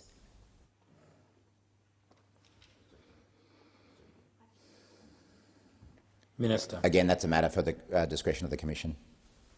Senator Cash. Just in terms of your response in relation to the strike action, and you said it was not the intention of the legislation. If it wasn't the intention of the legislation, one might ask, well, then why did you actually open up an additional avenue of strike action? But you've said it's not the intention of the legislation. The issue I now have is there could be unintended consequences. In the event that when this legislation is passed, we do see an increase in strike action, what will the government do? Minister. Well, as I say, far from the coalition's claim that this will lead to industry-wide strike action, as I've said, there are additional safeguards or requirements that are being proposed as part of this legislation before industrial action, whether it be by employees or employers, can occur. So, for instance, the requirement for conciliation that is being proposed by this legislation. So conciliation would be required before taking industrial action, and that's a good thing, to see if things can be sorted out between employers and their employees. It's what the Commission should be doing. So that new requirement being proposed by our government for conciliation before industrial action will reduce the likelihood of industrial action being taken, and the requirement for 120 hours notice of industrial action will provide employers and employees depending on who's taking the industrial action, with adequate time to put in place contingencies. The bill also contains enhanced dispute resolution powers for the Fair Work Commission to settle disputes during bargaining, which can help to avoid industrial action. And of course, there's also the provision that requires arbitration or opens the door to arbitration in the event of an intractable dispute. We ultimately want to get a system where we reach agreement. That's good for workers, it's good for businesses, it's good for the economy more generally. So I'm not going to speculate about hypothetical situations that may or may not arise under the government's legislation, other than to point out that this legislation is putting in place additional safeguards to limit industrial action in the absence of conciliation. Senator Cash.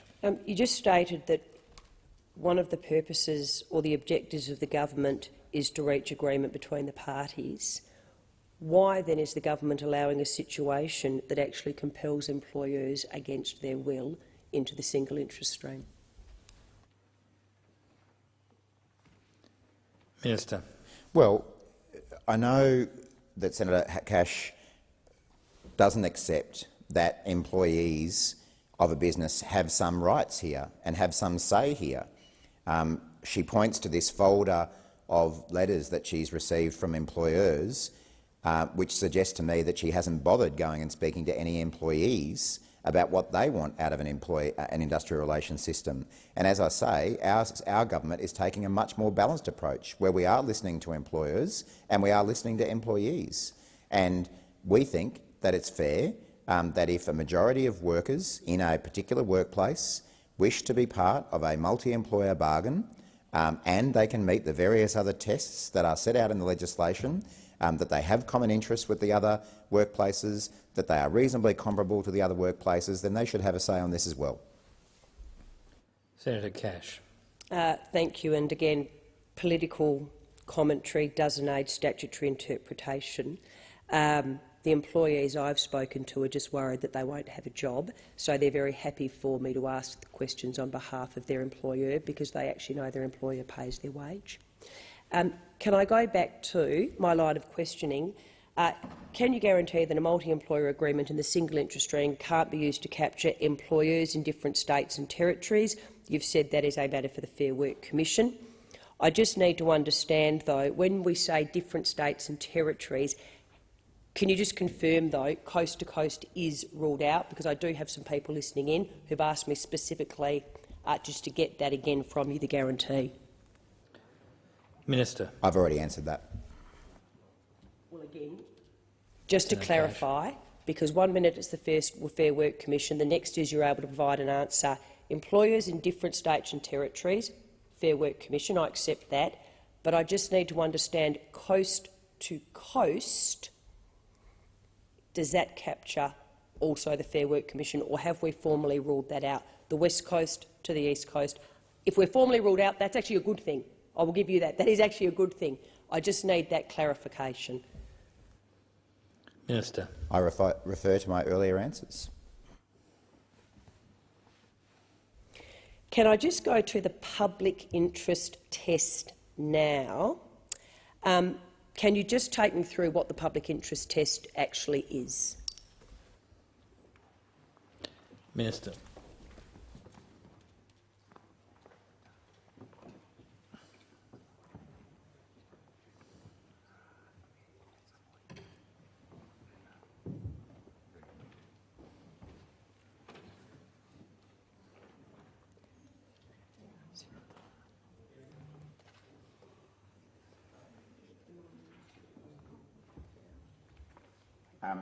Sorry, Senator Cash, are you talking about the single interest bargaining stream here? Yep. And, excuse me, I presume you're asking in relation to what will be subsection 249(3), which is what sets out what talks about common interest. Yep. So it says that a particular agreement must not be, or authorisation must not be contrary to the public interest. Again, I think these are common sense decisions for the Fair Work Commission to make. There's been no further.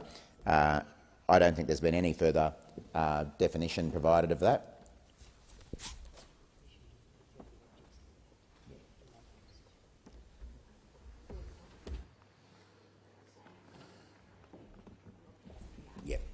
Of course, as would be the case with any other statute, the Commission will take into account the objects of the Act, but also I've been reminded that, again in the revised explanatory memorandum on page 187, under clause 1074, it states that, for example, when considering whether it would be contrary to the public interest to make the authorisation, the Fair Work Commission would have regard to the objects of the Act, as I just mentioned, such as whether making the variation will promote productivity and economic growth while being fair to working Australians, and the objects of parts 2 to 4, such as whether approving the variation promotes collective bargaining in good faith, particularly at the enterprise level. Senator Cash. Thank you. And again, the Fair Work Commission obviously has a very large role there. Can I just go back to guaranteeing that the public interest test will prevent multi-employer strikes that shut down an entire port based on what you've just outlined to the Senate? Sorry, Senator Cash, I was just a bit distracted there. Would you mind just repeating that one? So just in terms of the public interest test, you've now put on the record what some of the considerations are, but you also did say that it would be left to the Fair Work Commission in terms of when I first asked what the public interest is. I just need to understand, can you guarantee that the public interest test, and you've actually elaborated on it, will prevent, and this is actually a very serious question being asked by an industry, multi-employer strikes that shut down an entire port?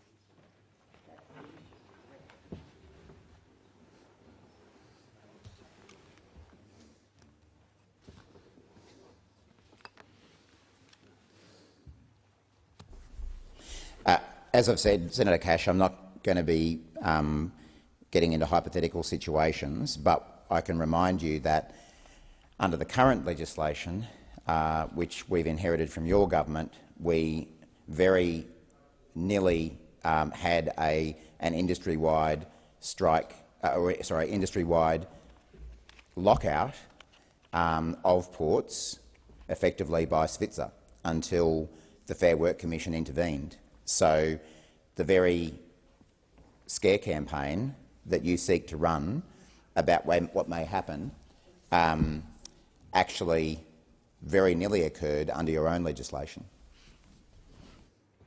Senator Cash. How many conciliation conferences occurred in the SVITZA matter?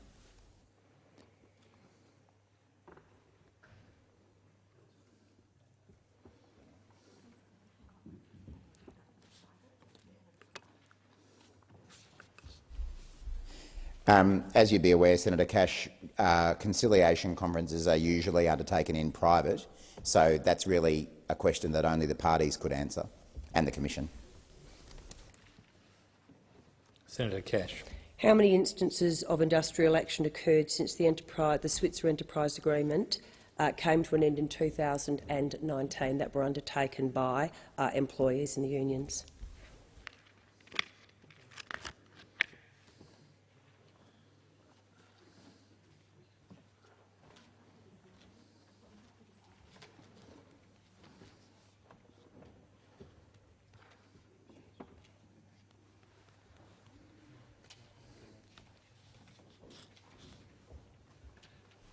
I think it's a matter of public record that there were multiple occasions of industrial action taken by employees of SVITZA, and I'm aware, again from public debate, that that was in response to what they considered to be an unreasonably unwilling approach from SVITZA to bargain. And the Commission has recently effectively ordered SVITZA to get back to the bargaining table, which is a good thing. Senator Cash. Can you confirm that there were more than 250 instances of protected industrial action by the Maritime Union of Australia after the 20th of October 2022? Minister. Well, I've already said that there were multiple occasions of industrial action before the employer attempted to lock out its entire workforce and shut down every port in Australia.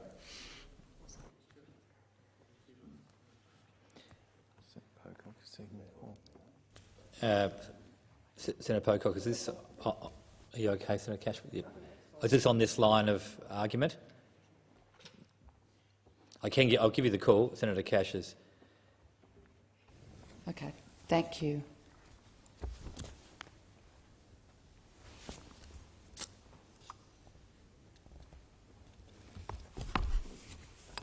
A question for the Minister about the role of the Fair Work Commission with its new objects in relation to gender equality and job security. In particular, the way in which can you give us an indication about how the Fair Work Commission, or whether you see it as part of its role to respond to a recommendation like this, which was made by the Select Committee on Work and Care in its interim report, and that is to develop an analysis of care work classifications and wage structures to systematically address underpayments and lift wages in the care sector.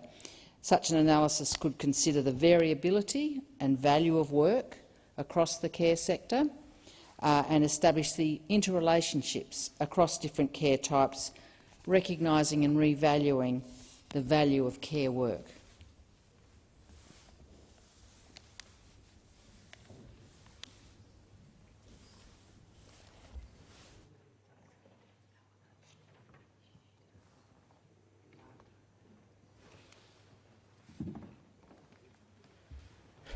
Thanks, Senator B. Pocock. That is an important object for us in this bill. Increased pay for those feminised industries has been a significant focus, and that will be something that we think will be addressed. We've obviously had a significant focus on early childhood education and care, and we think that this bill will help secure better pay for those workers in particular, so with a real focus on those feminised industries. And there has been some examples that we have used to highlight why this legislation will be beneficial. We talked about Jane, who's been an early childhood educator for 40 years. She works at the East Brunswick Kindergarten and Childcare. Incredibly passionate about her job, as many are in the early education space. But it's been a tough industry for her to dedicate her life to because of the constant struggles with staffing, and the low wages have been a significant factor in this sector for a long period of time now. Jane and her staff, along with workers in 70 other centres in Victoria, benefit from being part of a multi-employer agreement. They've won wages 15 to 18% above the award, and just as importantly, they won things like more time for planning and professional development, which at the end of the day, that's what delivers the better care for those children that are in, the better quality care for children that they are providing the care for. But the process that they have to go through to get there is currently drowning in red tape, and it shouldn't be that hard. Directors in these centres are usually educators as well, and they're not workplace professionals or HR professionals. So we're removing the red tape so that people like Jane, and there'd be thousands of Janes across the country, can do more of that essential work that they can do, but they can get the pay that they deserve at the same time. And I think the other thing that is important when you consider this legislation is that it's also an area, the early education sector is one where we have a real skill shortage at the moment. So obviously attracting people to those professions is going to be easier if the pay is more adequate and deserving of the work that they do. So we think that this bill will be a significant part of our ability to deliver, to ensure that those feminised industries are getting the appropriate pay, but also it will help us attract people to go work in those industries at the same time. So it does have a significant impact both on pay but also attracting people to work in that area where there is significant skill shortages. Senator Pocock. Thank you for that answer, and that's obviously really important and reassuring in terms of the skill crises that are across that care sector.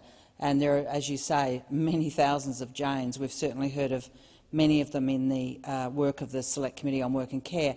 I wondered if you could comment further, though, not just about the childcare classification structure, which is fairly truncated and doesn't really recognise the full gamut of skills that childcare or early childhood educators deploy, and how they relate to the similar skills in the disability sector and in the aged care sector. What we have is a plethora of job types that have never been properly revalued in relation to each other.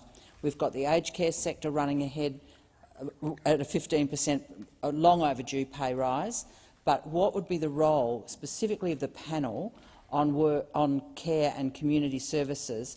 Would it be an appropriate role to consider the relativities across that really important and growing part of the economy and analyse what's appropriate relativities in the care economy broadly? Minister.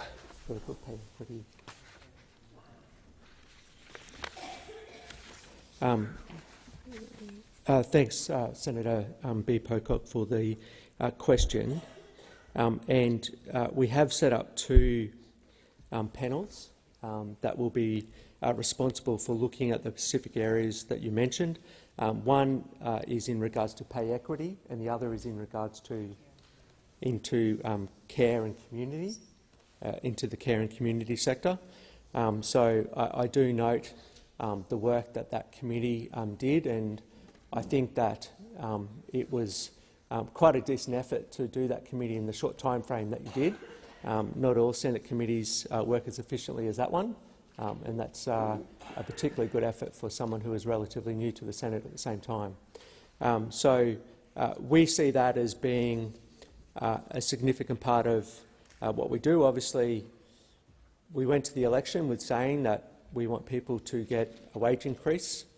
We know that people have been struggling, but it again comes back to that point I made before about attracting people to these industries is really tough while the wages are low.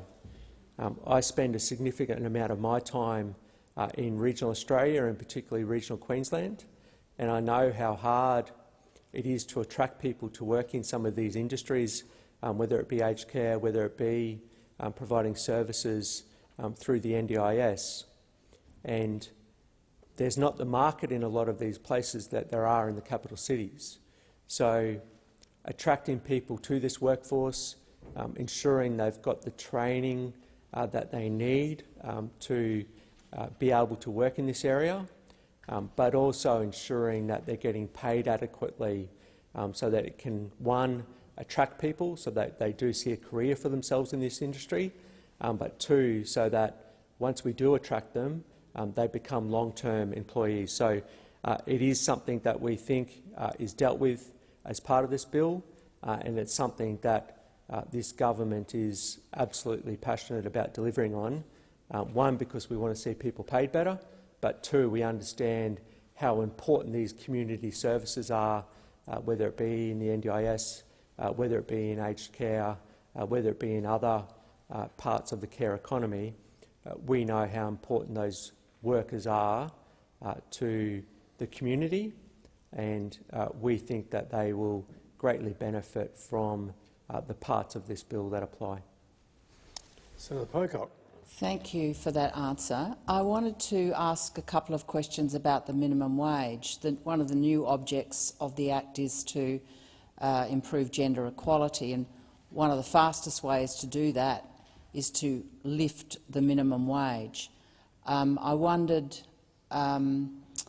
whether the government had considered any of innovations or changes in relation to the minimum wage. And just foreshadow, we're going to move an amendment to the bill, mirroring a development in many other countries, which is to lift the minimum wage to reach 60% of median earnings. It's a quick route to narrowing gender pay equity, and it links the minimum wage to the average shift in wages across the country, so that it will narrow inequality more broadly. I'm just wondering, did the government consider the kinds of things we are seeing across Europe now, where they have adopted now a European directive around lifting minimum wage to 60% of median earnings? Minister. Thanks, Chair. And again, thanks to Senator B. Pocock for the question. It is important issues you raise, and it was something that was also a factor or a discussion point at the Jobs and Skills Summit that I think you might have been a participant at the same time.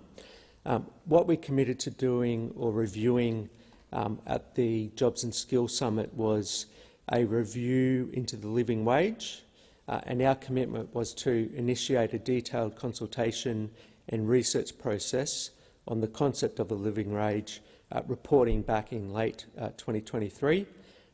That is something that we are still committed to.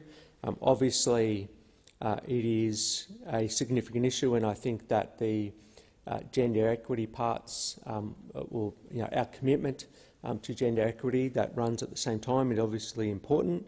And I think for the government, the fundamental premise of this bill is that it's designed to lift wages for Australian workers, and particularly those who are our lowest paid workers at the same time. So we feel as though the commitments we made in the lead-up and during the election campaign, and have obviously been committed to subsequently, and we've obviously taken action around that in supporting an increase in the minimum wage. It was one of our first acts in government. I think the Australian people know where we land on these things, and I think that this legislation is an important commitment, but we also know and acknowledge that there is ongoing work, and it doesn't end with the hopeful passage of this legislation in the next day or so. Senator Pocock. Thanks for that answer. We'll be watching that process, of course, unfold with great interest. I wondered if you could also give me a response, Minister, to another issue that we are raising, we plan to raise in amending this bill, and that's in relation to requesting flexibility. The British, the UK industrial law has for some time had a right to request flexibility, beginning with just parents and families. You could request flexibility in the UK if you had family responsibilities, but they've reviewed the way that law was working and have now moved to expand the right to request flexibility so it's available to all workers. You don't have to be looking after a child. You may have a friend you want to care for. You may have a range of other reasons that make you seek flexibility. And I wonder whether the government had considered learning or building on the lessons of other countries and widening eligibility. The great value of it in particular for men is that it removes the stigma of putting your hand up and asking for flexibility, and that has a lot of dividends on the home front in terms of redistributing care and domestic work. Minister. Thanks, Acting Deputy President, and thanks, Senator Pocock, and thanks, Senator Chisholm, for relieving me there for a little bit. Senator Pocock, we certainly support the intentions of what you're saying here, and I think you are proposing to move an amendment along these lines as well. As we've said, promoting gender equality is at the heart of our bill, and that's why gender equality will be included as an object of the Fair Work Act. Our bill also extends the right to request flexible work to pregnant employees, which does not exist under the current Fair Work Act. Our bill gives employees somewhere to go if their boss says no to their request. We do recognise, though, that it's important to balance the need for an employer to run their business while enhancing the rights for those employees who do rely on flexible work arrangements, and we feel that at the current time where we've landed on this point is the right place to land. Senator Pocock. Thank you. And you will know, Minister, that I'm an enthusiast for the backing up of the right to request flexibility, and I really appreciate that direction in the bill, and of course we've talked a lot about that. I wanted to ask you about unpaid parental leave and the fact that if the bill proceeds and the right enforcement is introduced in relation to requesting flexibility, The remaining National Employment Standard, which won't have backup, will be the requesting of an extension of unpaid parental leave, and we will be moving an amendment in that direction also. What I wondered if you wanted to foreshadow your response to that, whether it is time to make sure that all of the 11 National Employment Standards have backup without leaving the one or two that are of particular relevance to women without a proper enforcement mechanism. Minister. Thanks, Senator Pocock. The government will be supporting that amendment. As you say, it includes a procedure for dealing with disputes arising from a request to extend unpaid parental leave period, modelled on the dispute resolution procedure for requests for flexible working arrangements. As you would no doubt be aware, Senator Pocock, there are only two entitlements in the National Employment Standards that are currently unenforceable: the right to request a flexible working arrangement and the right to request an extension of unpaid parental leave, and these entitlements are predominantly used by women. Our bill was already providing dispute resolution for one of those entitlements, being flexible work. We support this amendment to also provide dispute resolution for the right to request unpaid parental leave as well. Senator Pocock. Great news. Thank you very much for that answer. Thank you. Senator Cash. Thank you. Just building on the line of questioning that Senator Pocock has raised, the government has said, and Senator Watt, you weren't here when questions were being put to Senator Chisholm, but the government has said on numerous occasions that this legislation is all about getting wages moving and ensuring that Australians get a pay rise, and Senator Chisholm did confirm that.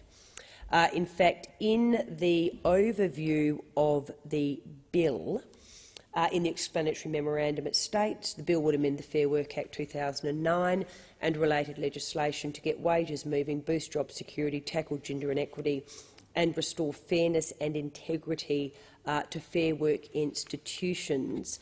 So just building on the comments that Senator Chisholm made, and he stated in response to a line of questioning from Senator Pocock on the increase in wages that this bill will result in. He said the Australian people know where we land on these things. So could I just ask you to elaborate a little further?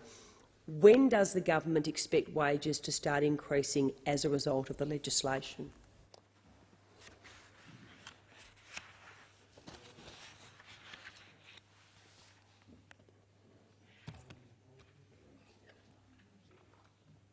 Minister. Of course, I'm not going to give a precise date on which we can expect to see wages get moving in this country, but what I can say is that obviously there are a range of agreements that already exist between employees and employers, and those agreements will have to see their course before workers in those particular businesses may see some benefit from this legislation. There are also grace periods provided through the legislation around the bargaining process. But what I can say is that I can guarantee you that if we leave the workplace relations laws in the way they currently are, without amendment, I can guarantee you we will get exactly the same result as we've seen for the last 10 years, which is stagnant wages, low productivity, and it's in no one's interest to continue that. And it seems that the Coalition are the only group who think that that's a satisfactory way to go, and I guess that's because they think that low wages are a deliberate design feature of their economy. But I can guarantee you that if we do nothing to change the system, we will get the same result. And that's why we're confident, again based on international evidence, that some of the changes that we're proposing here will deliver better wage outcomes, better productivity for employers, and that's what underpins our commitment to making these changes. Senator Cash. Thank you. So we don't have a precise date. But you do say, as I said in the explanatory memorandum, it states the bill would amend the Fair Work Act 2009 and related legislation to get wages moving. So if you could just take us through then what modelling was undertaken in relation to being able to make that statement in the explanatory memorandum. Minister. I'm having a sense of déjà vu, Senator Cash, because I feel that you asked me that question at estimates. And I guess I'll give you the same answer that I gave you at estimates, which is that there is no modelling on that point. But what there is a very extensive body of international evidence that demonstrates that the kind of bargaining system that we are proposing in these laws delivers better wage outcomes for workers, better productivity for employers, and by virtue of that, a good return for the economy. So I feel very confident pursuing these laws on the basis of that international evidence. Senator Cash. So you've confirmed that no modelling was undertaken in relation to the part of the explanatory memorandum that states the bill would amend the Fair Work Act and related legislation to get wages moving. We don't have a precise date or time frame in relation to when the government expects wages to start moving. Do you, or can you at least advise by how much do you expect wages to start moving as a result of this legislation, given it clearly states in the explanatory memorandum and related to get wages moving?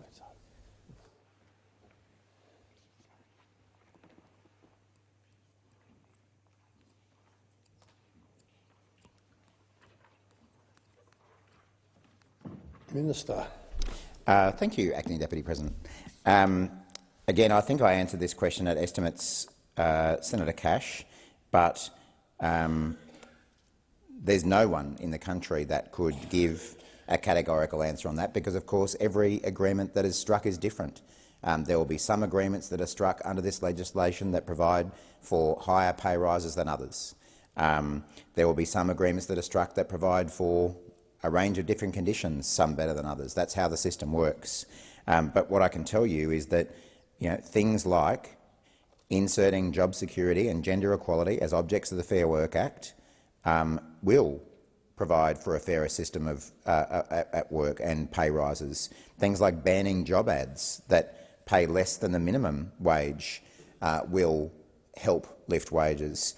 Things like sunsetting the zombie agreements that we still see in place that arose under your government's work choices legislation, that will help get wages moving again. So there are any number of actions being taken through this legislation which will get wages moving again, and that's something that the Australian people voted for at the last election. Senator Cash. How many Australians will see their wages increase as a result of this legislation? Minister. Well, again, you wouldn't expect me to be able to provide that kind of answer, and that's why you've asked the question. It is interesting, though. It's interesting, though, that having spent weeks and months running around the country, scaring employers and perhaps some employees about the risk of a wages breakout, we now have a series of questions from the opposition which seem to imply that workers won't receive a pay rise. So I guess the opposition at some point has got to make up its mind.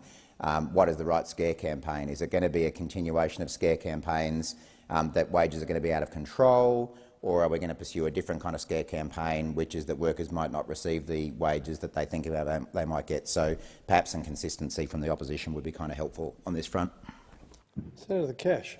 Organisations such as the Australian Chamber of Commerce and Industry, the Business Council of Australia and the Australian Industry Group have all said that this bill won't see an increase in wages because less agreements will be made between the parties themselves and terms and conditions will instead be determined by the Fair Work Commission by way of compulsory arbitration. This is because it will be virtually impossible for multiple employers to come to a common position and then agree with multiple unions. That is to say, the more parties involved, the less likely they will agree, increasing the risk that the matter will be decided by compulsory arbitration. If more and more agreements are decided by the Commission, and we've heard tonight there's a lot being decided by the Commission, we'll leave it to the Fair Work Commission. That's a decision for the Fair Work Commission. The Fair Work Commission will make that decision. If more and more agreements are decided by the Commission by compulsory arbitration and less agreements are reached between the parties themselves, despite the fact that we actually began with quotes from the Minister in relation to the primacy of enterprise-level agreements, will the government concede that the provisions are not operating as intended? Minister. Thanks, Senator Cash. Well, as you would know, the way the legislation is drafted provides for arbitration as a last resort. So I don't think that it's reasonable to assume that the majority of negotiations are going to result in arbitration. As I've said earlier in this debate, and as Minister Burke has said repeatedly, we want to see a system where employers and employees reach agreement, and there are multiple streams being provided for that to occur. It's our intention to drive up the level of agreements, and let's not forget that, generally speaking, workers who are covered by enterprise agreements end up with better pay rises than those, and better conditions and better pay in general than those on the award. So it'll be a good thing if we can see more agreements struck, because that means that more workers will get pay rises, they'll have money to put into the local economy, and you know what? Employers will get better productivity out of it as well. Senator Cash. If I could just go back to the questions that we were asking in relation to, in particular, multi-employer agreements in the single interest stream and the public interest test. And I know that you had to step out and Senator Chisholm came in and we undertook a different line of questioning. But can I just go back to, can you guarantee that the public interest test will prevent targeted efforts to pressure an employer by coordinating industrial action against its suppliers or customers who are also part of the same multi-employer agreement? Minister.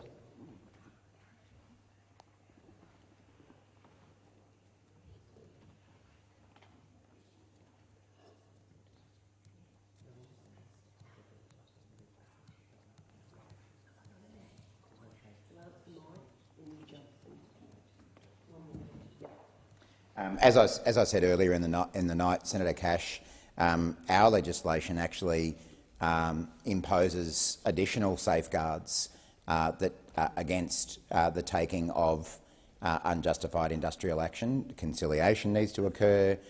There's the arbitration for intractable disputes. So any suggestion that this is going to lead to industrial mayhem and strikes of the kind that you're talking about is merely designed to scare people about things that are not provided for by this legislation. Senator Roberts. Thank you, Minister. You look like you need a break, so I'll give you a break from your legal jousting and setting up definitions of terms for the future. In proposing this bill, the government says the bill aims to secure jobs. My amendment on sheet 1768 goes to the heart of ensuring job security and protecting workers' rights. To ensure job security, my amendment on sheet 1768 ensures that unjustified vaccine discrimination is stamped out in employment. The original bill inserts breastfeeding, intersex status and gender identity as attributes that the Fair Work Act protects from discrimination. This amendment copies that approach and simply adds COVID-19 vaccination as an attribute protected from discrimination. The protection is still subject to the limits imposed on the other discrimination grounds in the Fair Work Act.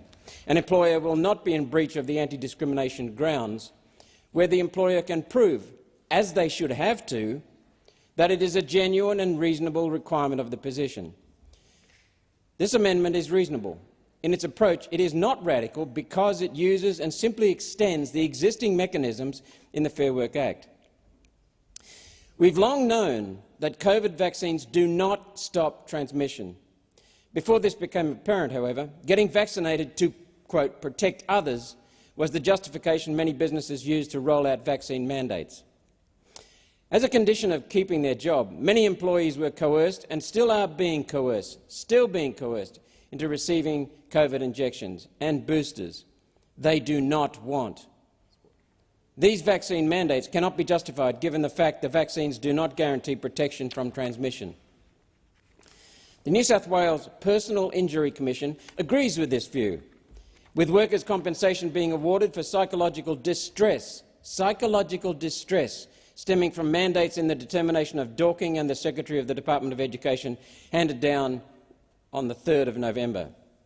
Sometimes the wheels of justice turn slowly, yet we are happy that judicial bodies are taking up this self-evident position that broad vaccination mandates cannot be justified. Despite this, mandates are still in effect across some of the private sector, much of the private sector. It's clear that further legislative action must be taken. Businesses are simply ignoring the evidence against unjustified vaccine mandates. A clear message needs to be sent that unreasonable directions that infringe on workers' rights have no place in Australian workplaces. Often, mandates do not even account for Australians that have accepted medical contraindications to vaccination. The Australian newspaper reports that Qantas sacked a pilot for failing to comply with a vaccination mandate while he was off work in a serious health condition, being treated for bowel cancer. Separately, I've met a Qantas employee who, after being injected with the first COVID injection, was rushed to hospital with severe disability, possibly life-threatening due to the COVID injection. After hospital care and partial recovery, he returned to work, where Qantas insisted he get the second injection. He contested it and is on a vastly reduced pay on workers' compensation. He fears his career with Qantas is finished. How can this be in this country? This amendment seeks to reinforce workers' rights to refuse a workplace direction where it is not a reasonable and justified requirement of the job. It leaves no doubt for employees and employers that vaccine mandates must not be in place unless there is a reasonable and justifiable need for them. Minister, given that businesses continue to ignore workers' rights in this area, will the government support this amendment to reinforce the decisions of the Fair Work Commission and codify protections for workers against unreasonable workplace directions? Senator Roberts, before I call the minister, I just need some assistance from the chamber here because we've managed to jump a number of amendments, but to get to yours on sheet 1768. But I've a question before me at the moment and the chamber to deal with government amendments 1 to 68 on PV 124. Senator Roberts? Yes, Chair, I'm asking a question. I'm not moving my amendment.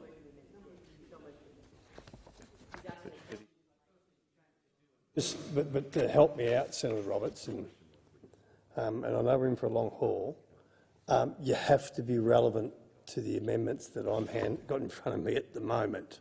So how can you make your questions relevant while I'm still trying to deal with government amendments on PV 124? Well, it goes to the heart of the bill, which is where the current discussion has been going, into the security and the pay rates of the two justifications that the government is making for this legislation, supposedly. And it goes to that job security. Senator Roberts, I don't need any help, thank you very much anyway, yet. And if I do, I'll call upon the clerk. I will seek guidance from the clerk because I'm just a little bit confused at the moment, Senator Roberts. Maybe it's the late hour, but I'll be back to you in a second.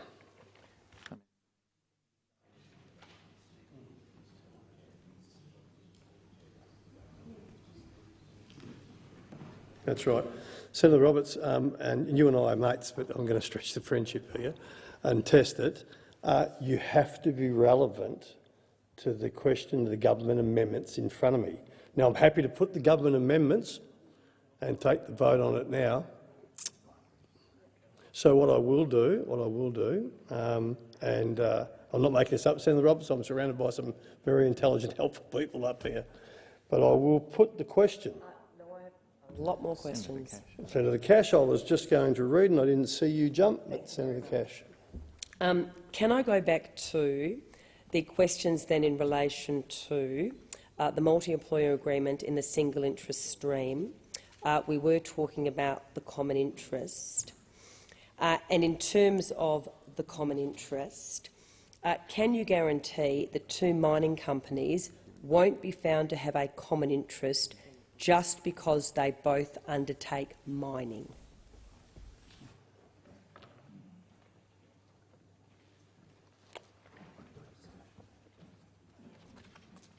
Minister. Thanks, Deputy President, and thanks, Senator Roberts, for giving me a break, as you suggested. Maybe there'll be a time later where we can answer your questions. Senator Cash, as I've said already, the requirements that would need to be met for different employers, whether they be in the mining industry or any other industry, to be brought together under a multi-employer agreement through the single interest bargaining stream are that they have clearly identifiable common interests, and that agreement must not be contrary to the public interest. Now, we've already talked about the fact that there are different factors which may be relevant to the Commission in determining whether the employers have a common interest, and they include geographical location, the regulatory regime and the nature of the enterprises. So, again, it's a matter for the Commission to make a decision on any particular case. Senator Cash. Matter for the Commission. Thank you very much. Is it enough that two employers are in the same area and pay under the same award? Minister. Well, the legislation. I should have. Sorry, just before I answer that question, I should have also pointed out that, in addition to that common interest test, the case involving mining companies that you're talking about would, as with any other case, also have to demonstrate that the operations and business activities of the different employers are reasonably comparable, as well as meeting that common interest test. But in answer to your question about different businesses paying under the same award, or paying on the basis of the same award, the bill provides that one of the matters that may be relevant to determining whether the employers have a common interest is the terms and conditions of employment in those enterprises. So that is one factor that could be considered, but again, it's ultimately a decision for the Commission. And as I say, there's nothing unusual in industrial relations legislation about leaving matters for the Commission to use its discretion. Senator Cash. I beg to differ in terms of it actually is unusual unless it is a deliberate attempt to actually centralise decision-making with the Fair Work Commission, and actually, despite our original line of questioning, where I understood the government really still wanted the primacy to be agreements at an enterprise level, every single answer to date is a centralised answer. Could a small trucking company, and again we're in the single interest stream, so it is 21 and above, just so I don't get taken through the 20 and below again, could a small trucking company have a common interest with a large rail company, or can you actually rule that one out? Minister. I'm not a commissioner. I'm not going to prejudge what the Commission. I'm not a commissioner. I'm not a commissioner. So this is a matter for the Commission to exercise its jurisdiction in, and it sounds from the comments from the opposition that they don't have confidence in the Commission, which frankly surprises me, given recent appointments. But the Commission will give consideration to a number of factors, and they're clearly set out in the bill. Senator Cash. Could a civil construction firm and a mining company have a common interest because they undertake some work at the same work site?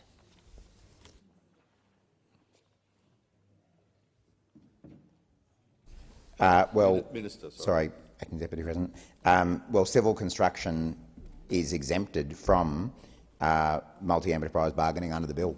So I guess the answer to that question is no. Senator Cash. Would a construction firm and a mining company have a common interest because they undertake some work at the same site?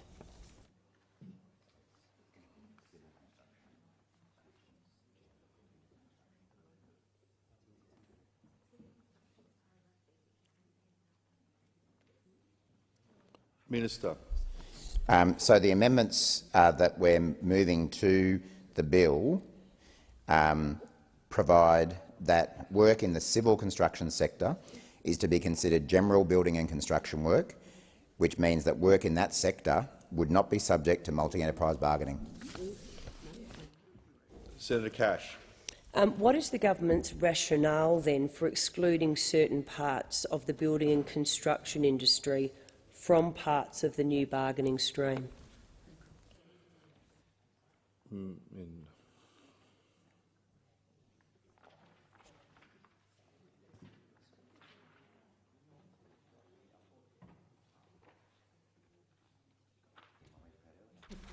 Minister.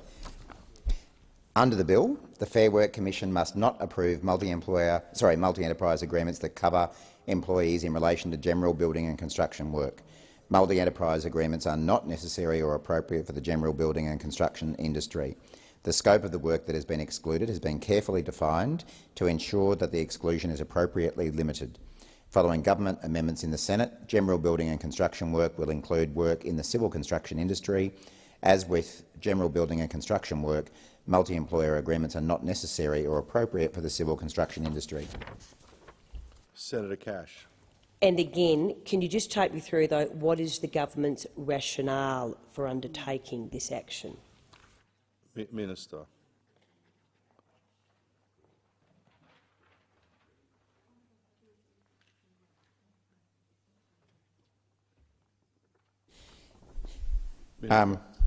Thanks, Acting Deputy President. The construction industry is actually the heaviest user of the single enterprise bargaining system at the moment. So that industry has demonstrated that they can make single enterprise agreements. Employees and businesses in this sector already have the opportunity to engage in enterprise bargaining. So on the basis of the experience in the industry being a heavy user of the single enterprise bargaining system, the government's view is that there's no need to open multi-employer bargaining up for this industry. Senator Cash. Can I just confirm again, just for the Hansard record, that the exclusion for general building work as defined means that workers in the construction industry will then not enjoy the same bargaining rights as workers in all other sectors in the event that they're not employed under an enterprise agreement? Minister. Well, all I can do is repeat that that multi-enterprise bargaining will not be available for work in the civil construction sector, which is considered to be general building and construction work. And as I say, the rationale for that is that that industry are extremely heavy users of single enterprise bargaining, and we have seen no evidence to suggest that that should change. Senator Cash.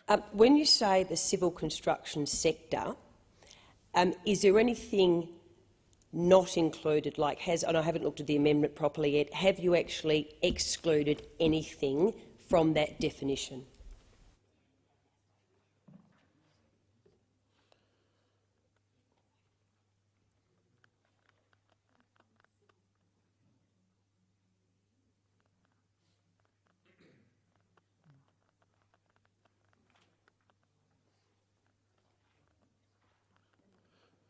Minister. There are a couple of forms of what people might regard as construction work that are exempted from the exemption, so that they would be able to make use of multi-employer bargaining. You may not have heard me say at the outset, Senator Cash, that one of the amendments that we are moving following the negotiations with Senator David Pocock is that the asphalt industry is not considered to be general building and construction work.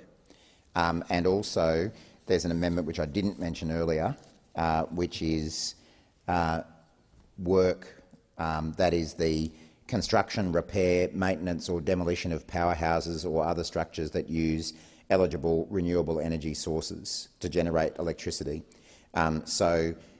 Businesses and employees in those two industries, renewables and asphalt, would be able to access multi-employer bargaining, provided they met all the other relevant tests. Senator Cash. So just to confirm, there are some exemptions from the exemptions, which means they're in, as you've just confirmed. Can I just get you to just take me to what amendments they are, so we can have a look at them, and we'll come back tomorrow with a further line of questioning. Minister. Sorry, was there a question in there? What are the sections that we can go and have a look at, please?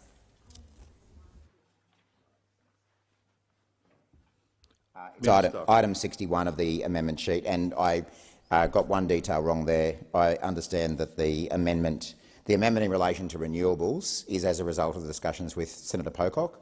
The amendment in relation to asphalt is not, and that's because I think any reasonable person would think that would not consider that work in the asphalt industry amounts to general building and construction work. Senator Cash. So the amendment that you're moving is slightly different to how the original bill was drafted, is my understanding. Yep, that would be fair to assume, because they're new amendments. Senator Cash. Can I just then confirm, having not had the benefit of being properly able to analyse the amendments because they were literally tabled as we were in this debate, would this mean if your employee was employed in a construction business to install air conditioning ducts in commercial building and construction, would the employee fall under the excluded work?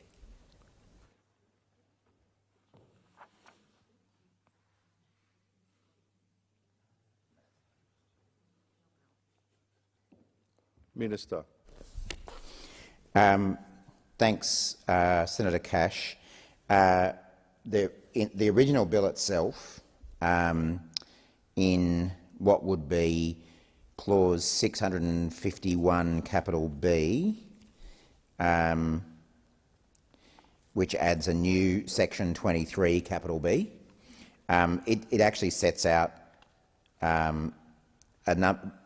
what is not considered to be general building and construction work. And one of the examples that's given is work in connection with the installation, major modernisation, servicing, repair or maintenance of lifts and escalators or air conditioning or ventilation.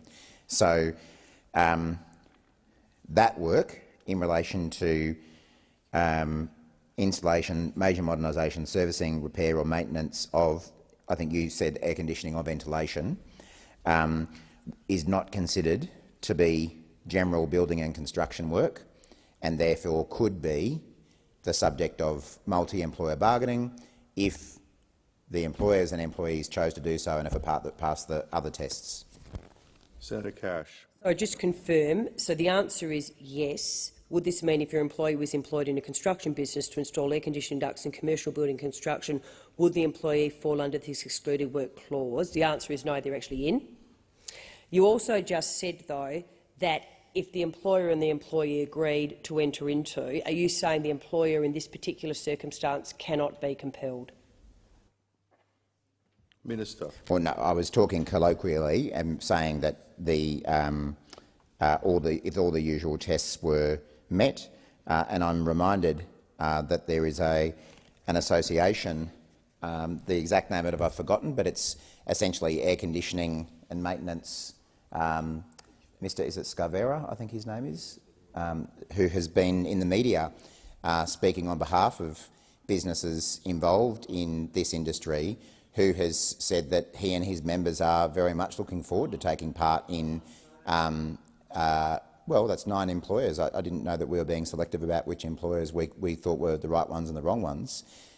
His members are very enthusiastic about taking part in multi-employer bargaining, and the reason he gave was that he and his members were sick of seeing rogue operators in the industry trying to undercut people through a race to the bottom for wages. So good on Mr Scavera, good on his members for wanting to do the right thing by their workers and wanting to do the right thing by their members, and we want to see more of it.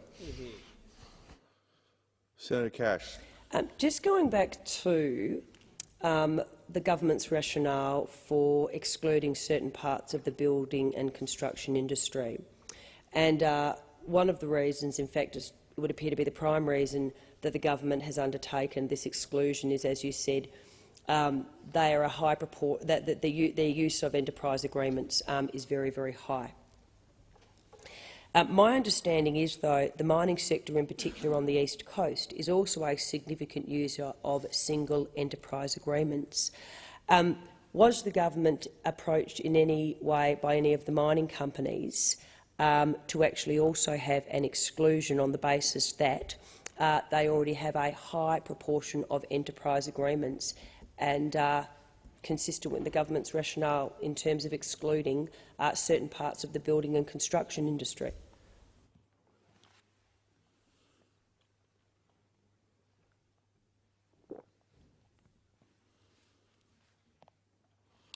Minister. I think it's pretty clear that representatives of the mining industry did make representations, and again I think it's been in the media that they're not particularly happy about potentially being part of multi-employer bargaining. But you know, if those particular companies have a history of reaching single enterprise bargaining agreements, I don't see any reason why they'd change course. Senator Cash. Doesn't actually answer the question. The rationale you stated in relation to the exclusion that you have provided of certain parts of the building and construction industry is based on the high proportion of enterprise agreements. The mining industry would argue they also have a high proportion of enterprise agreements. So again, I ask you, why weren't they excluded?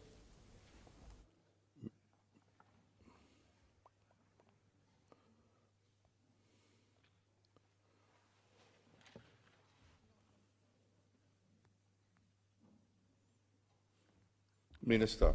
Again, I can't really add anything to what I've said, but if mining companies want to continue with their practice of single enterprise bargaining agreements, and if their workforce are content to go down that path, then I expect that will continue. Senator Cash. In relation to the rationale that the high proportion of enterprise agreements utilised by the excluded parts of the building and construction industry, what was therefore the government's threshold in determining that you would exclude certain parts of the building and construction industry? Minister. Well, it's a bit like the discussion we were having about metrics before. I don't think anyone set a metric for what percentage of agreements in a particular sector needed to be met in order for them to take part or not take part in multi-employer agreements, just as there was no metric that needs to be met to determine whether something is in the same geographical location. These are matters of judgment, and our judgment was that the practice in the construction industry was well set, didn't need multi-employer bargaining, and as I say, if mining companies want to continue their practice of single enterprise bargaining and their workforce agrees, then I expect they'll continue with it. Senator Cash. Both Rio Tinto and BHP, in particular in Western Australia, have spoken out against being included in relation to the multi-employer bargaining single interest stream. Did the Premier of Western Australia provide any representations to the Albanese government on behalf of Rio Tinto and BHP?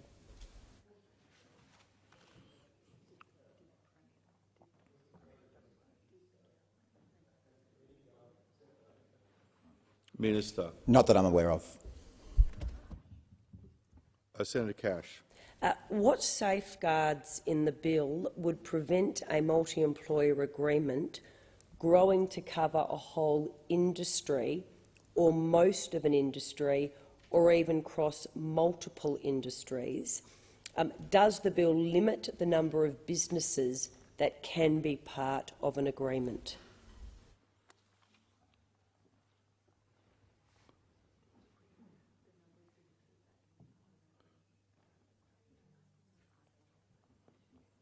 Minister. If your question is whether there's a numerical limit on the number of businesses that can be part of a multi-employer enterprise, the answer is no. Of course, each of those businesses would need to pass the relevant tests, but no, there's no numerical limit. Senator Cash. Just reverting to the first part of my question, what safeguards in the bill would prevent a multi-employer agreement growing to cover a whole industry or most of an industry or even cross multiple industries? Minister.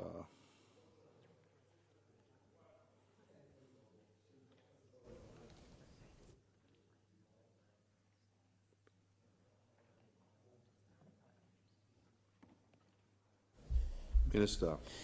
Well, the safeguards, as you put it, are that each of the businesses who, or if a business is to become part of a multi-employer agreement, then all of those tests would need to be met. And as I say, to take one example around the geographical location, it's hard to imagine that the Commission exercising its discretion would include every single business in every single industry in the entire country. So I think that there are adequate safeguards in there for businesses who are concerned about that, and the bottom line is that any such bargain would need to be considered to be in the public interest by the Commission. Senator Cash. And thank you for that. Ultimately is a matter for the Fair Work Commission. And you haven't ruled out, or you said, does the bill limit the number of businesses that can be part of agreement? The answer is no. Just in terms of going back to the... That was your evidence. That was just writing it down. What my evidence was actually that for businesses to be part of a multi-employer bargain, it may well be that in one geographical location there are a large number of businesses. Well, it may well be that there are a large number of businesses in one geographical location that are subject to the same regulatory regime, that have the same terms and conditions of employment in those enterprises, and are reasonably comparable, and therefore meet the tests to be part of a multi-employer bargain. But to suggest that that will mean that every corner store in the country of varying sizes, selling different products, pizza stores, retail stores, hamburger stores, whatever kind of stores are going to be part of the same multi-employer agreement, I think is exaggerating, because it would ignore the various tests that are put in place in the legislation. Senator Cash. Can I just go back to then, does the bill limit the number of businesses that can be part of an agreement in a numerical sense? Was your answer no? Minister. Yes, my answer was no. Senator Cash. If I could just return to the rationale in relation to the carve-out of civil construction from, I understand, all streams of multi-employer bargaining. The agreement that you have with Senator Pocock, is it to include a complete carve-out? Minister. Well, I'm sure I'll be corrected if I'm wrong, but the bill that we introduced prior to the negotiations with Senator Pocock being finalised already carved out, to use your words, civil construction work, commercial construction work, and that was defined to be general building and construction work in the original bill. And what's resulted, and that of course had the various exemptions to the exemptions that we were talking about before, and what's changed as a result of the negotiations with Senator Pocock is that there's an additional form of what might be regarded as construction work, being work to do with renewable energy, that is also now exempted from the exemption. Senator Cash. Sorry, Minister. Dated advice.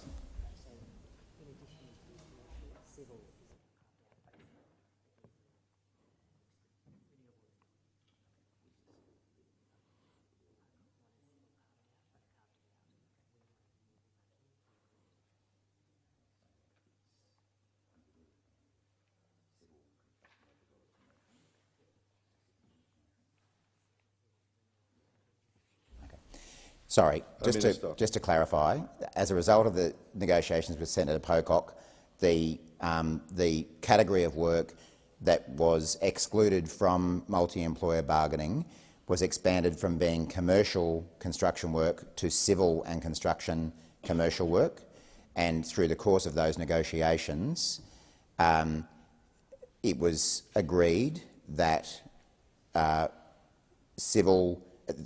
construction work in relation to renewable energy would not be part of the exemption and therefore could be subject to multi-employer bargaining.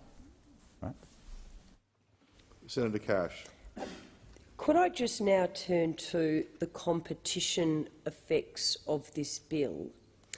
Did the department consider, or the government, the competition effects of the bill? Minister.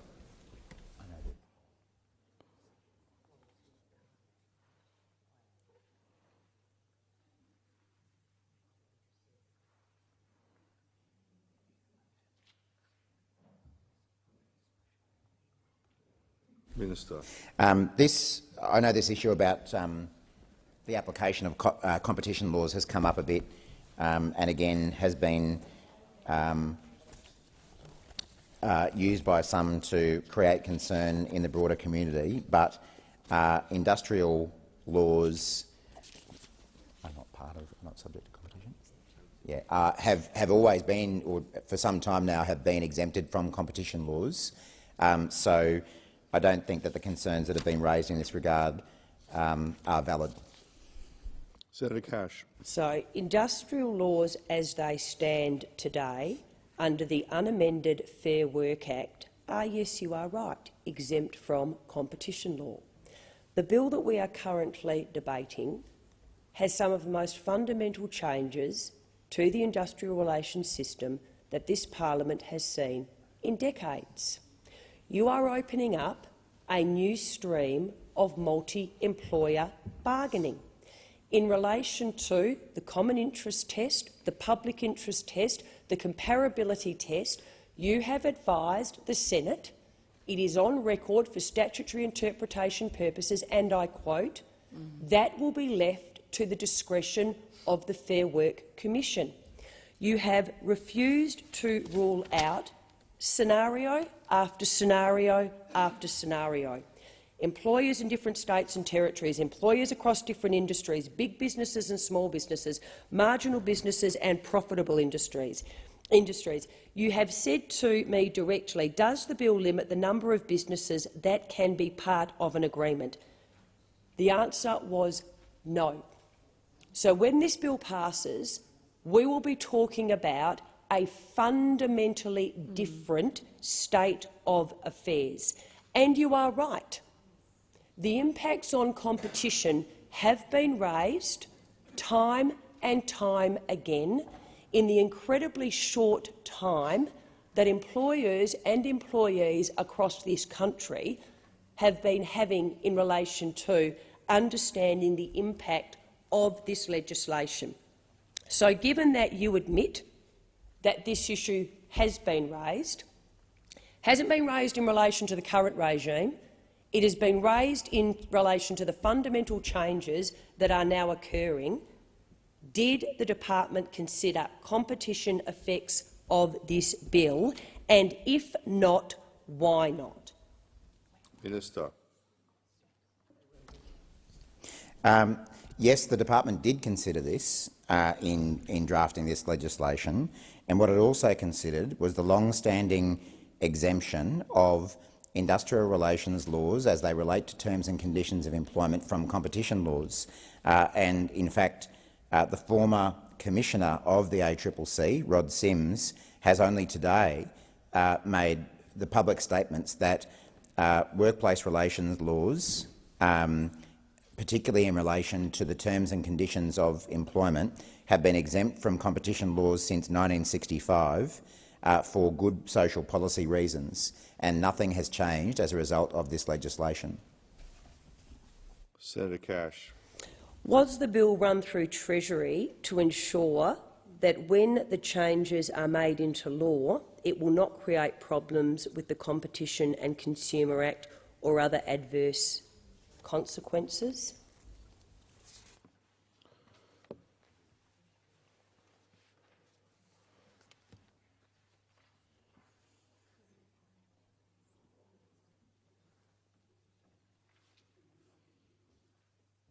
Minister.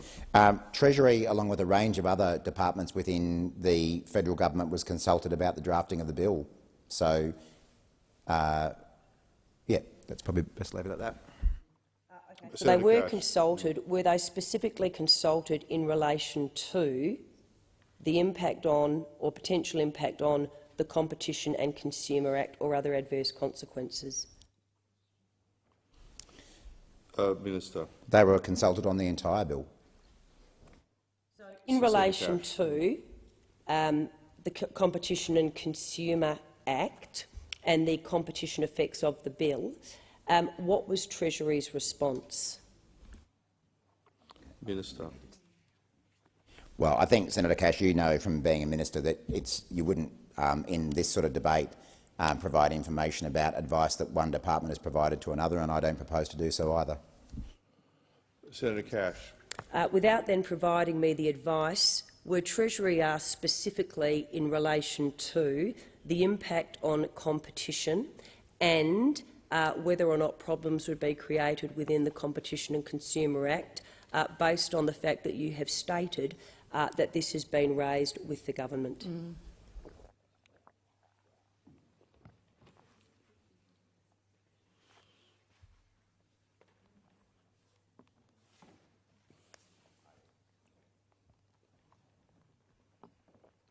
Minister.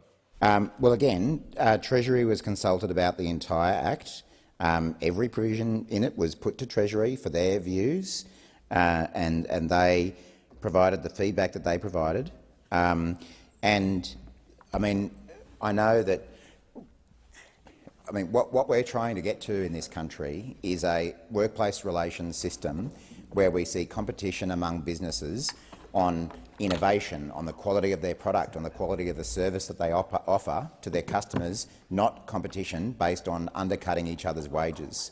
That's what we're trying to achieve here. I'm trying to find the relevant section of the Competition and Consumer law as well. So the Competition and Consumer Act of Australia 2010 actually provides an exemption from the application of competition laws, and in determining whether certain anti-competitive behaviour has occurred, the Act actually says that regard shall not be had to any act done or concerted practice to the extent that it relates to the remuneration, conditions of employment, hours of work or working conditions of employees. So any act undertaken in accordance with any law, such as this law, which relates to, for instance, the remuneration, conditions of employment, hours of work or working conditions of employees, is exempt from competition law under the very Act that sets out the competition law of Australia. So any attempts that are being made to wind up employers that they might be subject to action from the ACCC are completely wrong, and yet another false, baseless scare campaign from the Coalition. Senator Cash. Could you take me through the consultation that you had with the ACCC in relation to the competition effects of the bill?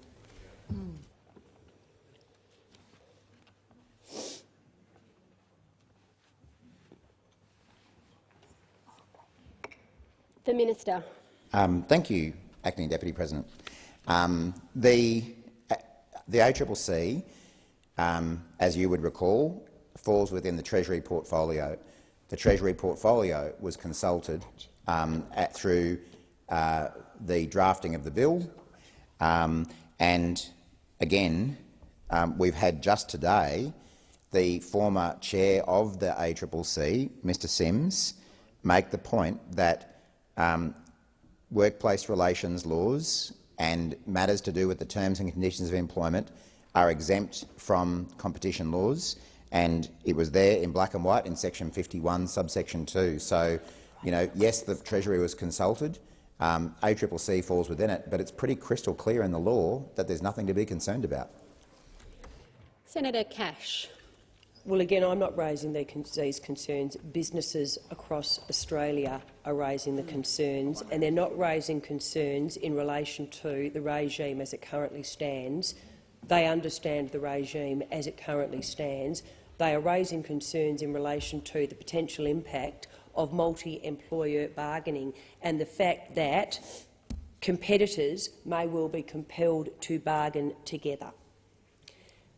One of the purposes of the bill is to allow protected industrial action to occur across multi-employers at once.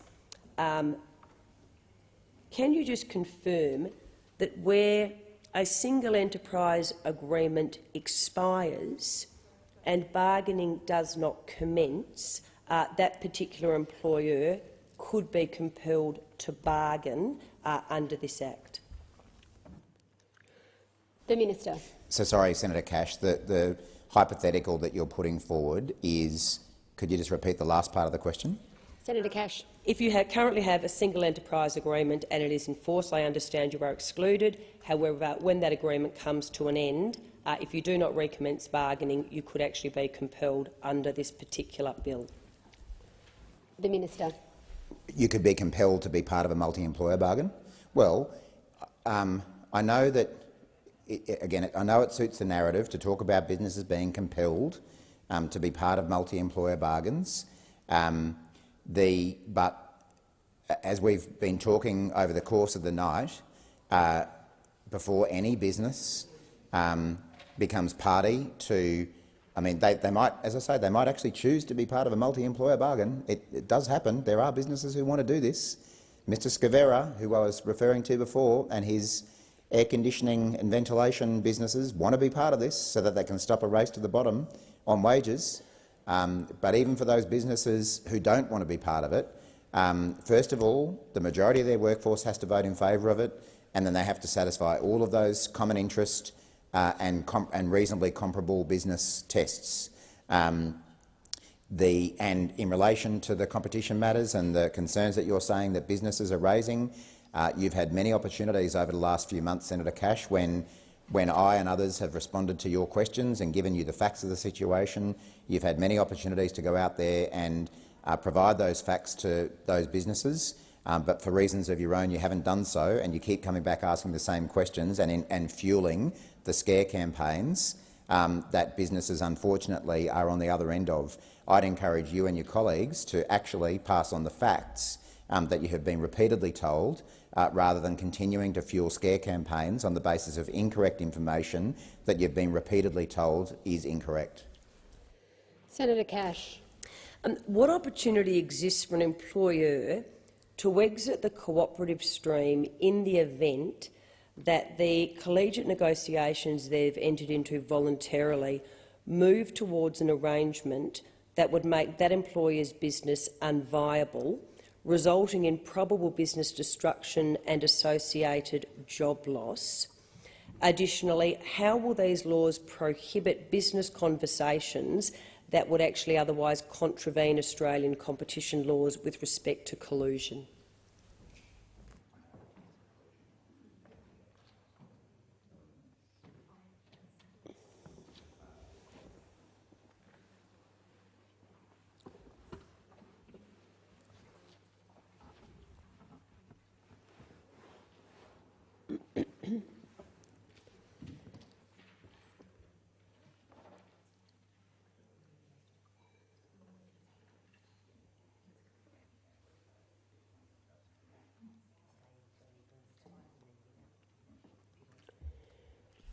The Minister.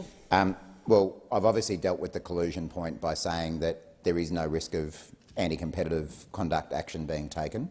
In relation to the first point, so as you say, the cooperative stream is available for businesses and employees who want to be part of a cooperative agreement, usually signing up to an agreement that other businesses would be part of as well.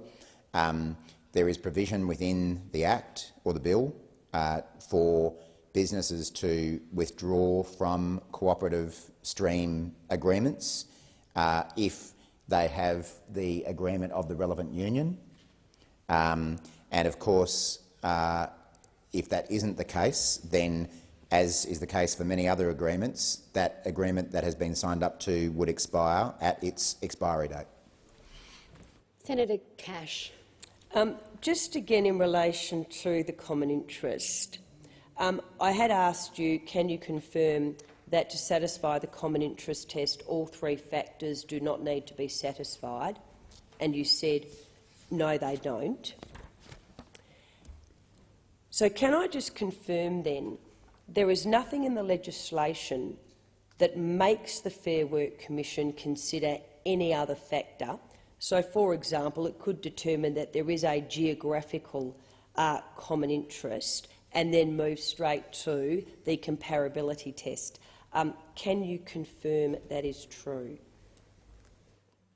The Minister. Well, I think the more important point here, Senator Cash, is that to become part of a common interest, or to be considered a common interest employer and therefore be part of a single interest agreement, what is required by the Act is that employers have clearly identifiable common interests, and that the agreement is not contrary to the public, or that the employer joining the agreement is not contrary to the public interest. That's the requirements. And the remaining details, such as the geographical location, the regulatory regime and the nature of the enterprises, are simply examples of what the Commission may consider in determining whether employers have clearly identifiable common interests. So, more than anything, what would need to be demonstrated is that a particular employer has clearly identifiable common interests with the other employers, and that it's not contrary to the public interest for them to be joined. And of course, in addition, there's now a new reasonably comparable test as well. Senator Cash. And can I just confirm, common interests as ultimately determined by the Fair Work Commission are not contrary to the public interest as ultimately determined by the Fair Work Commission? Minister. Correct. Senator Cash. The next point is that the common interest could be the nature of the enterprise. Can you give an example of two businesses which would be considered having the same nature?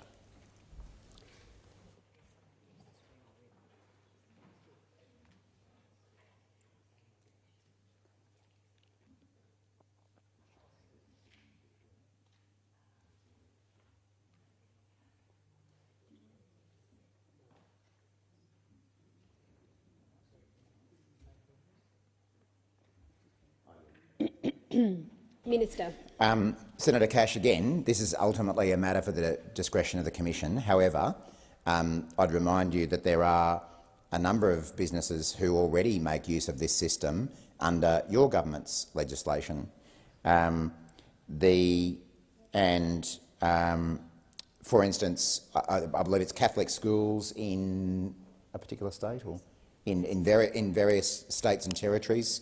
Catholic schools have already made use of this system, so that has obviously been a matter that the Commission has already deemed to be similar in terms of the nature of the enterprises.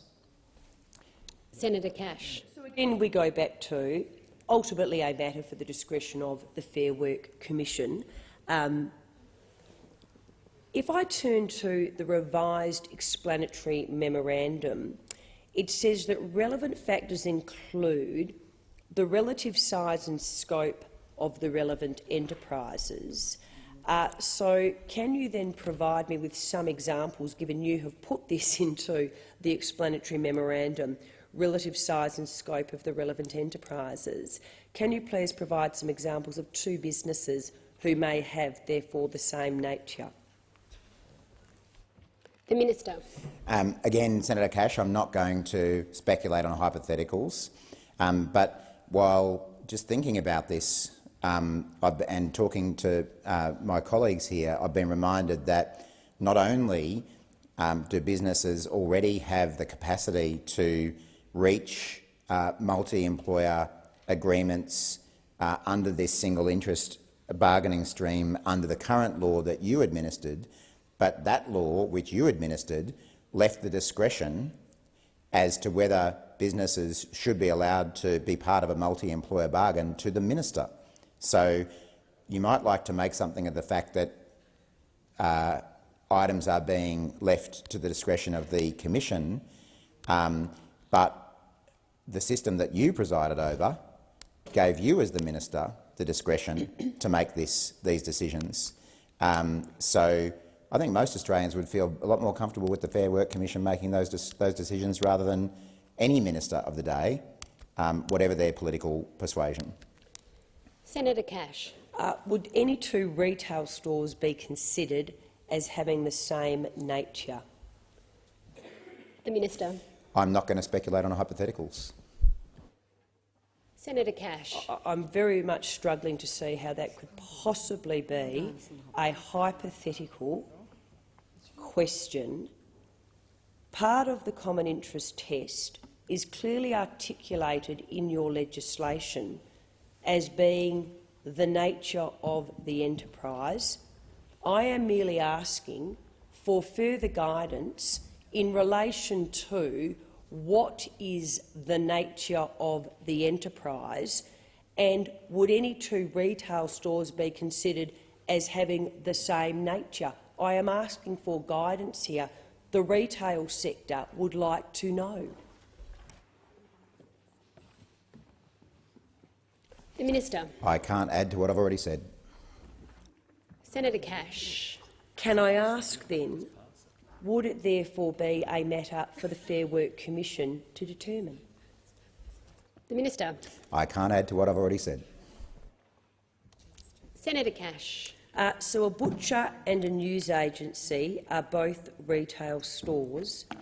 Would they be considered as having the same nature? The Minister. I'm not going to speculate on hypotheticals, and I'll be saying exactly the same thing for every such situation you want to put forward. Senator With Cash. all due respect, Minister, this is a significant change to Australia's industrial relations system.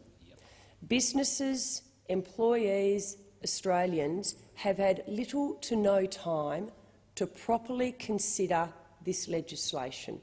Now, that is the right of your government, despite the fact that you were allegedly elected on a basis of integrity and transparency. These are very genuine questions that we are asking in relation to a test that you have put into your legislation. Under the section Common Interest, which is used in various positions throughout the Act, Part 21, so we're in the Common Interest test, single interest scheme, it lists 3 conditions for identifying a potential common interest. Geographical location, and I've accepted now there is no guidance. I accept that. Every single question you answered, we can go through the Hansard record tomorrow again. You've said it is left to the discretion of the Fair Work Commission. I accept that as an answer. I accept that. There's no hypotheticals here. These are genuine questions that employers and employees are asking. So in terms of now the next part of the common interest test that is set out in your legislation, the nature of the enterprise, if you are saying to me that would any 2 retail stores be considered as having the same nature, the answer is it's for the discretion of the Fair Work Commission. There is nothing more that I can add to the answer. There is nothing further in the bill that provides any guidance. Well, that's the answer. But I won't answer a hypothetical. How is that possibly a hypothetical when we're asking on behalf of retail stores in Australia? Minister.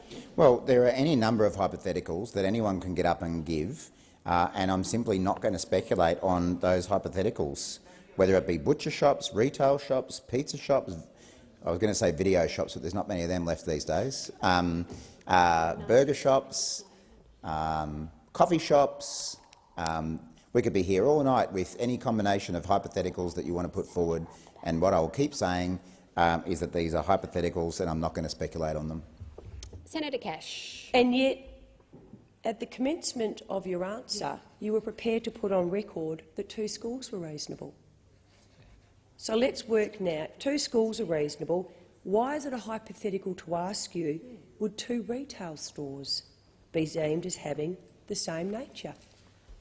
The Minister. Pretty simple, because the example of the Catholic schools is not a hypothetical. It is a fact that Catholic schools reached an agreement, a multi-employer agreement, under your government, under your legislation.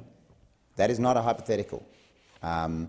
There were other instances as well in other industries, albeit not that many, because the system was so bureaucratic and required ministerial discretion that it didn't work.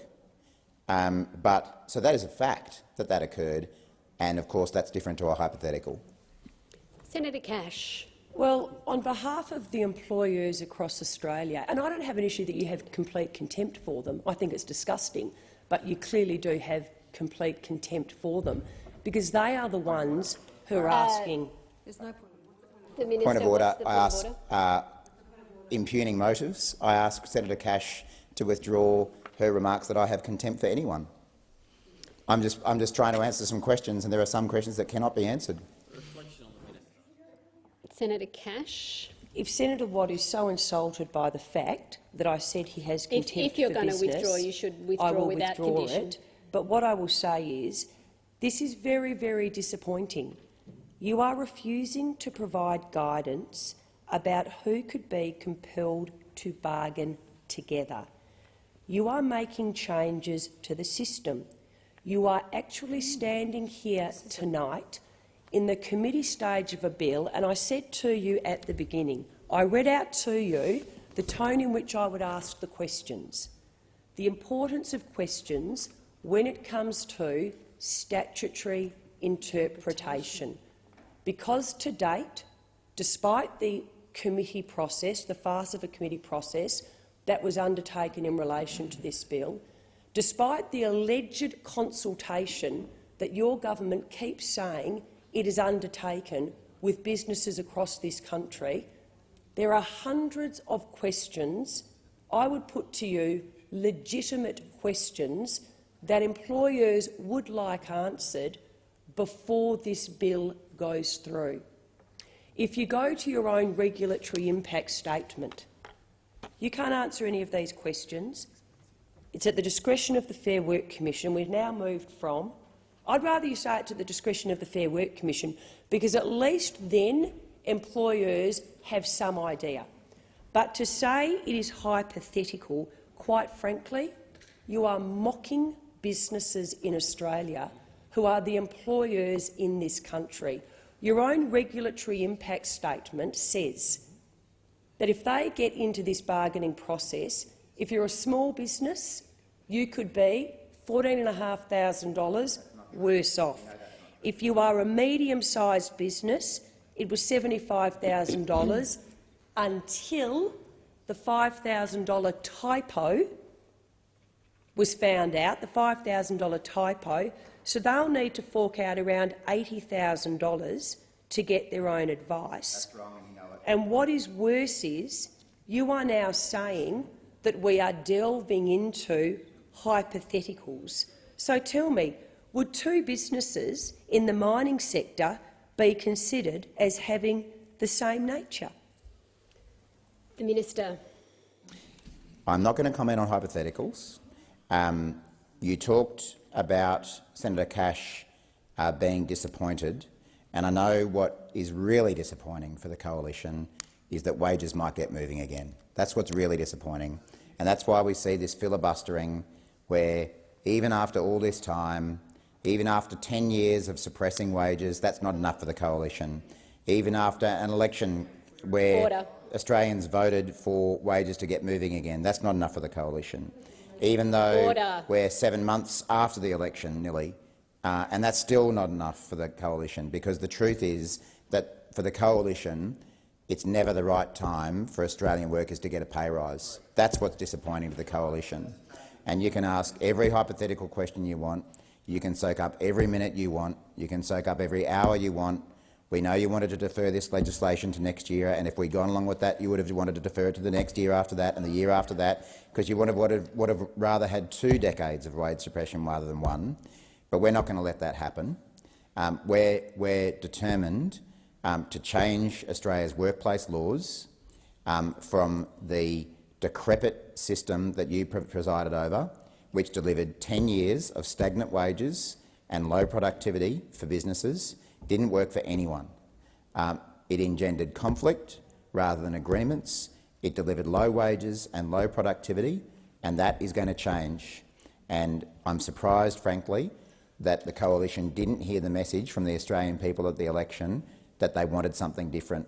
Well, we're going to deliver something different, and it's going to benefit not just workers but businesses around this country, and it's long overdue that that happened. Senator Cash.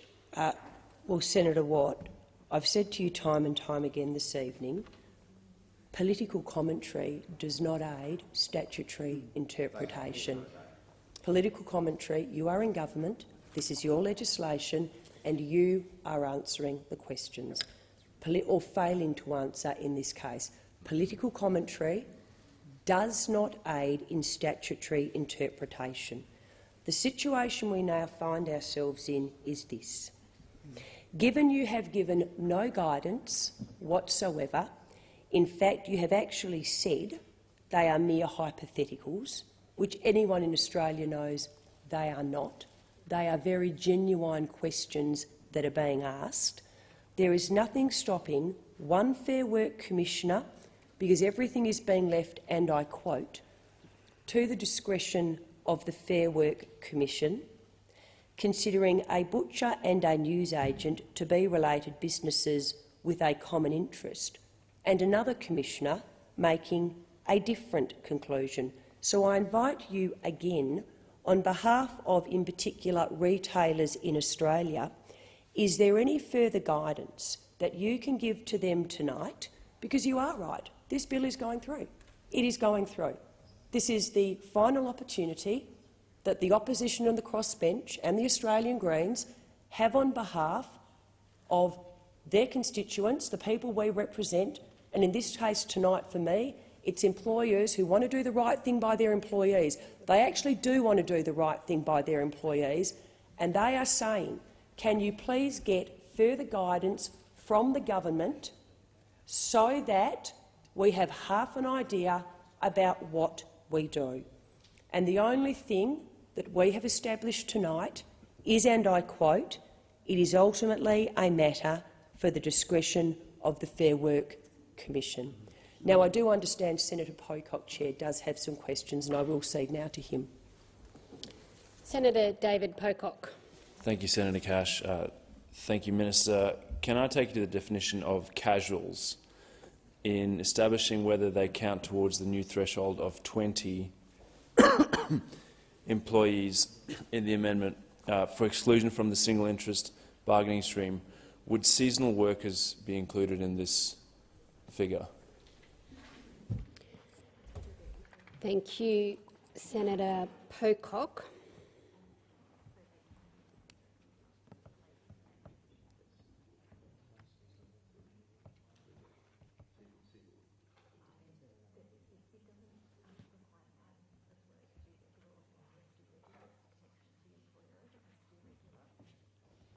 The Minister. Thanks, Senator Pocock, and again thank you for your cooperation and negotiations with the government on the amendments that are now being put forward.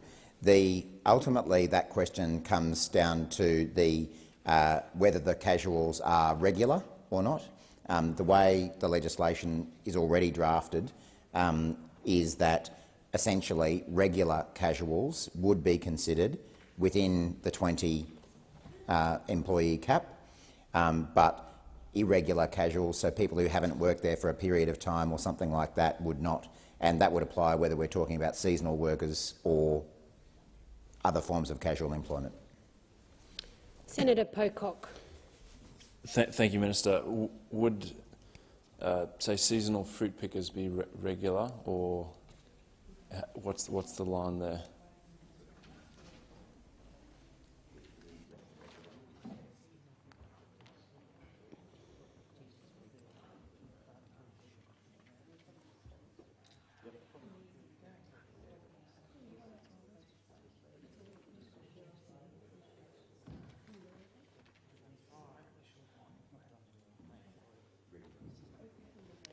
The Minister. Thanks, Senator Pocock. I'm just going to ask the officials to double-check whether there's ever been any case law on this point to determine whether seasonal workers are considered regular and systematic casuals. Because I talked about regular, but it's regular and systematic casuals would be considered employees for the purposes of that cap. And I'm very much speculating here, and I'll get it. Yeah, so that's really how it works. Senator Pocock. Thank you, Minister. I'll await advice on that. Just on the 20-employee threshold, for someone who owns multiple businesses, for example, bakeries, does the headcount count across? Say you have 3 bakeries. Is it across the 3 bakeries, or is each business on their own?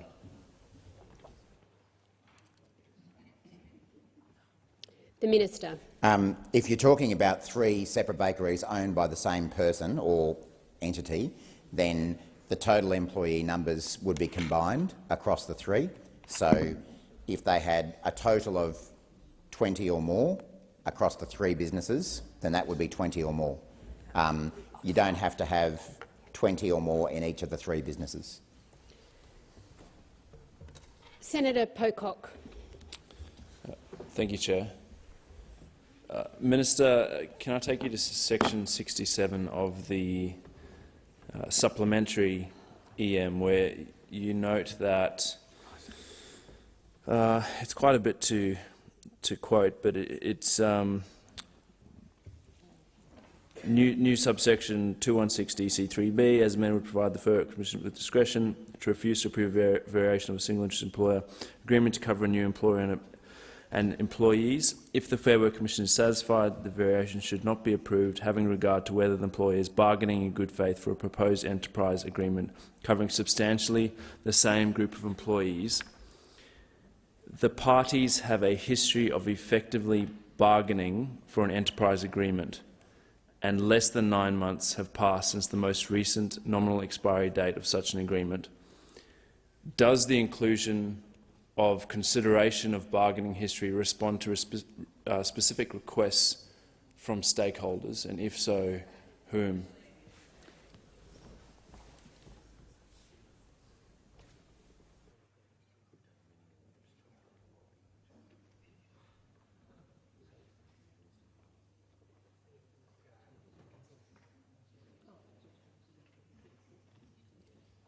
Minister. Thanks, Senator Pocock. The short answer is yes. It does result from consultation and feedback from the stakeholders, and that in fact came at the Jobs and Skills Summit, where both business groups and unions arrived at a consensus that where parties, employer or employee or union, have that history of bargaining, effectively bargaining, that exemption should apply. Senator David Pocock. Thank you, Minister. One more and I'll hand back over to Senator Cash. In terms of the reasonably comparable terminology, can you please elaborate on what the government intends where you say in the EM section 53, the amendment would ensure that the Fair Work Commission must also be satisfied that the operations and business activities of the employer are also reasonably comparable? Minister.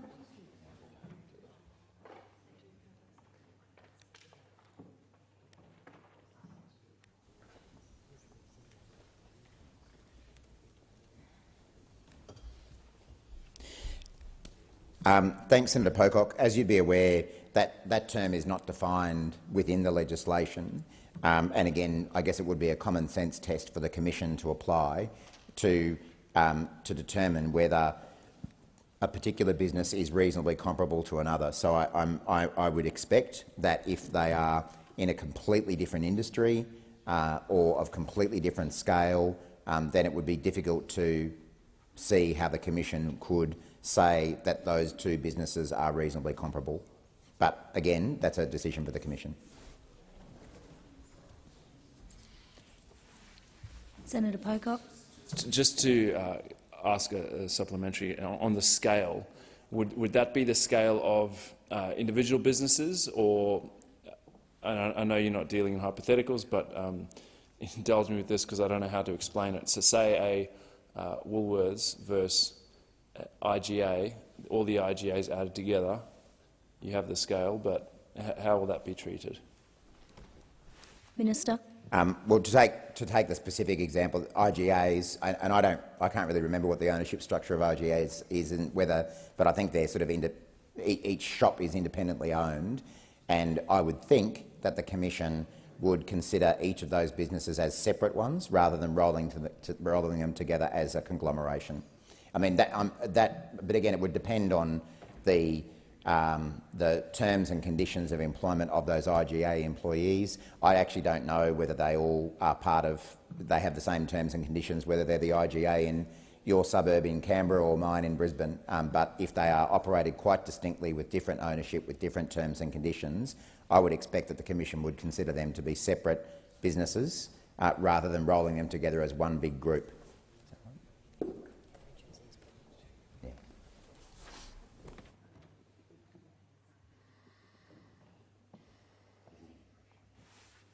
Senator Cash. Thank you very much. Again, if I could just continue in relation to some guidance on the government's common interest test used in various positions throughout Part 21. And as I've stated, it lists conditions for identifying a potential common interest, geographical location, the regulatory regime, the nature of the enterprise and the terms and conditions of employment in those enterprises. To date, we've established that it would appear to be left to the discretion of the Fair Work Commission to determine those factors. Just in relation to the terms and conditions of employment in those enterprises, can you confirm what this means in the context of determining whether employers have a common interest, and can you provide some examples? Minister. Just as I am not in a position to elaborate further on the other tests, being geographical location or regulatory regime, I'm unable to elaborate further on that point either. Just wait for the call, Senator Cash. Senator Cash. When you say you're unable to elaborate, is that because there is no further guidance provided in any part of the explanatory memorandum or the bill? And is it again going to be left to the discretion of the Fair Work Commission? Minister. I've answered these questions repeatedly. Senator Cash. This is the first question I think I've asked in relation to the terms and conditions of employment. I'm going through each of the elements of common interest, so I struggle to understand how you said you've answered these questions repeatedly when this is my first line of questioning on terms and conditions of employment.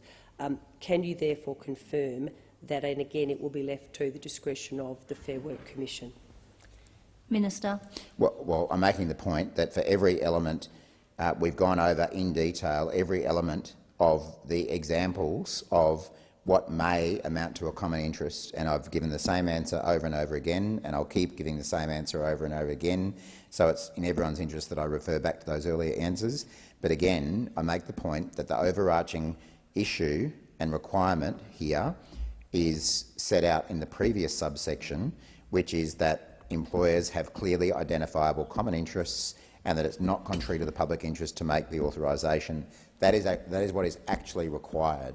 And the remainder, which Senator Cash wants to go through in detail, are simply examples of what may amount to common interests, and every answer I give will be the same. Senator Cash.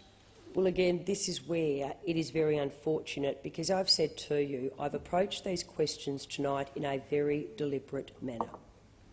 I've approached them from the perspective of statutory interpretation. The ability for those who are seeking to interpret your legislation, in the very likely event proceedings are commenced, being able to refer to the answers that you have provided to the Australian Senate tonight.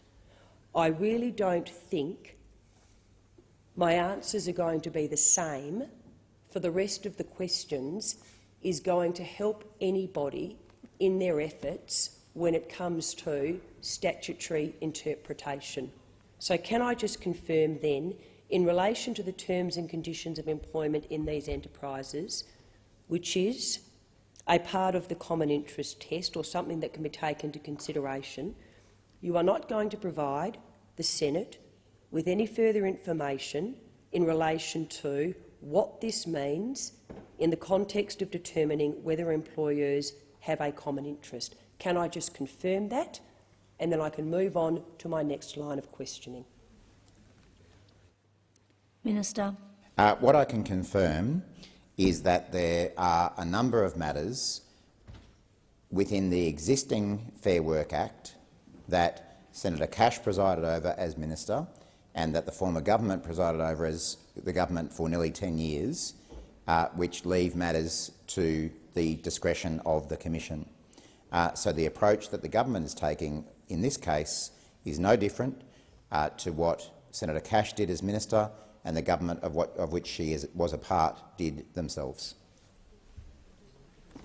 Senator Cash. Well, I beg to differ because I don't believe our government put forward the most egregious changes to the Industrial Relations Act in decades. We were never in this position.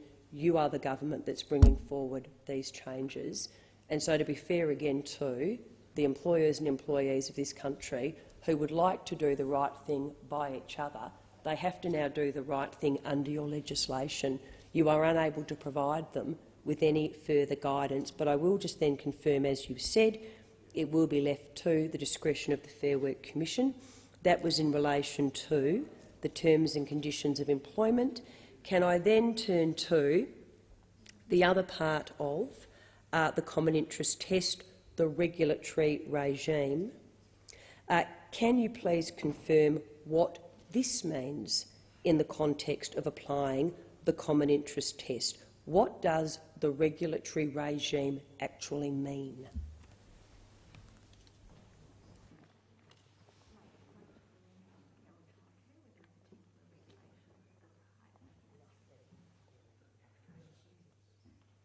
Minister.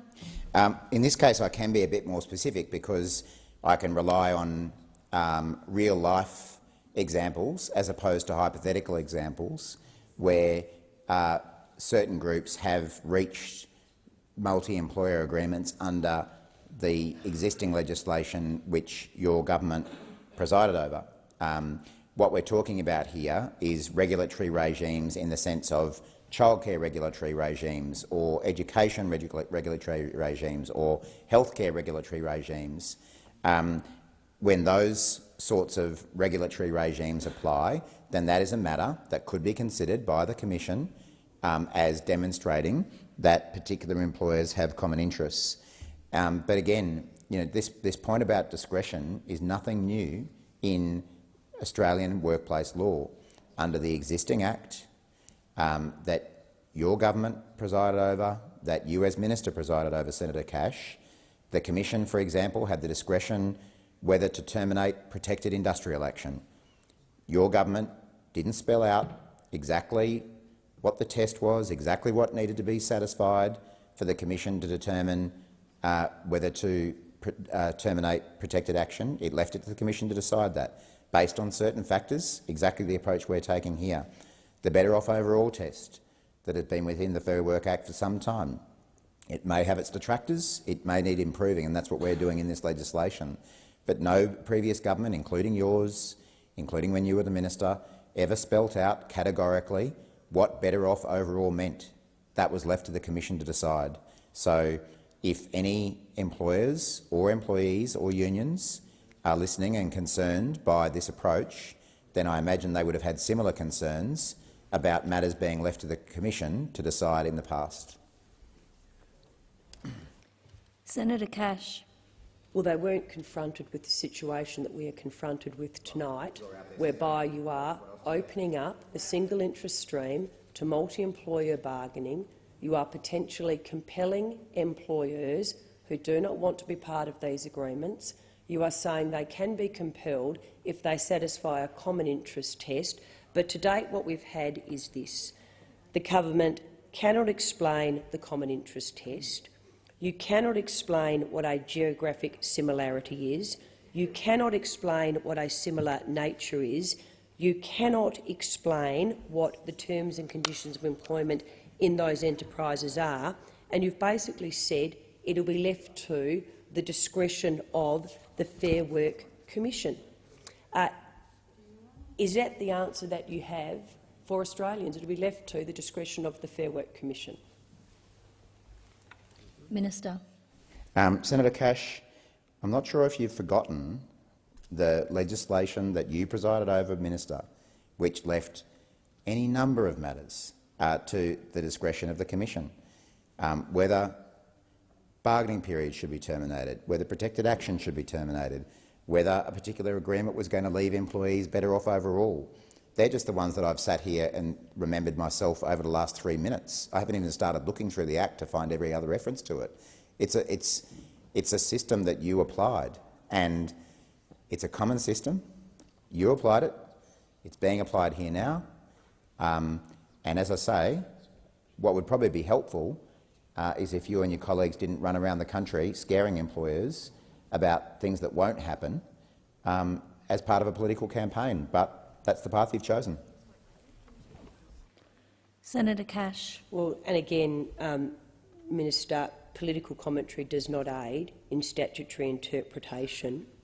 You keep criticising the former system, the system that was actually set up by the former Rudd and Gillard governments. You are so critical of it, but you now say you're actually adopting the same approach. I find that a little ironic, don't you? In terms of how a business or employer exit the single interest stream, in the collegiate negotiations that we've been referring to, that they entered into voluntarily and have now been potentially imposed on them by the Fair Work Commission, if this now moves towards an arrangement that would make the employer's business unviable, because we're no longer negotiating at an enterprise level, we are now potentially being compelled into negotiating with our competitors, and we will be ending up with a one-size-fits-all approach. How does the employer, under the Act, actually exit the single interest stream?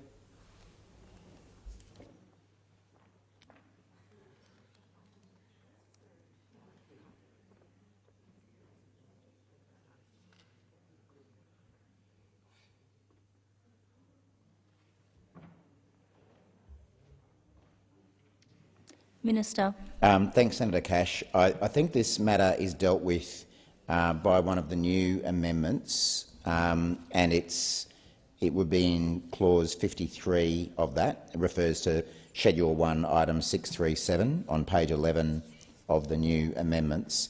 And essentially, there are two ways for an employer to exit a single interest bargain while it is in force. They both require application to the Commission. Sorry, or exiting the authorisation, which is the terminology for being part of a— you get authorisation from the Commission to be part of a single interest bargain. The two ways, which both require application to the Commission, are demonstrating to the Commission that the circumstances have that the employer's circumstances have changed, and the second is that the employee, a majority vote of the employees, supports exiting that agreement or that authorisation. Senator Cash. They only have to show one of those reasons. Minister.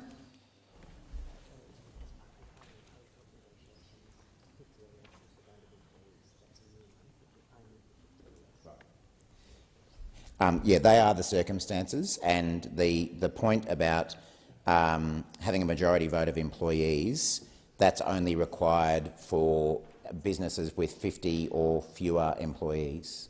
Or maybe it's fewer than 50. It's available as an option for businesses with fewer than 50 employees.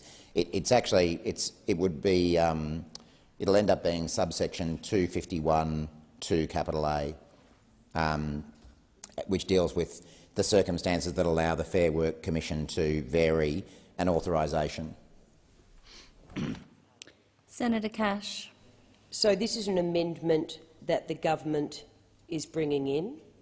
It provides an avenue for a business or an employer to exit the single interest stream. So, for example, in the event that the one-size-fits-all agreement, the agreement that they now have to actually work under, actually means that the employer's business becomes unviable, resulting in probable, say, business destruction and associated job loss. There is a mechanism in the bill for them to exit the single interest stream. They make an application to the Commission. They either have a majority vote of the employees or they must prove they have had a change in circumstances. How will they prove a change in circumstances? What does this mean?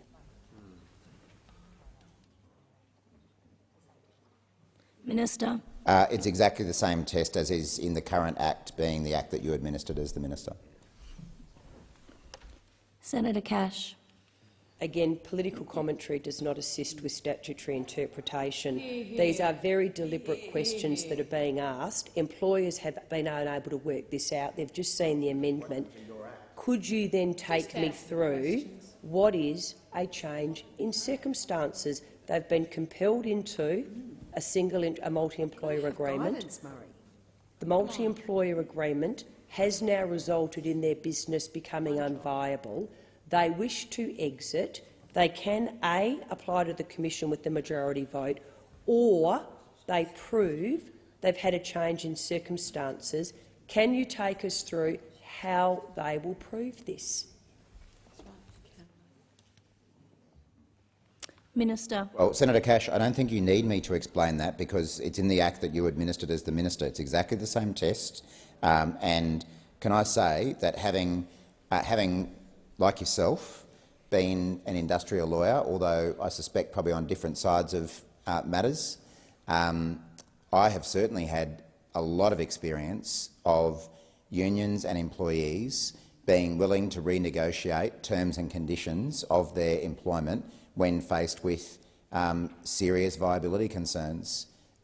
So I have every confidence that just as unions and employees have been able to approach these issues maturely within employers in the past, they'll continue to do so under the new system as well. Senator Cash. With all due respect, I may have been an industrial lawyer, you may have been an industrial lawyer. The problem with that is, though, that is not the small business or the medium business or the large business tonight seeking guidance from this part of the debate, merely referring them to a particular section of the Act because they don't have the time to now go and find a copy of the Fair Work Act, flick through to change in circumstances and work out what it means. So with all due respect, I would like an answer to, if an employer must prove they've had a change in circumstances, how will they prove it? Minister. They'll prove it in exactly the same way they've had to prove it under the legislation that you presided over as Minister. Because remember, single interest bargaining, multi-employer bargaining, has been available under the legislation that exists now that you presided over as the Minister. Section 251 of the current Act spells out how an employer can seek to vary a single interest employer authorisation by removing the employer's name. Let me read you the current. So, current section 251, subsection 2. Your legislation, you are the Minister. If an application is made under subsection 1 to vary an agreement, an authorisation, the Fair Work Commission must vary the authorisation to remove the employer's name if the Fair Work Commission is satisfied that, because of a change in the employer's circumstances, it is no longer appropriate for the employer to be specified in the authorisation. So, if it's not okay for our government to not provide further detail on that, then I guess my question to you, Senator Cash, is why didn't you fix it when you were the minister and had exactly the same wording in your legislation?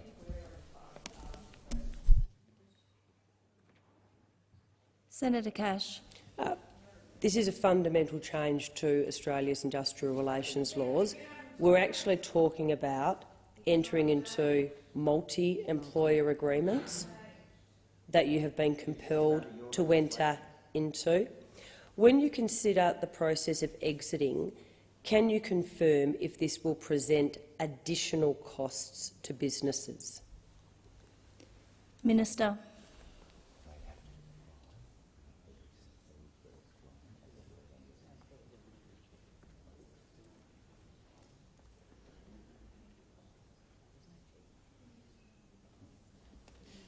I'm advised that there is no fee to apply for this kind of a variation. In the same way, there was no fee to apply for a variation to the very multi-employer bargaining that was available through your legislation but didn't work. And I'm glad you reminded me of the cost issues, Senator Cash, because that's of course been one of the other scare campaigns that you've been out there running, and you did it again tonight, was about the thousands of dollars that small businesses were going to have to pay to be part of multi-employer bargaining. Wrong. The whole point of multi-employer bargaining is that it gives various employer groups, chambers of commerce, other associations the opportunity to design agreements that would work across a range of different employers.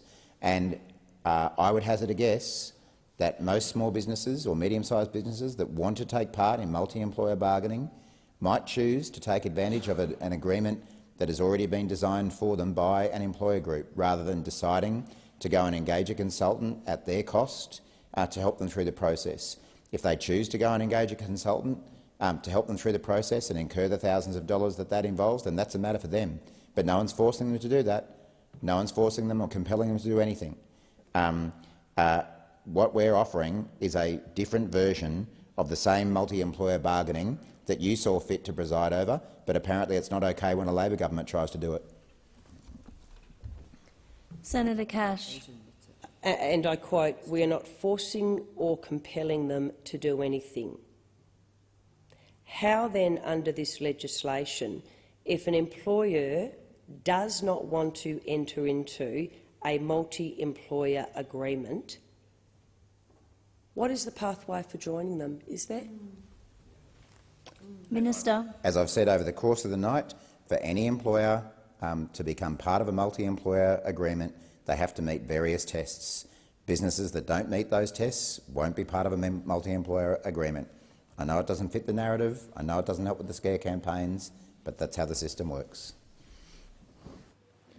Senator Cash. If I could now go to then the issue of costs.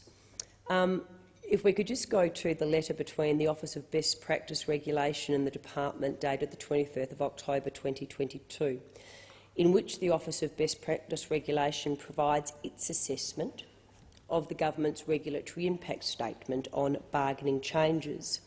The Office of Best Practice Regulation assessment was that the regulatory impact statement is adequate and therefore sufficient to inform decision.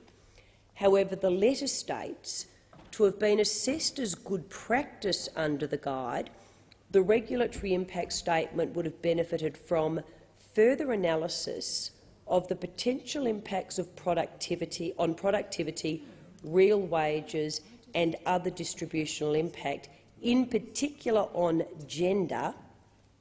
Statements or evidence that the regulatory costs and their assumptions had been tested with stakeholders, or otherwise an acknowledgement why this has not been undertaken. My question, therefore, is, in light of the Office of Best Practices statement that good practice would have been for the department to have undertaken analysis on the potential impacts of bargaining changes on real wages. Why did this not happen?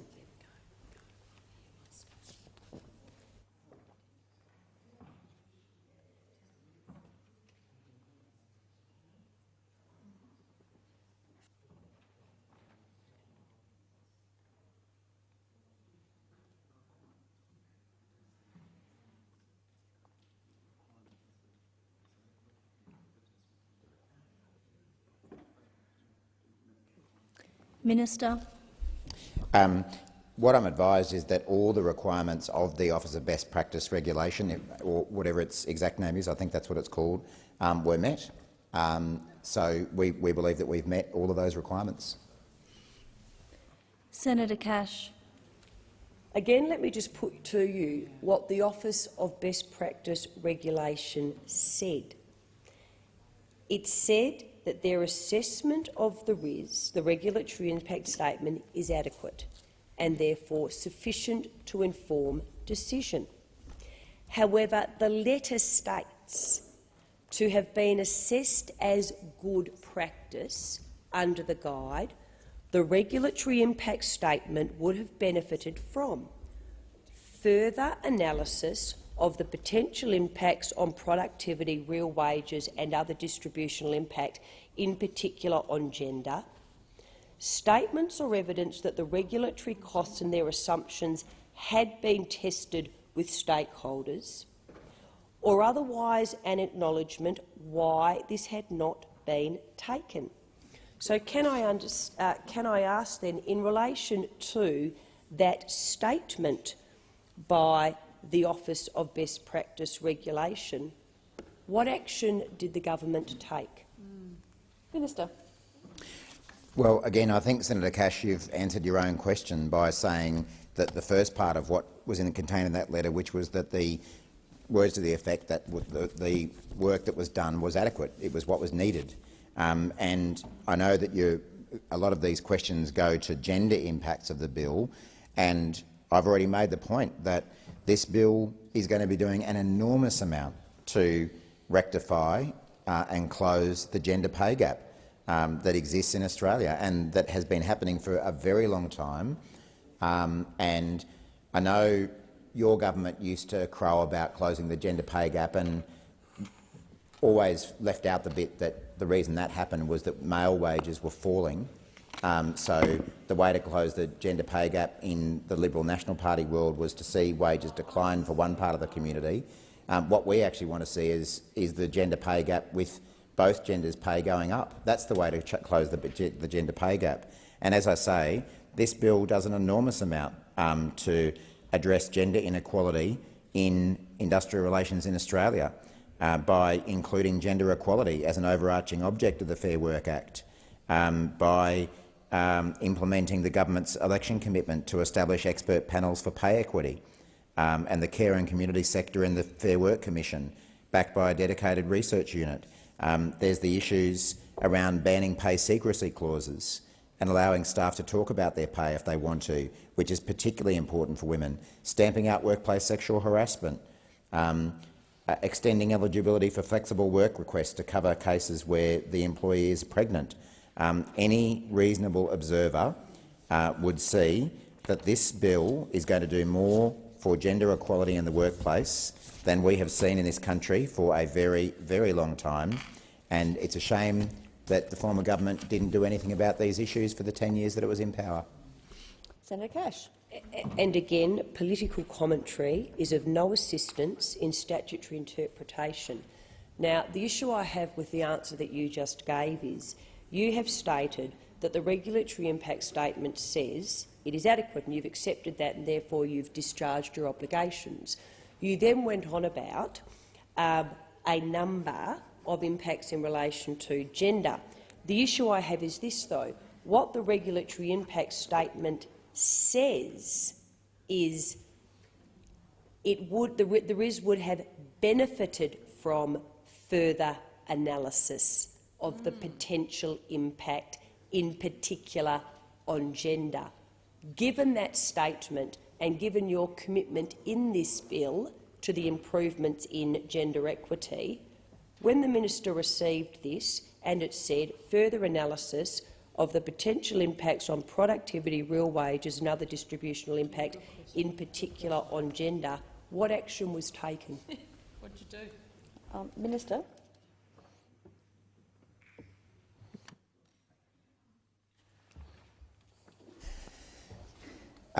Again, Senator Cash, many aspects of this bill, many core aspects of this bill, are designed explicitly to address and repair the gender pay gap and to improve the position of women in the workplace in a number of different ways. Over the course, I respect that the Office of Best Practice Regulation is entitled to its view. Its view was also that the work that we had done was adequate, I think was the word that you used, to meet its requirements. I can also say that over the consultation and preparation of this bill, there has been extensive consultation with recognised academics, women's organisations and a number of unions, employer groups. Unions do have a concern about women's place in the workplace and improving their position. Well, you raised unions. So I'm just trying to give you a bit of feedback that unions do have a long history of campaigning for women's rights in the workplace. It's one of the reasons I'm a union member. So we did consult with a number of different academics, unions, employer groups, women's organisations, civil society that have an interest in these issues, and we've taken on board their feedback, and that's why this bill does more to improve the position of women in the workplace than we've seen for a very long time. Senator Cash. Again, the answer actually was not in relation to my question. That was some commentary. The Office of Best Practice Regulations assessment, and we will get onto the levels. Adequate is not as good as you're making it sound it to be, and we'll explore that shortly. What it said is the RIS would have benefited from further analysis of the potential impacts on productivity, real wages and other distributional impact, in particular on gender. What I'm asking is, when you read that, what did you do? Minister. And if the answer's nothing, that's fine.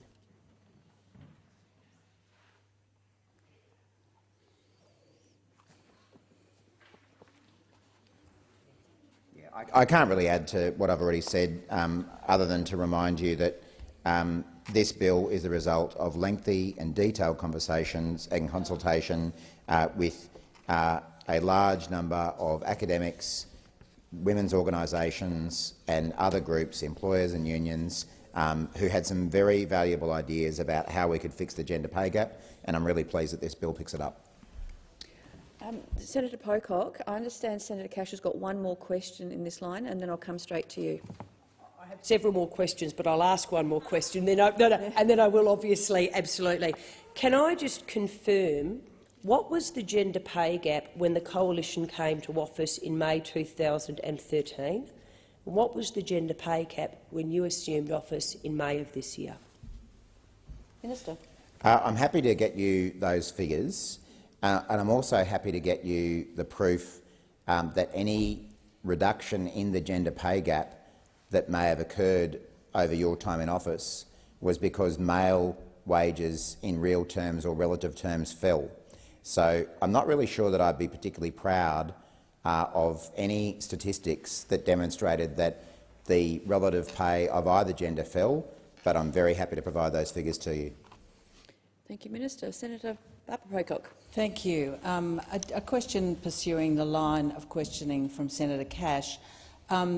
We've heard this evening how the character of the Fair Work Commission is going to be very important to the way in which the promise of this bill unfolds and is realised. What expertise in relation to gender, to equal remuneration, job security and so on, what kind of expertise is going to be essential in the Commission to realise the promise of the bill, and in particular the expertise in the two new panels established, one on care and community and one on gender equality? Minister.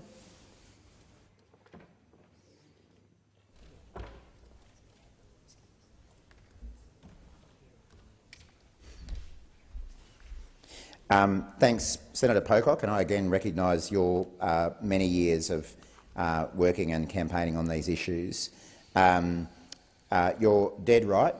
It is important that an understanding and appreciation of gender issues and gender inequality is a really important characteristic, I think, and the government thinks, of members of the Commission. And you're probably aware that one of the things that we're proposing to do here is to establish two particular panels, one concerning pay equity and one concerning, I think it's care and community sector. And we would certainly expect that the commissioners who are involved in those panels would have a particular understanding of these issues. So, I do think that it improves decision-making on gender inequality issues if the people making these decisions, being the commissioners, have a deep understanding of these issues. That's certainly the path we want to go down. Senator Pocock. Sorry. Please. Thank you. Have you given any consideration to evaluation of the expertise of the Commission and its ability to enact the new objects of the Act and so on, to make sure that it is doing what we want it to do if the bill was passed with those new objects? Minister.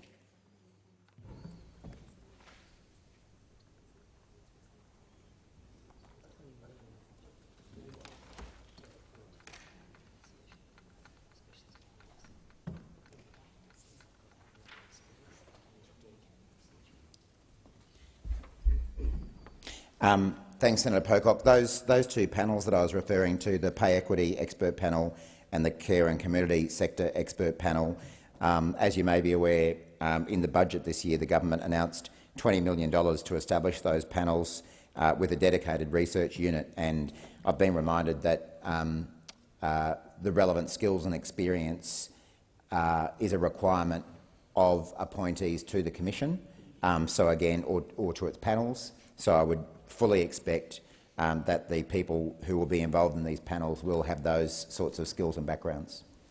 Senator Pocock. And there was some discussion in the committee that took evidence in relation to the bill about the nature of appointments to those panels and to the Commission more broadly in relation to part-time and full-time appointments. Do you anticipate part-time appointments that can draw on the academic expertise, the general industry and union expertise that's out there on these issues? Minister.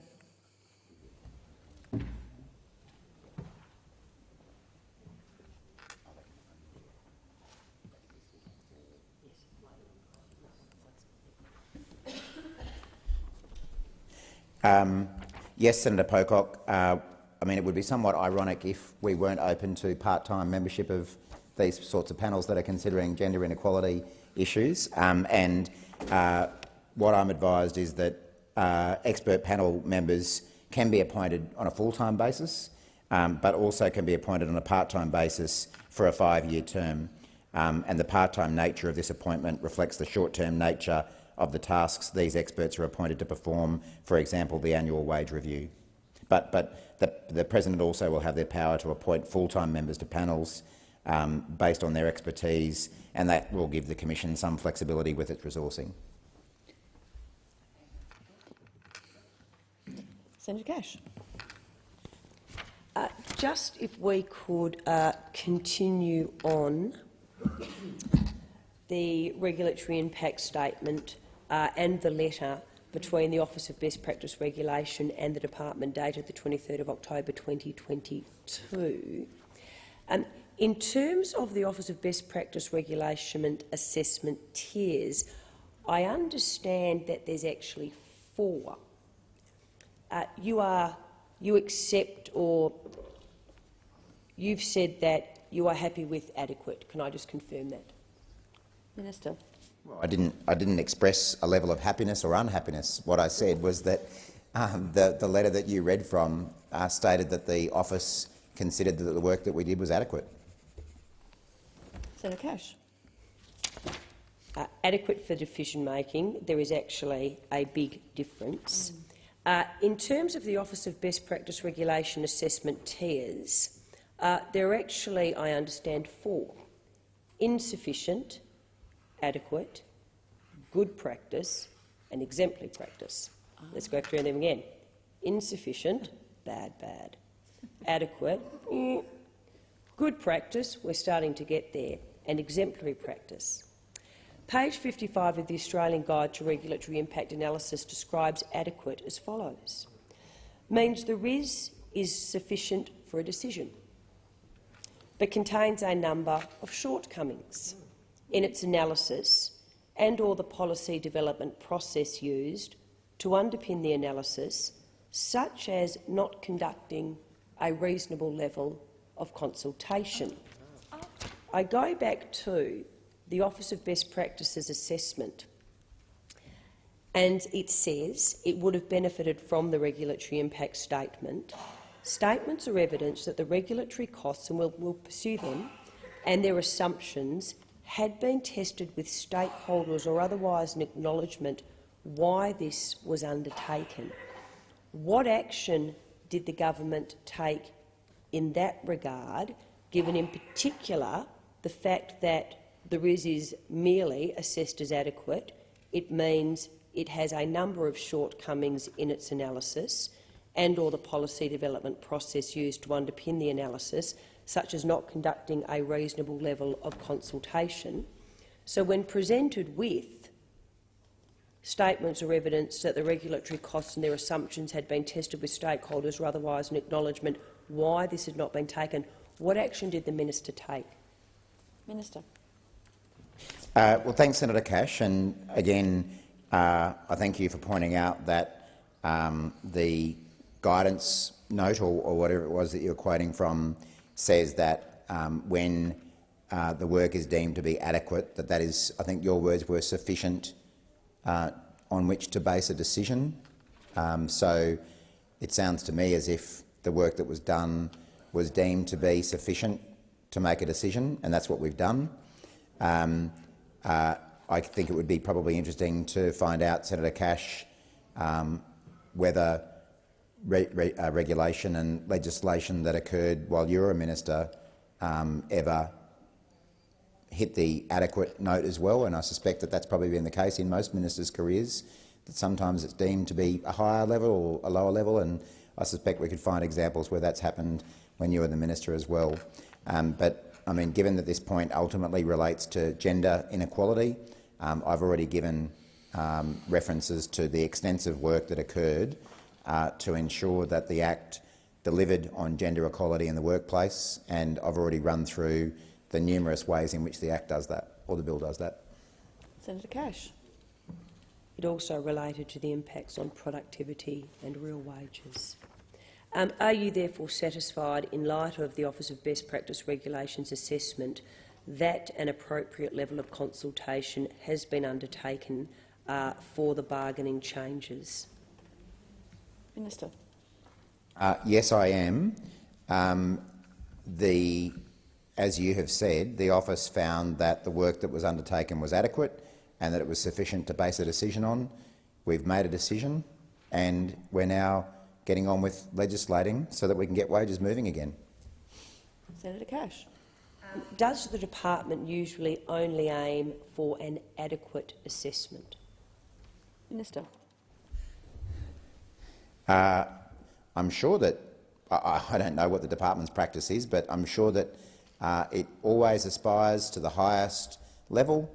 I'm sure it always aspired to the highest level when you were the minister, Senator Cash, and I'm sure that sometimes it got there and sometimes it got to adequate. Senator Cash. It's a pretty stunning answer, I have to say, but not in a good way. Given that we all accept that adequate, good enough to inform a decision, too bad, so sad, about what the Office of Best Practice Regulation actually said, why did the government not take any further action when it was actually advised by the Office of Best Practice Regulation that the regulatory impact statement could be improved? You actually have had an opportunity to provide an updated explanatory memorandum as well. Is there a reason that this was not addressed? Minister.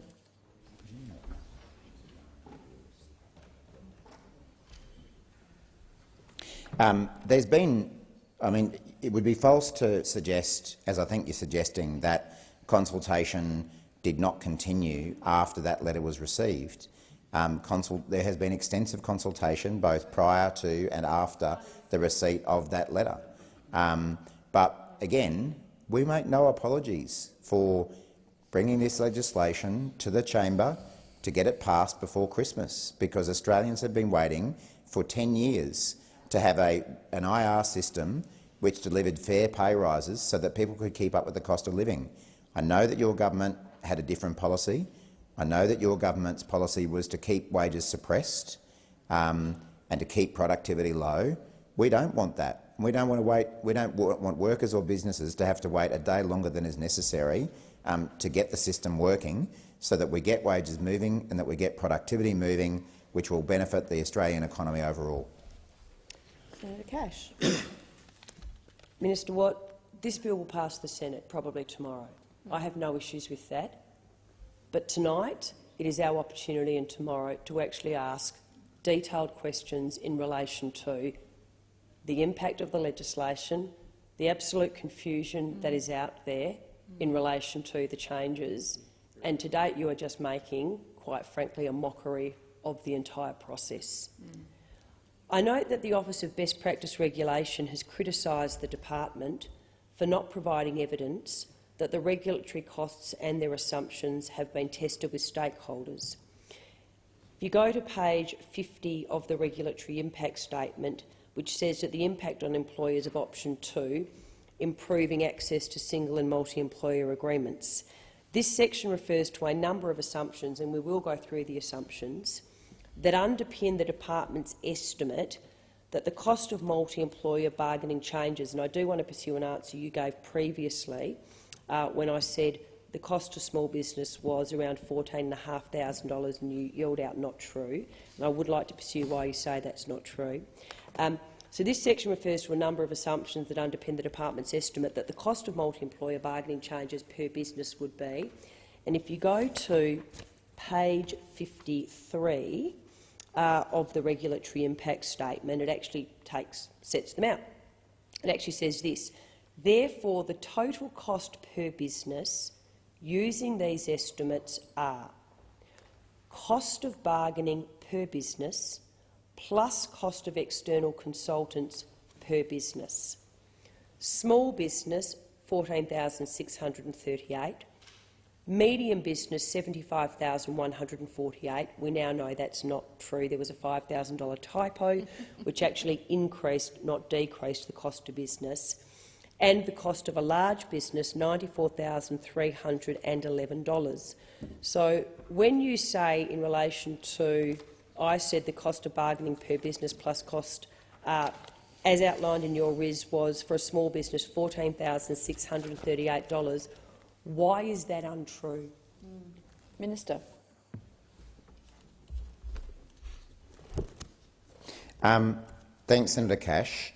The reason why I was saying that you were wrong earlier and that you're wrong now is that you and your colleagues have repeatedly cited those figures as being so-called evidence that any business that wants to take part in the type of bargaining that's being put forward here will incur those costs, and that is not true.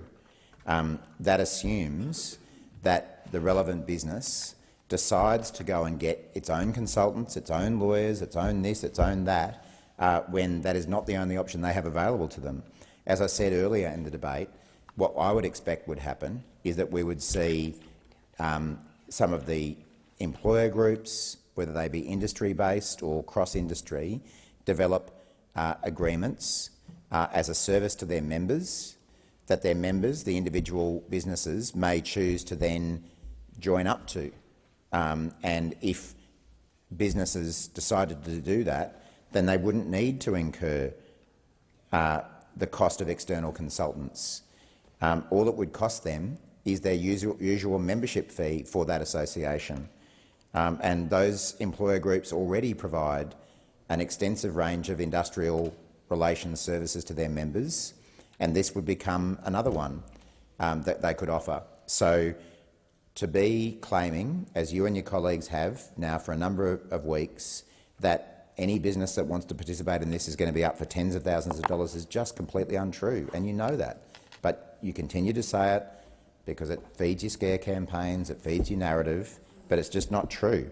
And in addition, what you've failed to point out again is the following words that are in the regulatory impact statement, which are that the significant benefits of being covered by an enterprise agreement and the cost that may be associated with remaining covered by a modern award outweigh the additional cost for businesses to engage with the new multi-enterprise bargaining streams. So I think if you're going to be citing things from the regulatory impact statement, A, you might owe it to people to be complete, and B, you might owe it to people to not misrepresent what it's saying, because people do not have to choose this option if they don't want to. Senator Cash. You've clearly never met a small business, if that's your answer. So Julie Collins. Let's now talk about some further assumptions, seeing as you're all over business and you're all over what businesses are going to do. The first is, how many small businesses in Australia are a member of an association? Minister. Well, the number would be extremely large, and what I base that on is the repeated comments from employer groups that they speak for small businesses in this country. So if the likes of ACCI, COSBOA, AIG, all the other employer groups that say that they represent small businesses or medium-sized businesses in this country, then they must represent a very large number, and they must be very capable of developing. Capable of developing agreements that their members could then sign up to. And frankly, if they don't, I think that is part of their responsibility to their members, is to provide them with that industrial relations assistance so that they can have that assistance from their member body. Senator Cash. Before we finish tonight, there is another assumption I'd like to pursue with you. I note the government's assumption that on average 15.2, I'd love you to explain the 0.2 to me because I'm a little confused about the 0.2. So 15.2, so if we could go through the 0.2 shortly, employers will bargain together under the one multi-employer agreement. Where did the 15.2 come from, and what does the 0.2 represent? Minister. Sorry, which document are you quoting from, Senator Cash? Your regulatory impact statement that was assessed as adequate. Someone had to. Minister. Can you enlighten me? You're all coming together. Exactly. Wait till we get to the next part of the question about what you assume they're going to do. 2 minutes to 11.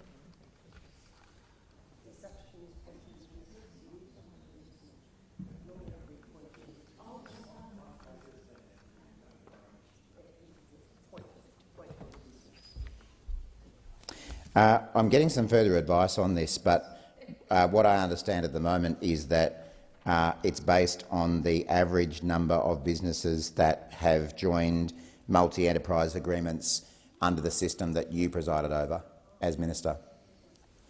Senator Cash. The government's assumption is that on average 15.2 employers will bargain together under one multi-employer agreement, and that they will pool their money and hire 1 or 2 consultants, 1 or 2, throw it in the air, 1 or 2, 3 or 4, doesn't matter. Costs do get more expensive the higher we go, though, to represent them during negotiations. I personally find that fascinating, colleagues, because competitors who are forced to bargain are going to say, we'll just give you all our information and then you can negotiate between the 15.2 employers and come up with a one-size-fits-all agreement. But my question to you is this. Did the government put this proposition to employers? No one can. Well, again, I'll get some further advice on this, but it's sounding to me as if the department based these figures and these assumptions on the experience of what has occurred under the system that you presided over. So if that's the system that happened under when you were in government, Were you critical of that as well, or is it only when it's a Labor government that seeks to do this? That wasn't the question I asked. Senator Cash, wait for the call. Minister, you finished? Yes, Senator Cash. That wasn't the question that I asked. The question I asked was, did the government put this proposition to employers? We aren't talking about the regime that was put together by former Prime Ministers Rudd and Gillard. We aren't talking about the regime that exists today. We are talking about the regime that will exist when this legislation passes. So you've made some assumptions that, on average, 15.2 employers will bargain together under the one multi-employer agreement, that they will pool their money. Now, you've got to remember, in this scenario, the 15.2 could have been compelled to bargain. That is not something that currently occurs. That they will only hire 1 or 2 consultants, so they might be in competition, the 15 of them, but each one of them is going to say, we'll only hire 1 or 2 consultants to represent them during the negotiations. Did the government put this proposition to employers? Good question. Minister. Well, as I say, if it is the case, and I'll confirm this, that this is largely based on experience to date, then I guess what we're dealing with there is facts rather than hypotheticals, and they are facts that arose under the system that you presided over as the minister, and that would seem to me to be a pretty good place to base assumptions, and I guess we'll resume in the morning. It's a very good segue to colleagues. It being 11 p.m, I shall now report to the Senate.